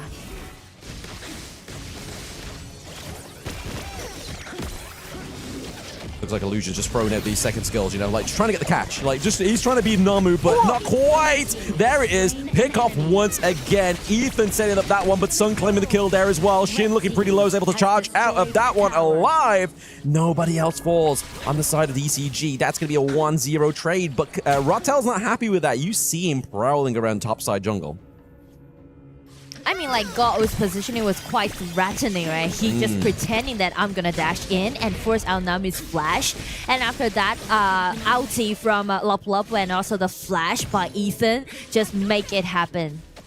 They did make it happen indeed. They kept everybody alive. They literally mitigated any sort of kills going over to the side of Nongshim Red Force, especially once again, the gold has become pretty much a thin line here. Pretty blurred lines between these two teams at this moment in time. Tyrant does go over to the side of Nongshim as well, so that's only going to further their advancements in this next minute or so.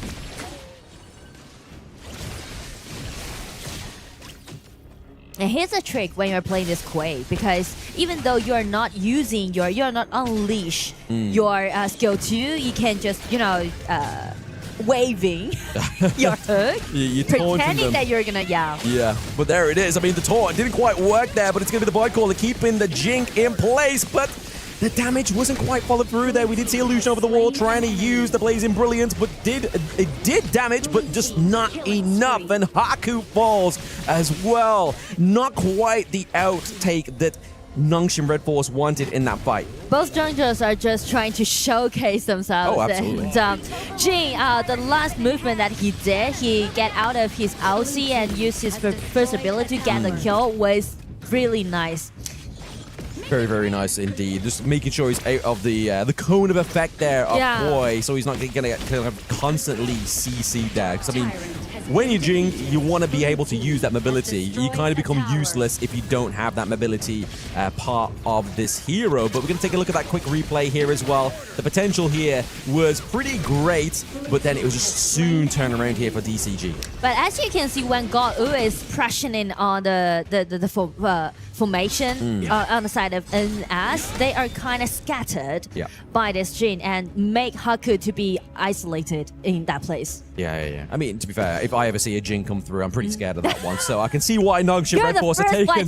That's it. Yeah, you're like, oh no, she's coming. Let's get back, and then just try and kind of reform or try and get a better re-engage or wait for Rattel to come through or anything like that. But it's very hard. You can kind of see that Nongshim Red Force are kind of just doing the best with what they got. They're trying to use Namu here to set the potential takedown of Jing to get that worry off of the Gorge. And also, that's how you're gonna tackle this Quay. You can't just wait Quay to initiate, right? You need to get the upper hand. Yeah, if he's too close, you've kind of already lost the bet, right? I mean, Shin here, he's able to disrupt that one. The nice redirection from the flash, and then Ephraim from the sidelines. Sun's able to get the kill. Takedown onto Namu, falls. Rattel, they have the minion waves just crashing ever so slightly behind them. They are able to free this one up. Siri is only man surviving here. Sun playing clean DRNG game. I mean, it's already stunning to watch them utilizing their own mechanics. What if they pair up with synergy? I mean, like a double flash, nice controllability,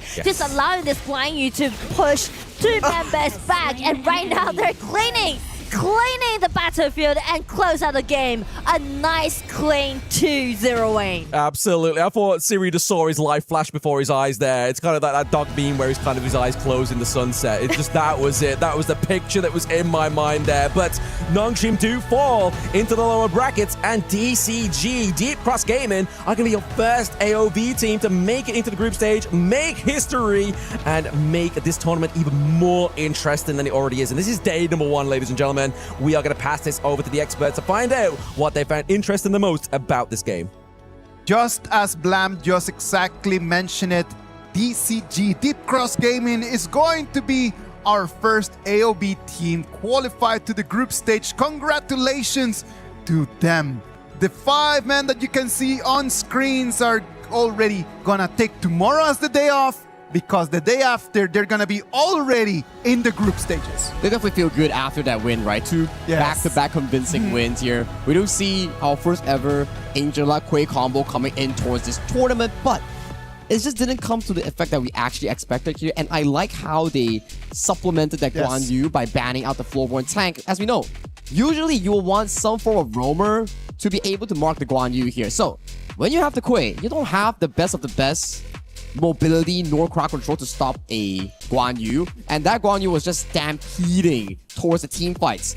If Chano couldn't play the game, the Angela, once he sees the Guan Yu, he immediately has to use the ultimate to actually get some CC immunity. I think the Nongshim Red Force just really jumped into the Quay and Angela card just very quickly and very early into the BP stages, right? Because you just kind of like just show your card so early in the BP, it's very easy to counter with so many options of their like available. Yeah, I really feel for Namu because I'm a Kui player as well. Okay, wait, I have a better stat. I was server 15 for Kui, so I know what I'm talking about. But you know what? This game, Namu really did a fantastic job. And pre-10 minutes, this was Nongshim's game. They were in control. They got Godwoo down a couple of times. One death, thanks to illusion, right? But they couldn't capitalize on the advantage, right? Every single time they managed to find a way out, Deep Cross found. You look at the gold graph and it's exactly a copy-paste from game number 1. Non-Stream Redford just kind of just having a little bit of an advantage, just kind of just moving on in there, just trying to be able to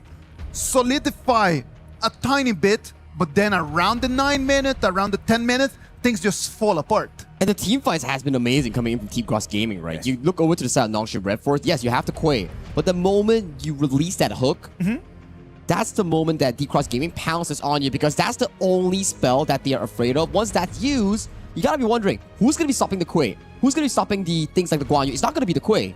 Yes. And to add on, because of that, you are saving Sun's ultimate. And if you take a look at some of the highlights which we will show later, Sun reserved his ultimate and lowering the defense specifically for Haku. Haku is caught in no man's land alone against 4 Deep Cross members. I do believe that when you look at just the junglers matchup and when you see it as the farm laners matchup, up until 9 minutes was pretty equal. It was very equal, but then after that, the gaps just started opening as Godwoo and Sun just started taking a little bit more advantage. Yeah, it's about these team fights that we talk about, right? Like, yes, you have amazing pickoffs here coming in from Namu and so Illusion on that Queen Angela combo, but if you can't consistently perform on towards it in the major team fights that we'll be seeing later on, it's just pure destruction here. It's all about engages coming in from Sin and Ethan that gives us so much room to play in these teamfight moments. And if you take a look at how the junglers engage, right? It's always the last one that laughs loudest at this point. Godwoo, he got caught. He got the full combination landed on him, but he still survived and turned this whole thing around because the other members were pulling their weight as well. Clean, what a catch with this Guan Yu. He showed us in KML that it was pretty good, but down here in the plains, this was superb. Another level. Total upgrade, right, in this gameplay. It's just like his name. He puts the clean in his own name. That was really clean coming in from Deep Cross Gaming, and with that win, they qualify to the group stage. Deep Cross Gaming just got the ticket to go into the group stage in their hands, and that's actually really nice because they will be able just to take one day off, be able to take some notes, really think about what is going to be their next steps in this whole tournament. So Deep Cross Gaming right now, with that, I am congratulating you, but on the other side, Non-Stream Red Force, tomorrow, you're still gonna have to fight for your life. Okay, I think it's going to be interesting because we're gonna get a rematch, right? It's Non-Stream against OG again. But let's talk about Group A before that. Buriram, they took the win against Team Flash. Influence Rage took the win against S8UL, and then Influence Rage manages to advance to the group stage, which means Buriram United Esports tomorrow will play against the winners of Team Flash. They're gonna be S8UL. They're gonna be waiting for their opponents, right? Like Team Flash and SAUL Esports here. So that's gonna be potentially a AOV versus AOV rematch. We're gonna have RPL going up against AOG, long rivals in the scene, coming in for that decider match to decide the final slot, advancing to that group stage, coming in for Group A. Now, what about if we look at Group B? Group B was so balanced. It was just so close in between all of the teams right over there. Non-Stream Red Force a 2-0 against OG Esports, and then a 2-0 that they received from Deep Cross Gaming sends them to the decider match tomorrow. I mean, this matchup, OG against Blacklist International. So much history coming in for this one.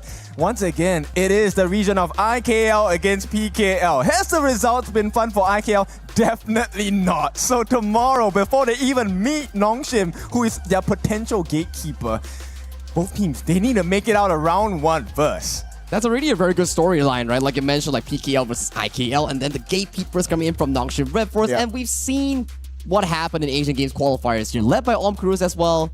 They defeated the Sabol team, which is Blacklist International's team, and that definitely left a sour taste here. And Blacklist International, they lost just now against D-Cross Gaming, so there's gonna be a sour taste coming in toward that specific matchup. It is. It's gonna be a spicy one because you know what? Tomorrow it's bragging rights. This is international stage. Yes, during the ENC they were playing for the nations and whatnot, but this one you want to secure that bag because this is your last chance. You lose, you go home.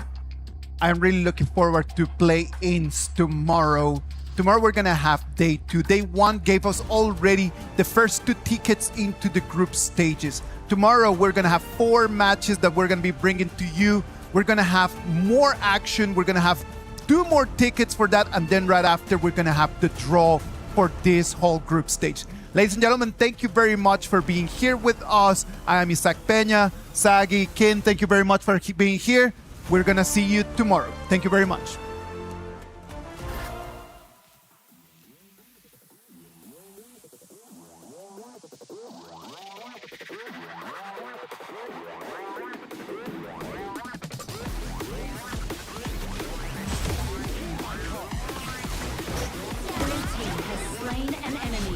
Red team has slain an enemy.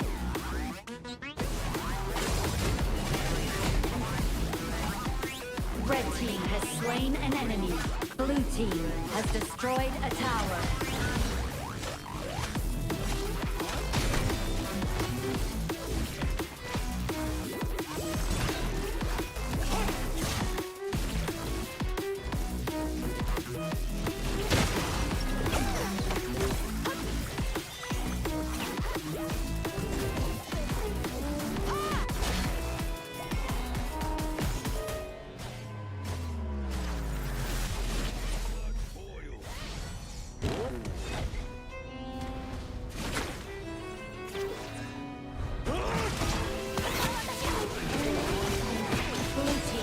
Slain an enemy.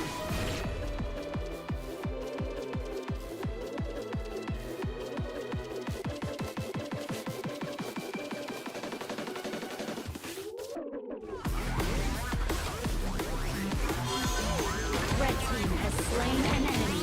Blue team has slain an enemy. Blue team double.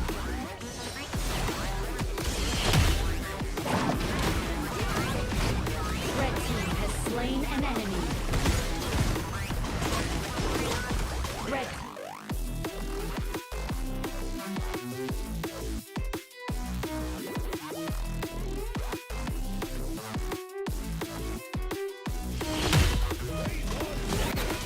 First blood.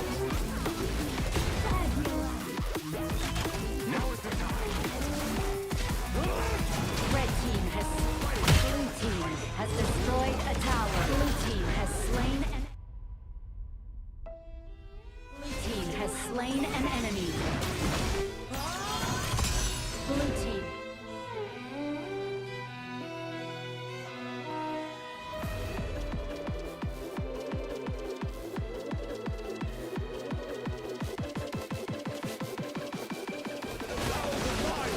Red team has slain an enemy. Blue team destroyed a tower. Blue team double kill.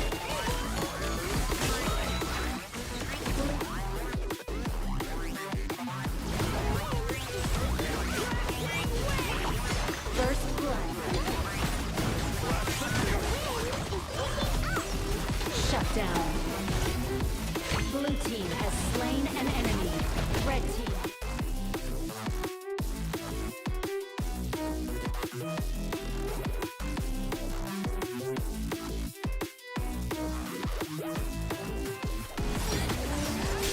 Blue team killing spree.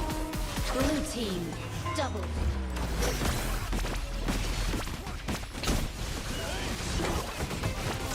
Red team has slain an enemy. Overlord has been defeated. Red team has slain an enemy. Red team has slain an enemy. Shut down.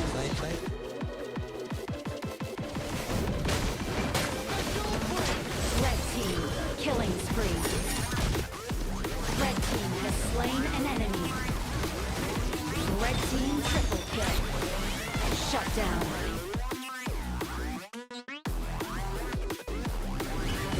Red team has slain an enemy. Blue team. Cannon moving out. Red team has slain an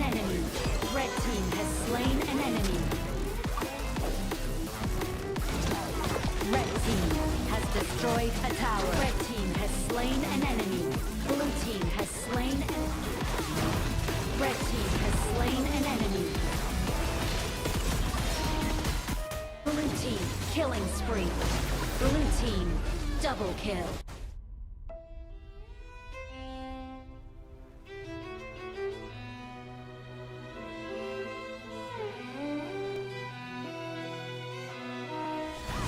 Dark Tyrant has been defeated. Blue team has slain an enemy. Red team rampage. Red team has slain an enemy. Blue team has slain an enemy. Shut down.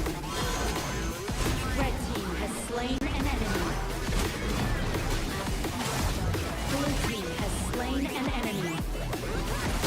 Blue team double. Blue team killing spree.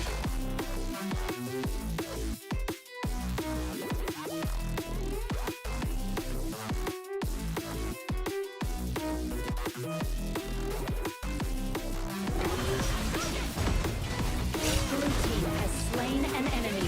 Red team has slain. Red team has slain an enemy. Blue team has slain. Red team has slain an enemy. Blue team has.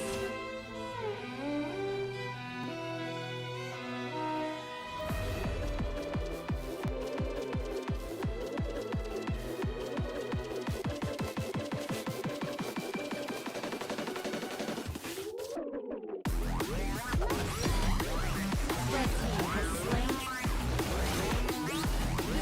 Red team an enemy. Red team has slain an enemy. Blue team has slain an enemy. Red team has slain. Red team killing spree. Blue team has slain an enemy. Red team has slain an enemy.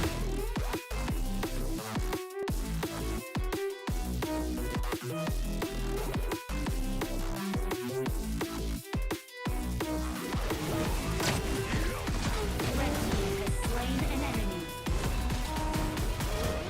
Blue team has slain an enemy. Blue team has slain an enemy. Fabulous. Blue team double kill. Blue team has slain. Blue team rampage. Blue team has slain an enemy. Fabulous. Blue team has slain an enemy.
Ace.